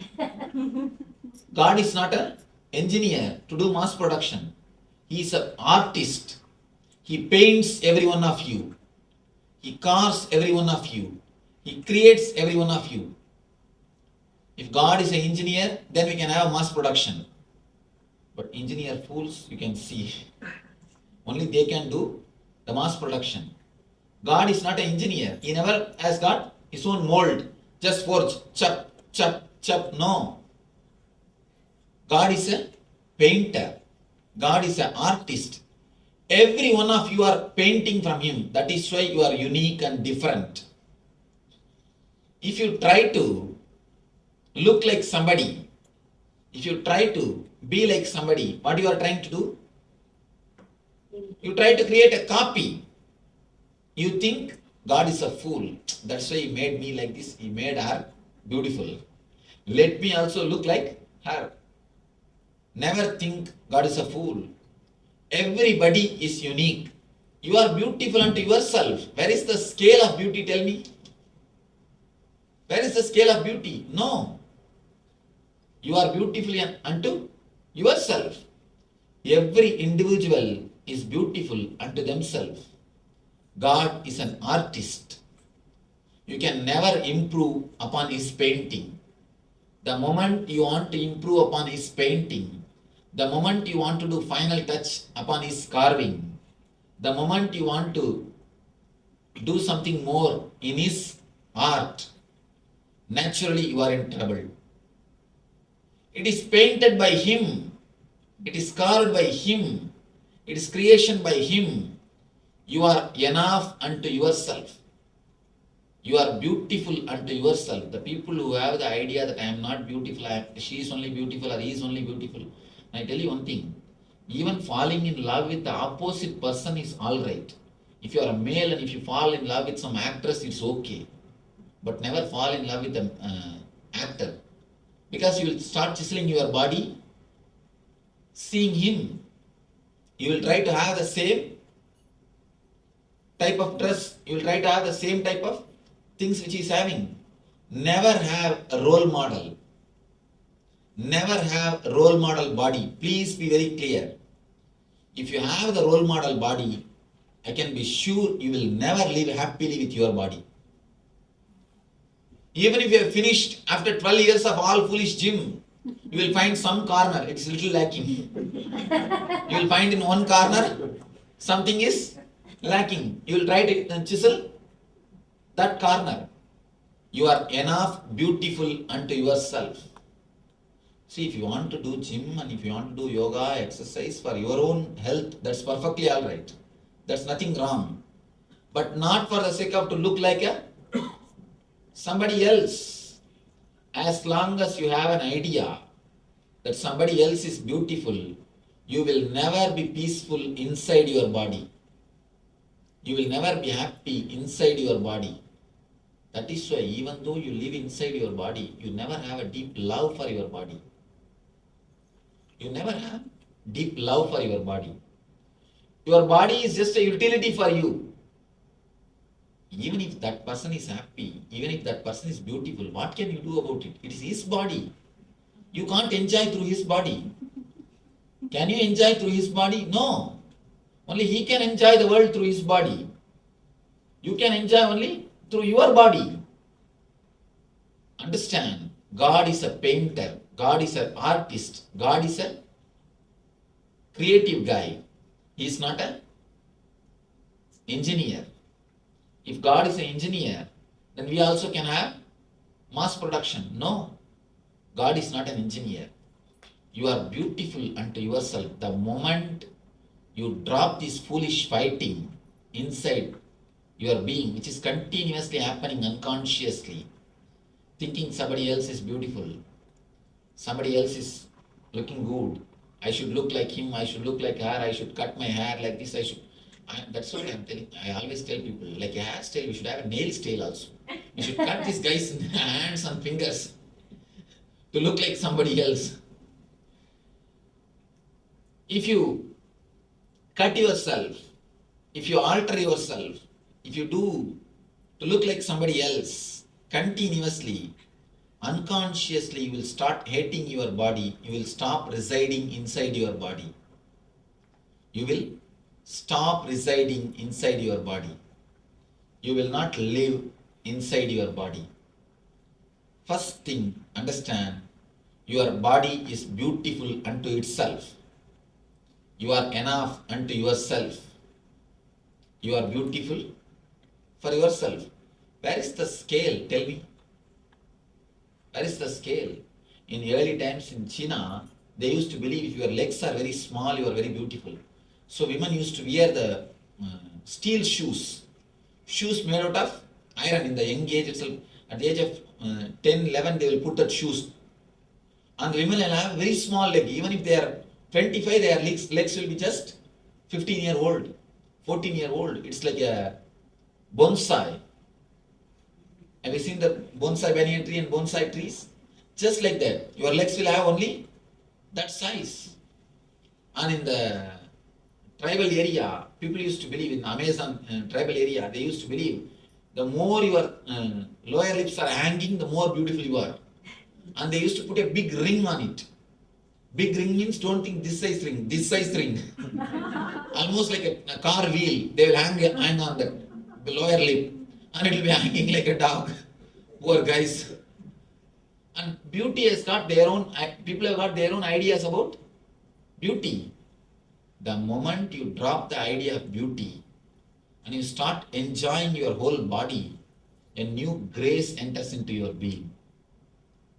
A new grace starts happening to your being. People come and ask me, Swamiji, just after ASP and NSP, in 15-20 days, my face has changed, Swamiji. So many people come and tell me, my face changed. My face has become more beautiful. My eyes have become so clear. Everybody is telling, my face has changed, my face has changed. I am glowing. It's nothing. I have not done any makeup. At least I don't teach any makeup technique. In my courses, no makeup techniques are taught. No. When you start living inside your body, the new grace comes to you. A new grace happens to you. A new, different kind of beauty starts happening to you. See, the ordinary beauty comes by makeup. If you put ear black and ear white, then it comes. If you go in the rain place, they will change the place. And that will become white and this will become black. Anyhow, ordinary beauty comes by makeup. And I tell you how sometimes you can see so ugly. The makeup will look so ugly on the people. And already they will look. And sometimes you can see people doing some weird makeups. And then, what is that beach where we went? The one fat lady with that feather. They decorate and stand there to take photographs. What is that? There is a name? Mohawk. Oh, they are called Mohawks. Now in Santa Cruz Beach, you can see 4 or 5 people with a special kinds of decoration. Makeup walking around. Have you not seen? Is there any technical term? No. 4 or 5 different people having different kinds of dress. Fat and people go and stand and take photographs with them. They give $1 and take photographs. This is none of you remember. Huh? San Francisco. In San Francisco only. In San Francisco, if you go to that beach, Pier 39, people, different kinds of makeups, different kinds of weird makeup. People walk around there. You can go and stand and have a photograph with them. Sometimes the people makeup just looks just like that only. It almost looks like that only. See, so-called beauty comes by makeup. The more you do the makeup, the more you hate your body. People always think, I do makeup because I love my body. No, never. Never have that understanding. You hate your body. That is why you want to look like somebody. So when you want to look like somebody, you do all makeup. Maintaining the body is different and doing makeup is different. If you maintain your body, you love your body. The more you do the makeup, more you hate your body. You want to look like somebody else. You want to behave like somebody else.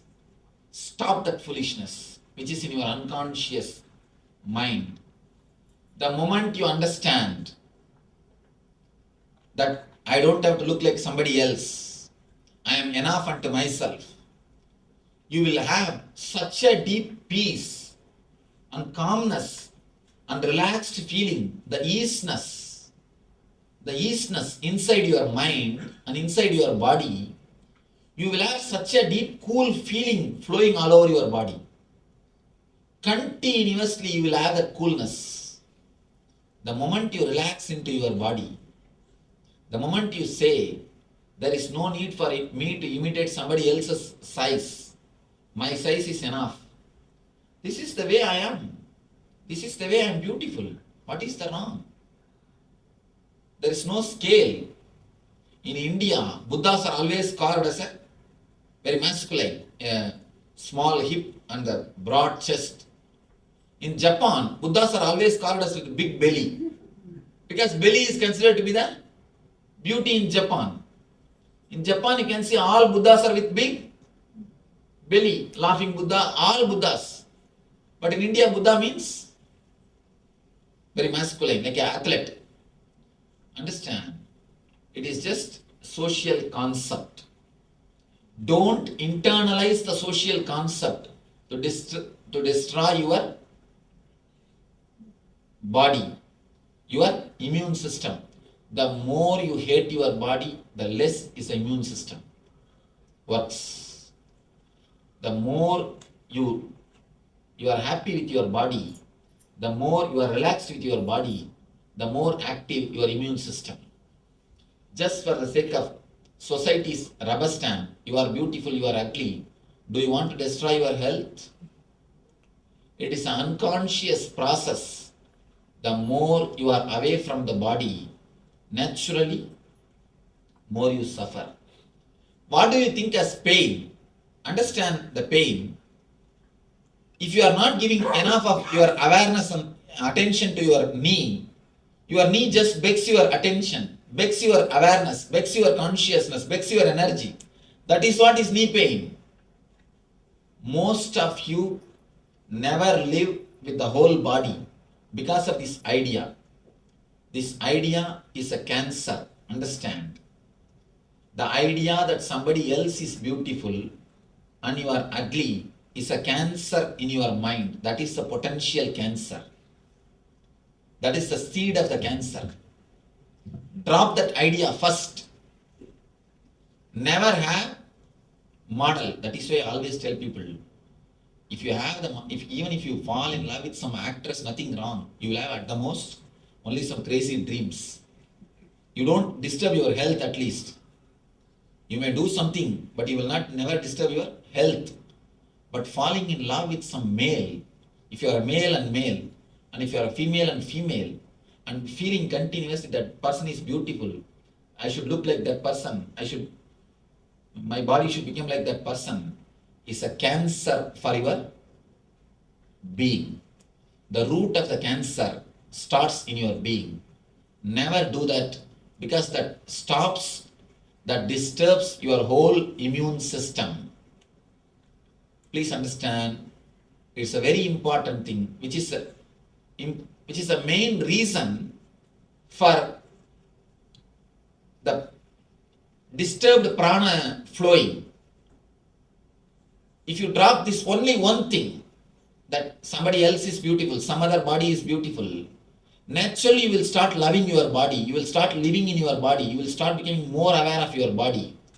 When you start becoming more loving, more aware, more sensitive to your body, the energy flow happens continuously 24 hours naturally. Kids don't have comparison. That is why their cheek and the feet are equally alive. You have continuous comparison. That is why your leg and cheeks are equally dead. Never compare with any other body. And I have seen, even whom you think as supermodel, if you just stay and live around them, you will understand the whole idea of beauty will be lost. I tell you, all your supermodel idea, Miss Universe, Miss World idea is just your idea as long as the distance is maintained. If you go near and live just for 10-15 days, all the ideas will, all this concept of beauty will disappear. That is why they call honeymoon. Honeymoon how long? 15 days. And the concept of beauty also will disappear in 15 days. Have you heard the word honey sun? Never. It's honeymoon only. Because in 15 days the concept of beauty will disappear. With any supermodel, with any Miss Universe, 15 days is maximum if you are intelligent. If you are less intelligent, maybe 1 year. If you are little more dull and dumb, dead, an idiot, maybe 1.5 years. Not more than that. Even for buffalo, in 2 years you will understand. The whole concept is just a concept. Just an idea of beauty. The beauty is just nothing but the idea of beauty. But this idea goes so deep inside you and makes you to do such crazy things, and totally your immune system stops. Your prana flowing totally stops. And once in a while, at least half an hour, lie down in the water. Water also gives you energy. At least half an hour. Because from water you can take prana. You are from fish. Understand? You are from fish. Your body has got still the intelligence of the fish, taking prana from the water. So that also will help. Once in a while, lie down on the ground. Of course, in the naturopathy they do. They, in a separate room, in a private room, they lock and you are supposed to lie down in the naked body on a floor, on a mud. That they call it mud bath. Of course, here you can't lie down in the naked way, but at least. But here, no mud at all. That's a big problem. See, even in your room, if you lie down, you will be lying down only on the carpet. Lying down on the carpet is not going to help. At least in a water, that's a practical thing. At least in a water, lie down. No, grass is not going to help. Bathtub is okay. Bathtub will help. Bathtub will help to observe the water energy, but grass is not a earth energy. It has to be earth. No, grass itself is a different kind of thing. See, when I say mud, just totally the naked body, the whole body should touch the mud and you should have the mud all over your body. How about the beach? No, even beach is not mud, it's a sand. It's What about the marble or granite floor? No? Swamiji, we are Madras here in a place called Kalstoga. Yeah, but we took Swamiji, here they have some mud kind of thing. They, you get it in the bottle. You get to put it in the bathtub and you.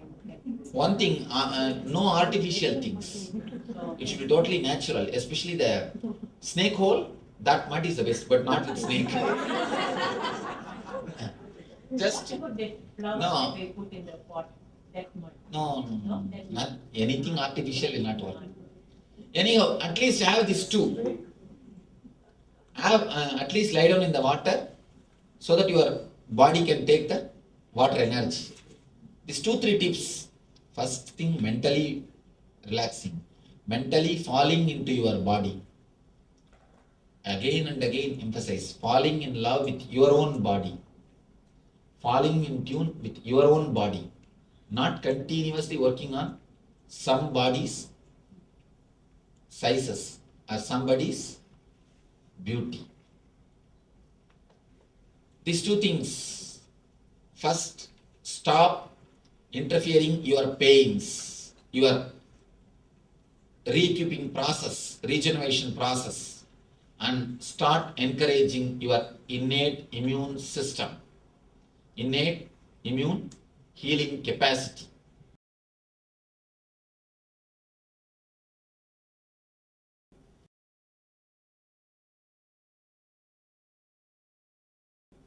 Now, this is the meditation technique to awaken, to make your whole physical body strong and alive. When I say strong, I don't mean the animal strength. Of course, you will have animal strength also. That is one side. But above animal strength, there is a thing called energy. When I say the energy, see, animal strength means just you can lift any weight for 10 minutes, that's all. But energy means continuously rejuvenating itself. 24 hours you will be alive.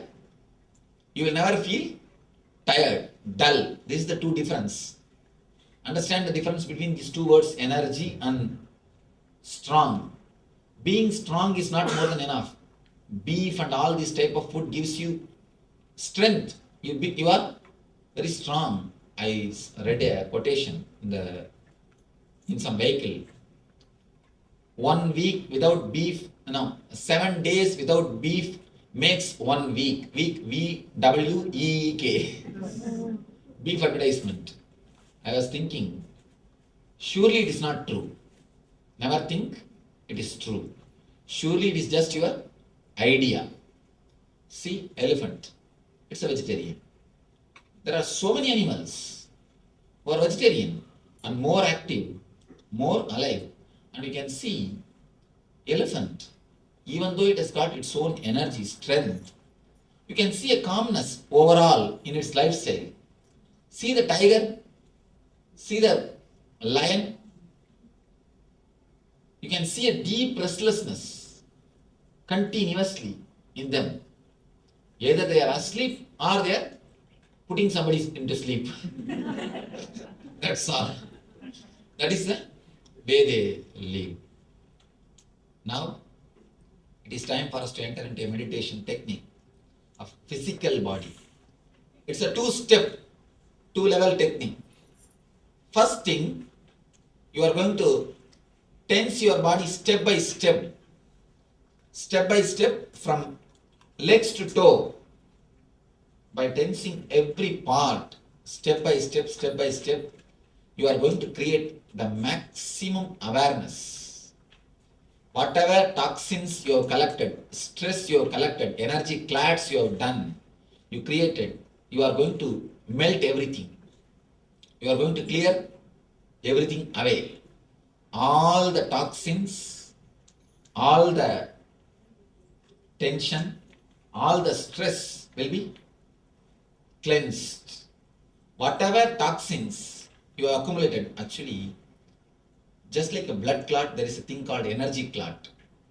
The energy does not move in that region freely. That's why the pain starts, pains. This technique will remove the energy clots.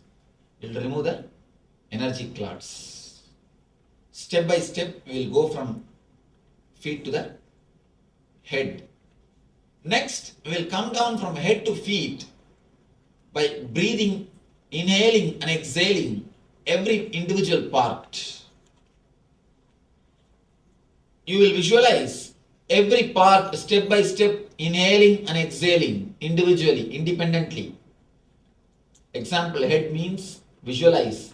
Just the head is shrinking and expanding. It is taking the prana shakti in, leaving the ashuddha prana, the vipana in, the apana out. Taking the prana and it leaves the apana. The pure energy is taken and impure energy is exhaled. Step by step, part by part, feel your body is just individually inhaling and exhaling. Apart from your nose, your whole body, visualize step by step. This will awaken the innate healing capacity, innate healing intelligence of your body. It will awaken the innate rejuvenating capacity of your body. Understand? First we will go from down to up by tensing it. Second we will come from up to down by breathing, totally relaxed and utterly breathing every part of the body. So this will remove all the pains and it will totally awaken the healing capacity, healing intelligence of your body. Any doubts in the meditation technique? How do you tense? I'll guide you. A step mentally, create maximum pressure in that area. Create the maximum, if your leg means, just feel mentally you are creating a maximum pressure in that area. Feel as if you will burst. Create that much of pressure and tension in that area, as much as possible.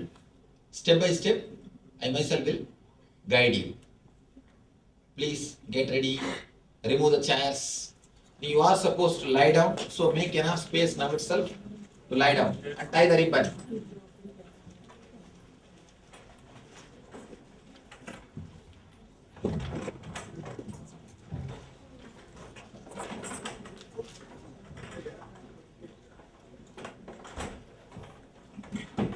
I'm seeing somebody with pillows. No. Flat. No pillow, no bed. Flat.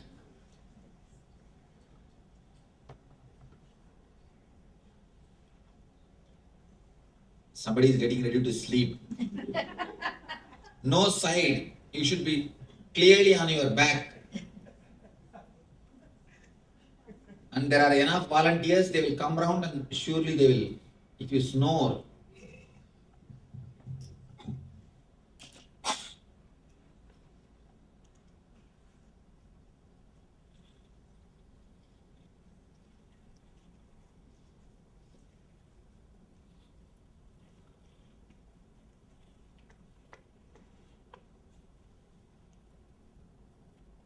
Start inhaling and exhaling as slowly but as deeply as possible. Hands should be in a relaxed position, in the side. Put your hands in the side, not on your body. No pillow, no bed sheet.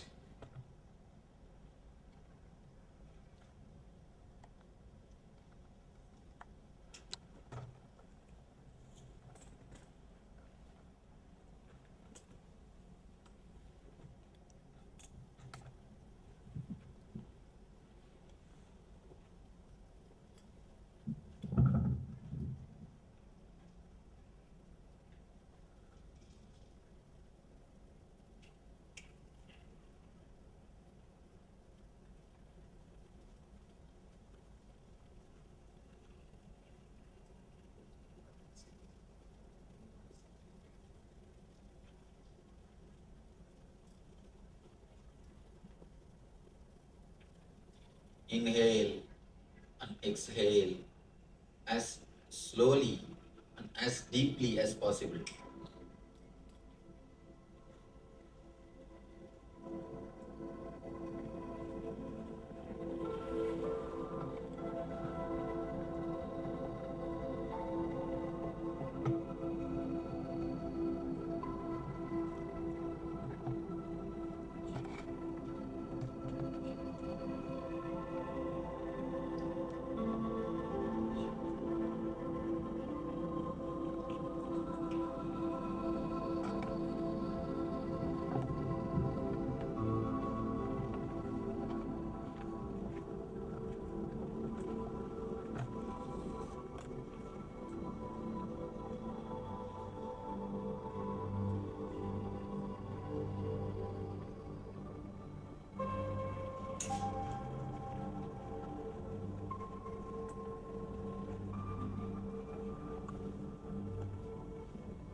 Start traveling towards your feet. Slowly, very slowly, start moving towards your feet. Concentrate on your feet. Bring your mind to your feet.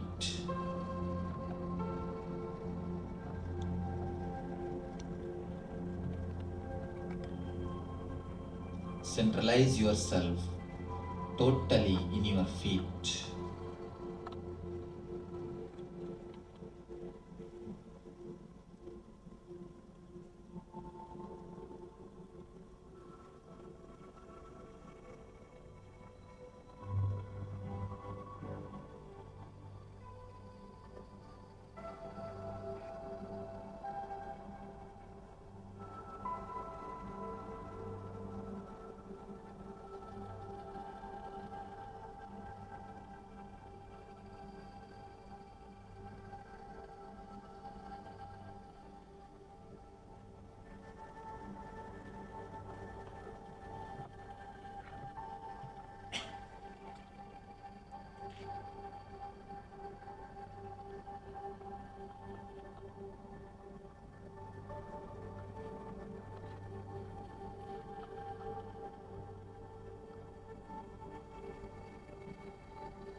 start tensing your feet.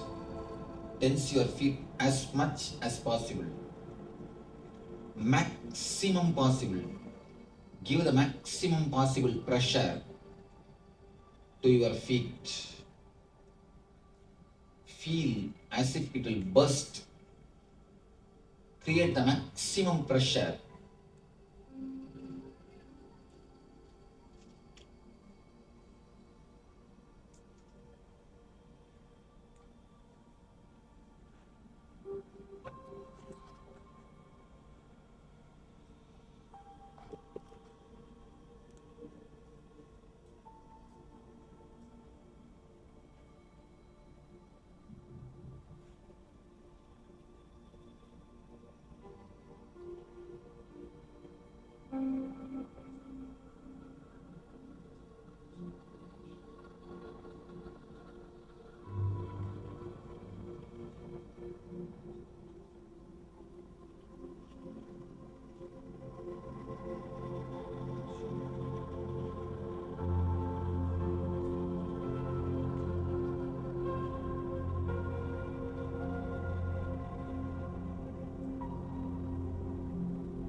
Tense your feet as much as possible.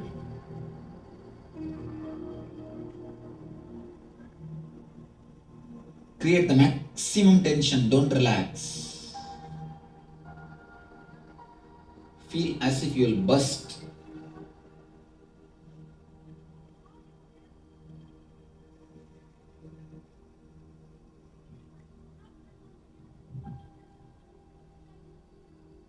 Come to your ankles. Tense, start tensing your ankles.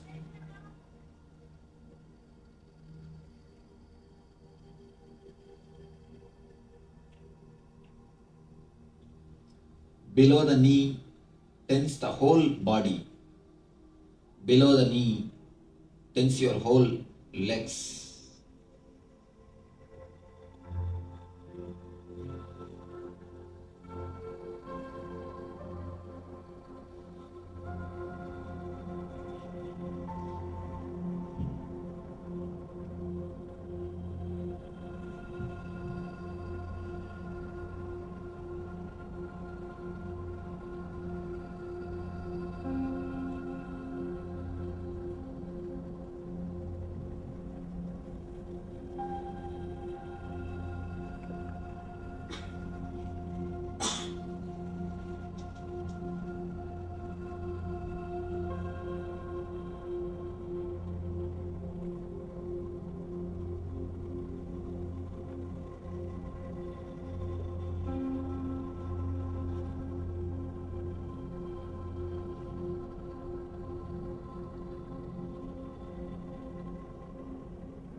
Tense your knees. Tense as much as possible. feel as if you will burst. Create the maximum possible pressure in the knees.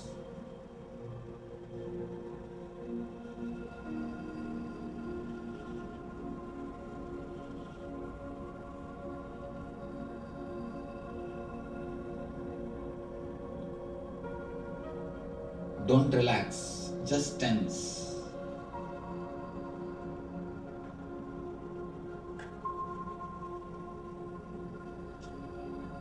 Now come to the thighs.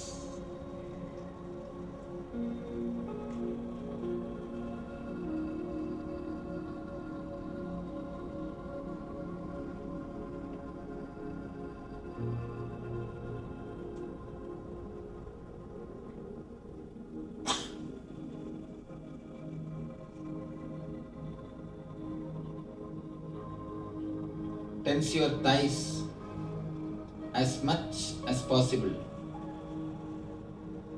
Create the maximum pressure in your thighs.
Tense your hip portion as much as possible.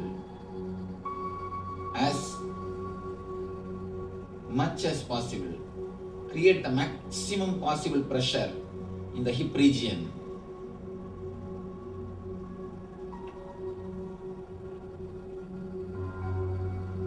Feel as if you will burst. Create the maximum pressure.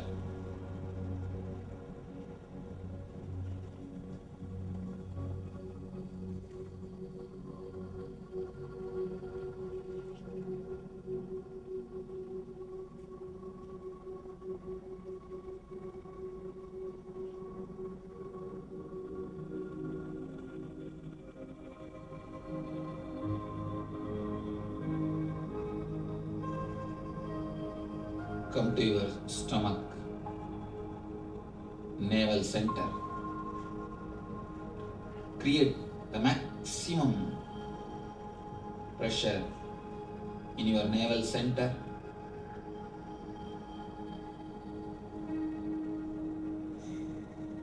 Don't let your navel to relax. Create the maximum pressure.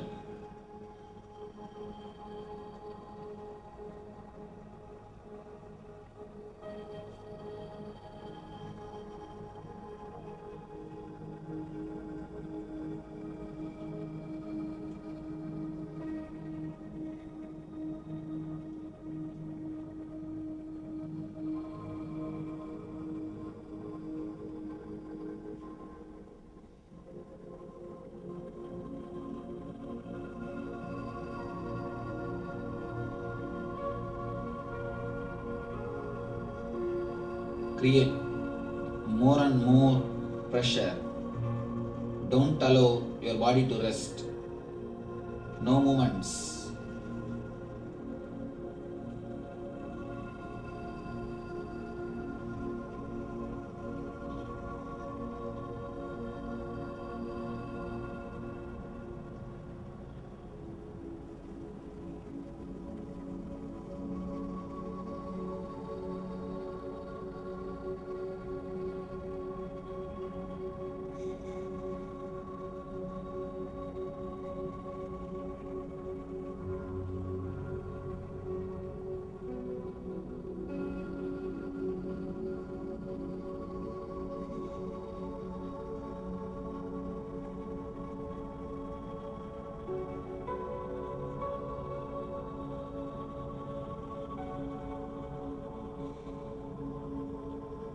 Tense the navel as much as possible.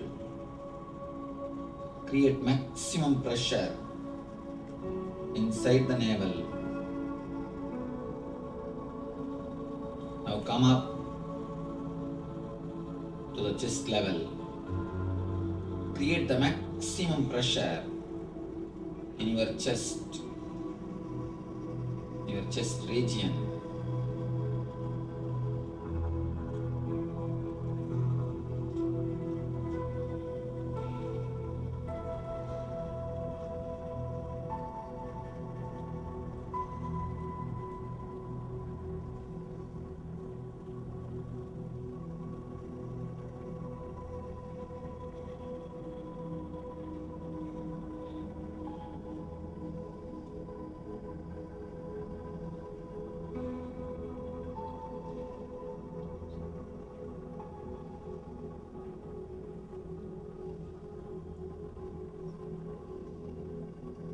Create the maximum pressure, maximum tension in your chest region. Feel as if your heart will burst.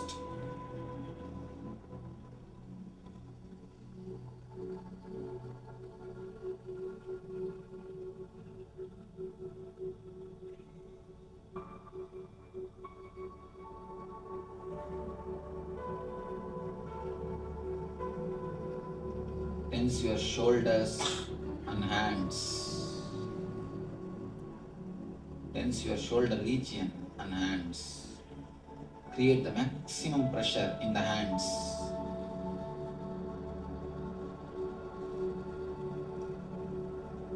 Tense your hands to the extreme level. Don't relax. Continue to tense. Again and again and again, continue to tense.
Tense the neck area, the neck region. Bring the maximum possible tension.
Tense the face.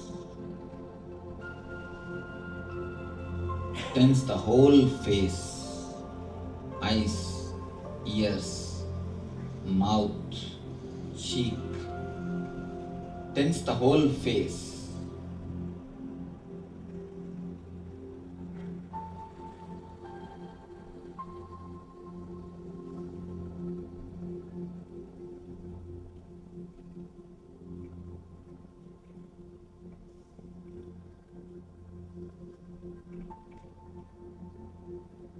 Tense the whole head.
For one moment, tense the whole body, maximum.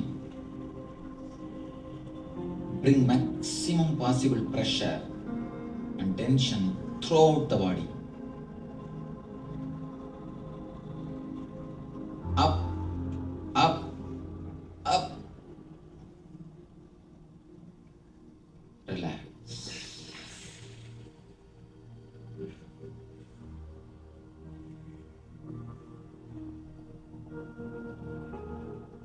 Just relax.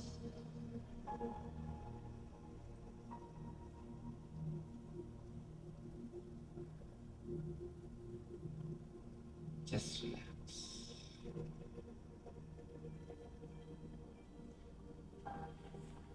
Slowly, very slowly, start visualizing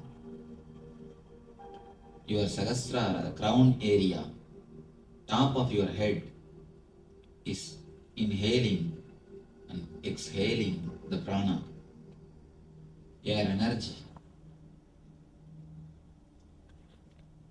It is shrinking and expanding, inhaling and exhaling the prana Shakti.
visualize clearly. You are inhaling, exhaling.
First, we are going to work on the waking state, physical body.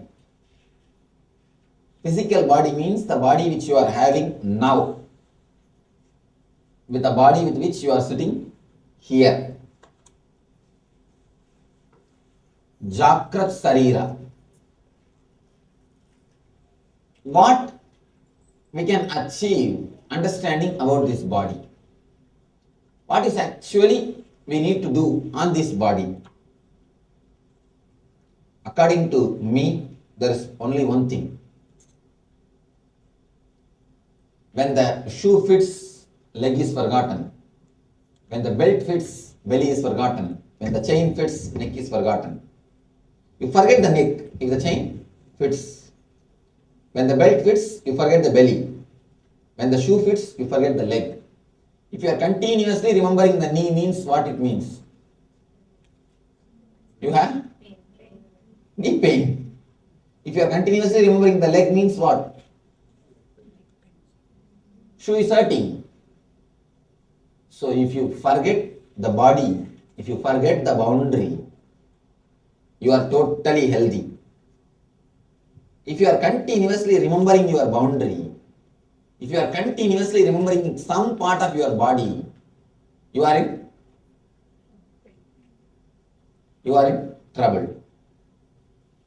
A real healthy man, a real healthy person is such, he will totally forget the very existence of his body. He will be in continuously such a deep bliss. He will not have the boundary consciousness continuously. It is not that he will be insensitive, no. Understand, insensitivity is not what I am speaking. You see, for example, you have a knee pain, you take a painkiller. It is not that pain gets healed. What happens? You become insensitive to the pain. And the knee pain will come as a stomach pain. Stomach pain will come as a headache. Just the disease gets transferred. By allopathy medicine, that is what happens actually. You take a strong painkillers, not all allopathy medicine, strong painkillers. What happens? It gets just transferred. And the transferring period, you think you got cured. You got cured. Anyhow, it just transfers the disease from here to there, here to there. If you take some painkiller, you become insensitive. But being insensitive is not what you are supposed to achieve. No. Utter sensitivity, but nothing hurts. You will be totally sensitive, but nothing will hurt you. That is what I call boundarylessness. Not feeling your boundary. The moment you feel your boundary, especially if you feel your boundary in the stomach navel region, you will have continuous depression. The people who are depressed and worrying, you can see they will always feel their boundary in the navel region. They will always remember the navel region. The main thing. They will have some stress, some tightness in that region, you can see. Always there will be a tightness. There will be a stress in the navel area. Important thing about this physical pain, which I have seen in my life. This incident I myself have seen. Maybe I would have explained to you, but once more I want to explain. There are so many new people. Just raise your hands if you have not done any course with me, ASP or SSP, NSP, first time. Raise your hands fully. Oh. Still no program you have done. You have not done any program. Just raise your hands fully. Just let them count. What's the number? Yeah, 36. Oh, all right. Then I will have to tell this incident. I was living with a group of tribals in a tribal village in Madhya Pradesh. One day suddenly I saw in the center of the village they made a small hut. One pregnant lady, she came inside the hut. In half an hour she came out with baby. no attendant, no assistant, no medicine, no pain, no shouting, nothing. Just she came in half an hour, she walked out with the baby, laughing, smiling. I was just shocked. Actually, I was staying in a temple. Just near their temple only they made this act and this happened. How to ask? It just kept quiet. After a few days, after a week, again they made act. Same way. Again one more lady came. She went inside the hut. Nobody was there. Because I was sitting in the temple, I am seeing. She came inside. After half an hour, she came out with a baby. No pain, no assistant, no medicine, no shouting, nothing. I was just shocked. How can this happen? Then I asked one priest, who was the temple priest, I asked him. He comes once in a while and says hi to the god and goes. And there's not a big temple, small, 3-4 stones kept there. And I asked him how this happens. He told me pain. What is pain? First of all, he never understood the concept pain.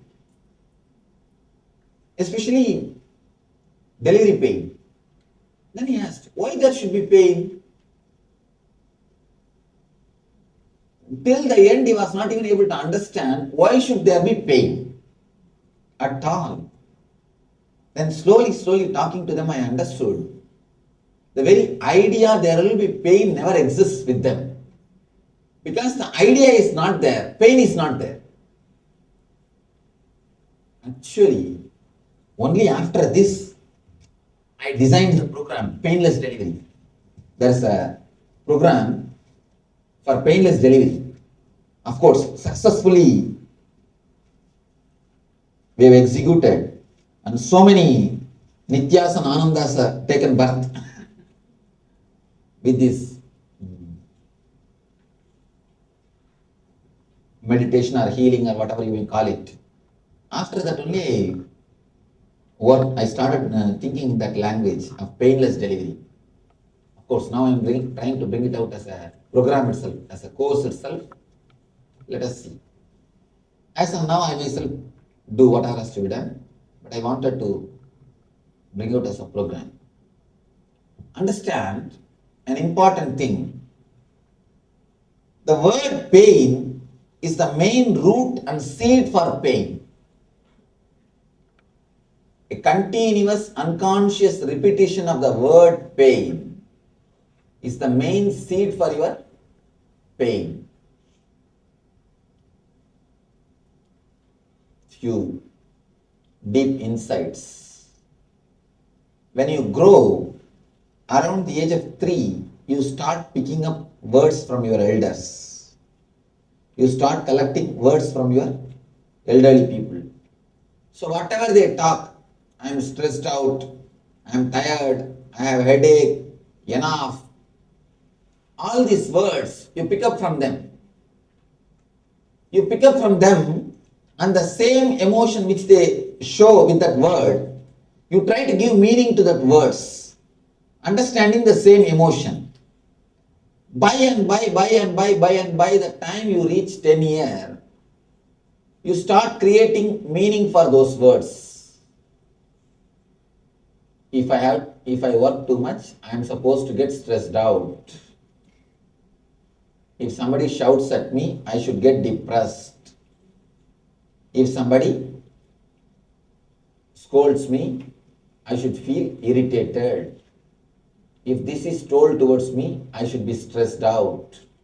You design all these things. You make a clear program. Understand, your mind is a simple computer program. Nothing else. Simple computer program. You just program it. But the problem is, you do it with so much of unconsciousness. And you get the input from all the unconscious sources. Neither they know how much they are hurting you, nor you know how much you are hurting yourself by taking all these words. By the time you come to the age 14, you are totally equipped with all the words pain, I'm stressed out, I have a problem. In America, more words. At least with Indian kids, all these words are not, they don't learn very easily. They don't hear so easily. And the words are very less. Yes, so many different kinds of words. And you start using it. You give meaning to it. When you start using it, naturally you have that experience. When you experience, you confirm it again, start using more. When you use more, experience becomes more solid. Then again it becomes more deeper. The rut continues, which never ends. That's why now I'm trying to bring up few children, few kids, the ashram, our ashramates kids. I'm trying to bring them up. They should never hear the word I'm stressed out. They should never hear the word I'm depressed. They should never hear the word I'm disturbed. They should never hear the word pain. Now I'm trying to work, trying to do a research. Below 14, they will just live around me. Naturally, when they live around me, all these words have no meaning. And even the idea that we can work only 10 hours, 7 hours, all these things are just ideas. Just simple words and ideas, which you record in your system. Now I'm trying to work, you will be surprised, just in last 1 month we did a small, I was just allowing those kids to be around me when I was in India. One of our ashramates' daughter. Here, only just two tables she will never be able to memorize. How many years she took, Sachidananda? They said that just to memorize 2 tables, she was taking so much of time. But in 20-25 days, she finished 9 tables. She just finished 9 tables. The mind, because the pressure is removed, and these words, unnecessary input, is not given. She says, Swamiji, I won't go to the school. I said, don't go, don't worry, don't bother. If your mom means, what she would have done? No, you have to go. And so much of things, so many other things. The moment she comes and says, Swamiji, I don't want to go to school. Don't worry, go and play with my swans. Inside my room, there are my pet animals. My swans are there. Go and play with them. And nobody can go into my quarters to take her to school. And she told, no, they will put me in the bus. I said, no, just go inside my room, my quarters. They can't come there. Nobody can come there. And she is given so much of freedom, so much of mental relaxation. Actually, when you don't create words around them, the tremendous intelligence expresses. Of course, it is a very simple experiment. Still, I have not finished my experiment totally. I am just trying with the simple things. Trying not to give these words, because in the ashram, the words never exist. I am depressed, I can't work, time is up, I am stressed out. These words have no meaning. These words can't exist at all, because morning 4:30 they have to get up, and night 2 o'clock they can go to bed. And people who have come and stayed in the ashram, they know the routine. This is the usual thing. This is not the 1 or 2 days. That's the usual thing. That is the way they live. And when the question disappears, you will be surprised. The kids also start living the same way. They don't get tired. Their eyes don't get red. Here, if you don't let them sleep for 1 day, what happens? Tell me what happens. Next day, you will see the hangover in them. They are ill. They are sick. They are not eating properly. Their eyes are red. Because the mind, the words which you put inside, the mental setup which you create is such, naturally any small thing, immediately their body will respond only for their mental setup, only for their programming. The program what you do to yourself plays a major role in your physical body. Understand? The mental programming plays a major role on your physical body. The word pain, the word that I am stressed, these words play a major role on your physical pain. I don't say if you break your leg, you will not have pain. But at least 80% of your pains, the pains which is created from inside. You see, all of you don't get pain only by breaking your leg or head. No. You simply get pains from inside. The pains comes from outside is very rare. Most of your pain, I can say at least 80% of your pain is from inside. It comes from inside. You suddenly get headache, you suddenly get knee pain, you suddenly get back pain. Not from any physical reason.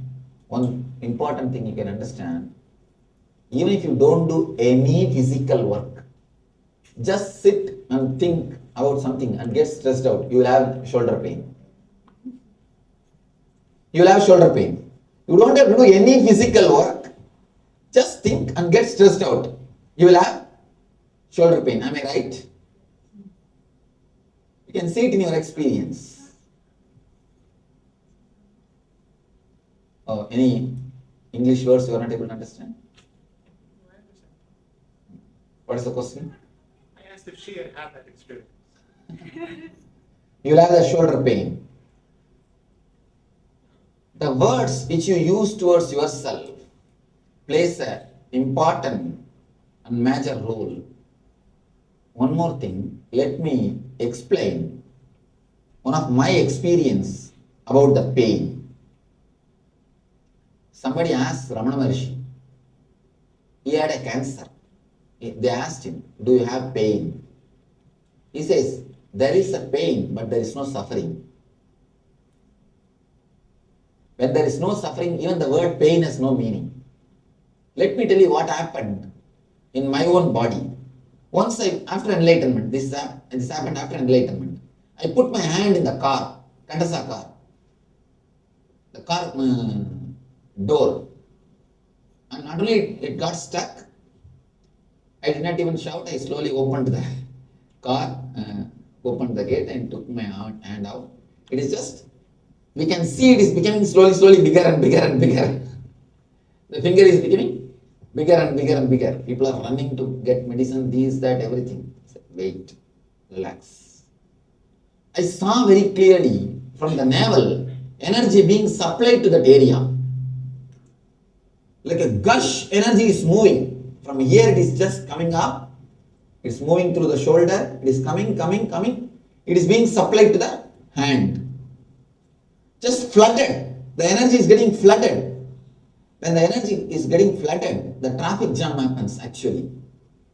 The all other energy routes are stopped. Emergency. It's like just like emergency. Where ambulance comes, what do?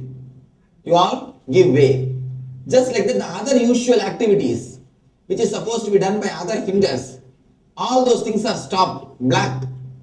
And just only this energy, the emergency ambulance goes there.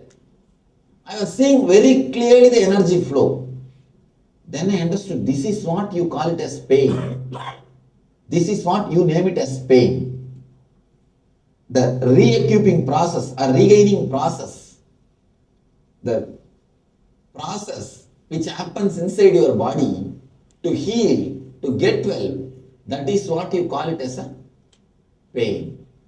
When something new happens, you have no other name, you just rubber stamp it as a pain.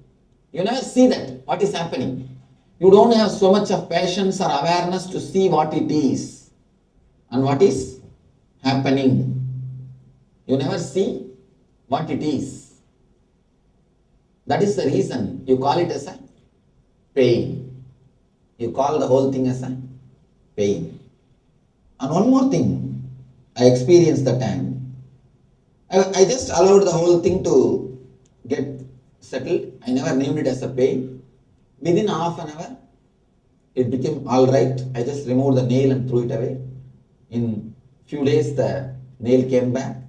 Everything is all right. Totally in 10 days, it became completely normal. But the moment you rubber stamp it as a pain, you stop the healing process. Understand? The moment you make anything negative, you make anything as a negative thing, you resist that process. The moment you think something is a pain, you try your best to increase the pain, to extend the pain. The more you think it is pain, the more you worry it is pain, the more you label it is a suffering, the more you extend the pain and the suffering in your life. The more you think, the more you extend. You interfere in the whole process. You never live, or you never feel, you never be, you never behave in a sensitive way to your body. You are very abrupt. It's like you never analyze the case. You just give a stay. In Indian courts, there is a method called stay order. Do you know about it?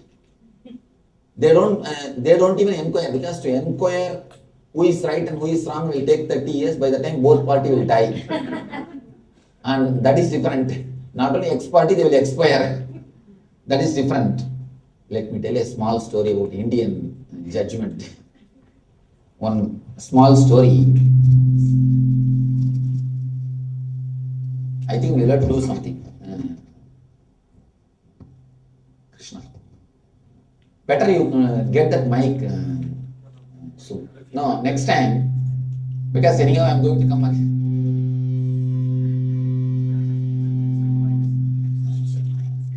No, next time.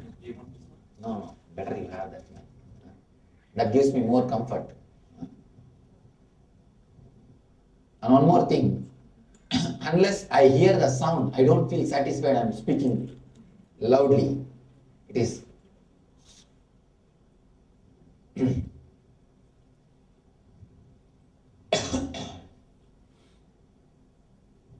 Especially when people sleep, I increase the voice. I increase the volume. So for that and all, only this mic helps me. How much I increase and how much all those play I can do only with this mic. I'll be aware that how much I increase and how much I... Oh, it is not an easy joke to make people sit without sleeping. That needs separately some special energy. Anyhow, let me tell a story about this Indian judgment. There was a problem in Kailasa temple in South India. South India, there is a temple. The problem is the temple was presented by a devotee, a new elephant. A devotee presented a new elephant to the temple. The priests are all Vadagalai. Vadagalai means one special kind of that. Now I have to explain the whole thing. In the Vaishnavism, in the Vishnu devotees, there is a two sect. The person who puts like a U, that mudra they wear on the forehead, they put like a U. There is another group, they put like a... No. Yes. 3 lines, 3 straight line. 3 straight line. There is a 2 group. 3 line group and U group. U and 3 line group. The problem is, the temple trustees are all U line group. And priests are all the 3 line group. When the elephant was donated to the temple, priest said, no, only 3 lines should be used. And trustee said, no, only U line should be used. On the elephant, to put on the elephant. Then they were not able to come to a conclusion. Finally, they went to court. And don't start laughing now itself. There is enough of story. Still story has not started. First court gave the judgment. Priests are the people who are going to decorate the elephant. So it should be 3 lines. Priests. Second court said, they went to the higher court. No, trustees are the people who are going to maintain. So trustee, U line only. The third court, little intelligent. No, God himself is wearing only the trustees design, the trustees model. So, so now only the trustees model should win. So they decided what trustees are using, that should be put on the elephant. By the time this third judgment came, elephant died. Actually, it took some 15 years. Elephant died. And no, don't think this now story has ended. Only elephant has ended, not the story. Then came the next elephant. Second elephant. The trustees have now declared, you see, the already judgment came. Now let us put our symbol, what the judgment has come. The priests are arguing, no, judgment is for that elephant, not for this elephant. So judgment says very clearly, judgment mentions the name of that elephant. So not for this elephant. Let us go for again to the court. And who suffers in between? God. No, poor God. Because devotees wanted the God should come on the elephant. And finally God is going every day by walk. And still now the problem is not solved. I wanted you to know. Still now the problem is not solved. Still now the problem has not ended. Anyhow, there is a thing called, they take too much of time to guess, to understand who is right and who is wrong. So there is a thing called stay order. Whatever is as it is, it should be. No analyzing. It's just an insensitive stay order. Just like that, whenever there is some process happens inside your body, you never analyze it. You just give a stay order and you name it pain. And the moment you give a stay order, naturally you resist the usual healing process. First thing, how you resist usual healing process. Next thing, how to increase the inner intelligence. It's the main thing you need to understand. Any pain, whenever you feel next time, never name it as a pain. Just undergo that experience. If it's a headache, lie down, put a cloth on the head. Some color cloth, black or red or some color cloth. Put the cloth on the head. Just search in that cloth where the pain is.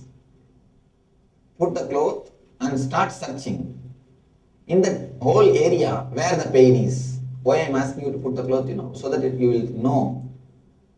You will separately know which portion you are supposed to search. Start searching from which portion you are having the pain. You will clearly see you are just repeating the word pain, pain, pain, pain, pain. The word pain will be continuously repeated automatically inside your mind. It will go on in that area. Just drop the word and start looking as if a new child starts looking. How he will look, how he or she will look.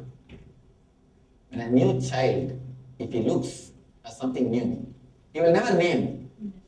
Innocent way. Start looking at your pain very innocent way. How it's looking, how it is happening, what is happening. Just start looking in a very innocent way. How it is happening, what is happening there.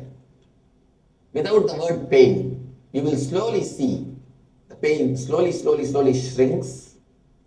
And if you have felt the whole head is aching, slowly it will come to a small patch.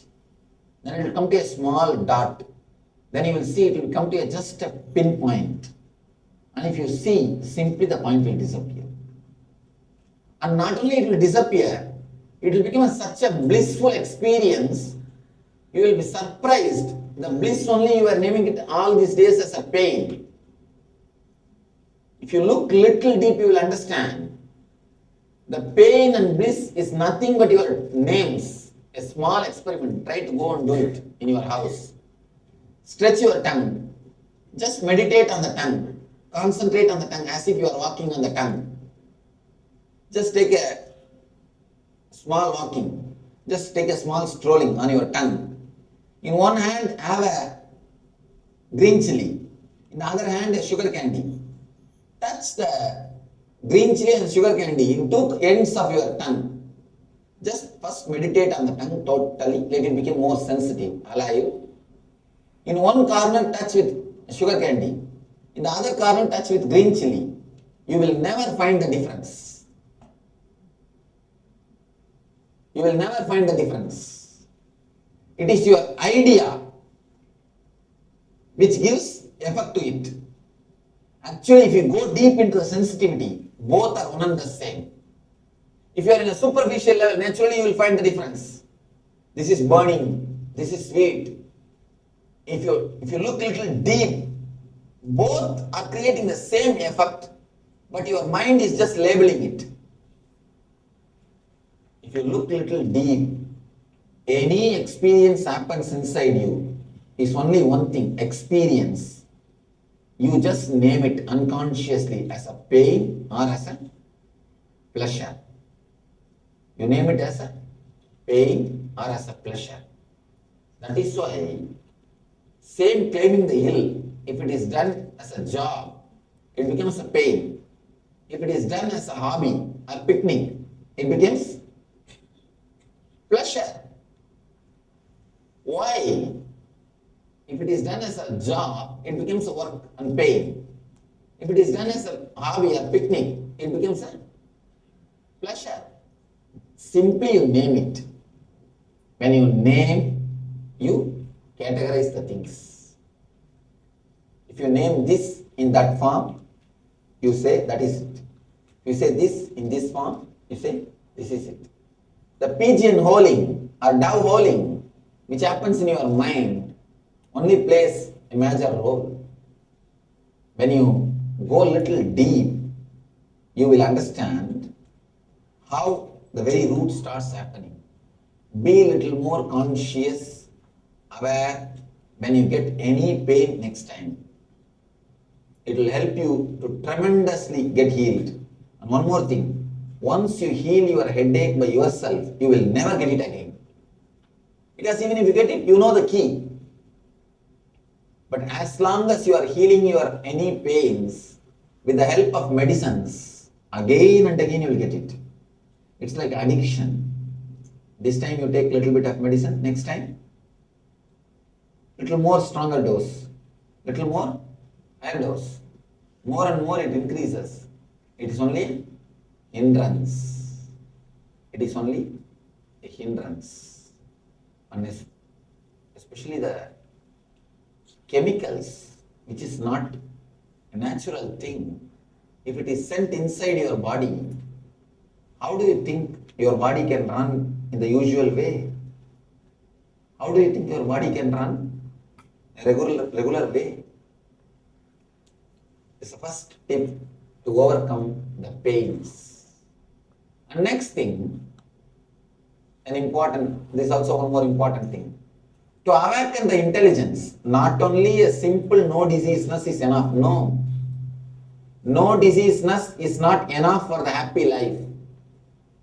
Something more is necessary. No diseaseness means what? Clinically alright. Clinically fit. There are thousands of patients who are clinically fit, but having suffering in their life. There are thousands of people who are clinically alright. Am I right? Clinically alright. Clinically fit. But in the real life, they are sick. They are having difficulties. Clinically fit does not mean you are healthy. Health is something more than being clinically fit, just clinically fit, means it's a negative aspect of the health, but positive well-being is necessary. How to awaken that? Your body has got your own intelligence, its own intelligence. We never believe body has got its own intelligence. We continuously condemn the body. We continuously condemn the body. And especially the spiritual guys, the so-called spiritual guys. When you enter into spiritual life, the first lesson taught to you is, what is the first lesson? No, hate the body. All the attitude which is against the body is taught to you. That's the lessons you learn. Always people come and tell me, because of my physical pleasures and my body pulling down only, I have gone down to drain so many. I don't progress spiritually at all. I became worse person. Never blame your body. It is not that your body is pulling you down. It is you who is pulling your body down. See your life. How many times your body is begging you, please give me a little rest. Night 2 o'clock, your body's eyes are just begging, it's closing. But what do? Sit and watch that foolish cricket. And that, now here what? Baseball. But Indians watch only cricket. Any country they will be. They watch only the cricket. Sitting and watching the cricket. Your eyes are begging, please give me a rest, I am tired. It's just closing automatically. The moment advertisement comes, it just closes. It begs, it wants you to give a little rest. But do you allow? No. You want to enjoy cricket. And go on sitting and watching. And not only that, a strange thing I heard, a strange argument. These fools connect the patriotism with cricket. Patriotism with cricket. I am surprised. If at all, if your country can be represented, it can be represented, please be very clear, it can be represented only by 11 enlightened masters, not by 11 fools. Even the mic is angry about Even Mike is angry about the cricket. Or about me, I don't know.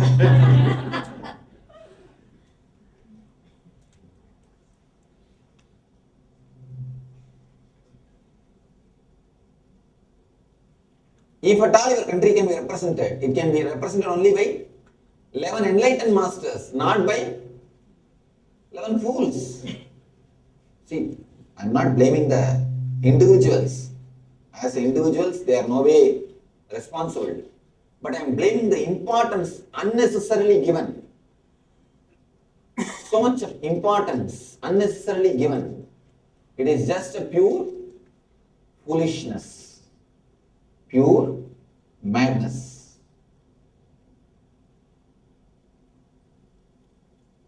Your body has got its own intelligence. It is you who is again and again and again disrespecting it and disturbing it. One more thing.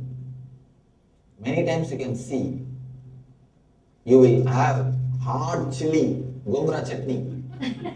Your tongue will burn. Stomach will burn, eyes will be pouring, your body will tell you enough, enough, no, but what do you do? Not even one hand. And now, the very mentioning of that word, so many mouths are getting started. So many mouths are already started watering. You're feeling hungry also. What? After attending our program, this is the lunch time or what? You are not an ASP or NSP? That is why you are telling this is the lunch time. It is hardly 2 o'clock. And still you are supposed to do a meditation. Anyhow, after this meditation, still you will go for lunch, don't worry. Any diabetic patients? Any diabetes? Then you can go and have whatever you want. Diabetes people, go and have whatever you want. Yes. Can you apply the same message, for example, if you pull a muscle because you... Yes, you can apply. You can apply. Is there a good way to use that? Just have some piece of cloth on that area, so that you will remember exactly that area. And start penetrating inside that area mentally and start feeling where the pain is. Where the pain is. Step by step penetrate. In the Pain to Bliss book, I am speaking about this technique very clearly, detailed way. Of course, this is the technique. Just penetrate and see where is the pain. Search. Drop the word pain and see some new experience is happening in this area. What is it? Where it is happening? Let me search. That's more than enough. Simply it will disappear. Second thing I was telling you, your body has got its own intelligence. Its own intelligence. Every part of your body has got its own intelligence and innate healing capacity. If you keep quiet, that is enough, your body will heal itself. Most of the time. Actually, you don't trust your body. Understand 2-3 things what your body does. Just to convert a piece of bread into blood, you need an industry which runs 3 kilometer length. Scientists, they say mechanically if you have to do, to convert a piece of blood into blood, you need industry which runs 3 kilometer length. And 1/10 of your brain work, if it has to be done, it needs 3-story computer, 3-story house, that size computer. And the noise which will be created will be equivalent to one city traffic. The amount of noise which will be produced by that 3-story computer will be one full city traffic, 1/10 of your brain work, the processing work. So much of work is happening inside this body with such silence. Understand? It is far more superior and far more intelligent than your intellect. If God has given the breathing under your control, long time you would have died. He has not believed you, he has believed your body. God has given that capacity to your body. He never left that thing under your control. If he would have given to you, you would have forgotten. In some time, Swamiji suddenly forgot how to breathe. You would have forgotten. Now whatever he gave in your hands, you made everything mess. You made everything mess. Whatever was in your hand, you made mess. Somehow God saved us by not giving these things under your hands. Digestion, breathing, and the lungs, all these things anyhow, he has not given in your hands. And the heart rate, heart beating, all these things. But even then you try your best to interfere, that is different.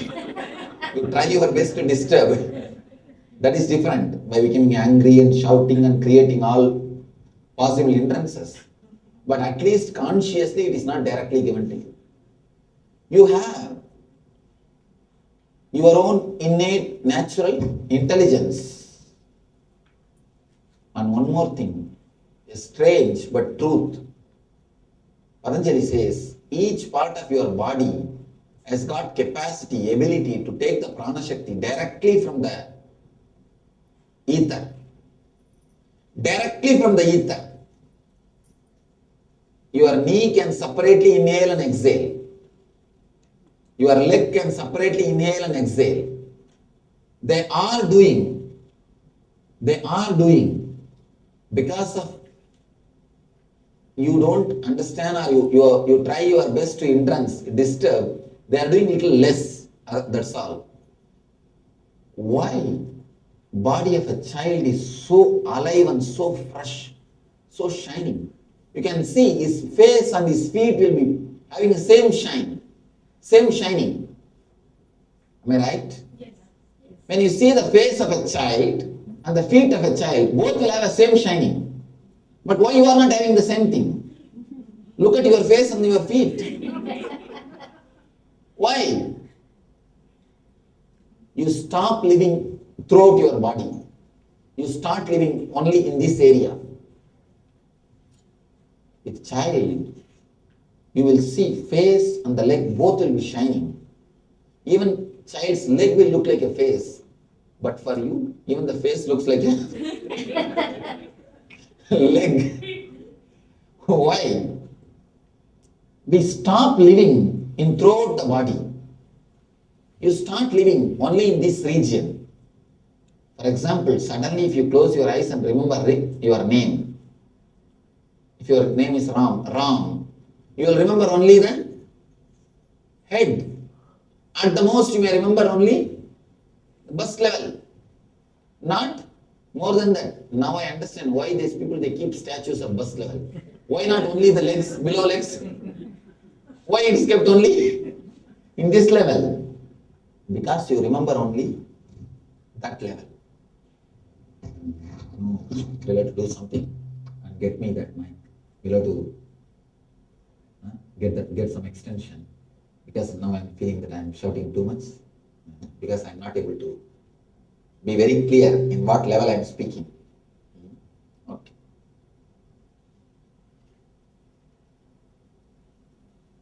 Every part of your body has got its own strength, its own intelligence. And one strange thing you should understand. Every part of your body re-equips itself. Re-equips itself. Your liver replaces itself in every 1 year. Do you know? Your liver, even medically, they have proved, your liver replaces itself in 1 year. In 1 year, not even one single cell is the same. One single atom is the same. After 1 year, you have a total new liver. Every part of the body, if you see, after a particular time, but of course, for heart, a different time, for lungs, different time, for intestines, different time. For intestines, you will be surprised, just 21 days. Just 21 days. And 3 kilometer length intestine. Your intestine is 3 kilometer length. Please be very clear, 1.5 mile. More than 1.5 mile. 3 kilometer length. It replaces itself in just 21 days.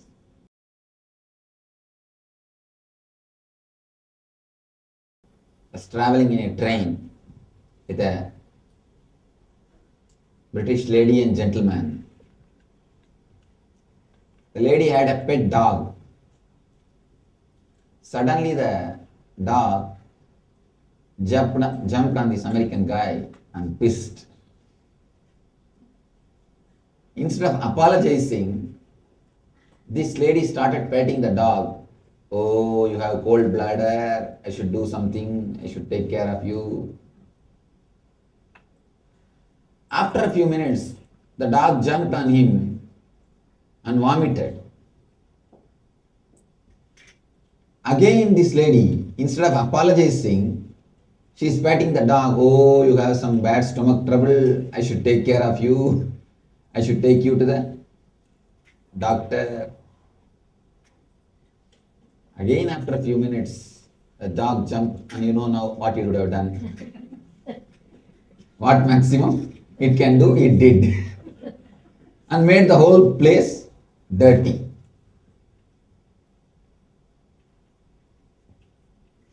Again, this lady, instead of apologizing, she started patting the dog. Oh, I should take care of you. I should take you immediately to the doctor. I should give some first aid to you. It is too much. This guy simply picked the dog and threw it out of the window. Till this time, the gentleman was keeping quiet. Now he started talking. You American guys drive in the wrong side, measure with the wrong scale. Now you threw the wrong bitch out of the window.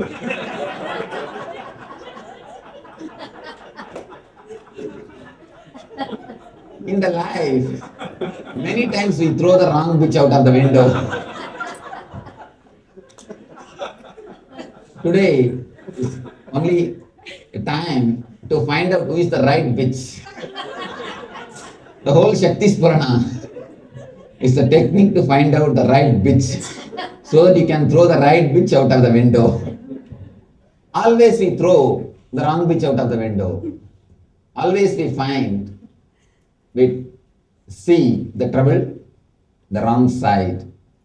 Now let us find who is the right bitch and throw him out of the window. We have 3 layers of body. You are not as you think. You always think yourself the physical body. That is why you concentrate only the things related to the physical body. The problem is you can think only when you are associated to the physical body. The moment you are associated to some other body, you lose the thinking capacity. You can only feel. You can only experience the second and third dimensions of your being. In the dream state, you can never think, you can only feel. You may think you are thinking, but you can never think.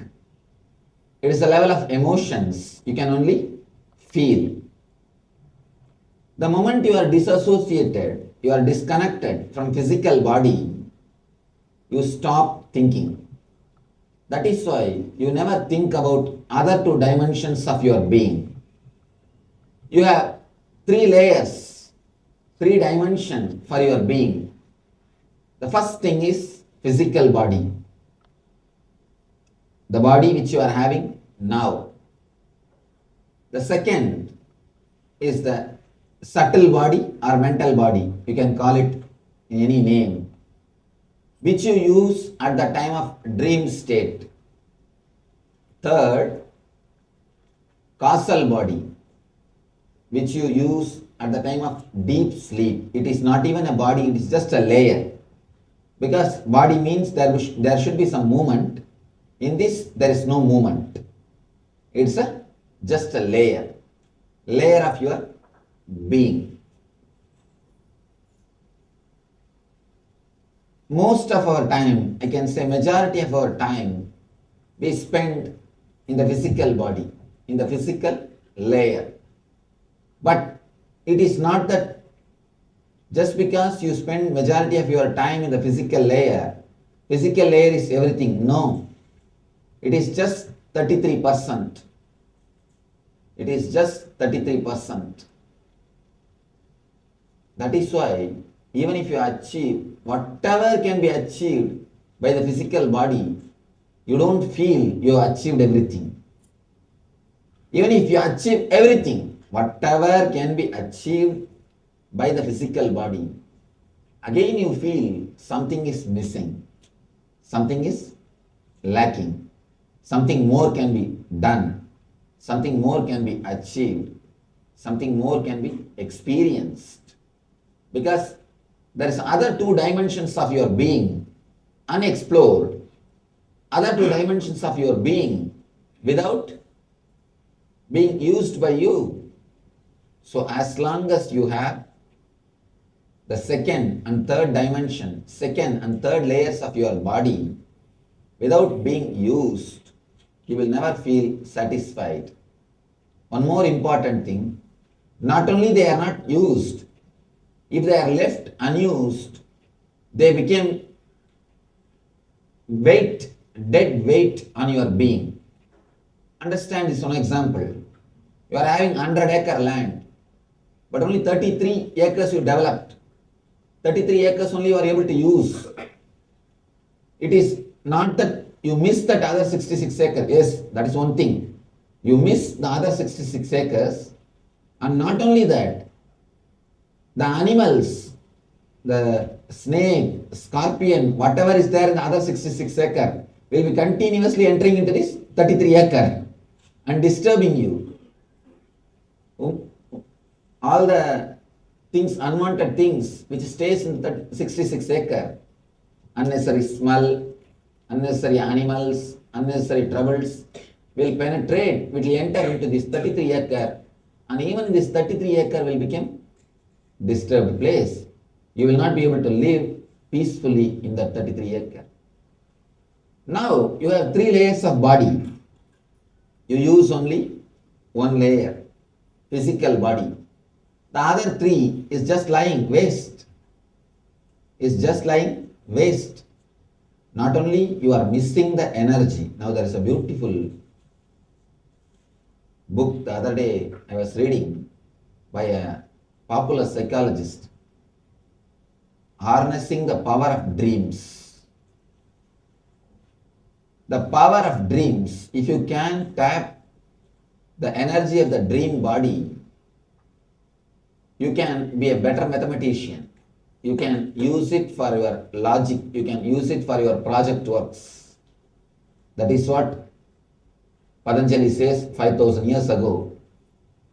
The deep sleep state and the dream state, time and the energy which is blacked in the deep sleep and dream state, there is no need to waste that 2 energies. You can make use of both energies, and not only that, he gives a wonderful technique to make both of the energies to help your enlightenment process. Of course, we used all the maximum possible energy towards enlightenment. He gives a wonderful technique, Yoga Nidra. That's and that's technique only I have spoken the discourse Yoga Nidra. And the technique also I am explaining. Of course, today we will do. The Yoga Nidra is one of the important technique to use the energy spent or wasted in the dream time and deep sleep state. If you can have so much of energy just by your logical thinking, then how much of energy will be black in your emotional feeling and being experience? You have 3 dimensions. In the physical level, intellectual thinking. In the mental or subtle level, emotional feeling. And in the causal level, being experience, being. The being experience. You are using only just 33%. And according to me, it is not even 33% because it is a superficial level. Maybe quantity is 33, but the quality is not 33%. 33% of the quantity you are using, not 33% of quality. If you ask quality, it's hardly 2 to 3%, not more than that. A small story. A group of friends decided that they will try to tell the worst possible lie. The man who says the worst possible lie will be the winner. First came American and started telling all sorts of stories, but nobody bothered. You American guys can do anything, keep quiet. Next came a Russian guy and he tried, but nothing worked out. An Indian guy got up and said, I think. The moment people said, no, stop, enough, that is enough. You told the biggest lie.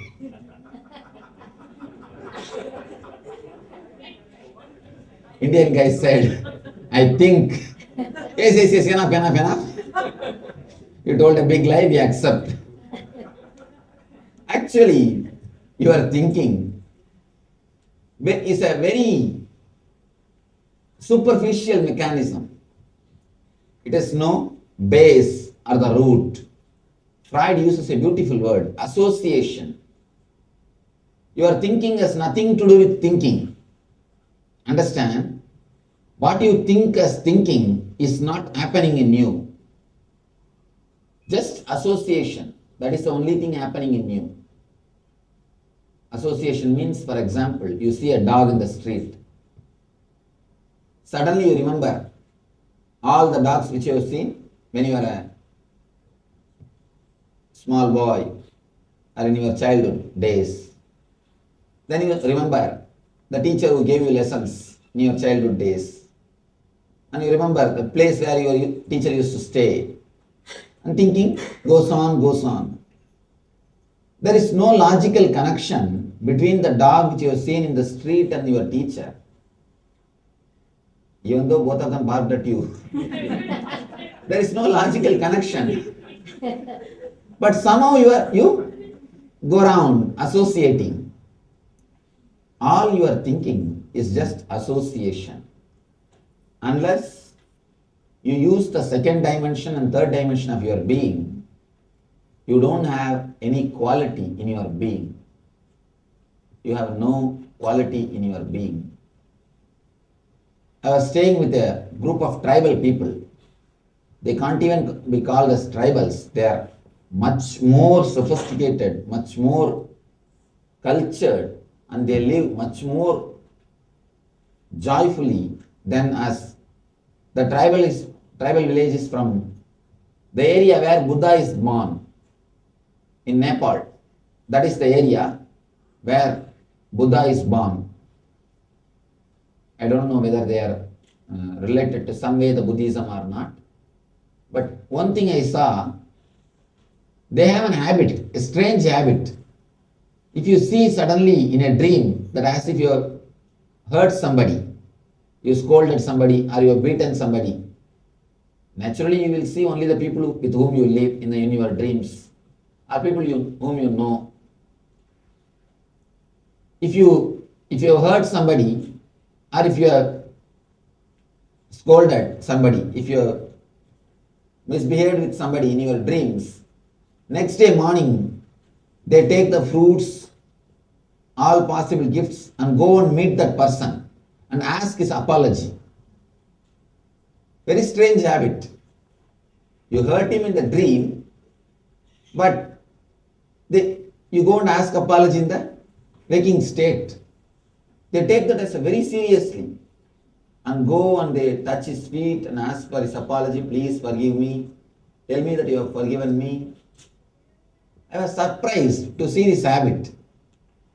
How can this happen? Actually, I read about this habit in a book. Then I went to that village because I was traveling in that area. When I read that book, I thought this is a story.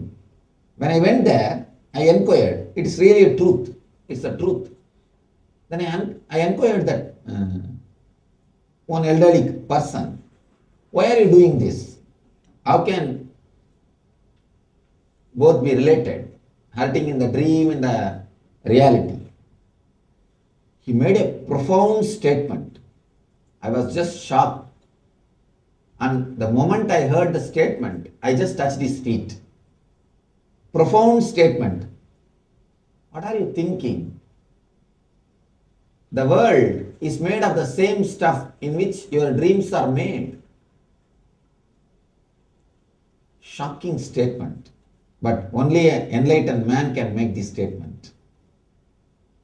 I think maybe the whole village is enlightened. Or the enlightenment is a common property of the village. Whether they are enlightened or not, I don't know. But they are very close to enlightenment. That much I know. They are having all the benefits of enlightenment. That much I know. See, it is not that India is totally enlightened. No. But they are having all the benefits of enlightenment. The other day I was reading a survey. They say in America, maximum a person sleeps only 14 minutes. 1 minute. In 14 minutes, he comes out and moves in the dream state and again falls into the deep sleep. Within 14 minutes, he again comes out. He is thrown out. 14 minutes is the maximum time a normal American person sleeps. But in the East, especially in the countries like India, 36 minutes. 36 minutes. You'll be surprised. Now they have machineries, that rapid eye movement to measure all those things. With that they did a survey. 14 minutes is the time here. 36 minutes is the time in India. Then naturally they will be healthy. Naturally they will be having less torture inside mind. And one more thing, if you take sleeping pill as a psychiatric medicine, in whole India, maximum 0.8% people only can take any psychiatric medicine. 0.8, less than 1%. If you think sleeping pill as a psychiatric medicine, only 0.8% people take any medicine for mind, any disease related to the mind. Only 0.8. Here you know in any other country, here among the three, 2 is taking. Among the three, 2% is taking. And it's a pride. Unless I take my crazy pill, I can't work. This became a pride. See, India may not be fully enlightened, but it enjoys all the benefits of enlightenment. Because there are so many people again and again spreading. Same thing I felt, that village, the tribal village is experiencing, enjoying 90% of the benefits of enlightenment. Even if you are not enlightened, when you live in an enlightened community, unconsciously you enjoy the benefits. Unconsciously you enjoy the benefits. You enjoy all the whatever you can get through the enlightenment. I was shocked by the word. It's a profound statement. The world is made of the same stuff in which your dreams are made. Yesterday I was telling you a story. The moment, a story from a Rishi's life. As soon as he got up from a bed, he started weeping. He started crying. Then all his disciples inquired, how can you cry? You are an enlightened master. What is the reason? What happened to you? He said, no, I dreamt as if I became a butterfly. The disciple asked, what is there? Why should you cry? Yes, you have become. Now what is there to worry? Why do you want to cry? Why do you want to feel sad? Master says, no, I am not able to understand whether I dreamt as if I have become butterfly, or that butterfly is dreaming that it has become Rishi now. There is no scale. There is no baseline based on which you can say this is not dream, that is dream. No. No argument can prove, no argument can give you the understanding that that state is dream and this state is reality. There are so many arguments people give. No, Swamiji, this is reality and that is dream. If you have any arguments, please come up. We will analyze. Because after analyzing the argument, we will go into the deeper level. One argument people always give me. Swamiji, when I get up from the dream state, I always see the same world, same me, back, same house, same wife, same car, same, everything is same. But in the dream it is not like that. Every day when I enter into the dream, it is different, it is different, it is different. How can you say that is dream and this is, how can you say both are one and the same? Now you need to have a little bit of attention. Understand a little deeply. The very idea of time itself is a concept. It's a mental concept. In the dream, for example, you dream only 8 hours. But You dream as if you lived one full life. Sometimes you take birth and you walk, you live, you finish. Finally, you end up your life. You end your life. 30 years of span, 30-year lifespan, you finish it in 8 hours. The whole dream itself is just an 8 hour, but you live even for 30, 40 years. The dream, the state has got a different time. The very idea of time itself is your mental concept. If you understand, then you will be able to understand. This whole life, 70 years, what you call, is one batch, one set of dreams. And that dream life, which you call one day dream, that itself is one full life. If you understand that, you will be able to understand. Every life is one night dream for us. One night, one dream is one life for us. In the dream, you are dreaming.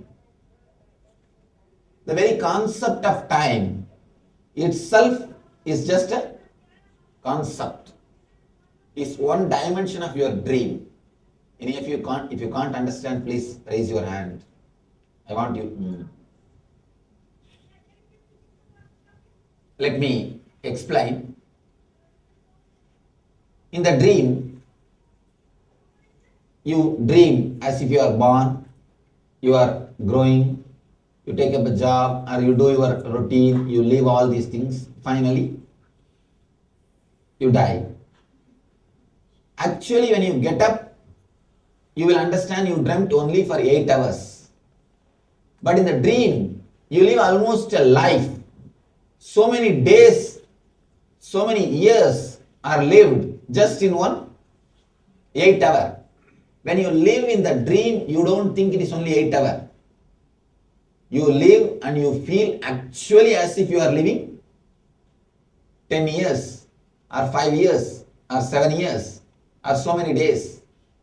Only now you measure with this scale, I dreamt only 8 hours. Understand?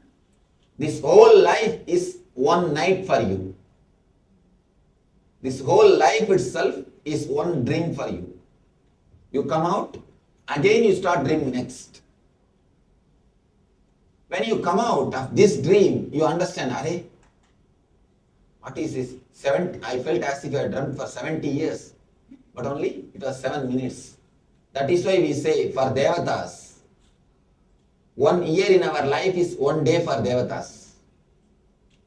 If you have lived 70 years, if you wake up, you will understand you dreamt only 70 days. The very thought, the very time itself is a concept. That's why in the Vedas, we always say, Kshana. Kshana is not a second. Please understand, Kshana is not a second. Kshana means the time gap between one thought and the other thought. For example, if you are sitting with a person whom you really love and enjoy, you will see so many hours have passed. Suddenly you will realize, 5-6 hours passed. How did I spend so many hours flying? You will suddenly realize the time is just flying. And if you sit with a person who just continuously tortures you and who continuously troubles you, you know, even 10 minutes will not move. Even 10 minutes will not move. You will be again and again seeing the watch. Time is more psychological, not chronological. That is why in the East we measure the time based on Shana, gap between one thought and the other thought. In the dream state, chronologically you live 8 years, but psychologically you live the same amount of life you lived in dream, 30 years or 40 years. In the waking world, the waking state, because you have a chronological scale, you can measure The dream state, you have no chronological scale. That is the reason you are not able to measure. But the one more thing, in the dream state, if you fall into lesser level of dream, in the dream state also sometimes you dream. You can even feel, you will have an idea, slight idea, I am dreaming. Again you will fall into dream. If that idea, I am dreaming, if it becomes strong, you will come out of the dream.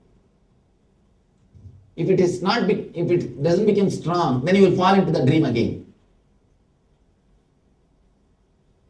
The moment, if you are just having a small idea, I am dreaming, and again fall into the dream, you will have the same dream. Same dream. Only if you wake up and go into the dream, you will have a different dream. Same way, if you wake up from this state and come back again, you will have a different body. That is what is your death.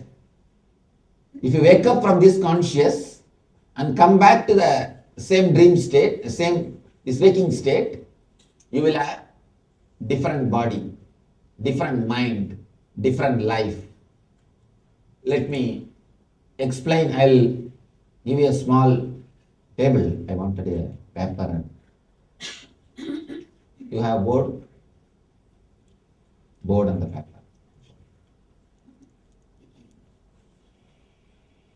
That will give you a little more clarity. Any other question? Yes. This has happened in the past, but it doesn't happen anymore with me. Little loud. Yeah, this has happened in the past, this experience. It doesn't happen anymore. Maybe 5 years back was the last time it happened. I sleep and I'm dreaming. And I feel I'm looking at me, sleeping and dreaming. And once I realize that I'm doing that, I struggle. It's almost as if somebody is trying to suffocate me. And then I wake up. This has happened in the past. How do you explain that? Please be seated. Now let the board come. I'll explain to you in which portion the struggle happens and all those things. Yes. There are different answers to the dreaming, depending who are you reading about. And I'd like to hear your version. Is there any, why do you dream? Is it because you want to solve your own problems psychologically, or it's trying to tell you something? Is there a truth to it? There are two levels of dreams. One level is vision, another level is imagination. First, understand, dreams are nothing but fulfilling your suppression. If you have suppressed some desire or some fear, only these two you suppress. Desire or fear. If you have suppressed some desire or fear, you just fulfill it. You fulfill in the dream state. That's the first level of dreams. There is second level of dreams. You get some intuition from the superconscious level, higher level. Some higher level things. How to differentiate between these two? That is the technique. When you get up from the dream, try to remember the dream. If it is in 4 color, be very clear it is a vision. If it is in 2 color, be very clear it is imagination. Because always when you dream, your senses are very dull. Your senses are very dull. You cannot see in 4 colors. If you are seeing in 4 colors, you see when I say 4 color, after waking up from the dream, just try to recollect the dream. You are able to recognize any color. You are able to remember anything with color. If it is a vision, you will have a vivid impact on, you will have a vivid remembrance, vivid memory. It will have a vivid impact on you. People come and tell me, Swamiji, you came in my darshan, you came in my dream, you gave me darshan. I tell them, no, try to recollect. Did you see this color? Did you see the color difference? They say, no, Swamiji, I didn't see the color difference. Then forget about it. It is just your imagination. if it is me, or if it is any divine vision, or if it is any intuition from inside, not only me, even if your being is very solid, your own being can guide you. You will have the dream of yourself and which will be telling you, do this, do that. Even that can happen. But remember, are you seeing it in color? If you are able to remember the color within 21 hours, after 21 hours even you cannot remember the color. After 21 hours, generally we forget the dreams. Very rarely like this, what she said, this type of experience only we remember. Otherwise we forget. Within 21 hours, if you can remember, recollect the color clearly, be very clear, it is a vision. It has got some message for you. If you are not able to remember the color, if you are just feeling the black and white, then be very clear, it is just a dream. There is no need to worry about it. I want to share another thing. So when you say about color, right, it kind of surprised me because when I relate my dreams to my family and my friends, I can tell them the sound, what was spoken, what was the smell, and they think that I'm just joking because they say, how can you remember this? But if you're saying it's a vision, I have dreamt of my father, and my father is no more. But when I dream, I know exactly the color of shirt he's wearing. I know the occasion, it was some festive occasion. I could smell the homa ghee that was happening. He was sitting there, pouring ghee into that. I could see him. And I also knew that while that was happening, none of my family members could see him.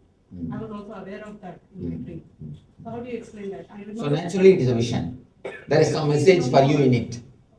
But he's no more. That's what. Now, even if a person is no more, you can see him. Are there people who do not dream at all at night? Yes, enlightened people don't dream. No, At my least- son always says, I never dream. My son says, so I was No. really surprised. Your son, where is he? He is studying in Berkeley. But, Where? in Berkeley. He, Either he must have been enlightened or he must be like. no, he must be forgetting. Okay. That's the only two things. Otherwise, it is not possible. Yes.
Now we will enter into the main syllabus, the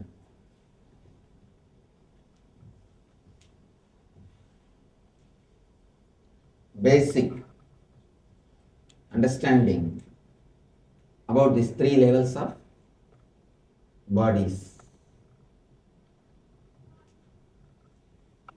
I think if you all can copy this table, it will be really wonderful. If you can write down, you will be able to understand much better way.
Remember, recall the dream.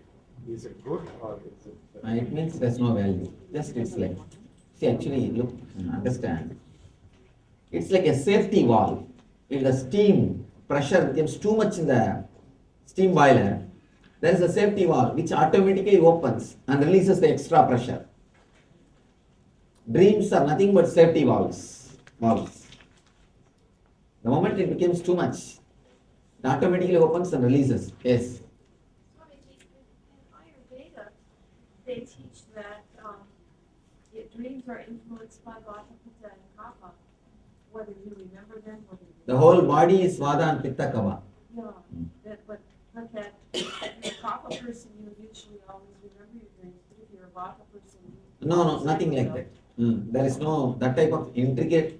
You see, sometimes even if you are a person with Kapha, you can remember the dreams. Or even if you are a person with Vada, you can remember the dreams. Sometimes even if you are a person with Vada or Kapha, you will forget the dreams. You will not be able to remember. It is the depth of the desire. Of course, there is one important thing. The depth of the desire changes the Vada or Pitta. That is true. It is the other way around. Yes. I think this might be happening to a lot of people, but sometimes when you're in a situation like when you go to a party, suddenly I realize that, oh, this happened before. And I exactly know in the next 5 minutes who's going to come in the new guy as a guest. And at least I will remember some things. What is that? How many of you experienced this in your life?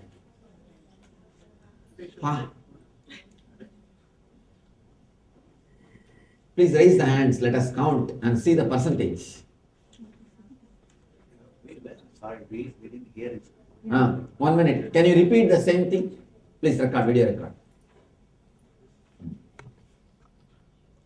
Sometimes when you're in a situation, like for example, you just went to a party and you realize that suddenly, oh, this party has happened in my life in the past, but I don't know whether it's a dream, and I exactly know for the next 5 minutes or 10 minutes that this is going to happen. Someone is going to come with his kid or his wife. Probably he is going to give this big gift. I don't know, suddenly I remember like 5 minutes thing and that's it. I know that this has happened in the past. I don't know what it is, whether I have seen this in the dream or I don't know what it is. Yes. How many of you experienced this at least once in your life? Raise your hands. Sure, count.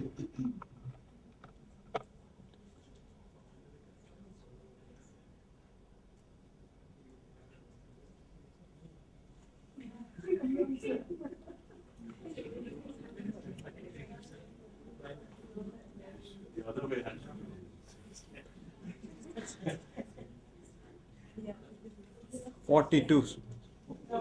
Over 50%. Who have not experienced, please raise your hands. That is better.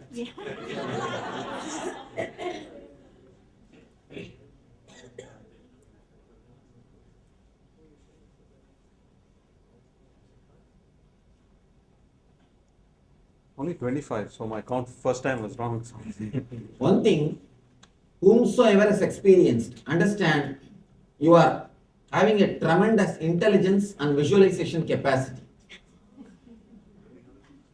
Understand, it is not that other people have not understood, that 25 people also had, but they have forgotten. Let me explain this 4-tape column, then you will be able to understand the answer for all these questions. This is the basic of your 4 states.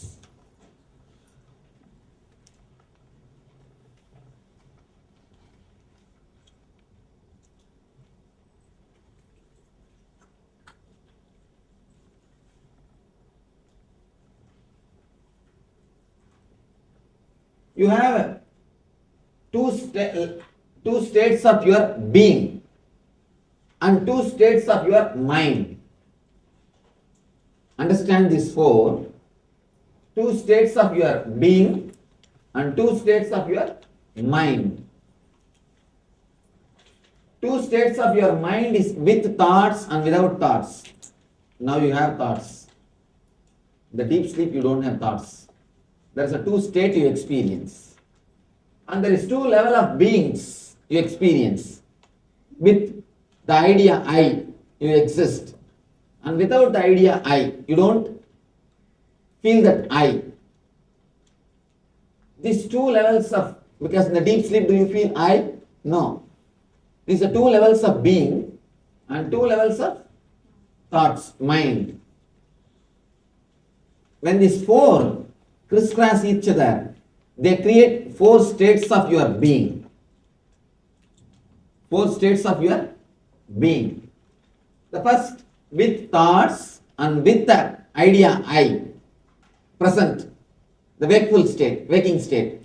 Now you have the idea I and thoughts both. Second, you have thoughts, but you don't have a solid I. That is why you are not able to guide your dreams. In the dream state, you have thoughts. So many thoughts are moving, but thoughts are in higher frequency than your I. Thoughts are in higher frequency. That is why you can't guide your dream. If you can guide your dream, you will be always dreaming. No, what type of dreams? You can't guide your dream. Only dream will guide you. The frequency of the dreams are such, your thought cannot dream. People get up and say, such a wonderful dream, you see this. Now only I got up. You see, the dream is not under your control because the I, the thoughts are in a higher frequency than I. So, with thoughts, without I.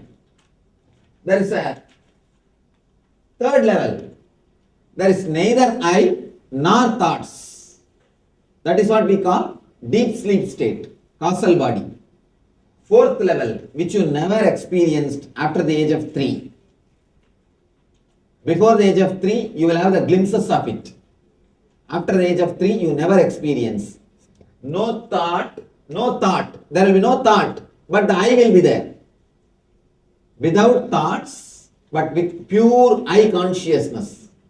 That is what we call samadhi or enlightenment.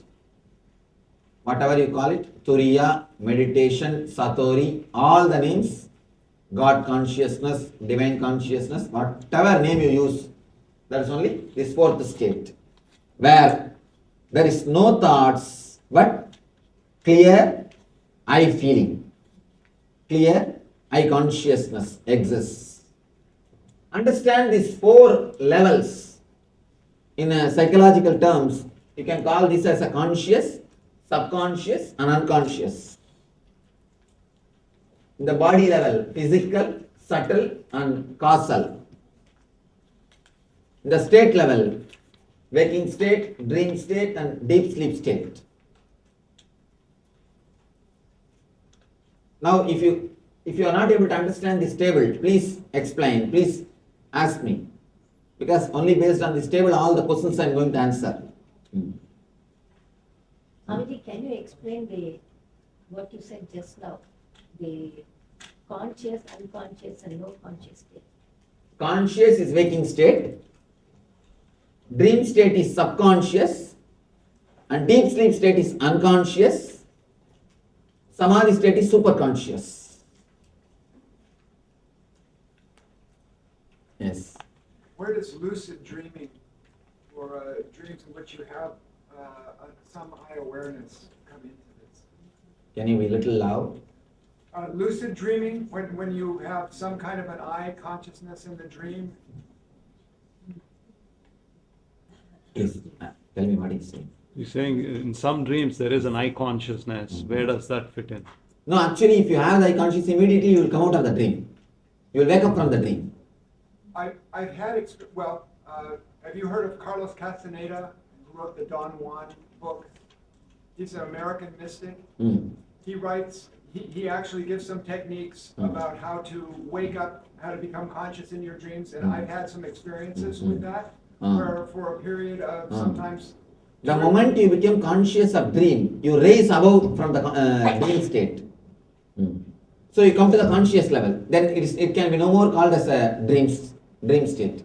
It's altered state of consciousness. It can never be called as dream state. Yes. Sometimes we dream and we feel it is a dream and it continues and we are in a conscious state. No, it can never happen. Means again we sleep and again we dream. That's it can never happen. If you have a solid idea that I am dreaming, simply you will wake up, you will come out of the dream.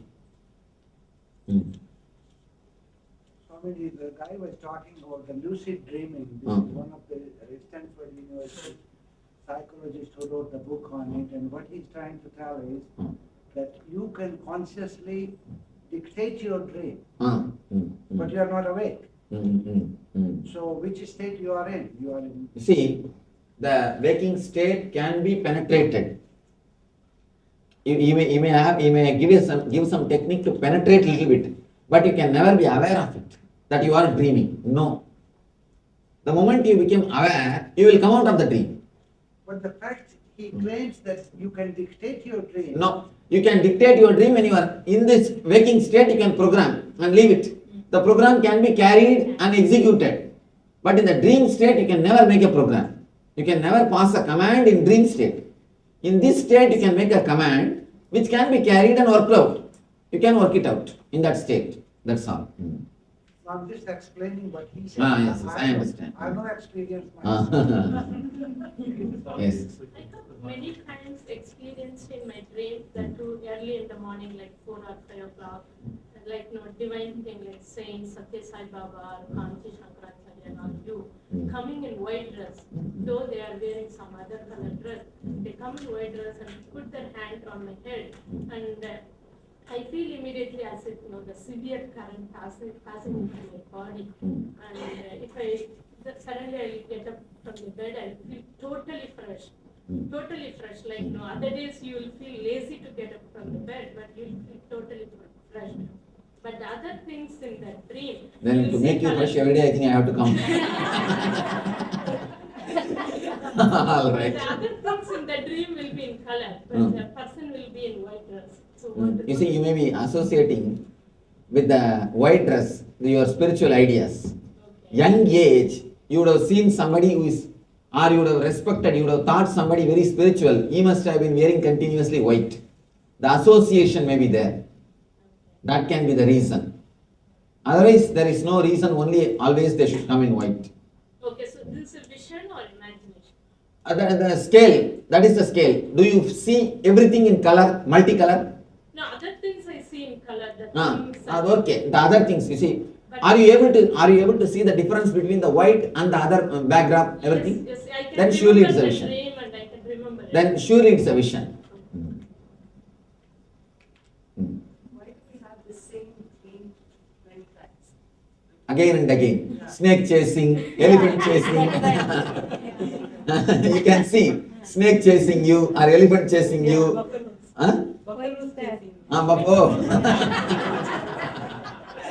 Buffalo chasing, writing exams, and not only that, you will feel as if that you are supposed to write exam and you missed the exam.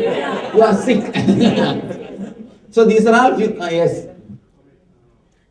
When you are slightly feverish and not very healthy, in that state, I get the feeling that I am flying like Oh, then it is a delirium. Delirium, be careful, that is not dream.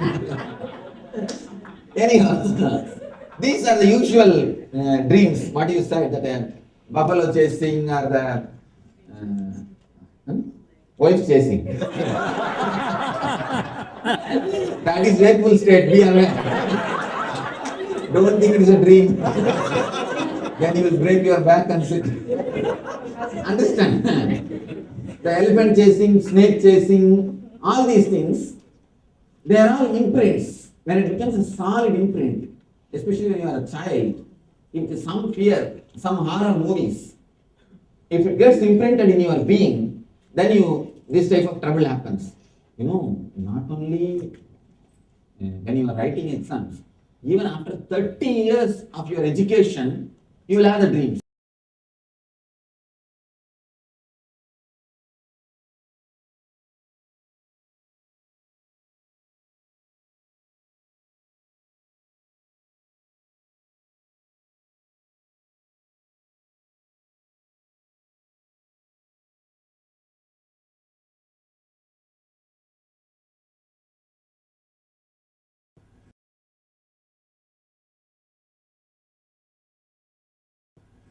One thing, never think if you start having too much of spiritual desire, that is going to lead to enlightenment.